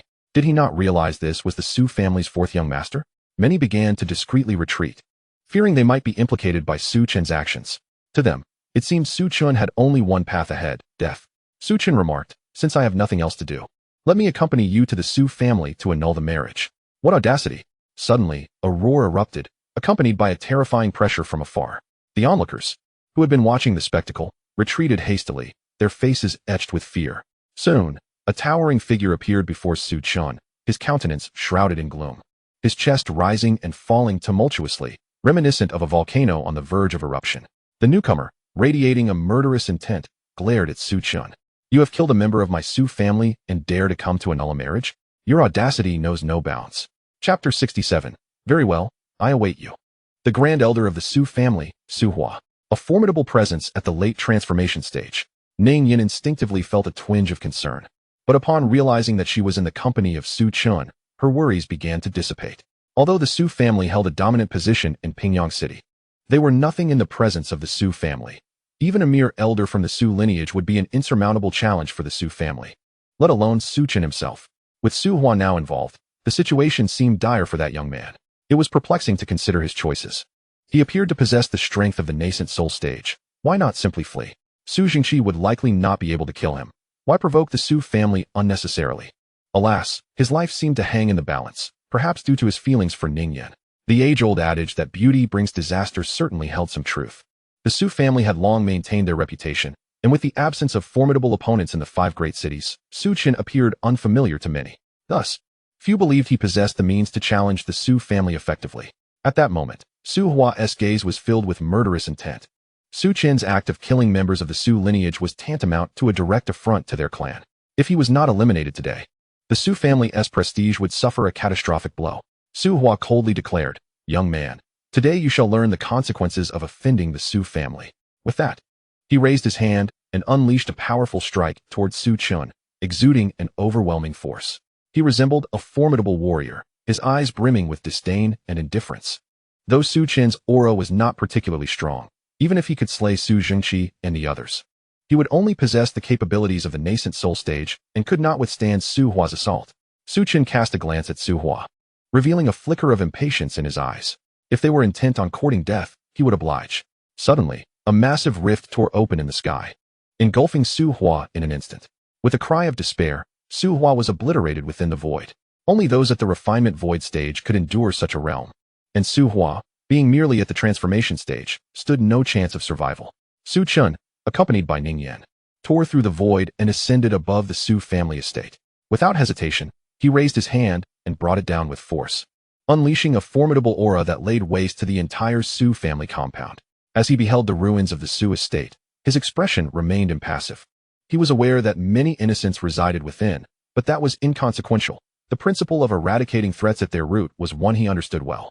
This would also alleviate some troubles for the Su family. After all, wasn't this world governed by the law of the jungle? The weak are preyed upon by the strong. There need not be any elaborate rationale. Should Su Chen ever fall to a more powerful adversary, it would simply be a reflection of the Su family's inadequacy. Of course, whether anyone possessed the power to annihilate him was an entirely different matter.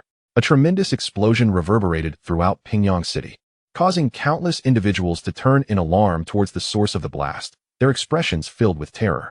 What had transpired? Meanwhile, those who had initially been taken aback by Su Hua's demise began to regain their composure. He was capable of tearing the void. This was a being of the refinement void stage. Among the 5 great cities, only the Su family possessed such strength. Could this individual possibly belong to them? The Su family, indeed. Upon your utterance, I find that the visage of that young man seems somewhat familiar, resembling none other than the scion of the Su family, Su Chen. A few years prior, I chanced upon Su Chen in Minghua City. The moment this revelation escaped my lips, a tempest of shock ensued, with dread evident in the gazes of the onlookers. No one anticipated that the individual beside Ning Yan was, in fact, Su Chen, as the crowd recalled Su Jingqi's earlier words to Su Chen. A chilling realization dawned upon them. He was courting disaster. Had he known that the person before him was Su Chen, one wonders whether he would have been struck with fear to the point of losing control. In Pingyang City, who is unaware that Su Jingqi is but a cowardly bully? Years ago, when a direct descendant of the Su family visited Pingyang City, Su Jingqi had practically groveled like a lapdog to curry favor. Soon after, news of the Su family's annihilation spread throughout Pingyang City. The mere mention of this event sent waves of terror through those who heard it. The Su family. They were the dominant force in Pingyang City, who possessed the strength to obliterate them. Other powers at the transformation stage quaked at the implication of this news. Yet swiftly, another piece of information emerged, claiming that the Su family's destruction was due to their provocation of Su Chen. The crowd was left in stunned silence. Was the Su family so audacious as to provoke even the Su family? Meanwhile, Ning Wei, en route to the Su family to annul his engagement, was nearly rendered incapacitated by fear upon hearing this news, his scalp tingling with dread. Reflecting on his prior insolence towards Su Chen, he felt an overwhelming sense of foreboding. Had he not been related to Ning Yan, perhaps Su Chen would have already taken his life. 2 hours later, at Fenghua Shuyue, a renowned establishment in Pingyang City known for its exquisite cuisine, Ning Yan and Su Chen occupied the premier private room. The table overflowed with delectable dishes, their enticing aromas igniting an insatiable appetite. As Ning Yan gazed upon the strikingly handsome Su Chen, ripples of admiration stirred within her enchanting eyes. Especially after recalling Su Chen's formidable prowess, she found herself utterly captivated. Yet, she refrained from entangling herself in romantic notions. She felt content with their current proximity. After all, few could claim the privilege of being so close to Su Chen in this world. She merely wished to uphold her image in his eyes, deriving joy from the thought that he might return to visit her in his leisure. Unbeknownst to her, she had unwittingly become a devoted admirer of Su Chen, blissfully oblivious to her own infatuation. In the ensuing months, the two explored every corner of Pingyang City and ventured beyond its borders, their travels spanning 3 months.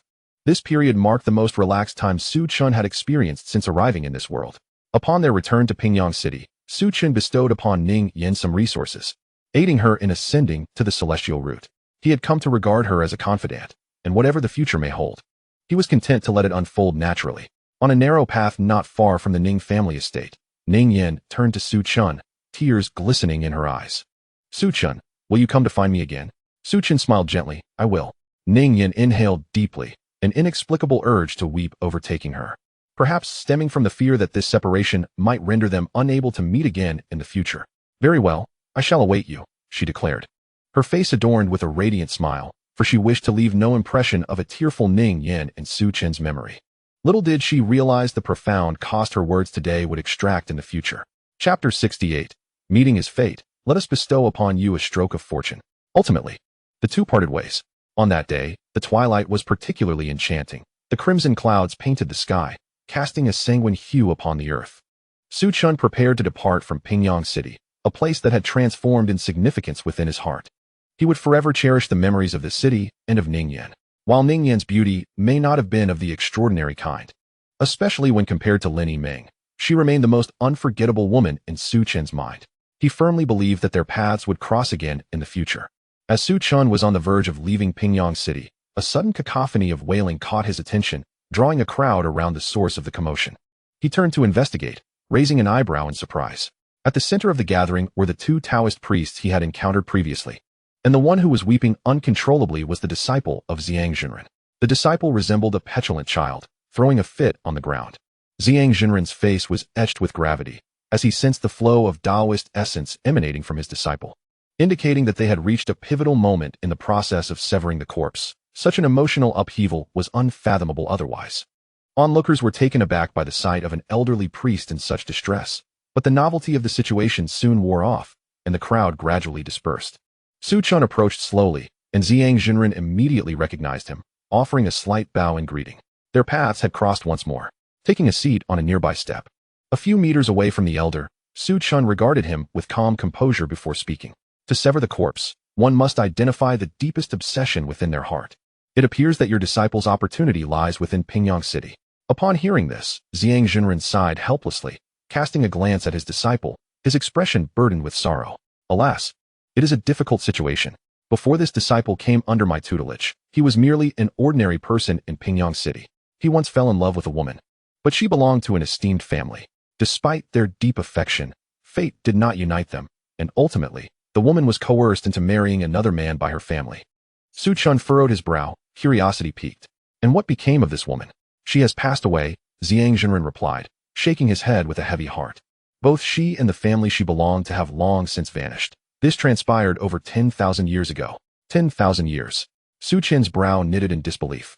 Did that imply that Pingyang City had existed for 10 millennia? Such a rich history seemed remarkable. Yet, in this world, a span of 10,000 years was not excessively long, much like the enduring landscape of ironclad kingdoms and the ever-flowing tides of dynasties. Compared to 10,000 years ago, the forces within Pingyang City have undoubtedly undergone numerous changes. The Master Zhang lamented, to untie the bell, one must have the one who tied it. My disciple lacks the means to resolve his inner turmoil.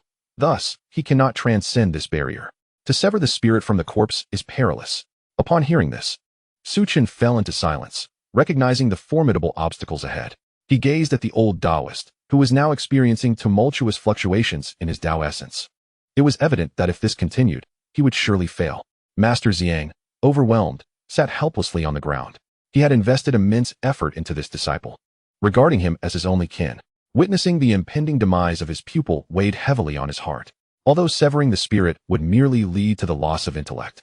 Reducing one to a state akin to madness, it was, in essence, no different from death itself. Did this not render one a soulless shell? As time elapsed, the old Taoist ceased his weeping, sitting vacantly on the ground, his expression numb. If this continued, success in severing the spirit from the corpse was beyond reach. Master Zhang looked skyward, his gaze tinged with sorrow. After countless years of cultivation, nearly all of his friends and kin had perished.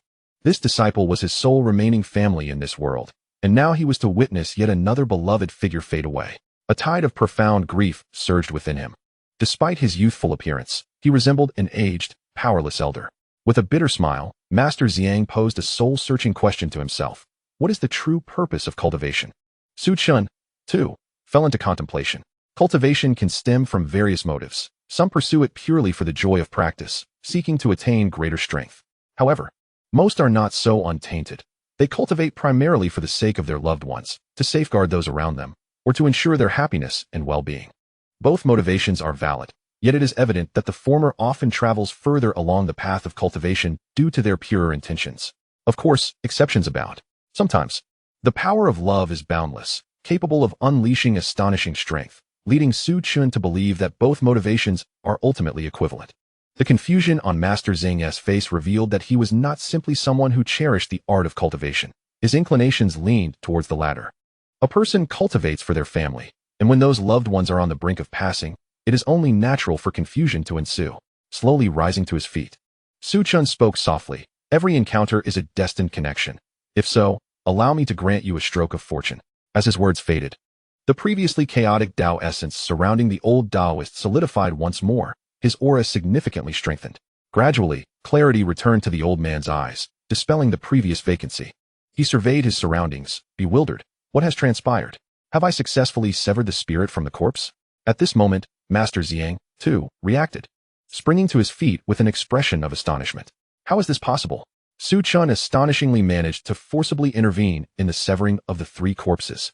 It is well known that this act is governed by the principles of the heavenly Tao, a rule that no being can defy, not even the revered saints. Could he possibly belong to that realm?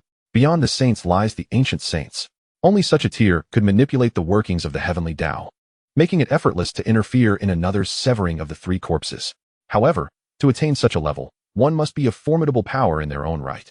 It is inconceivable that he would remain so obscure. Why had he never heard of the name Su Chen before? Zhang Zhenren turned to gaze at Su Chen. Yet the latter had long since vanished without a trace. He came without a shadow and departed without a sound. A peerless powerhouse indeed. The gravity of the situation weighed heavily upon him. This favor must be repaid. Those of the Taoist path are particularly attuned to the concept of cause and effect. Su Chen had rescued his disciple, a monumental act of kindness that warranted a return of gratitude, even at the cost of one's life. Jinghong City, Su family. After a moment of contemplation, Zhang Zhenren resolved that his next destination would be Wanyan Mountain. The Jiyun Taoist temple was merely comprised of himself and his disciple, rendering their location inconsequential. As far as he knew, the Su family's strength was rather modest, lacking even a single return to origin realm practitioner. Therefore, he deemed it prudent to station himself at Wanyan Mountain for the time being. His own cultivation was commendable, and by offering protection to the Su family while assisting Su Chen in guiding their internal training, he could be considered to have repaid the debt. Chapter 69. The Terrifying Su Family, Wanyan Cave Heaven. Half a year swiftly passed. During this period, Su Chen remained at Wanyan Mountain, enjoying a tranquil and leisurely existence. In just 6 months, the Su family experienced remarkable growth, with Su Hanyuan fully acclimated to the return to origin realm. The old Jinghong king had exerted tremendous effort, still striving for a breakthrough, only to see Su Hanyuan achieve such heights with apparent ease. One could only wonder how he would react upon learning this. With abundant resources at his disposal, Su Qingtian had also ascended to the integration stage. The overall strength of the Su family had now surpassed that of the Jinghong Empire. One day, 2 Taoists arrived at Wanyan Mountain. While Zhang Taoist appeared unchanged, the elder beside him now looked exceptionally youthful, resembling someone in their early 20s. This transformation was not due to a breakthrough, but rather a consequence of undergoing the severing of the upper corpse. After a brief glance, Su Chen instructed, "Go inform the family head that if 2 Taoists arrive, they are to be treated with utmost respect." Both individuals possessed formidable powers, and upon divining the heavenly secrets, he deduced that they were wanderers without a fixed abode. If the Su family could welcome them, it would prove immensely beneficial. Understood. The servant departed promptly. Before long, a quaint Taoist temple emerged at the foot of Wanyan Mountain. Su Chen had never placed such significance on any individual before, so Su Qingtian recognized that these 2 must possess remarkable backgrounds. He treated them as esteemed guests. Initially, he considered constructing a larger temple for them, but Zhang Zhenren declined. For one of his disposition, opulence held no appeal. Instead, he favored the understated charm of seclusion. After a brief glance, Su Chen shifted his focus back to Wanyan Mountain, sensing that something was lacking. Although the Su family has experienced rapid growth, there remains an impression of a fragile foundation. After some contemplation, Su Chen ascended to the pinnacle of Wanyan Mountain. With a graceful wave of his hand, a vast void materialized before him. Gradually, this rift stabilized, and the interior space began to transform. Su Chen was in the process of creating a paradise of celestial realms.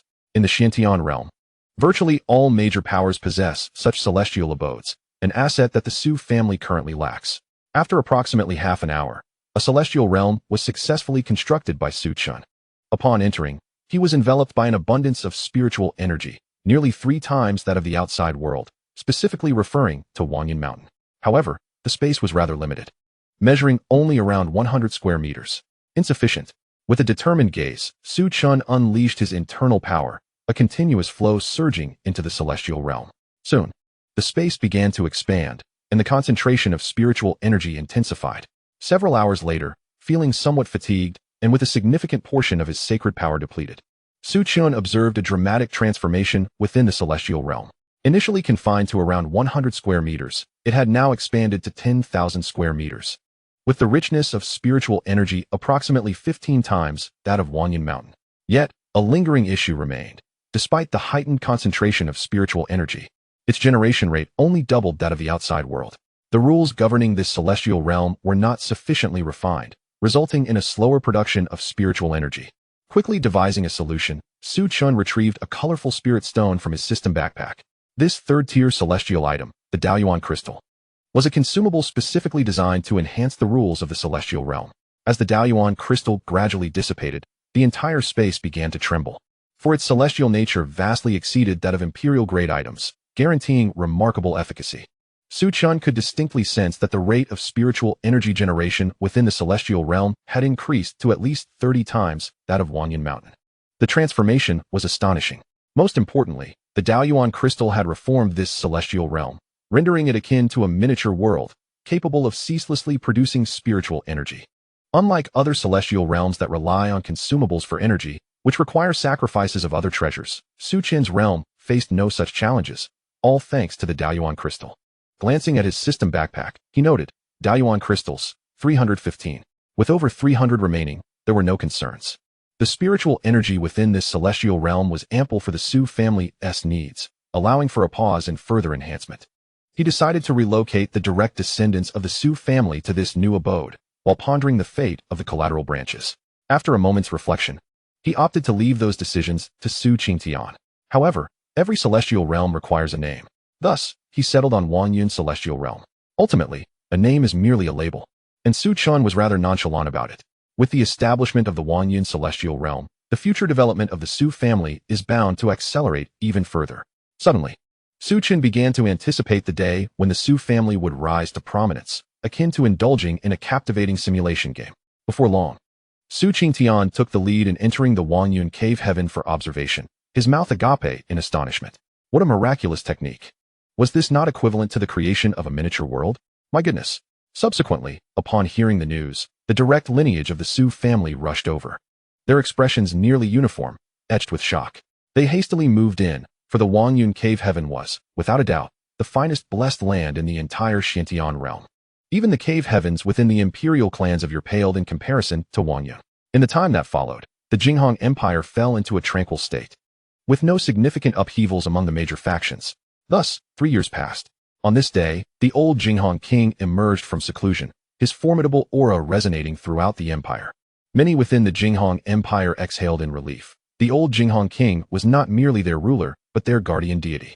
Without him, neighboring empires would undoubtedly encroach upon their territory. Hence, every individual within the Jinghong Empire fervently hoped for the old Jinghong king's successful breakthrough. Fortunately, all uncertainties were laid to rest. The old Jinghong king had indeed succeeded.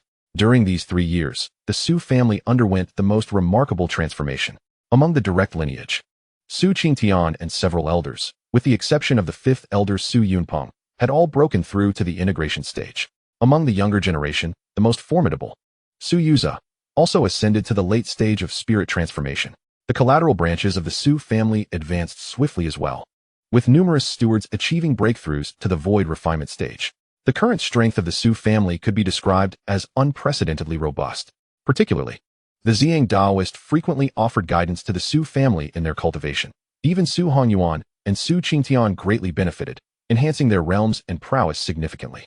Undoubtedly, the most astonishing aspect remained the Ziyang Daoist himself, who found himself grappling with self-doubt. Goodness, the entire Su family comprises holy bodies. Initially, he merely sought to repay Su Chen's kindness by instructing the Su family, only to discover their rapid progress. At first, he did not think much of it, but gradually, he sensed something amiss. After all, he had encountered at least 20 holy bodies within the Su family. The Ziyang Daoist felt a weight of gravity in his heart. He understood that all of this must be linked to Su Chen. It appeared that this individual was far more formidable than he had ever imagined. Chapter 70. The helpless Lin Yiming. Since the establishment of the Wanyan cave heaven, the power of the Su family had surged once more. Within the span of a year, all the elders of the Su family had broken through to the integration stage. Now, the Su family boasted 1 return to origin expert and 5 integration stage powerhouses. With an abundance of resources and the advantages conferred by the Wanyan cave heaven, the Su family began to flourish aggressively, with a breakthrough rate that left onlookers astounded. Report to the young clan leader, Princess Lin Yiming has sent another message. Upon hearing this, Su Chen replied directly, bring it in. Although quite some time had elapsed, Lin Yiming continued to send him messages, sometimes at intervals of a few days, and other times after 10 days, or even half a month, yet her correspondence never ceased. In the past year, Lin Yiming's letters had scarcely caught Su Chen's attention. This was primarily due to the repetitive nature of her messages, which invariably revolved around trivial matters of leisure and her recent sentiments, observations, and experiences. Consequently, Su Chen had ceased to read her letters altogether for the last few months. He had not even bothered to open the envelopes. Reflecting on this, he waved his hand and extracted nearly 30 letters from the spatial ring. This girl had truly fallen in love. With a resigned sigh, Su Chen opened one of the newly arrived envelopes, only to find a solitary letter within. Unlike the usual multiple pages, he glanced down, where rows of characters greeted his eyes. Su Chen, if you are reading this letter, it means I have arrived in the Qinyu Empire. There are countless things I wish to share with you, but alas, the opportunity has eluded me. This departure may very well mean I can never return to the Jinghong Empire. Su Chen, have you received my letters? Why do you never respond? I have inquired with the messenger, who assured me that the letters were personally delivered to the Su family. I cannot fathom what I have done to offend you. Do you truly despise me so much that you refuse even a reply? Su Chen, farewell. This letter was markedly different from her previous ones, which had always conveyed joy and merriment. Now, each word resonated with sorrow. Su Chen's expression shifted, and he hastily began to peruse Lin Yiming's earlier letters.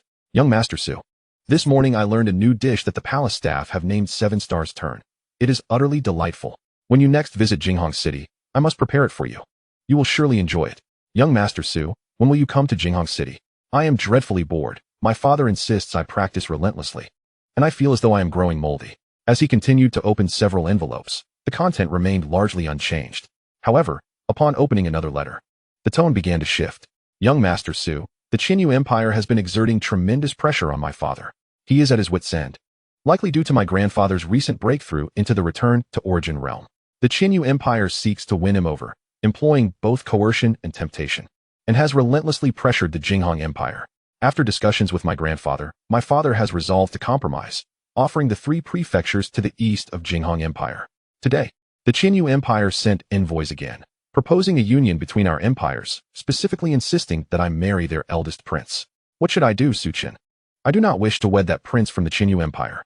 Under duress, I have been forced to agree to the marriage. In half a month, their wedding procession will arrive to take me away. Su Chen, I do not want to go. Su Chen continued to read each letter avidly, until he reached the final one in his hand, his fingers trembling slightly. Within were but a few poignant words that struck a profound chord within him. Su Chen, can you take me away? After perusing all the letters, Su Chen closed his eyes and exhaled softly. From those letters, he could sense Lin Yiming's profound despair and helplessness. He had heard of the Qinyu Empire, a formidable force within the eastern domain, guarded by powerful beings of the Dao realm. Gazing at the multitude of letters strewn across the table, a wave of conflicting emotions washed over him. He had long been aware of Lin Yiming's affection for him, yet he was reluctant to tarnish the purity of her feelings. The notion of merely sharing a bed with Lin Yiming did not seem like a rejection. After all, it would be unmanly to turn down a beauty. However, he could not genuinely profess love for her, even if they were to become a couple. He envisioned his feelings for Lin Yiming resembling those he had for Ruo Shi, occasional moments of tenderness, remembered only in fleeting thoughts. He was acutely aware of his own sentiments, which was why he had consistently withheld his response, not wanting to betray Lin Yiming's affections.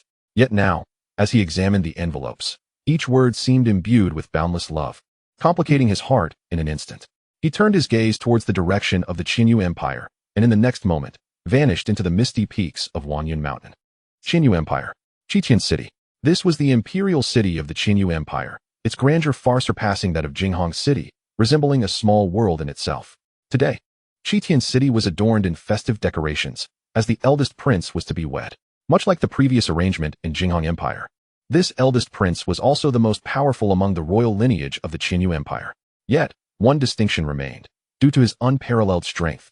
He had already been informally designated as the crown prince. I heard that the eldest prince was marrying a mere concubine. A princess from the Jinghong Empire. Was such a grand spectacle truly necessary? What did it matter to her? Everyone knew that our eldest prince was proud. It could not possibly be for that Lin Yiming.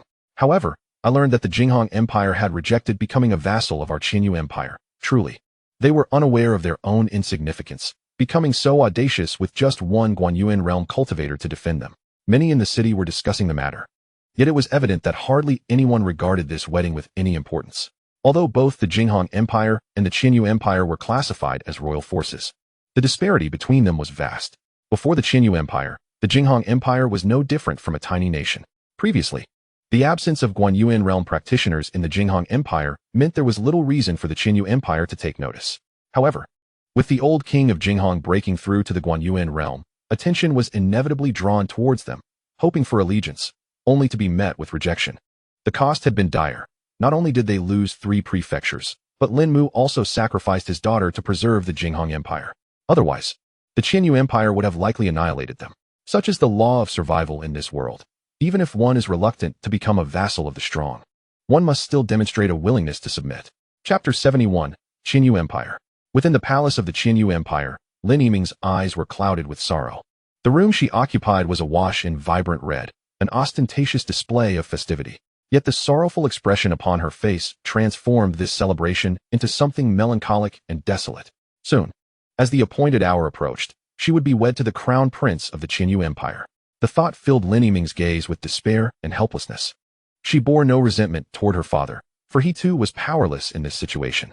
It was likely that he was the most heartbroken when she departed from the Jinghong Empire. However, they had no alternative.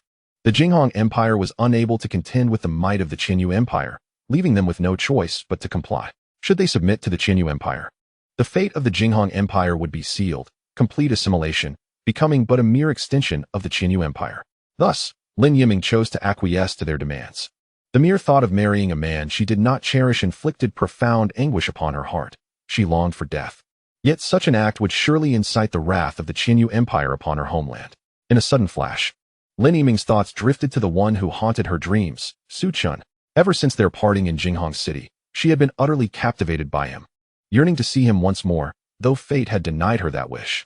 As her marriage to the Qinyu Empire loomed, she penned a letter expressing her desire to meet Su Chen, yet no response ever came.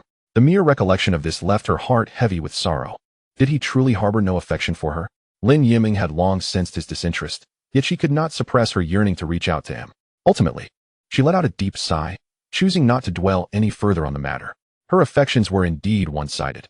If Su Chen offered no reciprocation, it was her own predicament. Nonetheless, her emotions surged like a tempest, tears cascading from the corners of her eyes. A tumult of feelings, resentment, helplessness, confusion, and pain intertwined within her.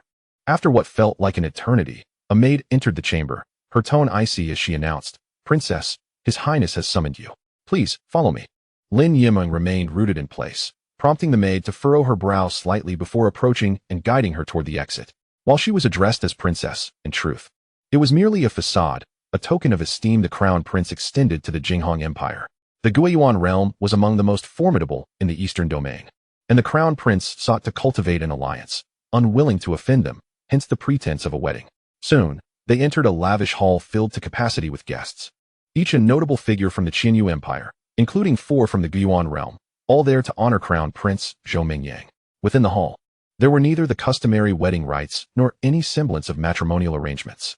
Zhou Mingyang, donned in a resplendent crimson robe, sat at the head of the table, engaged in jovial conversation with others, as though it were merely a social gathering rather than a day of matrimony. The Thousand Feather Empire has endured for a considerable duration, boasting a plethora of formidable beings, among whom is the illustrious Prince Zhou Mingyang, whose strength is profoundly terrifying, possessing power at the late stage of the returning origin realm. The ruler of the Thousand Feather Empire is even more fearsome, rumored to have touched upon the sacred level. However, these are merely tales. Today, Zhou Mingyang, seizing the occasion of his grand wedding, summoned a multitude of powerful allies who have pledged their loyalty to him in an effort to foster camaraderie. "Your Highness, the princess has arrived." A servant approached Zhou Mingyang and whispered. Zhou Mingyang nodded, his expression indifferent as he replied, "Let her enter." Shortly, Lin Yiming gracefully walked in. Yet the powerful figures within the hall regarded her with cold indifference, none rising to offer a greeting, revealing their contempt for her. With a slight pursing of her lips, Lin Yiming made her way directly to Zhou Mingyang's side and quietly took her seat. Immediately, Zhou Mingyang furrowed his brows and coldly scolded, "Who permitted you to sit? Are you not aware of your own status? How dare you sit beside me? Get up and stand to the side." In his eyes, Lin Yiming was merely a lowly plaything, a pawn to be used as he saw fit. He only sought to marry her due to her father, the monarch of the amazing Phoenix Empire, appearing to care for her, which would facilitate his plans for future dominion over that realm. Were it not for the need to leverage Lin Yiming against the amazing Phoenix King and to cultivate a bond with that formidable returning origin expert, he would have deemed the wedding unnecessary. Upon hearing Zhou Mingyang's words, Lin Yiming's eyes filled with desolation. She could already envision her bleak future. Perhaps she would end up beneath even the most menial of servants. Rising silently, she walked to the position designated for servants, standing alongside them. Yet, her body trembled slightly. Her fists clenched, revealing her inner turmoil.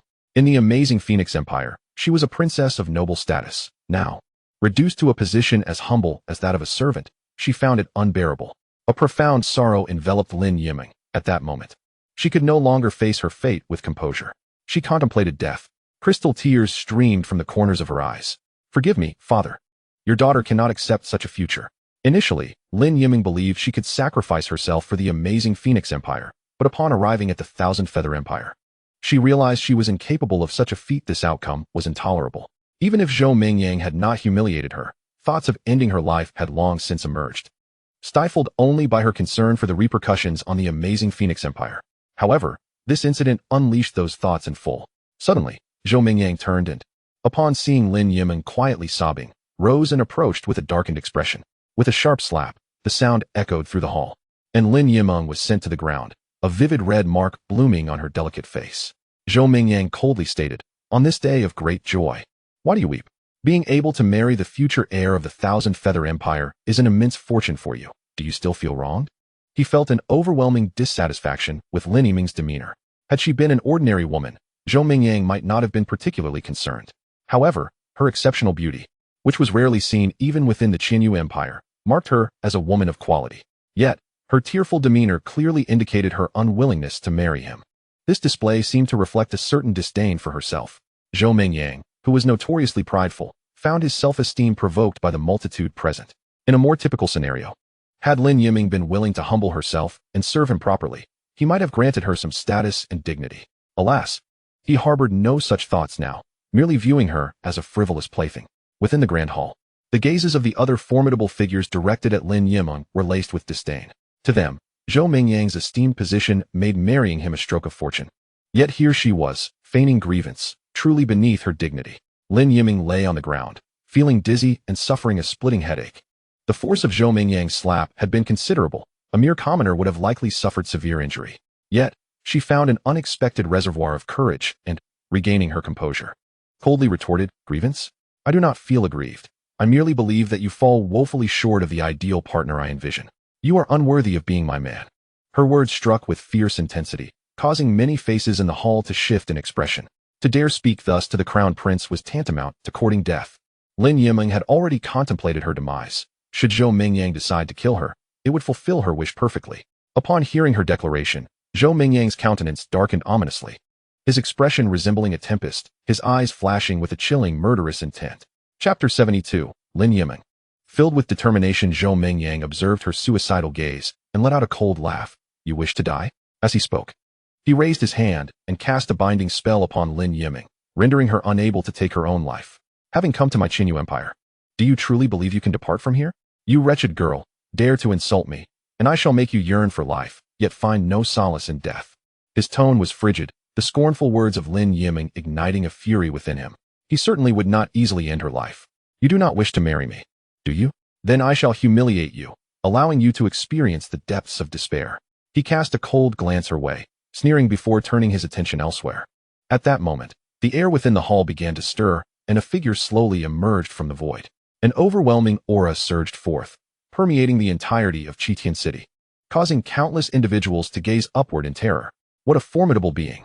Zhou Mingyang sprang to his feet, his eyes wide with fear, overwhelmed by the terrifying presence that even eclipsed that of his father, the emperor. This was a being of transcendent strength. In an instant, Zhou Mingyang's heart trembled at the realization, a sage-level powerhouse. To comprehend that his father, the emperor, was a practitioner at the late stage of the Dao Entry realm, whose power far surpassed his own, it could only imply that he was a sage. Notably, Su Chen seemed to harbor a specific intention, having sought him out deliberately. Once he entered the grand hall, his gaze remained fixated upon him. "Greetings, esteemed elder." A venerable voice resonated, and the figure of King Qinyu materialized. Casting a fearful glance towards Su Chen, his demeanor exceptionally humble. It was unimaginable that the mightiest of the Qinyu Empire, a practitioner at the late stage of the Dao Entry realm, could display such humility. This time, Su Chen did not conceal his presence. He unleashed the formidable aura of a sage. Observing King Qinyu's subservience, the others in the hall dared not remain seated, promptly rising to pay their respects to Su Chen, including Zhou Mingyang, who was no exception. Simultaneously, Lin Yiming caught sight of Su Chen, her expression betraying disbelief. "Su Chen," she whispered, her eyes brimming with skepticism. Was she merely hallucinating? She questioned whether the recent slap had rendered her vision blurry. At that moment, Su Chen spoke softly. "Why are you in a daze? I shall take you home." His calm voice reverberated throughout the hall, leaving everyone momentarily stunned. Upon hearing that familiar yet strange voice, Lin Yimeng froze. But soon her face was awash with tears. Su Chen, is it truly you? Su Chen offered no response. Instead, he simply waved his hand, swiftly slaying Zhou Mingyang. The pupils of those present contracted sharply, yet they dared not react, bowing their heads in a display of submission. This was a sage. Su Chen. Was this indeed the name of the sage? Many wore expressions of trepidation, well aware of Lin Yimeng's identity as the princess of the Jinghong Empire. However, none had fathomed that she was entangled with a sage. Zhou Mingyang had dared to covet the woman of a sage. The myriad powerhouses in the hall had aligned themselves with Zhou Mingyang, yet none would choose to sacrifice their lives for him. In swift succession, Su Chen and Lin Yimeng vanished from the scene, and throughout, Su Chen had not once cast a glance at the others. Inside the palace, King Qinyu appeared somewhat anxious. Only after Su Chen's departure did his emotions stabilize slightly. It seemed this individual was not here to annihilate the Qinyu Empire. Though he had long resided in the depths of the palace, he was well aware of all that transpired outside, including Zhou Mingyang's recent actions. That woman must be Lin Yimeng from the Jinghong Empire, right? This fool dared to vie for a woman against a sage. He glanced at Zhou Mingyang's lifeless body, feeling no inclination for vengeance. With this thought, King Qinyu felt a surge of irritation. Addressing Zhou Mingyang's corpse, he remarked, "Fool, you nearly brought catastrophic ruin upon the Qinyu Empire. Your death is truly not regrettable." With that, he surveyed the other individuals in the grand hall, then snorted coldly before turning to leave. If Zhou Mingyang were to hear the words of King Qinyu, he would undoubtedly feel an overwhelming sense of injustice. Who would have imagined that a mere royal power from the Jinghong Empire could be intertwined with a sage? To the extent that the sage would take matters into his own hands? Under the chilling gaze of King Qinyu, the others in the grand hall felt a palpable sense of trepidation.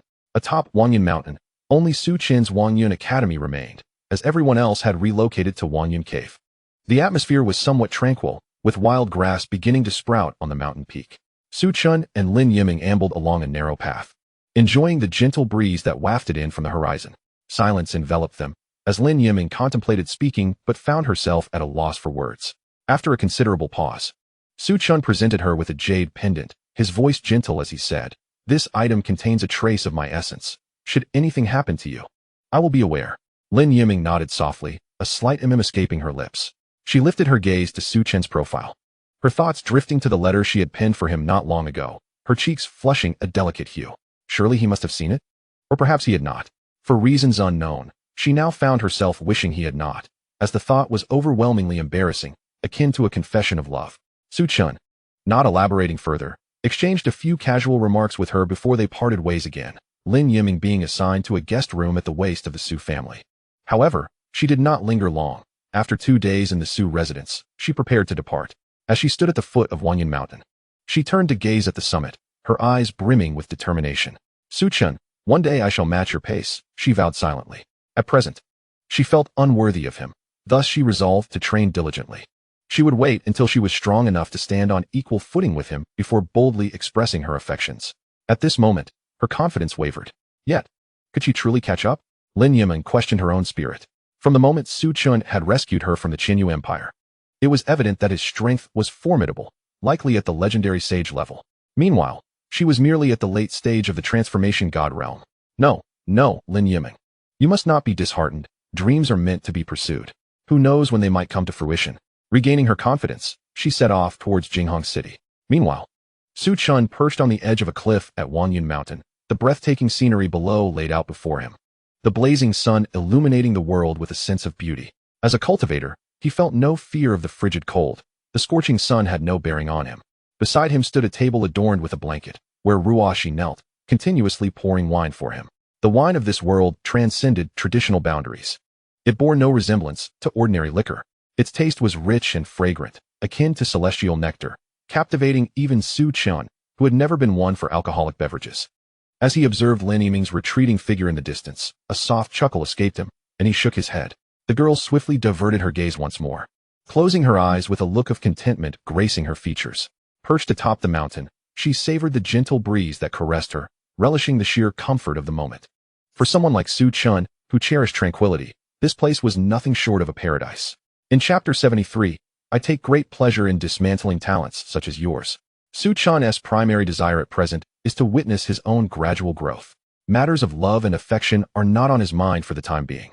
Moreover, the rewards he has garnered through his sign-in process hardly qualify as invincible. Apart from the summoning card from Su Chen, he finds himself lacking in substantial confidence. Although he possesses a cultivation base that spans 100 billion years, it remains uncertain whether such prowess can elevate him to the pinnacle of this realm. Thus, Su Chen prefers to avoid entanglements. The Su family alone suffices. What if he encounters an adversary beyond his capacity to confront? His sign-in system improves with the passage of time, yielding increasingly remarkable rewards. He is curious to discover what treasures await him after 1,000,000 years. After all, it took him 1,000,000 years to acquire the Su Chen summoning card. Might he also summon other characters, such as Xiao Yin or Yi Fan? The thought of gathering them for a game of mahjong is rather exhilarating. However, maintaining their presence for even 10 seconds may prove challenging. Yet, this is not a concern. Perhaps after several million years of sign-ins, he could permanently summon them. Such a possibility is not entirely out of reach. Nevertheless, should these individuals possess formidable strength, what if he cannot master them? 30 years have swiftly passed. During this time, Su Chen has undergone little change. Yet he has found ample amusement in activities such as fishing and attending musical performances, making his solitude far from unbearable. Regardless, this existence is vastly preferable to the void he experienced during his initial journey into the system. It is precisely due to the 1,000,000 years spent in that ethereal space that he now finds himself deeply intrigued by even the most mundane pursuits, such as fishing. A cultivator might deem it utterly tedious, yet Su Chen finds joy in it. Over the span of 30 years, the Jinghong Empire has undergone remarkable transformations. Su Hongyuan has achieved a breakthrough to the pinnacle of the return to origin realm and is currently in seclusion, refining his realm in preparation for a breakthrough to the Dao realm. Meanwhile, Su Qingtian has also advanced to the early stages of the return to origin realm, while the other elders have merely reached the completion of the integration stage. In these 30 years, the Su family has gathered numerous formidable experts. When they first arrived at Wanyan Mountain, the population was just over 1,000. However, the Su family now boasts nearly 100,000 members. Most of these individuals serve the Su family, with true family members, including collateral branches, comprising only a small fraction. From the heights of Wanyan Mountain, the view reveals a sprawling expanse of houses at its base, resembling a small city. Among these 100,000, not every individual serves the Su family. Many are their families, settled at the foot of the mountain, contributing to the considerable population. Yet, the midsection of Wanyan Mountain remains sparsely populated, as only those from collateral branches are permitted to reside there. The Zixia mountain range has been completely brought under the control of the Su family, with no outsiders permitted to enter. For the past decade, the Jinghong Empire has annually presented lavish tributes to the Su family, evoking a sense of vassalage. This is quite understandable, as the Su family possesses formidable strength. Should they desire to seize the Jinghong Empire, it would be a straightforward endeavor. In Dingyang County, the Luoyan sect, founded by Su Yuza of the Su family, has thrived due to his formidable cultivation and the backing of the Su family. Presently, the Luoyan sect stands as a significant power within Dingyang County, boasting nearly 3,000 members. Su Yuza himself has advanced to the cusp of the Unity realm. This merely represents a fraction of the Su family's influence. As the direct descendants continue to expand their reach, the true extent of the Su family's power is immense, far exceeding the mere 100,000 beneath Wanyan Mountain. Today, outside the tranquil Luoyan sect, a group of figures clad in black robes, emblazoned with the character for Yin, emerged, exuding a chilling aura. Master, this is indeed the Luoyan sect. According to our intelligence, Su Yuza is undoubtedly within, spoke a middle-aged man at the forefront, his expression icy, reminiscent of a cold-blooded creature devoid of emotion. Yang nodded indifferently. Now that we have confirmed the information, gather our forces. When the opportune moment arrives, we shall annihilate the Luoyan sect. The Grand Elder immediately nodded, his countenance reflecting a surge of excitement. It seems the Su family has offended someone, as they are being openly targeted by a bounty on the Dark Century. Assisting in the assassination of a direct descendant of the Su family fetches 2 million high-grade spirit stones and 3 earth-grade weapons. Should we succeed in obliterating the Su family, our Jin sect will undoubtedly ascend to new heights. At that moment, the second elder furrowed his brow and interjected, Grand Elder, we must exercise caution. Although our Jin sect has 3 late-stage Guiyuan realm members and a master at the half-step into the Dao realm, we must not underestimate the Su family. Their rapid rise to power in such a short span of time suggests that it is not so simple. The Grand Elder snorted derisively. What are you worried about? Second Elder? Have you forgotten who issued this bounty? Upon hearing this, the second elder fell silent after a moment of contemplation. Indeed, The individual behind this bounty possesses overwhelming strength. The Su family lacks even a single member at the Dao realm and could not possibly withstand such a formidable opponent. Their mission is not to directly eliminate the Su family, but to lure them out. The principal executor will be that individual, and they will merely provide support. In the realm of dark centuries, it is imperative to submit task rewards to them, and once a task is accepted, the issuer cannot harm the one who accepts it. The dark century enforces strict regulations. Any violations will result in retaliation from their assassins. As a holy level force that instills fear throughout the Eastern domain, none would dare to offend the dark century. Thus, they remain at ease, harboring no fears of betrayal from the task issuer. At this moment, Yang Lung suddenly spoke. All right, nearly everyone has arrived. It is time for us to take action. Upon hearing these words, the expressions of those beside him turned to icy smiles. In an instant, terrifying auras erupted, enveloping the entire Falling Cloud sect. The overwhelming pressure instilled fear in the hearts of all within the sect. Some of the more alert elders shouted loudly within the sect, "Enemy attack. Everyone, prepare for battle." Yet, scarcely had the words left their lips when a distant blade of light cleaved them into oblivion. Su Yuza burst forth from within the sect, his expression grave to the extreme. "Who dares assail our Falling Cloud sect? State your name." Despite his bravado, he hurriedly sent a message to the Su family. The auras of these individuals were exceedingly formidable, at least those of the returning origin realm, a level of strength currently insurmountable. In a flash, Yang Lung appeared, raising his hand to deliver a crushing blow upon Su Yuza. The overwhelming force struck, as if Su Yuza's body had been shattered, crashing back into the sect with a thunderous sound that sent chills down the spine. The noise was akin to a human plummeting from the 5th floor, landing heavily upon the ground. Yang Lung regarded the scene below with a mocking expression, disdainfully uttering, "A mere ant in the virtual refinement stage dares to inquire about our names. Su Yuza, the genius sect master of the Jinghong Empire. They say you broke through to half a step into the integration stage before the age of 60. Such a pace of cultivation rivals even the prodigies of the sacred lands. Alas, you lack the backing of a sacred land." A slight smirk graced Yang Lung's lips, his expression one of amusement. "I find immense pleasure in dismantling talents like you." Chapter 74. Spirit Core. It's over. The sect master has fallen. We are doomed. Isn't the sect master from the Su family? Can we not summon them for assistance? The auras of these individuals were overwhelmingly powerful, far exceeding the realm of virtual refinement. Could they be in the integration stage? No, they must be of the returning origin realm. Panic-stricken voices echoed within the Falling Cloud sect, as disciples and elders alike trembled in fear. Fortunately, these assailants targeted only the strong of the Falling Cloud sect, leaving the less capable disciples unharmed. Yet the residual effects had already claimed nearly 300 lives. Yang Lung descended slowly from the air, while Su Yuza lay on the ground, racked with unbearable pain, lacking even the strength to move. Returning origin realm. No, you are not of the returning origin realm. You are merely half a step into the Dao realm. Why have you attacked our Falling Cloud sect? Su Yuza's voice was hoarse, low, akin to a dying yet furious lion. Though he was backed by the Su family, he had never sought trouble, and the Falling Cloud sect had always pursued a steady development. He was certain he had not provoked such powerful adversaries. Yet, why did they assault the Falling Cloud sect? From their demeanor, it was clear they harbored intentions of annihilation. Yang Lung's smile was cold. These matters are beyond your comprehension. Hurry and send a message to your Su family. They alone may have the capacity to rescue you. Send word to the Su family. Upon hearing these words, Su Yuza's expression shifted dramatically. Were these individuals targeting the Su family? With all his might, he removed the jade pendant from his waist, intending to send a message to the Su family to refrain from approaching, lest they fall into a trap. If he were to lose his life, so be it. But should the Su family be implicated, he would bear the burden of guilt. However, just as he began to react, an excruciating pain surged through his hand, threatening to shatter his composure.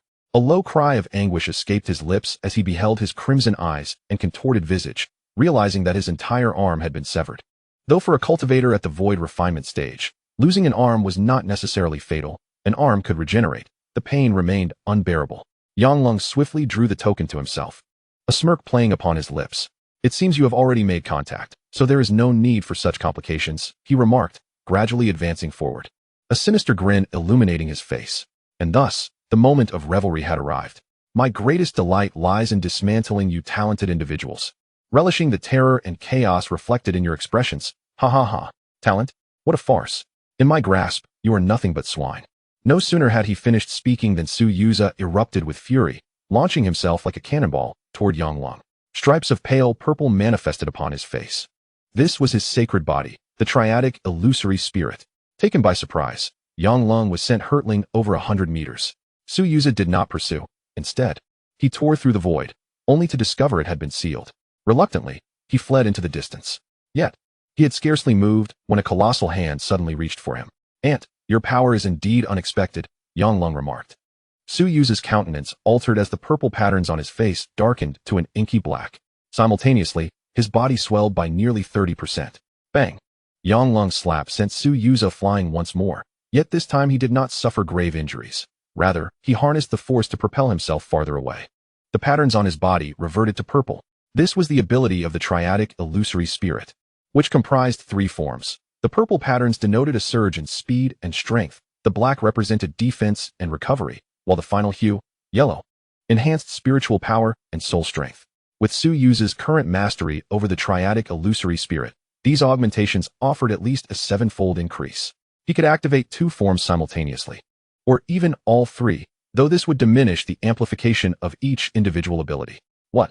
Yang Long's face bore disbelief. His previous strike, though restrained, possessed the power of a half-step to the returning origin realm. To think that Su Yuza could still move after such an assault. A grave expression clouded his eyes. The initial blow had struck Su Yuza with the force of a perfected integration. The fact that Su Yuza could still speak had astonished him. Only now did Yang Long ascertain that Su Yuza harbored a profound secret. To comprehend that Su Yuja is merely at the threshold of the half-step integration stage. It is indeed extraordinary that such a realm could withstand an assault from someone at the full integration level, let alone a strike from the half-step returning origin realm. It would be fortunate if he were to survive without immediate demise. Yang Long's eyes ignited with fervor. No wonder the Su family was targeted, for they harbored profound secrets. To possess the strength comparable to that of the half-step returning origin realm while still in the half-step integration stage is an achievement that only the most exceptional prodigies within the sacred lands could attain. As these thoughts coursed through his mind, Yang Long's aura surged dramatically. In but 2 breaths, he caught up to Su Yuja, pinning him firmly to the ground. Although Su Yuja's defenses rivaled that of the half-step returning origin realm, he himself was merely at the half-step path realm. The disparity between their capabilities was insurmountable. Even the most gifted individual could not transcend such a vast chasm in realms. Su Yuja struggled desperately, which only fueled Yang Long's excitement further. Such formidable power. Even a consummate integration stage cultivator would be envious. The Su family certainly possessed numerous secrets. A sinister smile adorned Yang Long's face. "I find myself reluctant to end your life so swiftly. Such a robust vessel, if refined into a spiritual puppet, would be quite remarkable." Spiritual puppet. Upon hearing this term, Su Yuja's pupils constricted sharply, his visage betraying a sense of dread. He had heard of the refining of spiritual puppets, an arcane technique devised by a malevolent sect many years ago, which had long since been eradicated due to its nefarious nature. A spiritual puppet is not a mere marionette. It embodies a fragment of one's consciousness that parasitically inhabits another's body, thereby allowing the fragment to control that body. The original soul of the host can only watch helplessly, unable to intervene or alter its fate. Such puppets are typically employed on prodigies, ensuring obedience while preserving their potential for growth, along with a semblance of sentience. Su Yuja's expression turned increasingly anxious. He feared not death, but the notion of being transformed into a puppet was utterly intolerable to him. "You beast, if you dare, kill me." In response to Su Yuja's impotent fury, Yang Long maintained a disdainful smile. "Is this a ploy to provoke me? Such trivial antics are of no consequence to me." As he spoke, Yang Long began to channel his cultivation technique, preparing to delve into Su Yuja's soul. After all, whether this body could be preserved depended on the disposition of another, so he intended to extract the secrets of the Su family first. Just as he was about to act, a series of thunderous booms resonated from afar, accompanied by an overwhelming aura of dread. Who dares to infringe upon the Su family's domain?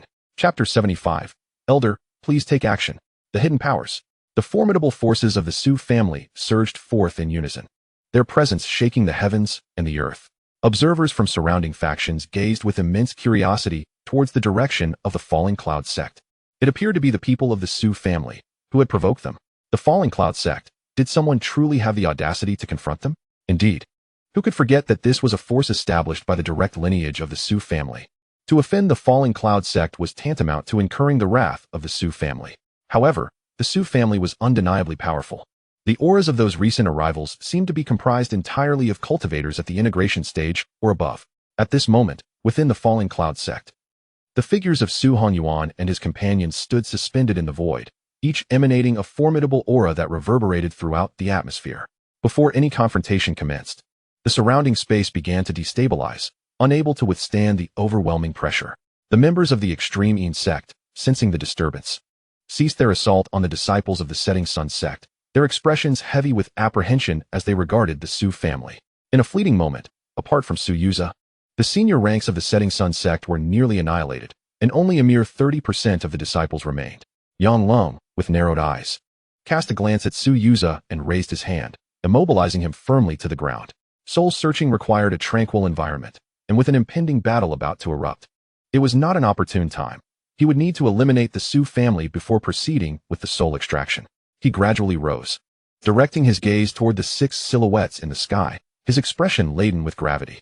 According to reports, these 6 were purportedly the most potent forces of the Su family, one at the pinnacle of the returning origin realm, one in the early returning origin stage, and 4 at the consummate stage of the harmonization realm. Indeed, the Su family was far from ordinary. It was said that their strongest member merely reached the illusory void stage decades prior. To achieve such remarkable advancement in a short span must surely be attributed to some extraordinary fortune. Contemplating this, Yang Lung's eyes glimmered with fervor. The fact that even that esteemed figure had taken an interest in the Su family indicated that it was no trivial matter. His expectations were modest. He merely desired a share of the spoils when the time came. Su Yunxian, observing Su Yuza confined to the ground, was suddenly engulfed by a chilling murderous intent, and in an instant, his figure vanished. The next moment, a bolt of lightning erupted in the heavens, expanding rapidly until it transformed into a colossal lightning pillar, hurtling toward Yang Long. No matter who you are, anyone who dares to harm the Su family shall not escape unscathed today. Yang Long regarded the impending attack with disdain, dismissing the threat posed by a mere harmonization realm practitioner. The disparity in their strengths was monumental. He was a cultivator at the Path Establishment realm and had no reason to fear someone who had yet to reach the returning origin stage. However, his expression soon shifted dramatically. Something was amiss. The lightning pillar not only contained a ferocious electrical power, but was also suffused with a destructive sword aura, cleverly concealed within the lightning itself, eluding his detection. Perhaps it was due to the initial distance that had caused him to underestimate the threat. It was only when the lightning pillar came within 300 meters of him that he began to sense the terrifying force it harbored. Boom! A deafening explosion resonated throughout the Setting Sun sect as Yang Long was sent crashing to the ground, the earth fracturing beneath the tremendous force. Unable to bear such overwhelming might, in an instant, the entire Setting Sun sect was laid to waste. Countless disciples witnessed this spectacle, their faces alight with exhilaration. Excellent! This is the Su family backing our sect. With their assistance, we may yet preserve the Setting Sun sect. Alas, my master and senior brothers have perished. Those despicable foes must be eliminated. The power of the Su family is immense. They will surely achieve this. The display of strength by Su Yunxian instantly invigorated the surviving disciples of the Falling Cloud sect. Meanwhile, numerous observers lurked in the shadows around the sect, and upon witnessing Su Yunxian's terrifying prowess, a chill of trepidation coursed through them. This power was simply too formidable, transcending the boundaries of the fusion stage, was it not? How audacious these individuals were to provoke the Su family. I believe I recognize some of them. They belong to the extreme Yin sect of the Great Qin Empire. Yet, how could the Su family, whose influence is confined to the Jinghong Empire, have drawn the ire of the extreme Yin sect? Not long ago, a mission was issued among the scouts targeting the Su family, promising an exceptionally generous reward. I suspect this is related to the current situation, though I only heard whispers and am unaware of the specific details. The individuals communicating in secret were primarily cultivators at the void refinement stage or higher, observing discreetly from afar with their consciousness. Upon hearing about the mission to eliminate the Su family, astonishment marked their faces. Although the Su family has expanded rapidly, their conduct has always been amicable, showing no signs of tyranny. Who would go to such lengths to eradicate the Su family? Within the Falling Cloud sect, those from the extreme Yin sect were incredulous upon witnessing Yang Lung's downfall. How could this be? The sect leader was a cultivator at the half-step Dao realm, while Su Yunxian had merely reached the pinnacle of the fusion stage. The disparity in their realms was vast. How could he possibly injure the sect leader?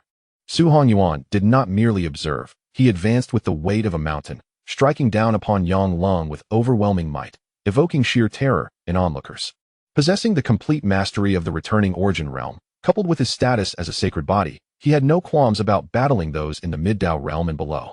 Thus, even though Yang Long was at the half-step Dao realm, Su Hanyuan felt no fear.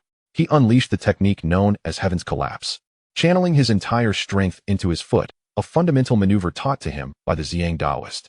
Embodying the essence of powerful physical cultivators, concentrating all one's power into a single point. For those who wield spiritual energy, this feat is relatively simple. However, the might of physical cultivators lies not in spiritual energy, but in raw strength. To concentrate power into a single point requires unparalleled control. As Yang Long struggled to rise from the ground, he sensed Su Hanyuan charging at him once more, no longer underestimating his opponent. He summoned all his strength to defend himself. A thunderous explosion erupted, and the very ground beneath the falling cloud sect sank several meters. A testament to the terror of physical cultivation. Blood spewed from Yang Long's mouth, his body feeling as though it might shatter, his eyes filled with horror and confusion. Was this truly the returning origin realm? Before Su Hanyuan, he found himself utterly powerless, as if they were not even in the same league. Yet, Su Hongyuan's aura undeniably indicated he was at the pinnacle of the returning origin realm. Suddenly, Yang Long recalled Su Yuza. His combat prowess had similarly far exceeded his realm. Gazing at the formidable Su Hanyuan, Yang Long could not restrain himself from shouting, "Senior, I have drawn the enemy to you. I implore you to take action." The strength of the Su family surpassed his expectations, leaving Yang Long no choice but to abandon the notion of fighting alone, lest he face the grim prospect of demise this day.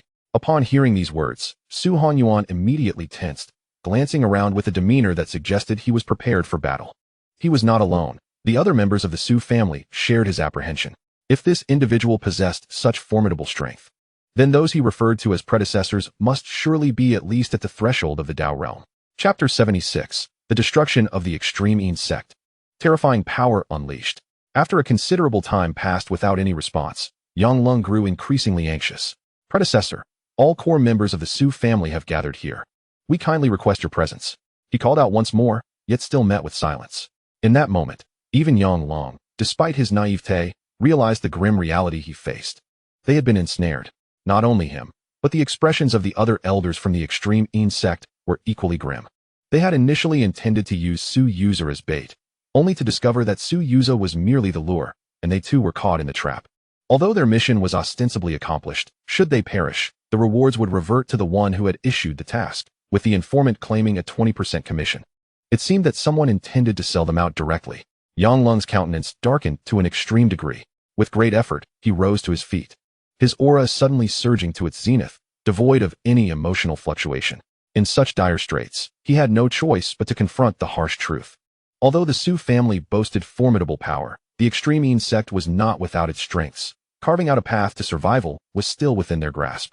Gritting his teeth, his eyes burned with fury. Damn it!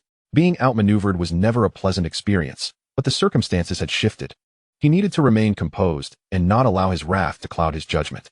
The mission had been completed. They must flee without delay. Yang Lung swallowed a pill, and his previously gravely injured body regained vitality, even growing stronger. The violent dragon pill.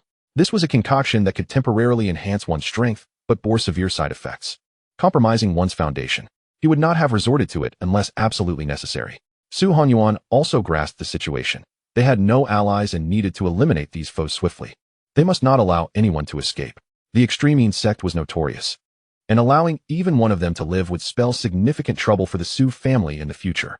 While they were not afraid, a lone powerful enemy could easily assassinate the younger members of the Su clan. Su Qingtian's eyes brimmed with murderous intent as he suddenly charged after the Grand Elder of the Extreme Yin sect.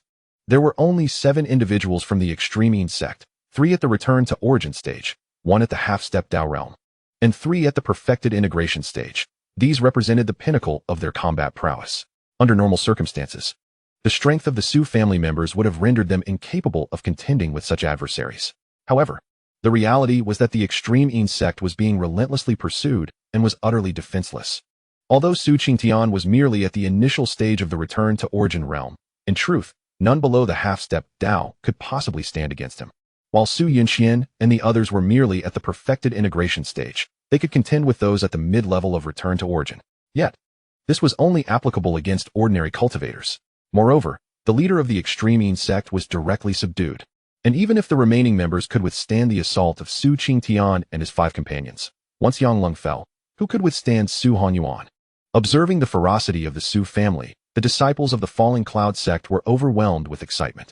Is this the might of the Su family? With such an influential force to protect us, what do we have to fear in the future? Yang Lung had initially believed that after consuming the tyrant dragon pill, he would be able to escape, but he soon realized that it was beyond his capability. Su Hongyuan's speed was simply too swift. Possessing at least the strength of a mid-level Taoist, Yang Lung's heart was filled with despair, and in a moment of desperation, he turned to fight back fiercely, but was met with a devastating punch from Su Hongyuan that ended his life. Similarly, Su Hongyuan sustained severe injuries. A grotesque wound appeared on his abdomen, blood oozing from the gash inflicted by Yang Lung's desperate counterattack. However, in the blink of an eye, the wound healed completely. For one possessing the ancient saint body, any injury, as long as he himself did not perish, could be swiftly mended, even fatal wounds. Su Hongyuan then turned his attention to the remaining members of the Extreme Yin sect. In that brief moment, only 3 elders of the Extreme Yin sect were still alive. Yet, with Su Hongyuan's involvement, the remaining members stood no chance and were swiftly dispatched. Thus, the entirety of the Extreme Yin sect had perished. The hidden powers surrounding the battlefield were struck with astonishment at this scene. The strength of the Su family was indeed formidable. How did they possess the ability to slay foes beyond their realm? Su Yunxian hastened to Su Yu's side, concern etched on his face as he inquired, "Yuza, how are you faring?" A pale smile broke across Su Yu's countenance as he reassured, "Father, I am unscathed." Although he had lost an arm and suffered grave injuries, they were not fatal. A period of recuperation would suffice. Once Su Yuza regained some strength, he activated the 3 extremes illusory spirit body, and dark patterns rapidly spread across his form, allowing his flesh to begin mending swiftly. Even the severed arm grew back in no time. Within a mere 5 or 6 breaths, he was restored to his former state. However, being a newly grown limb, it remained somewhat frail and could not be wielded in battle for the time being. In terms of recovery capability, Su Yu's 3 extremes illusory spirit body was nearly comparable to the ancient saint body, though significant differences remained. The 3 extremes illusory spirit body required active invocation, whereas the ancient saint body did not, as it was inherently his natural recuperative ability. If he exerted full effort to recover, it would be at least 3 times more effective than the 3 extremes illusory spirit body. Nonetheless, the 3 extremes illusory spirit body possessed a broader range of abilities. Observing Su Yu's extraordinary healing prowess, Su Yunxian could not help but exclaim in admiration. Such regenerative power was indeed monstrous, even surpassing his thunderclap sword body. Su Yuza gazed at the ruins of the Falling Cloud sect, his eyes filled with sorrow. He had invested so much effort into this sect. Within the sect, numerous elder disciples have perished in this recent cataclysmic battle. Su Yuza clenched his fists, acutely aware that his strength remains insufficient. I must strive to become stronger. Observing her son's demeanor, Su Yunxian could not help but let out a resigned sigh. At that moment, from a distance, Su Hongyuan trembled, hastily addressing the void. Which esteemed senior is present? Just moments prior, he had sensed an overwhelmingly potent aura, one that far surpassed anyone he had encountered before. The members of the Su family, upon hearing these words, were taken aback, rising to their feet with expressions of grave concern. Remarkable, who would have thought that the Extreme Yin sect would be so feeble, utterly defenseless against defeat? A chilling voice resonated, causing the sky to ripple as if it were a surface of water. Subsequently, a figure emerged, clad in white, hands clasped behind him, exuding an extraordinary presence. His aura was subdued, rendering it difficult to gauge his true depth. Yet, even so, it evoked a sense of unease. Akin to a lamb encountering a tiger, despite the predators in action, the lamb would still tremble in fear. The newcomer cast his gaze upon Su Hongyuan, a flicker of surprise illuminating his eyes. Quite perceptive. I merely released a fraction of my aura, and you were able to sense it. Chapter 77. The Nine Clouds Taoist Temple. The despairing Su family upon sighting the man, Su Hongyuan became instantly tense, as if confronting a formidable nemesis. A wave of trepidation coursed through him, and he asked gravely, "Esteemed senior, why did you permit the Extreme Yin sect to offend the Falling Cloud sect?" The man responded with a disdainful smile, "Are you questioning me?" With a casual motion of his hand, an overwhelming force descended upon them. Su Hongyuan, despite being an ancient sacred body, was immediately sent crashing to the ground, nearly shattering into pieces, golden blood gushing forth. Pain contorted Su Hongyuan's features, disbelief evident in his eyes. The path to enlightenment. No, is this a practitioner beyond the path to enlightenment? A saint? He attempted to mend his shattered form, only to discover an even more formidable power within him, obstructing his ability to restore his physical body. Su Qingtian and several elders of the Su family, witnessing this dire situation, rushed forward, forming a protective barrier around Su Hongyuan. The white-clad man observed Su Hongyuan's state, his gaze shifting with a hint of intrigue. Golden blood. This must be the ancient sacred body. The Su family's expressions shifted dramatically. The sacred body had always been their closely guarded secret, an affair that must never be divulged, lest they invite catastrophic consequences. As their cultivation advanced, the Su family members understood the monumental difficulty of bestowing a sacred body upon an individual. While Su Chen was indeed powerful, this world harbored beings beyond comprehension. There would always be those whom Su Chen could not contend with. What would happen if someone coveted the Su family secret? The man in white cast a sweeping glance over the members of the Su family. An overwhelming force of divine consciousness pouring forth, rendering them as exposed as if stripped of their garments, leaving no secrets intact before him. His pupils suddenly constricted in astonishment. They were all sacred bodies. His gaze bore the weight of shock and disbelief. In the Eastern domain, it is exceedingly rare for a sacred-level force to possess even one or two sacred bodies. Such a physique is a treasure seldom encountered. Yet, here stood a multitude from the Su family, all manifesting this extraordinary trait. The most astonishing aspect was that they all hailed from a single faction, a statistical improbability of remarkable proportions. With narrowed eyes, the man in white mused. It seems the Su family harbors significant secrets. The master had commanded him to annihilate the Su family. Decades prior, they had merely been a minor force. Yet they had suddenly burgeoned to this extent. Surely they had encountered some providential opportunity over the years. Years ago, he had thoroughly investigated the Su family's information, at which time they possessed not a single top-tier spiritual root. Their weakness had prompted him to place a casual bounty in the Dark Watch, disregarding them thereafter. Such a feeble faction could hardly be expected to rise. Their limits were clearly defined. Thus, he had not paid them much heed. To his surprise, in recent years, he had heard the name Su family again, and it had grown in terrifying ways.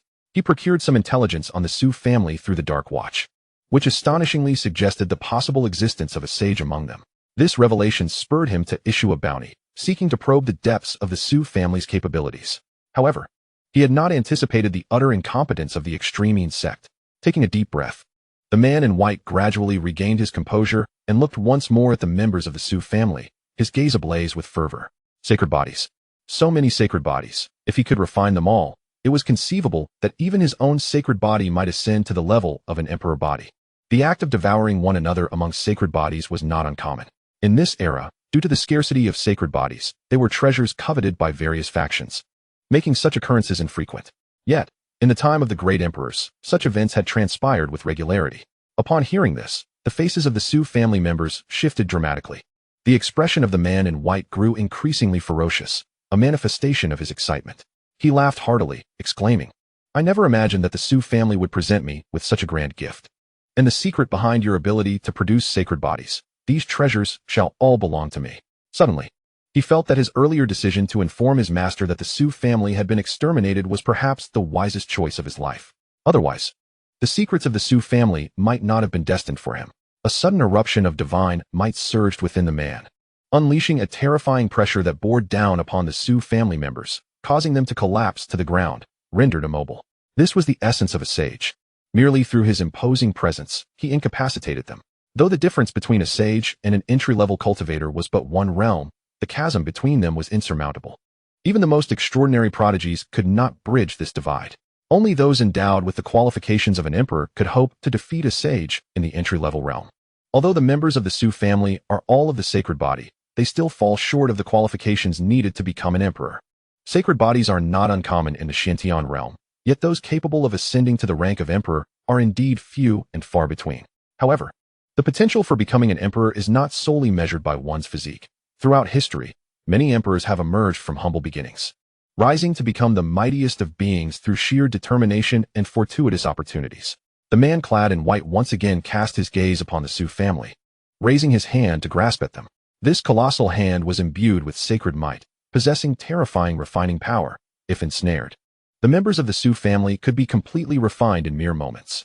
The Su family could only prostrate themselves on the ground, helplessly watching as this enormous hand descended upon them, despair and helplessness permeating their hearts.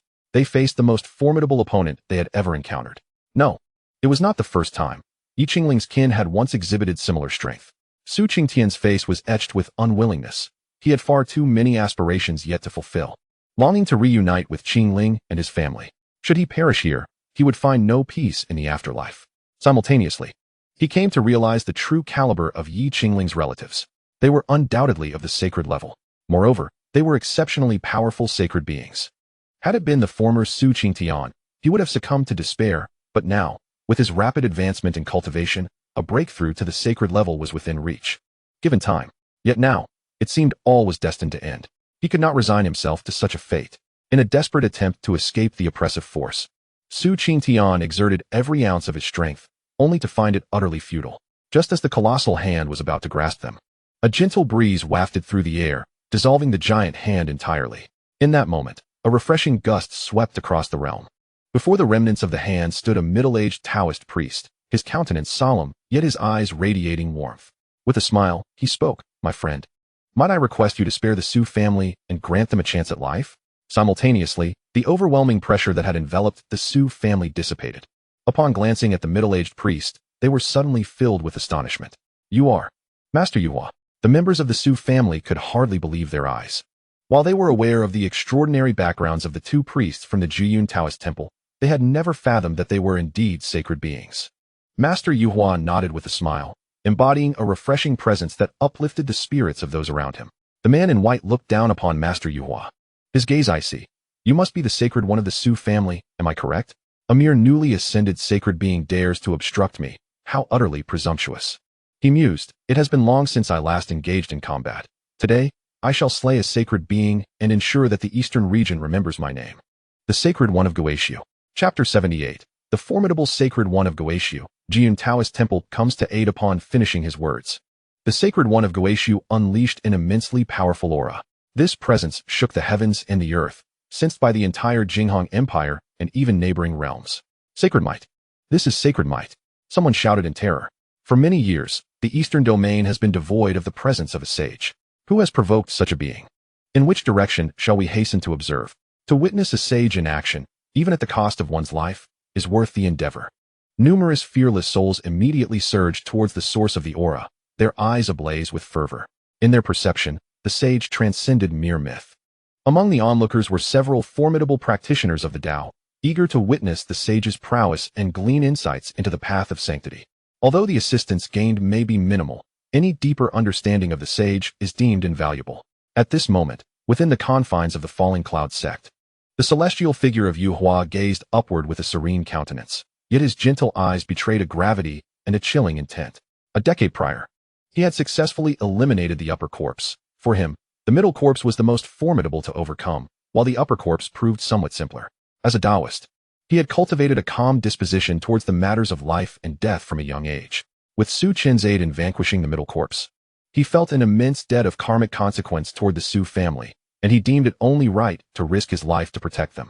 Yu Hua's aura surged forth, standing in opposition to the celestial sage of the returning ruins, yet his expression was one of utmost seriousness.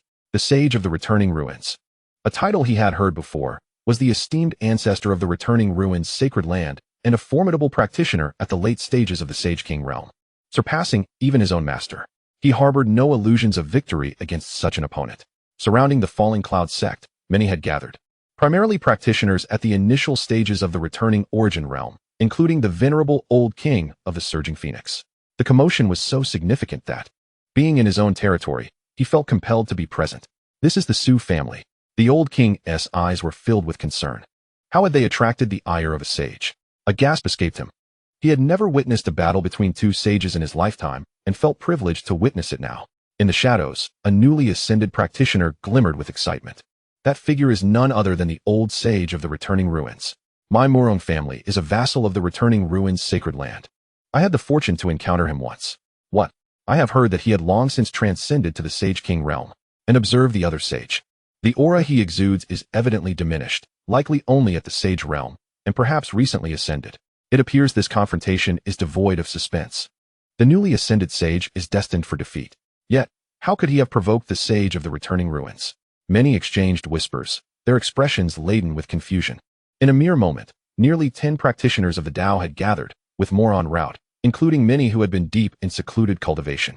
A battle between sages is a spectacle not to be missed. To glean even a fraction of their prowess could enhance one's own chances of ascension. The sage of the returning ruins gazed coldly, raising a hand to unleash a sudden tremor that shook the heavens and the earth. In an instant, A colossal hand emerged in the sky, its diameter stretching at least 10,000 zhong, imbued with boundless might, as if it could obliterate the heavens and earth. From below, it appeared as though mere mortals stood before a deity. How audacious for a mere sage to provoke the true master. The voice of the Gaoxiu sage resonated like a thunderclap, sending ripples through the air. Countless onlookers, witnessing this immense hand, felt a chill run down their spines. Although the hand descended at a seemingly slow pace, they were overwhelmed by the sensation of ants confronting the vast sky, with no means of escape. The expression of the ascendant, Yu Hua, was grave. This strike, though it seemed languid, was unavoidable. He had to face it head-on. He raised his whisk, unleashing his holy power. For the Gaoxiu sage, this was merely a casual blow, yet for Yu Hua, it necessitated his utmost effort to withstand, and even then, success was uncertain.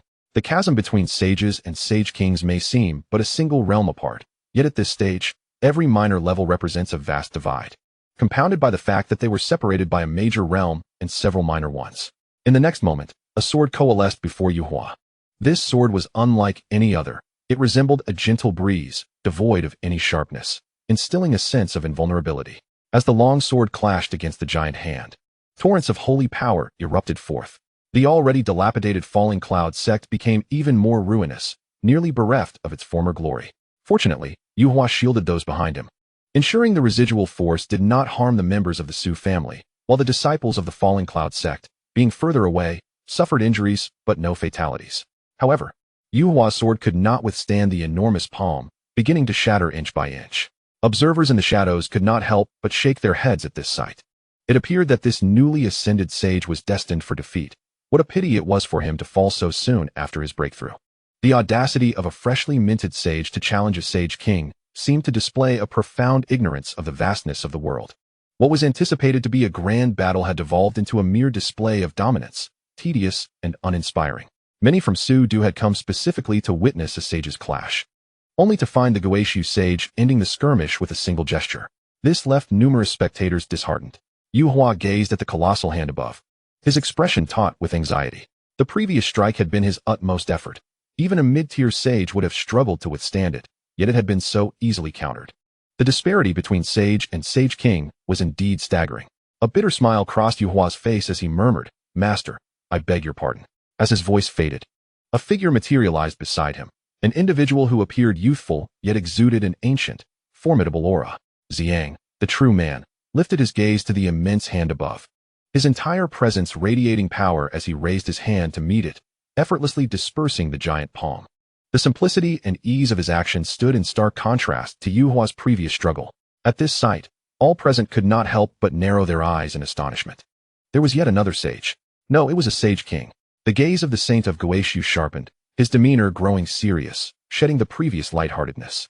The divine power within the Ziyang real person was formidable, nearly on par with his own. Could it be that the Su family had such formidable figures in their midst? Soon, the fervor returned to the saint of Gaoxiu's eyes. Was it truly these two saints who had led the Su family to its current state? However, he deemed this possibility unlikely, for although the saint kings were powerful, they lacked the ability to create a holy body. Yet, even if they were not the creators, they were undoubtedly involved, at the very least possessing knowledge of the circumstances. Chapter 79. The Inheritance of Jiyun Daoist Temple. The frustration of Ziyang real person. The members of the Su family gazed in astonishment at the unfolding scene, their shock palpable. They had already found it outrageous that Daoist Yu Hua was a saint, but now they discovered that the Ziyang real person was also one. The Su family had not one, but two saints standing guard for them. Although referring to them as guards seemed somewhat disrespectful, it was indeed the case. Jiyun Daoist Temple was situated at the foot of Wanyan Mountain, at the juncture between the mountainside and the base, leading upwards to the residence of the core members of the Su family, both collateral and direct descendants. Below resided the servants of the Su family. Thus, it was entirely fitting to say that Jiyun Daoist Temple was their sentinel. With a composed gaze, the Ziyang real person addressed the saint of Gaoxiu, speaking calmly, "Fellow Daoist, retreat. Today, the Su family is beyond your reach." His tone was devoid of embellishment, yet it was imbued with unwavering confidence. Although his cultivation was somewhat inferior, he was entirely confident in his ability to triumph over the saint of Gaoxiu should a battle ensue. The reasoning was simple. His experience far surpassed that of the saint of Gaoxiu. Long before the establishment of the Gaoxiu Holy Land, he had already attained sainthood, albeit with a consistently low-profile approach. Even within the eastern region, he had remained discreet, resulting in no prior encounters between the two. Throughout the years, he had amassed countless strategies, and the Ziyang real person held absolute confidence in his capacity to subdue the Saint of Guishu. The Saint of Guishu maintained his unyielding gaze, coldly observing the Ziyang real person. Despite the latter's formidable aura, there was no trace of fear in his eyes. A mere Saint King dared to oppose him. As he spoke, an overwhelming presence akin to the primordial chaos surged forth from his being, transforming him into a ferocious beast, wild and frenzied. His aura intensified several-fold, becoming incredibly violent. The onlookers, those at the Taoist and returning to origin stages, were merely spectators, yet the force of this aura washed over them, leaving them with an overwhelming sensation of heat. This warmth did not stem from temperature, but rather from their blood being stirred, their spiritual energy boiling. This journey was not in vain. It turned out to be a clash between two Saint Kings. Excitement flickered in the eyes of some, filled with exhilaration. A confrontation between Saint Kings would not yield a decisive victor swiftly, thus affording them ample opportunity to observe and learn. However, there was an inherent risk. Should they be caught in the aftermath of the Saint King's duel, the consequences could be fatal. The Saint of Guishu gazed at the real man of Ziyang with a look replete with disdain and contempt. In the past, I too was a remarkable figure. Do you, a mid-stage Saint King, truly believe you can defeat me? Upon witnessing the Saint of Guishu's demeanor, the expression of the real man of Ziyang turned exceedingly grave. Particularly, when he sensed the disquieting aura emanating from the Saint of Guishu, a tightening sensation gripped his heart. The real man of Ziyang seemed to have overlooked a crucial fact. His confidence largely stemmed from the assumption that his opponent was merely an ordinary cultivator. However, the individual before him was anything but ordinary. He was a prodigious saint. During the time when he himself was a saint, the Saint of Guishu was merely at the threshold of enlightenment, just beginning to make his mark in the eastern region. Now, although the real man of Ziyang had only advanced to the mid-stage of the Saint King realm, the Saint of Guishu had already ascended to the late stage of the Saint King realm. If the Saint of Guishu were merely an ordinary late-stage Saint King, his accumulated hidden trump cards would indeed be advantageous. Yet, if his opponent were a genius, victory would be a distant hope.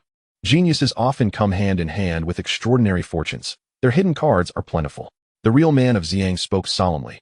Yuhua, take everyone and leave at once. Observing the seriousness in the real man of Ziyang's demeanor, Yuhua's expression shifted dramatically. Without hesitation, he swiftly led the members of the Su family to depart. As for the disciples of the Falling Cloud sect, he could afford no thought to them. Their fate was left to chance. Su Yuza witnessed this scene, his eyes ablaze with unyielding resentment and fury. As the sect leader, abandoning his disciples was a notion he found intolerable. Should the members of the Falling Cloud sect be annihilated, the anguish in his heart would only deepen. Planning to escape? The Saint of Guishu scoffed, his figure vanishing instantaneously, akin to a ferocious beast, as he tore through the void, lunging towards Yuhua.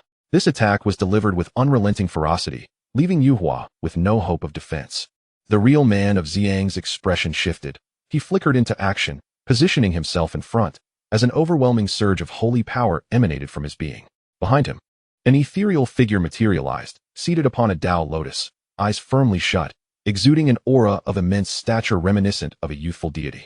The figure radiated boundless Tao principles, embodying the presence of a supreme divine being. This was the manifestation of the Taoist law, envisioned as an ancient exalted deity, the true legacy of their Jiyun Tao temple. The specific identity of this exalted being remained unclear even to the real man of Ziyang, only that the envisioned artifact bore the inscription, Upper Purity. The manifestation of the real man of Ziyang towered to an astonishing height of several 100,000 zhong, visible throughout the entirety of Dingyang County. Countless individuals looked up, their faces etched with terror. What on earth was transpiring? Should the battle erupt in full force today, the entire Dingyang County, nay, the entire Jinghong Empire, would face utter devastation, all due to the clash of Saint Kings. As the weak, they could not even fathom the root of the conflict. Meanwhile, the Saint of Guishu's eyes gleamed with scorn, his aura growing increasingly ferocious, his hands sharpened like the claws of a beast. This was his holy body, the savage beast holy body. This physique, even among all the sacred bodies, ranks within the top 30, exhibiting exceptionally formidable combat prowess.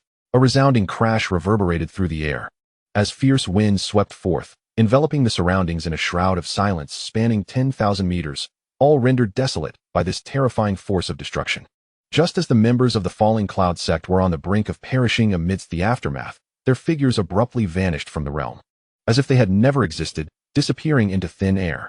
These individuals, already lacking in strength, were of little concern to the Guishu saint, who remained oblivious to their sudden disappearance. A series of crisp cracks echoed, revealing fissures in the Dharma manifestation behind the purple sun true person. His countenance shifted dramatically. How could this be? Is this the so-called prodigy saint? It had been many years since he last engaged in battle. This marked his first confrontation with a saint in nearly 10,000 years, and one of the rare instances in his life where he faced a prodigy. The outcome was no different from before. He found himself at a disadvantage once more. Damn it. The purple sun true person's expression darkened profoundly. Had he been able to comprehend the essence of the inheritance, the Guishu saint would never have shattered his Dharma manifestation so easily. He could even feel that the teachings of the Juyun Taoist temple contained boundless power, yet he was unable to truly grasp it.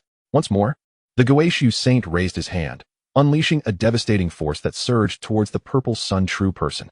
The latter's expression shifted again as he prepared to muster all his strength to withstand this strike. However, after executing this action, the Guishu saint did not continue his assault. Instead, he tore through the fabric of space and departed with remarkable speed, swiftly catching up to the preceding feather transformation true person. In his view, there was no need to linger with the purple sun true person. Although he possessed absolute confidence in defeating him, such an endeavor would require considerable effort. Those who attain the Saint King realm are not to be underestimated. First, he would consume the sacred body of the Su family, and once his strength grew further, he could return to deal with this Saint King at a later time. Witnessing this scene, the purple sun true person wished to intervene, but found it too late. Alas, the purple sun true person was not genuinely concerned for the safety of the Su family. Rather, he felt a twinge of regret for having let slip a chance to repay the Su family's kindness, which had been within his grasp. If he could rescue these individuals, it would surely suffice to settle the debt of gratitude. Yet now, it seemed that opportunity had vanished. After deflecting the Guishu saint's strike, the purple sun true person did not take further action, instead casting a cold, scornful gaze in the direction of the Guishu saint. With that individual present within the Su family, did he truly believe he could threaten them? The outcome of today's clash remained uncertain. Su Chen was capable of severing the three corpses, a figure of extraordinary talent. Slaying a Saint King would be child's play for him, easily accomplished. Chapter 80. The Arrival of Su Chen. Did I allow you to leave? Part 3. On the other side, the Saint of Guishu, enveloped in boundless might, lunged toward the Ascended One, the overwhelming force also ensnaring the members of the Su family. To think you could escape my grasp. Examine whether you possess the qualifications to do so, he declared, his tone laced with disdain and exhilaration. For he was on the verge of devouring the sacred bodies of the Su clan. Should he ascend to the realm of the Emperor body, not only would his combat prowess soar, but the limits of his cultivation would also expand significantly. With a bit more time, he believed he could break through to the Holy Emperor realm. Though the chasm between the Holy King and the Holy Emperor was but a thin line, the distinction was profound. Upon becoming a Holy Emperor, he would be recognized as a formidable force throughout the Xiantian realm. In the blink of an eye, the Saint of Guishu had seized the crowd, his towering figure resembling that of a colossal deity, exuding an intimidating aura. It seemed this was destined to conclude thus. The Saint of Guishu was indeed overwhelmingly powerful, a testament to the prowess of the ancestral figure of Guishu's sacred land. However, the disparity in strength between a holy king with a sacred body and one without was stark. I advise you to reconsider. Even one without a sacred body can attain the Holy King realm, which speaks volumes of their uncanny abilities. Do you truly believe that, should a confrontation arise, that Taoist would not manage to escape, perhaps even vanquishing the Saint of Guishu? Whispers echoed from the shadows, though only those of the Tao realm engaged in discourse. The Guizhen realm practitioners had long since fled, not daring to linger. While it appeared that the Ziyang Ascended One was at a disadvantage, no one dared to underestimate him. Those who reached the Holy King realm were far from ordinary. The Saint of Guishu, with a chilling smile upon his lips, instilled dread in those he held captive. The Su family members were engulfed in despair. The enemy they faced was overwhelmingly strong, despite having a significant trump card yet to be revealed. They no longer wished for Su Chen's arrival. In their eyes, even if he were to come, he would surely be unable to best the Saint of Guishu, whose might left them devoid of confidence. The Saint of Guishu paid no heed to the Su family, turning his gaze backward, a frown creasing his brow.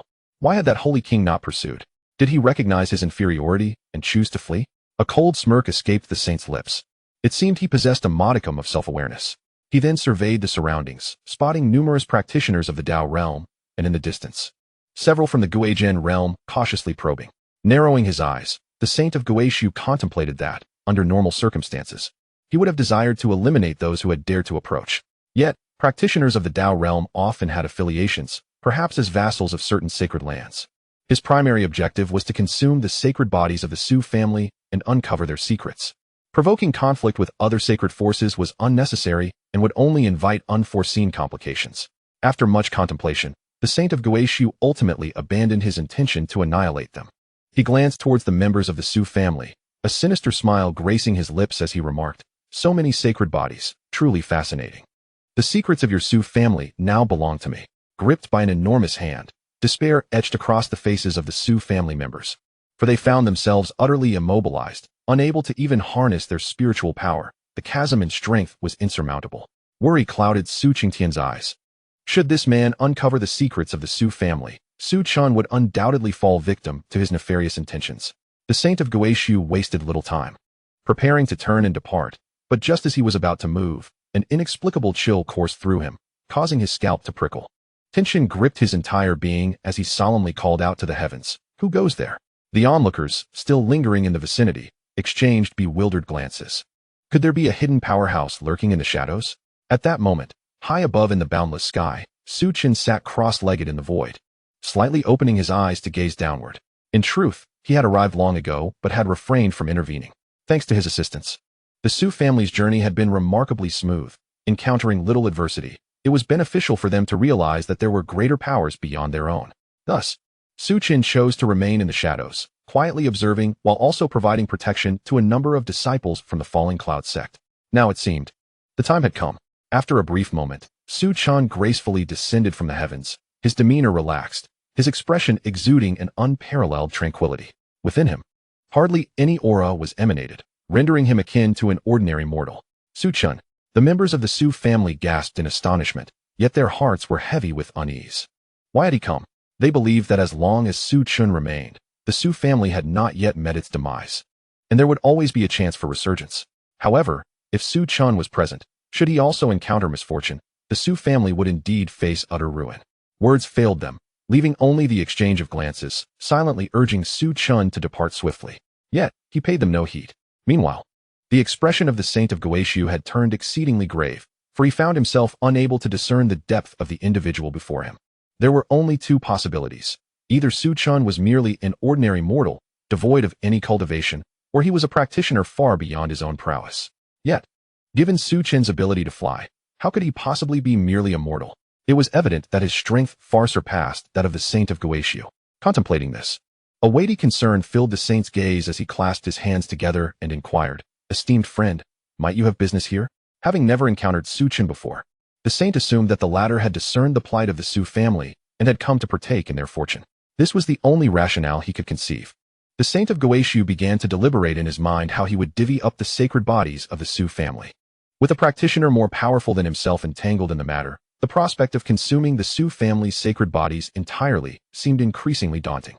Su Chen maintained an expression of indifference as he sat amidst the void, propping his head with one hand, and inquired with a hint of curiosity, "You must be the one who issued the bounty on the Su family from the hidden watchtower back in the day, correct? I believe it was a reward of 2 million high-grade spirit stones." Upon hearing this, the Saint of Guishu's countenance changed dramatically. What did this mean? Was he not here for the sake of acquiring these sacred bodies? Was he here for his own interests? Su Chen spoke without the slightest mention of the Su family's sacred bodies and directly referenced the task he had issued to annihilate the Su family, causing an unsettling feeling to arise within him. Particularly when confronted with an unknown formidable adversary, his trepidation deepened. Despite the tension bubbling within, the Saint of Guishu maintained a stoic demeanor and responded, "What do you mean, fellow Taoist?" The onlookers from the Su family, upon hearing the tone of the saint, were struck with astonishment. The saint's voice was laden with apprehension. Could it be that Su Chen's strength rivaled that of the saint? Was his power truly so formidable? From a distance, the real man of Xiang, witnessing Su Chen's emergence, let out a sigh of relief, genuinely fearing that his young apprentice might have met an untimely demise. "What do you mean?" Su Chen chuckled lightly, his voice as tranquil as still water. "It is quite simple. You cannot thwart my probing, for you are exceedingly weak, akin to a mere insect. Therefore, it seems there must be others wishing to annihilate the Su family." With these words, the Saint of Guishu's pupils constricted sharply, and his composure shattered, fear washing over him. In an instant, he transformed into a beastly form resembling a wolf, and without a backward glance, he tore through the void, fleeing at an astonishing speed, far surpassing that of his previous pursuit of the real man of Yuhua. Su Chen remained unfazed, calmly stating, "Did I permit your departure?" Chapter 81. The Annihilation of the Saint of Guishu. Su Chen's terrifying power. Su Chen raised his hand slightly, devoid of any earth-shattering aura, yet enveloped in an infinite calmness. Yet, from afar, the Saint of Guishu felt an unsettling sensation, as though he were ensnared within an immense hand, unable to escape. Even though he had distanced himself by thousands of miles from Luoyun's sect, in an instant, darkness enveloped the Saint of Guishu, and the world around him underwent a cataclysmic transformation, returning him once more before Su Chen, but this time, he found himself utterly immobilized, ensnared in a binding force. How could this be? This individual possessed such terrifying power. In that moment, the heart of the Saint of Guishu plummeted, a chill seeping into his very core. An indescribable fear engulfed him. After many years, he had never experienced such terror. Yet now, it was not only present, but overwhelmingly intense. The Saint of Guishu had never encountered such a helpless and despairing situation. Before Su Chen, he felt akin to an ant, utterly devoid of any means of resistance. A being of an entirely different caliber. Who exactly is this person, and why does he possess such overwhelming strength? The onlookers, witnessing this scene, widened their eyes in disbelief, their minds racing with the question, who is this person? The Saint of Guishu, revered as a sovereign, possesses an undeniable prowess in combat. However, before this young man, he finds himself utterly powerless. What terrifying strength must one possess to achieve such a feat?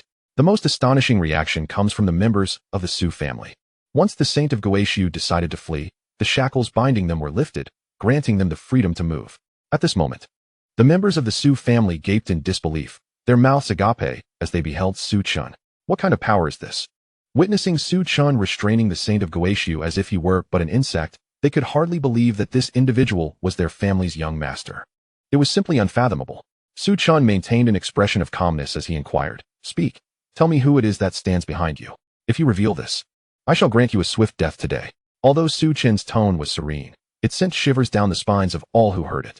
Even the Saint of Guishu felt his hair stand on end, as if plunged into an icy abyss. He could not help but swallow hard, realizing that escape was utterly impossible.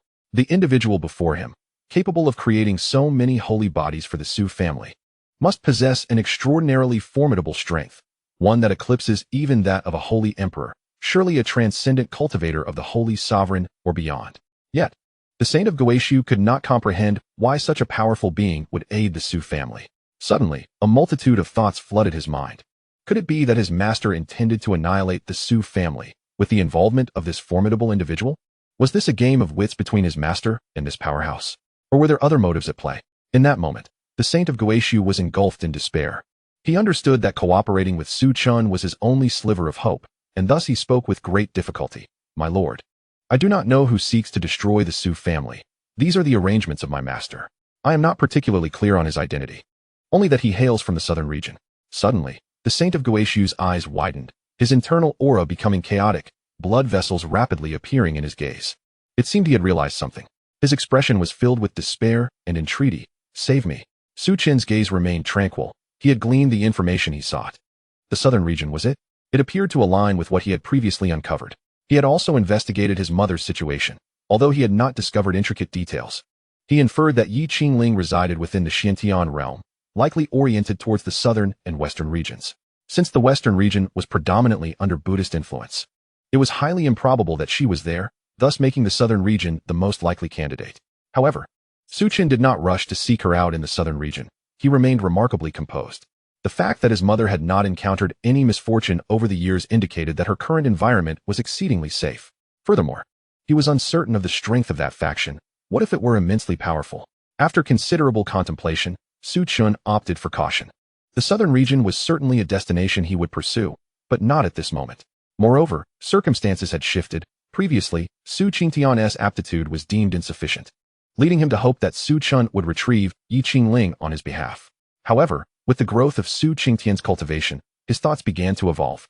He resolved to embark on a quest to retrieve Yi Qingling himself. This endeavor was one he felt compelled to undertake independently. Moreover, there was the matter of their kin being responsible for capturing Yi Qingling.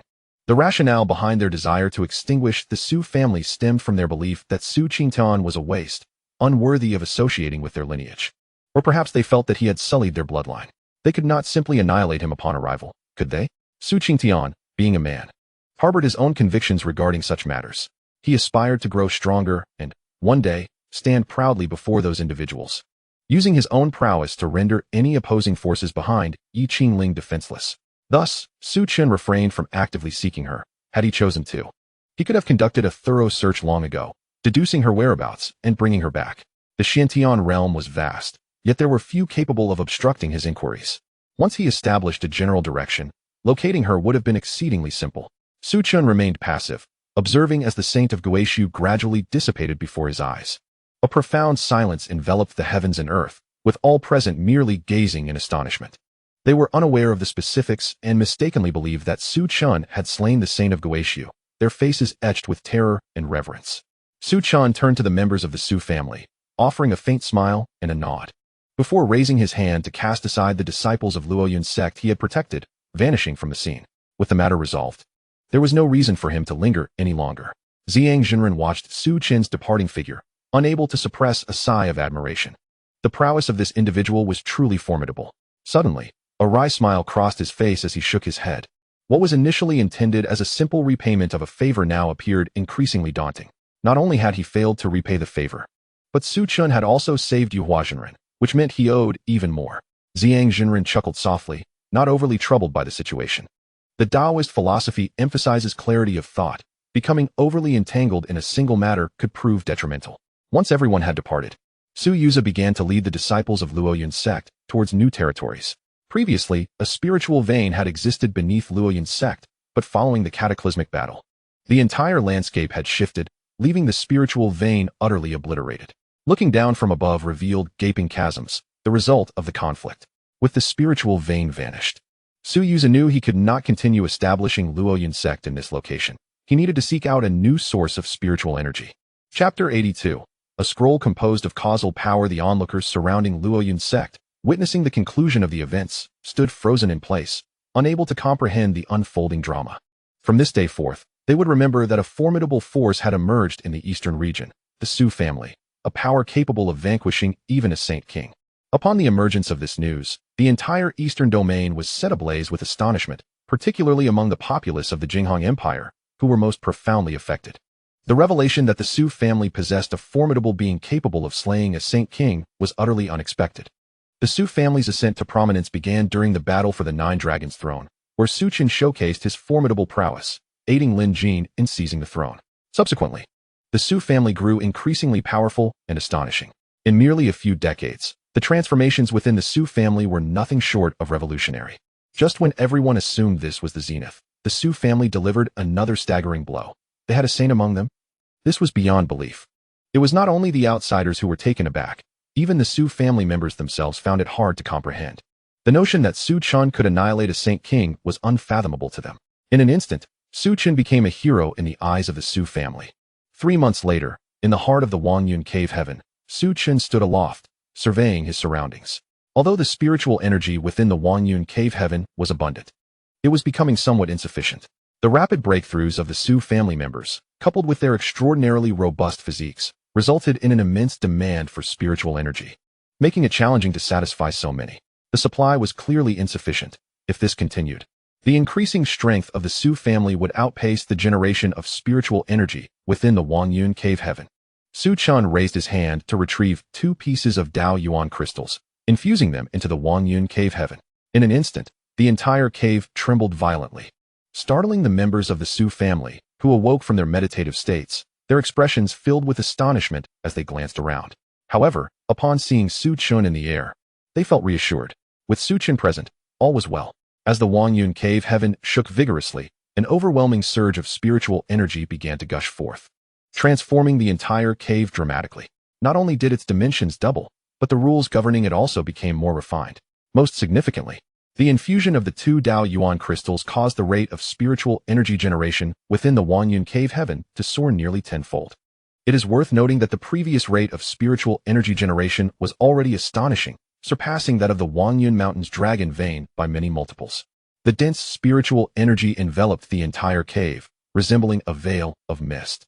However, this was no mere mist. It was the manifestation of spiritual energy itself. Due to the overwhelming concentration of spiritual energy, numerous spiritual pools emerged upon the ground of the cave.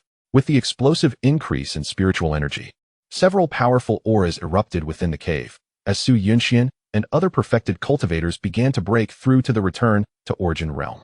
The 2 Dao Yuan crystals should suffice for a considerable duration. Afterward, Su Chen departed from the Wangyun cave heaven and returned to his small courtyard, where Ruo she was also cultivating within the cave. As his attendant, she diligently served him daily. Thus, Su Chen granted Ruo certain privileges, allowing her to cultivate for 3 hours each day within the cave. Currently, Ruo's strength was advancing rapidly, and her cultivation level had reached the late stage of the transformation of spirit. However, she possessed hardly any combat experience, and thus, when faced with those seasoned cultivators in the transformation stage, she would likely find herself at a disadvantage. Yet, this was of little consequence, as Su Chen had no intention of sending her into battle. Gazing into the distance, Su Chen slightly squinted, feeling the gentle breeze from the horizon, his countenance radiating tranquility. His days were leisurely, requiring him only to lend assistance when the Su family encountered insurmountable challenges. As Su Chen squinted at the sky, he perceived that over the years, the heavenly Tao within the Xiantian realm had grown increasingly feeble. Although this waning might not be overtly apparent, it was indeed real. Decades had passed, and it had diminished by nearly 1,000th. While this 1,000th might not be fatal in itself, what if this trend persisted every few decades? Should this development continue, in merely a few thousand years, the Xiantian realm would plunge into an era devoid of cultivation. A glint of coldness flickered in Su Chen's eyes. He would not permit such a fate to unfold. But why was the heavenly Tao weakening? What lay behind this phenomenon? Contemplating this, Su Chen felt no inclination for leisure. He departed from the peak of Wangyun Mountain and descended to the Juyun Taoist temple. The presence of Master Xiang had been long-standing. He surely possessed some insights.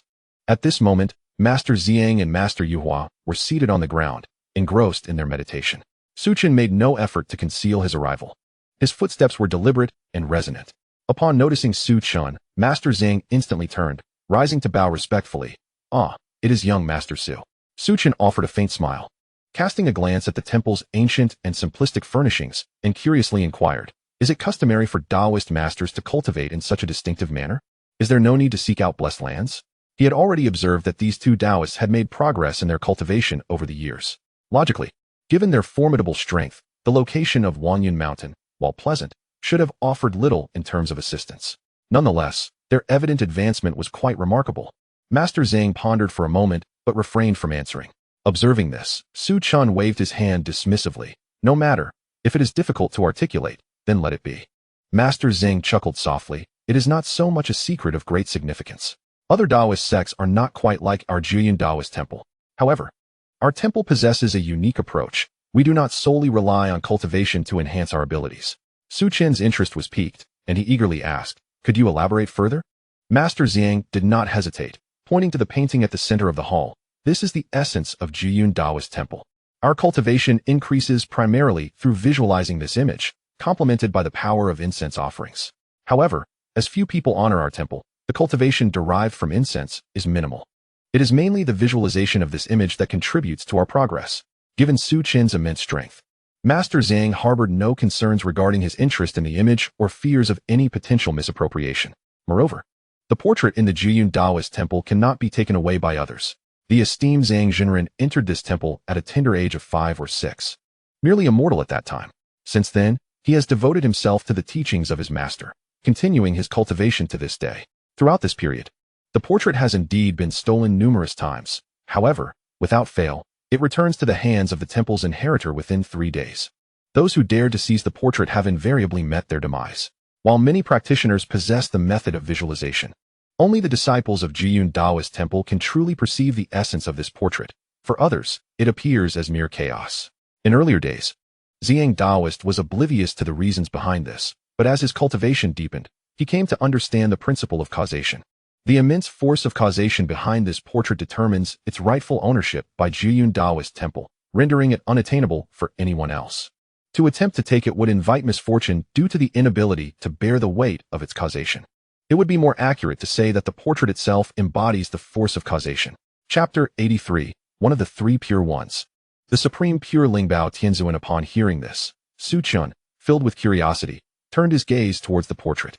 Suddenly, his eyes narrowed. While he could see the portrait, His spiritual sense was unable to probe it, as if it were an intangible entity. Despite this inability to perceive it fully, Su Chen sensed an overwhelmingly terrifying power emanating from the portrait, akin to a tidal wave that made his heart race. The force of causation? Su Chen's heart jolted. He realized that the owner of this portrait must be an extraordinarily powerful individual, far exceeding his current understanding. The level of causation contained within the portrait was too formidable for an ordinary cultivator to possess. However, as long as one refrained from recklessly disturbing the portrait, there would likely be no repercussions. A solemn expression crossed Su Chen's face. It seemed that the legacy of the Jiyun Taoist temple was indeed extraordinary. Contemplating this, he approached the portrait with deliberate steps, scrutinizing it closely. The image appeared quite ancient, depicting a young Taoist seated upon a Tao lotus, his eyes slightly open, cradling a treasured sword in his hands. To the naked eye, the portrait seemed remarkably ordinary. Even Su Chen could not discern any notable significance. Suddenly, he noticed two delicate characters inscribed above the portrait. Su Chen's pupils constricted in disbelief. Were these not characters from Blue Star? The script used in the Xuantiang realm was entirely different from that of Blue Star, making this the first instance he encountered Blue Star's characters in Xuantiang. This was indeed a small seal script. Su Chen found himself utterly astonished. Could it be that someone had traversed to this world before him? The formidable force of causation suggested that the owner of this portrait was undeniably immensely powerful.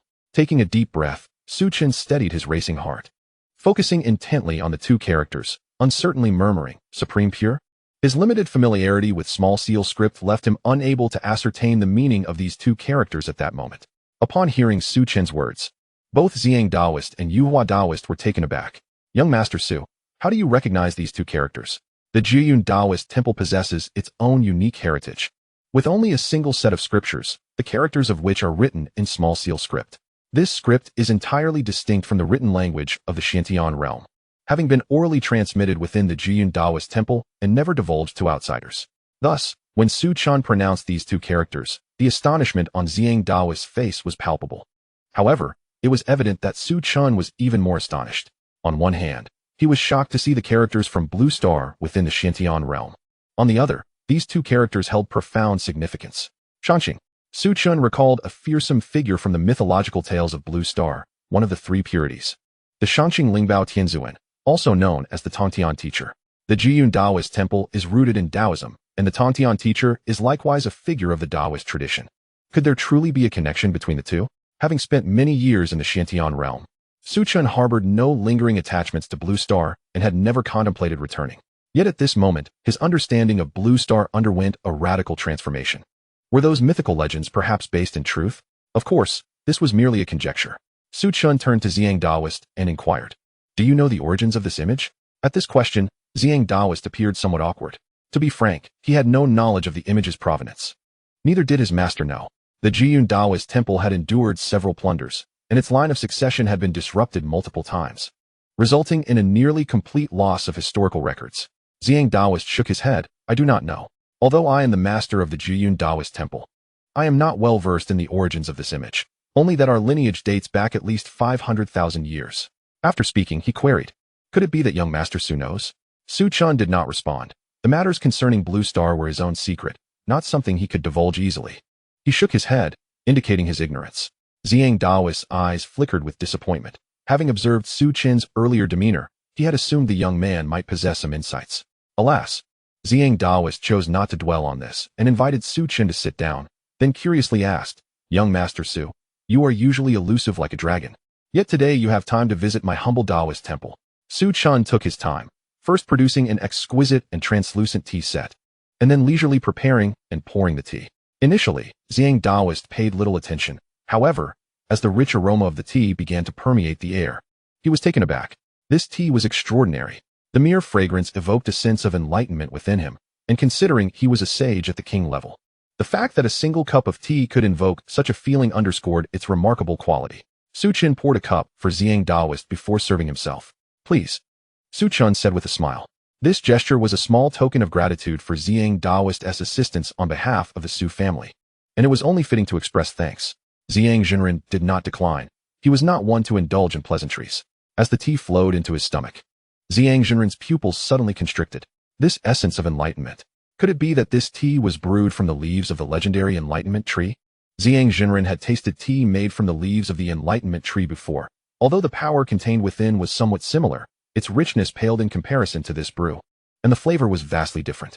This enlightenment tea, upon entering his mouth, was exquisitely fragrant, bringing a sense of ease to both body and mind. Remarkably, this single cup of tea even triggered a subtle tremor in his cultivation. It felt as though he was on the verge of breaking through to the late stage of the Holy King. Ziyang Jinren's eyes brimmed with astonishment. He had unexpectedly found an opportunity for advancement through a mere cup of tea. He sensed that if he were to consume a few more cups, coupled with sufficient spiritual energy, he could directly transcend to the late stage of the Holy King. Su Chen raised his hand to pour another cup for Yuhua Jinren. Witnessing this, Ziyang Jinren could not help but sigh inwardly. The power encapsulated within this tea was exceedingly vast, surpassing that of many sacred grade treasures. Even for him, a holy king, it offered considerable aid, let alone for Yuhua, who had just achieved his breakthrough. For Yuhua, this cup of tea represented yet another fortuitous encounter. Had he accumulated yet another debt of gratitude? Ziyang Jinren suddenly felt as though he might never be able to part ways with Wanyan Mountain. The debts of gratitude were piling up. How could one ever repay them? For those of their Taoist lineage, it was paramount to be mindful of the interconnectedness of thoughts and actions. Neglecting Su Chen's kindness and departing directly could lead to karmic repercussions that might adversely affect one's cultivation, and in severe cases, could even result in losing control of one's powers. Of course, this applied only to the orthodox Taoists. Nowadays, many Taoist sects within the Xiantian realm practiced flawed methods that had been modified numerous times, claiming to be Taoists while bearing little resemblance to the true essence of Taoism. For these individuals, their Jiyun Taoist temple was regarded as an anomaly. Chapter 84. The Secrets of the Fall of the Empire. The unclear final years of Emperor Wushi. What an exquisite tea!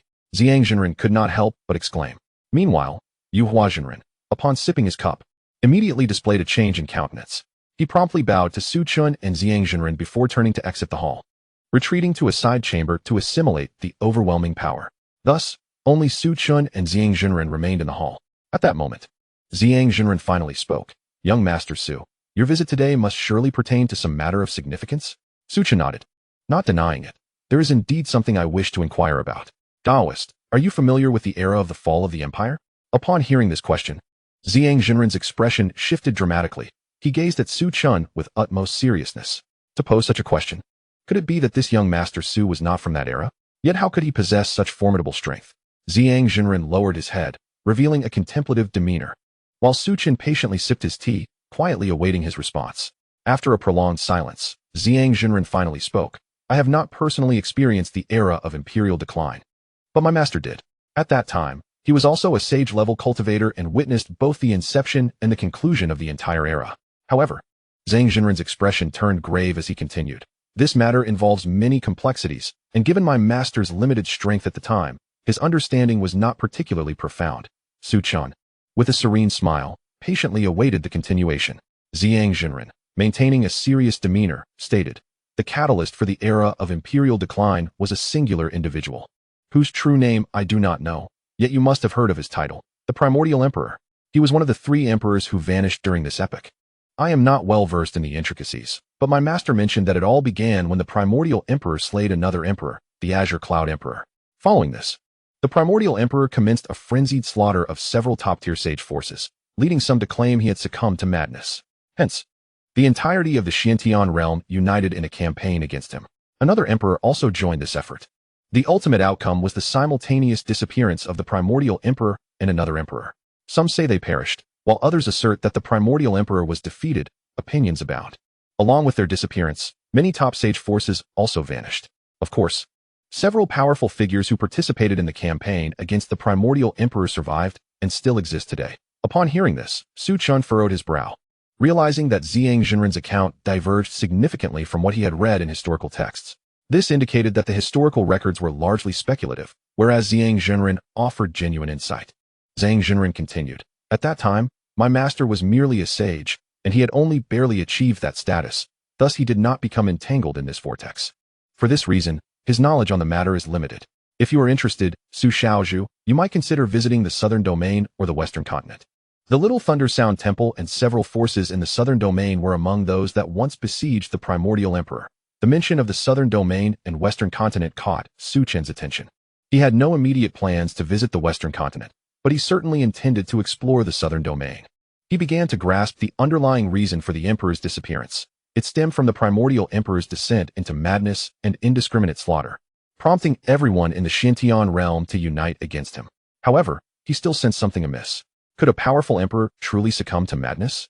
He had heard of the primordial emperor, a legendary figure renowned for his unparalleled combat prowess, and he was indeed the strongest among the three emperors of that era. How could the sage forces in the Xintian realm possess the audacity to confront such a formidable emperor? In the eyes of an emperor, were not sage-level cultivators akin to mere ants? Moreover, regardless of whether the primordial emperor was ultimately slain or defeated, there should have been a definitive conclusion.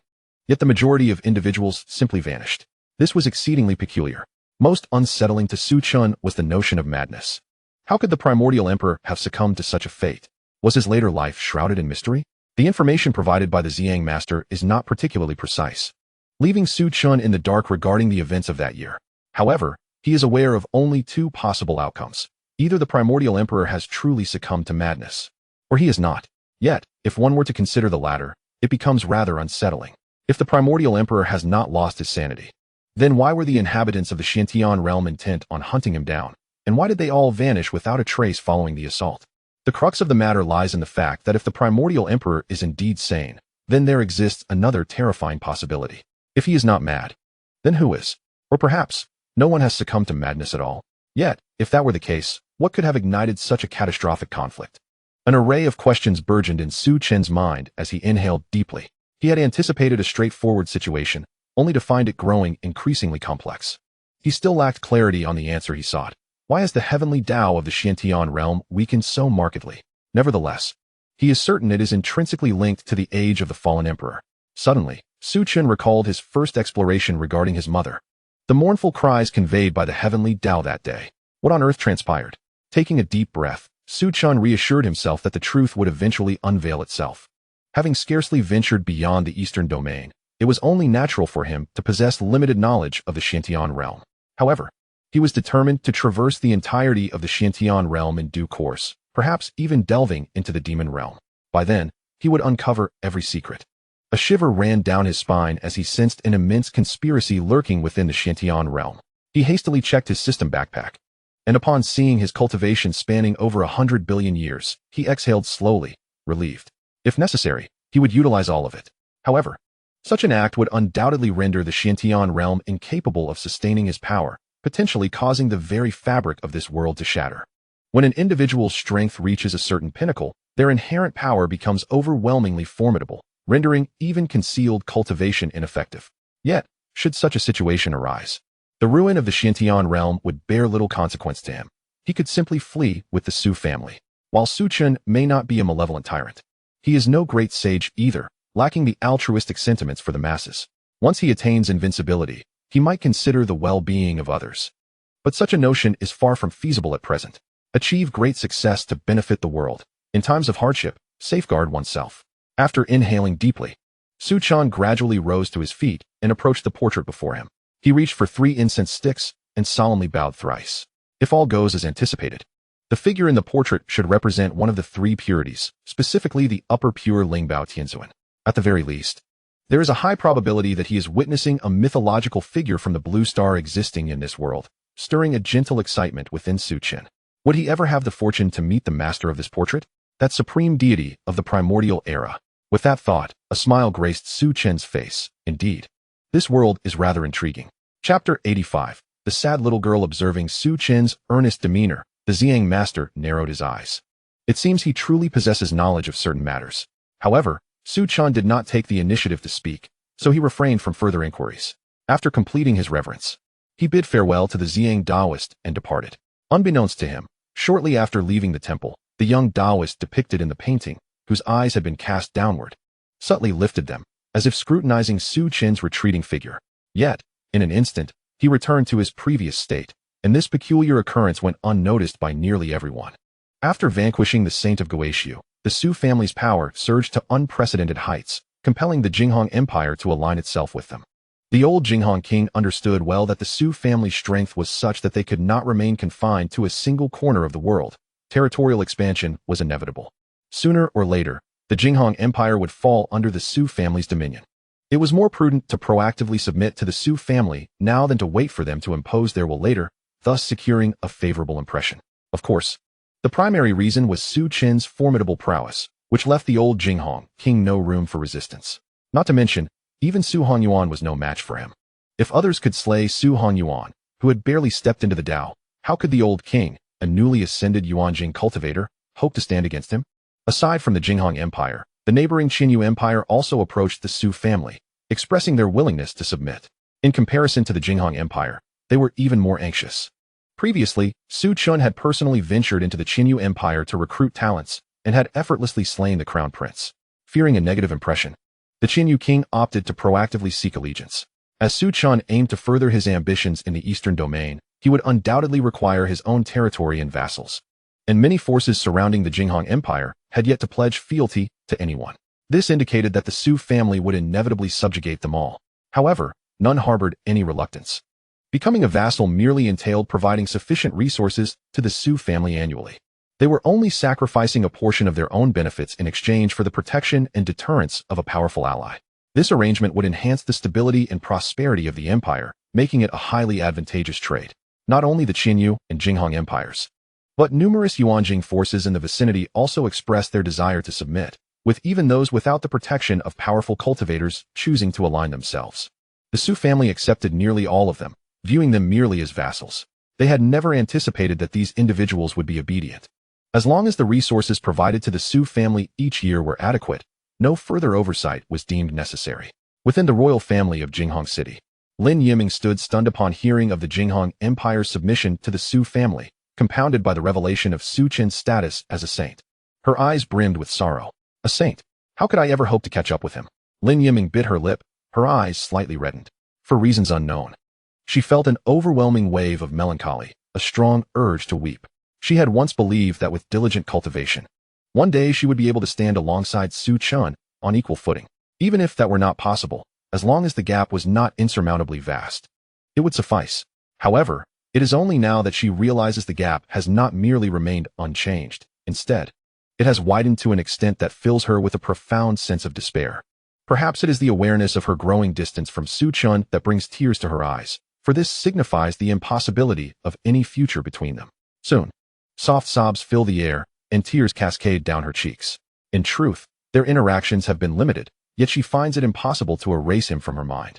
Especially since returning from the Qinyu Empire, her desire to catch up with Su Chen has intensified immeasurably. Regrettably, her fighting spirit has swiftly diminished. Su Chen's prowess is simply insurmountable. She has no idea when she might reach the realm of the sage, and whether she can even break through is uncertain. Even if she were to achieve the sage level, how formidable would Su Chen be by then? Contemplating this, Lin Yiming's heart plunges into despair once more. After a prolonged spell of weeping, her tears cease. With reddened eyes, she takes a deep breath and clenches her petite fists. No, I cannot concede defeat so easily. Lin Yiming, you must gather your resolve. She encourages herself. Only a man like Su Chen is worthy of her, and no one else holds that privilege. Thus it is worthwhile to pursue him with the remainder of her life. Come on. Since meeting Su Chen, she has lost all interest in other men. In her view, no other man is deserving. Only Su Chen is worthy. If she were to consider it, she might as well plan for a solitary existence. But if she were to succeed in catching up with Su Chen before her lifespan expires, it would be an immense gain.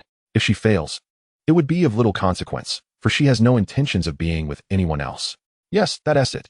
With a newfound conviction, Lin Yiming's confidence surges back, and she feels invigorated. From this day forth, I must strive harder than ever. I need to venture out and experience the world, rather than simply remaining in Jinghong City to cultivate. With that thought in mind, she begins to prepare without hesitation.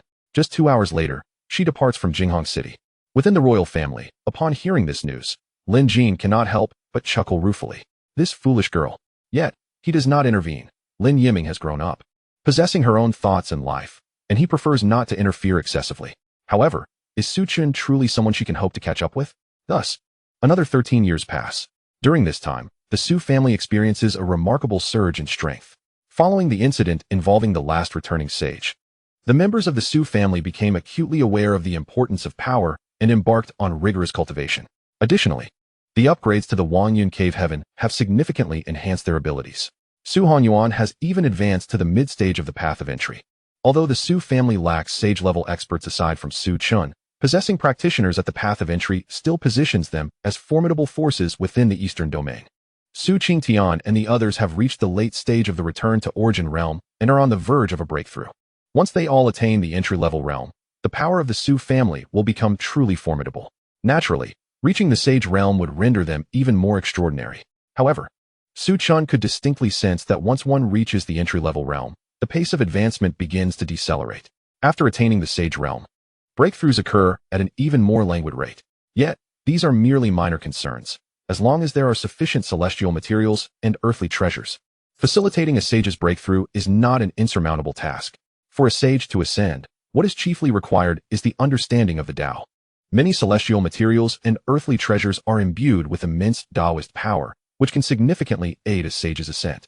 Furthermore, these treasures, born from the essence of heaven and earth, possess unparalleled purity of energy, thus alleviating any fears of adverse effects. However, excessive consumption may lead to the accumulation of residue within the body. This issue can be easily resolved with periodic cleansing. Chapter 86. The Three Great Sages Stirring at Wanyan Mountain. What brings you here? A serene atmosphere enveloped the Jinghong Empire. Yet, today, an unexpected group of visitors arrived. There were 3 individuals, 2 men and 1 woman, each exuding an aura of immense strength, with the elder among them radiating an exceptionally potent presence. Among the trio, 2 were sages, while 1 held the rank of Sage King. Such a formidable assembly is indeed rare throughout the Eastern Domain. The elder addressed the woman behind him. Second elder, have you confirmed that Qinglian is indeed in this vicinity? Mengyu nodded, producing a peculiar stone from her possession, and continued. According to the situation with the Kongming Pearl, she is certainly not far from our current location. Upon hearing this, a cold glint flickered in the elder's eyes, that Qinglian, daring to steal the Kongming Pearl while we are unprepared, is truly deserving of 1,000 deaths. Thankfully, the ancestor had left a backup plan when he refined the Kongming Pearl, otherwise, it would have truly been taken from him. Meng Jin sneered in agreement, saying, indeed. This vile woman dares to set her sights on our Meng family. If we capture her, we cannot allow her an easy death. She must regret ever entering this world. We have journeyed a great distance from the southern domain, expending a millennium crafting the pursuit talisman. I cannot quell my anger without thoroughly tormenting her. In his mind, he began to envision the events that would unfold upon capturing Qinglian. As a sage, she would first have her cultivation sealed, allowing them to toy with her. Once they grew weary of the game, they would hand her over to the servants of the Meng family, subjecting this wretched woman to endless suffering. The thought of a sage being reduced to a mere plaything filled him with delight. Moreover, Qinglian's beauty was exceptional. She had been among the most stunning of her kind at the sage level, and he had long coveted her. Mengyu cast a glance at him, but chose not to comment further. She had already surmised Meng Jin's intentions. Oh man. Thus, the 3 set forth toward Qinglian's location. After half a day's journey, they arrived 100 miles from Wanyan Mountain. Mengyu promptly declared, indeed, we are close. It should be just ahead. The elder immediately set out to investigate Mount Wanyun, his expression slightly tightening. It was still the territory of a certain power, which exhibited considerable strength, emanating an aura of those who had entered the Tao realm. It seemed likely that the treacherous woman, Qinglian, was providing them assistance. In the vicinity of the Jinghong Empire, no solitary force could boast a number of strong individuals comparable to theirs. Thus, it was universally believed that Qinglian was indeed aiding them. Nearly a millennium had passed since she seized their Kongming Pearl, and it seemed quite feasible to cultivate a formidable force within such a time frame. A chilling smile crept across Meng Jin's lips as he coldly declared, since we have located our target, let us act directly. The Kongming Pearl can only be utilized 3 times. We have already employed it once ourselves, and even if he uses it again, there remains one more opportunity. As Meng Jin prepared to strike, Mengyu recalled the recent events in the Eastern Domain, where it appeared a new sacred king-level force had emerged. She intended to advise caution and to gather intelligence before taking action. However, she ultimately refrained from speaking, as the opposing force consisted solely of Tao realm cultivators, unlikely to encounter the sacred king-level power. Moreover, how could a sacred-level force, with a sacred king present, possibly consist of only one sacred being? Just like their own Ming clan, which, alongside their clan leader, a sacred king, boasted 3 sacred beings. In an instant, a terrifying pressure enveloped Mount Wanyan. Meng Jin's gaze turned icy as he vanished from his position, reappearing high above the Su family estate. The overwhelming aura left everyone gasping for breath. Within the confines of Wanyan Cave, Su Hanyuan suddenly opened his eyes, his expression grave as he gazed outside. Another sacred being? he thought, feeling a surge of frustration. It had not been long since the last encounter, and yet, here was another sacred being at their doorstep. Judging by the demeanor, it seemed rather unfriendly, likely seeking revenge. What had the Su family done to provoke such wrath? The incident with the Guishu sacred being was one matter, attributed to the family of Yi Qingling. But why was this sacred being now approaching the Su family? Just as he rose to investigate further, two more formidable auras erupted from the skies above Mount Wanyun, one of which could rival that of the Guishu sacred being. This was not one, but three sacred beings. A heavy concern filled Su Hongyuan's eyes. Could they be sent by the Yi Qingling family? The upper echelons of the Su family quickly emerged from their seclusion, vacating Wanyun Cave. At this moment, the Su family was engulfed in anxiety, with countless individuals gazing skyward, their faces marked by fear. What a terrifying aura. It feels infinitely more fearsome than our old patriarch. Of course, such was the nature of sacred beings, and now there were three. Yet, why would such powerful entities visit the Su family? Their demeanor appeared rather unfriendly. Is this what you call unfriendly? They descend with an oppressive aura, openly slapping our Su family in the face. Can we truly endure this? But they were sacred beings. Could the Su family withstand their might? What was there to fear? We have the esteemed Su Chen, who has previously slain a sacred king. I have heard that this sacred king was at the late stage of sacred realm and possessed an exceptionally formidable physique. If he could vanquish such a powerful opponent, then surely these three individuals should pose no challenge. Within the Su family, discussions erupted as many began to recover from their initial trepidation. Although they were confronted by sacred beings, did the Su family lack their own? Even if they could not eliminate all of them, they undoubtedly possessed sufficient strength to contend. Esteemed elders, do you come to the Su family with matters of significance? The figure of Su Hongyuan materialized, bowing respectfully to the three, a smile gracing his face. Though he harbored considerable discontent within, the trio had refrained from making any aggressive moves, and given their status as sacred beings, it was certainly prudent to avoid offending them. Among the trio from the Meng family, Meng Yu narrowed his eyes, gazing toward the summit of Wanyun Mountain as he spoke softly. This force is rather extraordinary. They even possess a cave dwelling. When the individual emerged earlier, I sensed an exceedingly rich aura of spiritual energy, likely indicative of a high-level cave dwelling. Upon hearing this, the elder's eyes sparkled with excitement. What a treasure! It is known that our Meng family has only one high-level cave dwelling. Should we acquire another? It would be an immense boon for us. He then cast his gaze toward the distant sky, his face suffused with avarice. This small force seems to possess quite a few treasures. I suspect that the great insect's essence is also of a pure dragon lineage. While its bloodline may not be overly potent, barely qualifying as a pure-blood dragon, it remains a rare entity within the Xiantian realm. Capturing it as a mount would be a commendable choice. Once their discourse concluded, the elder's expression regained its composure as he turned his attention back to Su Hongyuan. His voice laced with coldness. Are you unaware of the proper etiquette? Do you not understand that one must kneel in reverence upon encountering a sacred being? As he spoke, a formidable aura erupted from his being, instantly enveloping Su Hongyuan. In an instant, Su Hongyuan felt himself plummeting, as if he were falling from the sky. His expression shifted in alarm. The power he sensed was terrifying, reminiscent of the days when he was under the dominion of the Guishu sacred being. Just as he was about to crash to the ground, a young man clad in azure seized him. This youth had a fair complexion, striking features, and an extraordinary demeanor. Su Chen furrowed his brow slightly. Is this yet another envoy from my mother's family? A chill glimmered in his eyes as his voice resonated across the surroundings. What is your purpose here? Chapter 87. Too noisy. The elder's gaze turned frigid. Are you questioning me, boy? He raised his hand, poised to strike down Su Chen. Just then, a formidable aura erupted from the mountainside of the Su family, prompting the elder to pause, abandoning his intent to kill Su Chen. Merely an ant. One I can dispose of at any moment. He directed his attention toward the source of the powerful aura, and soon a figure emerged, standing amidst the void with a chilling gaze. Yuan Meng. Since her arrival at the Su family, she had been a core member among the servants, enjoying favorable treatment and conditions, residing at the mountainside with a status not dissimilar to that of the collateral kin.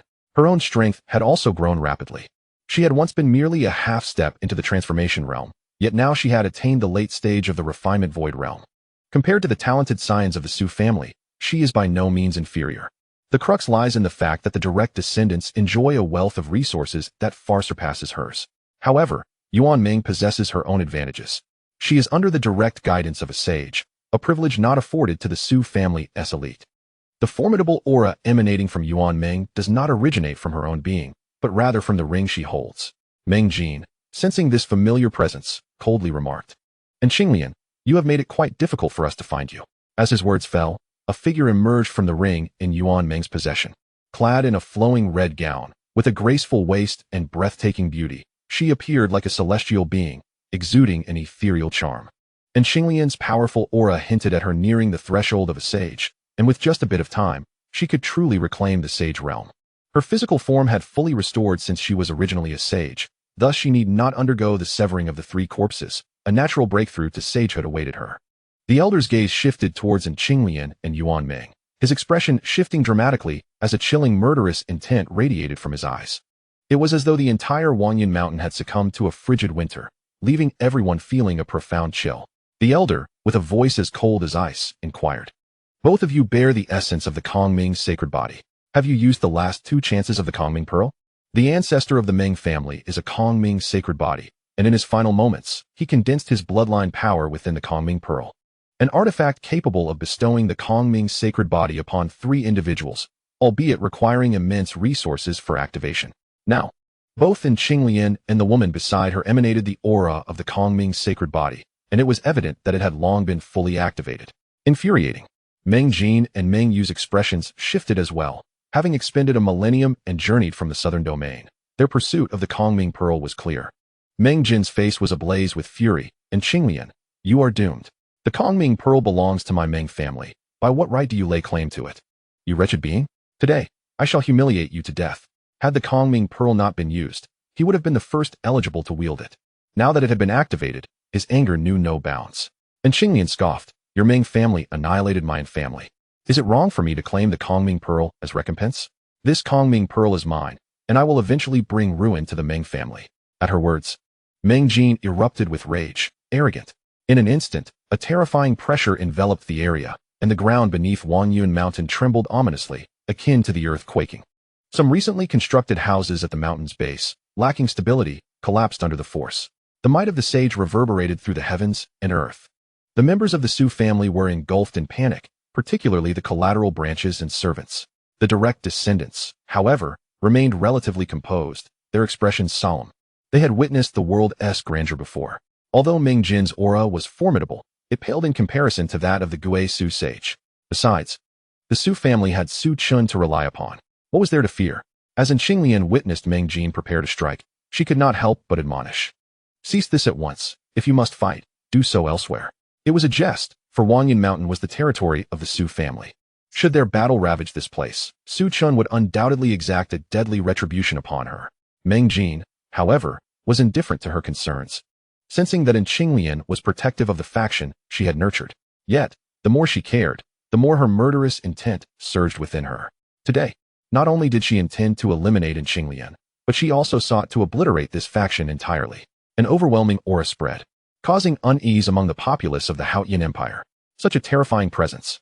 Meng Jin's aura reached its zenith, a dreadful energy enveloping the surroundings, momentarily stalling the very blood within people's veins.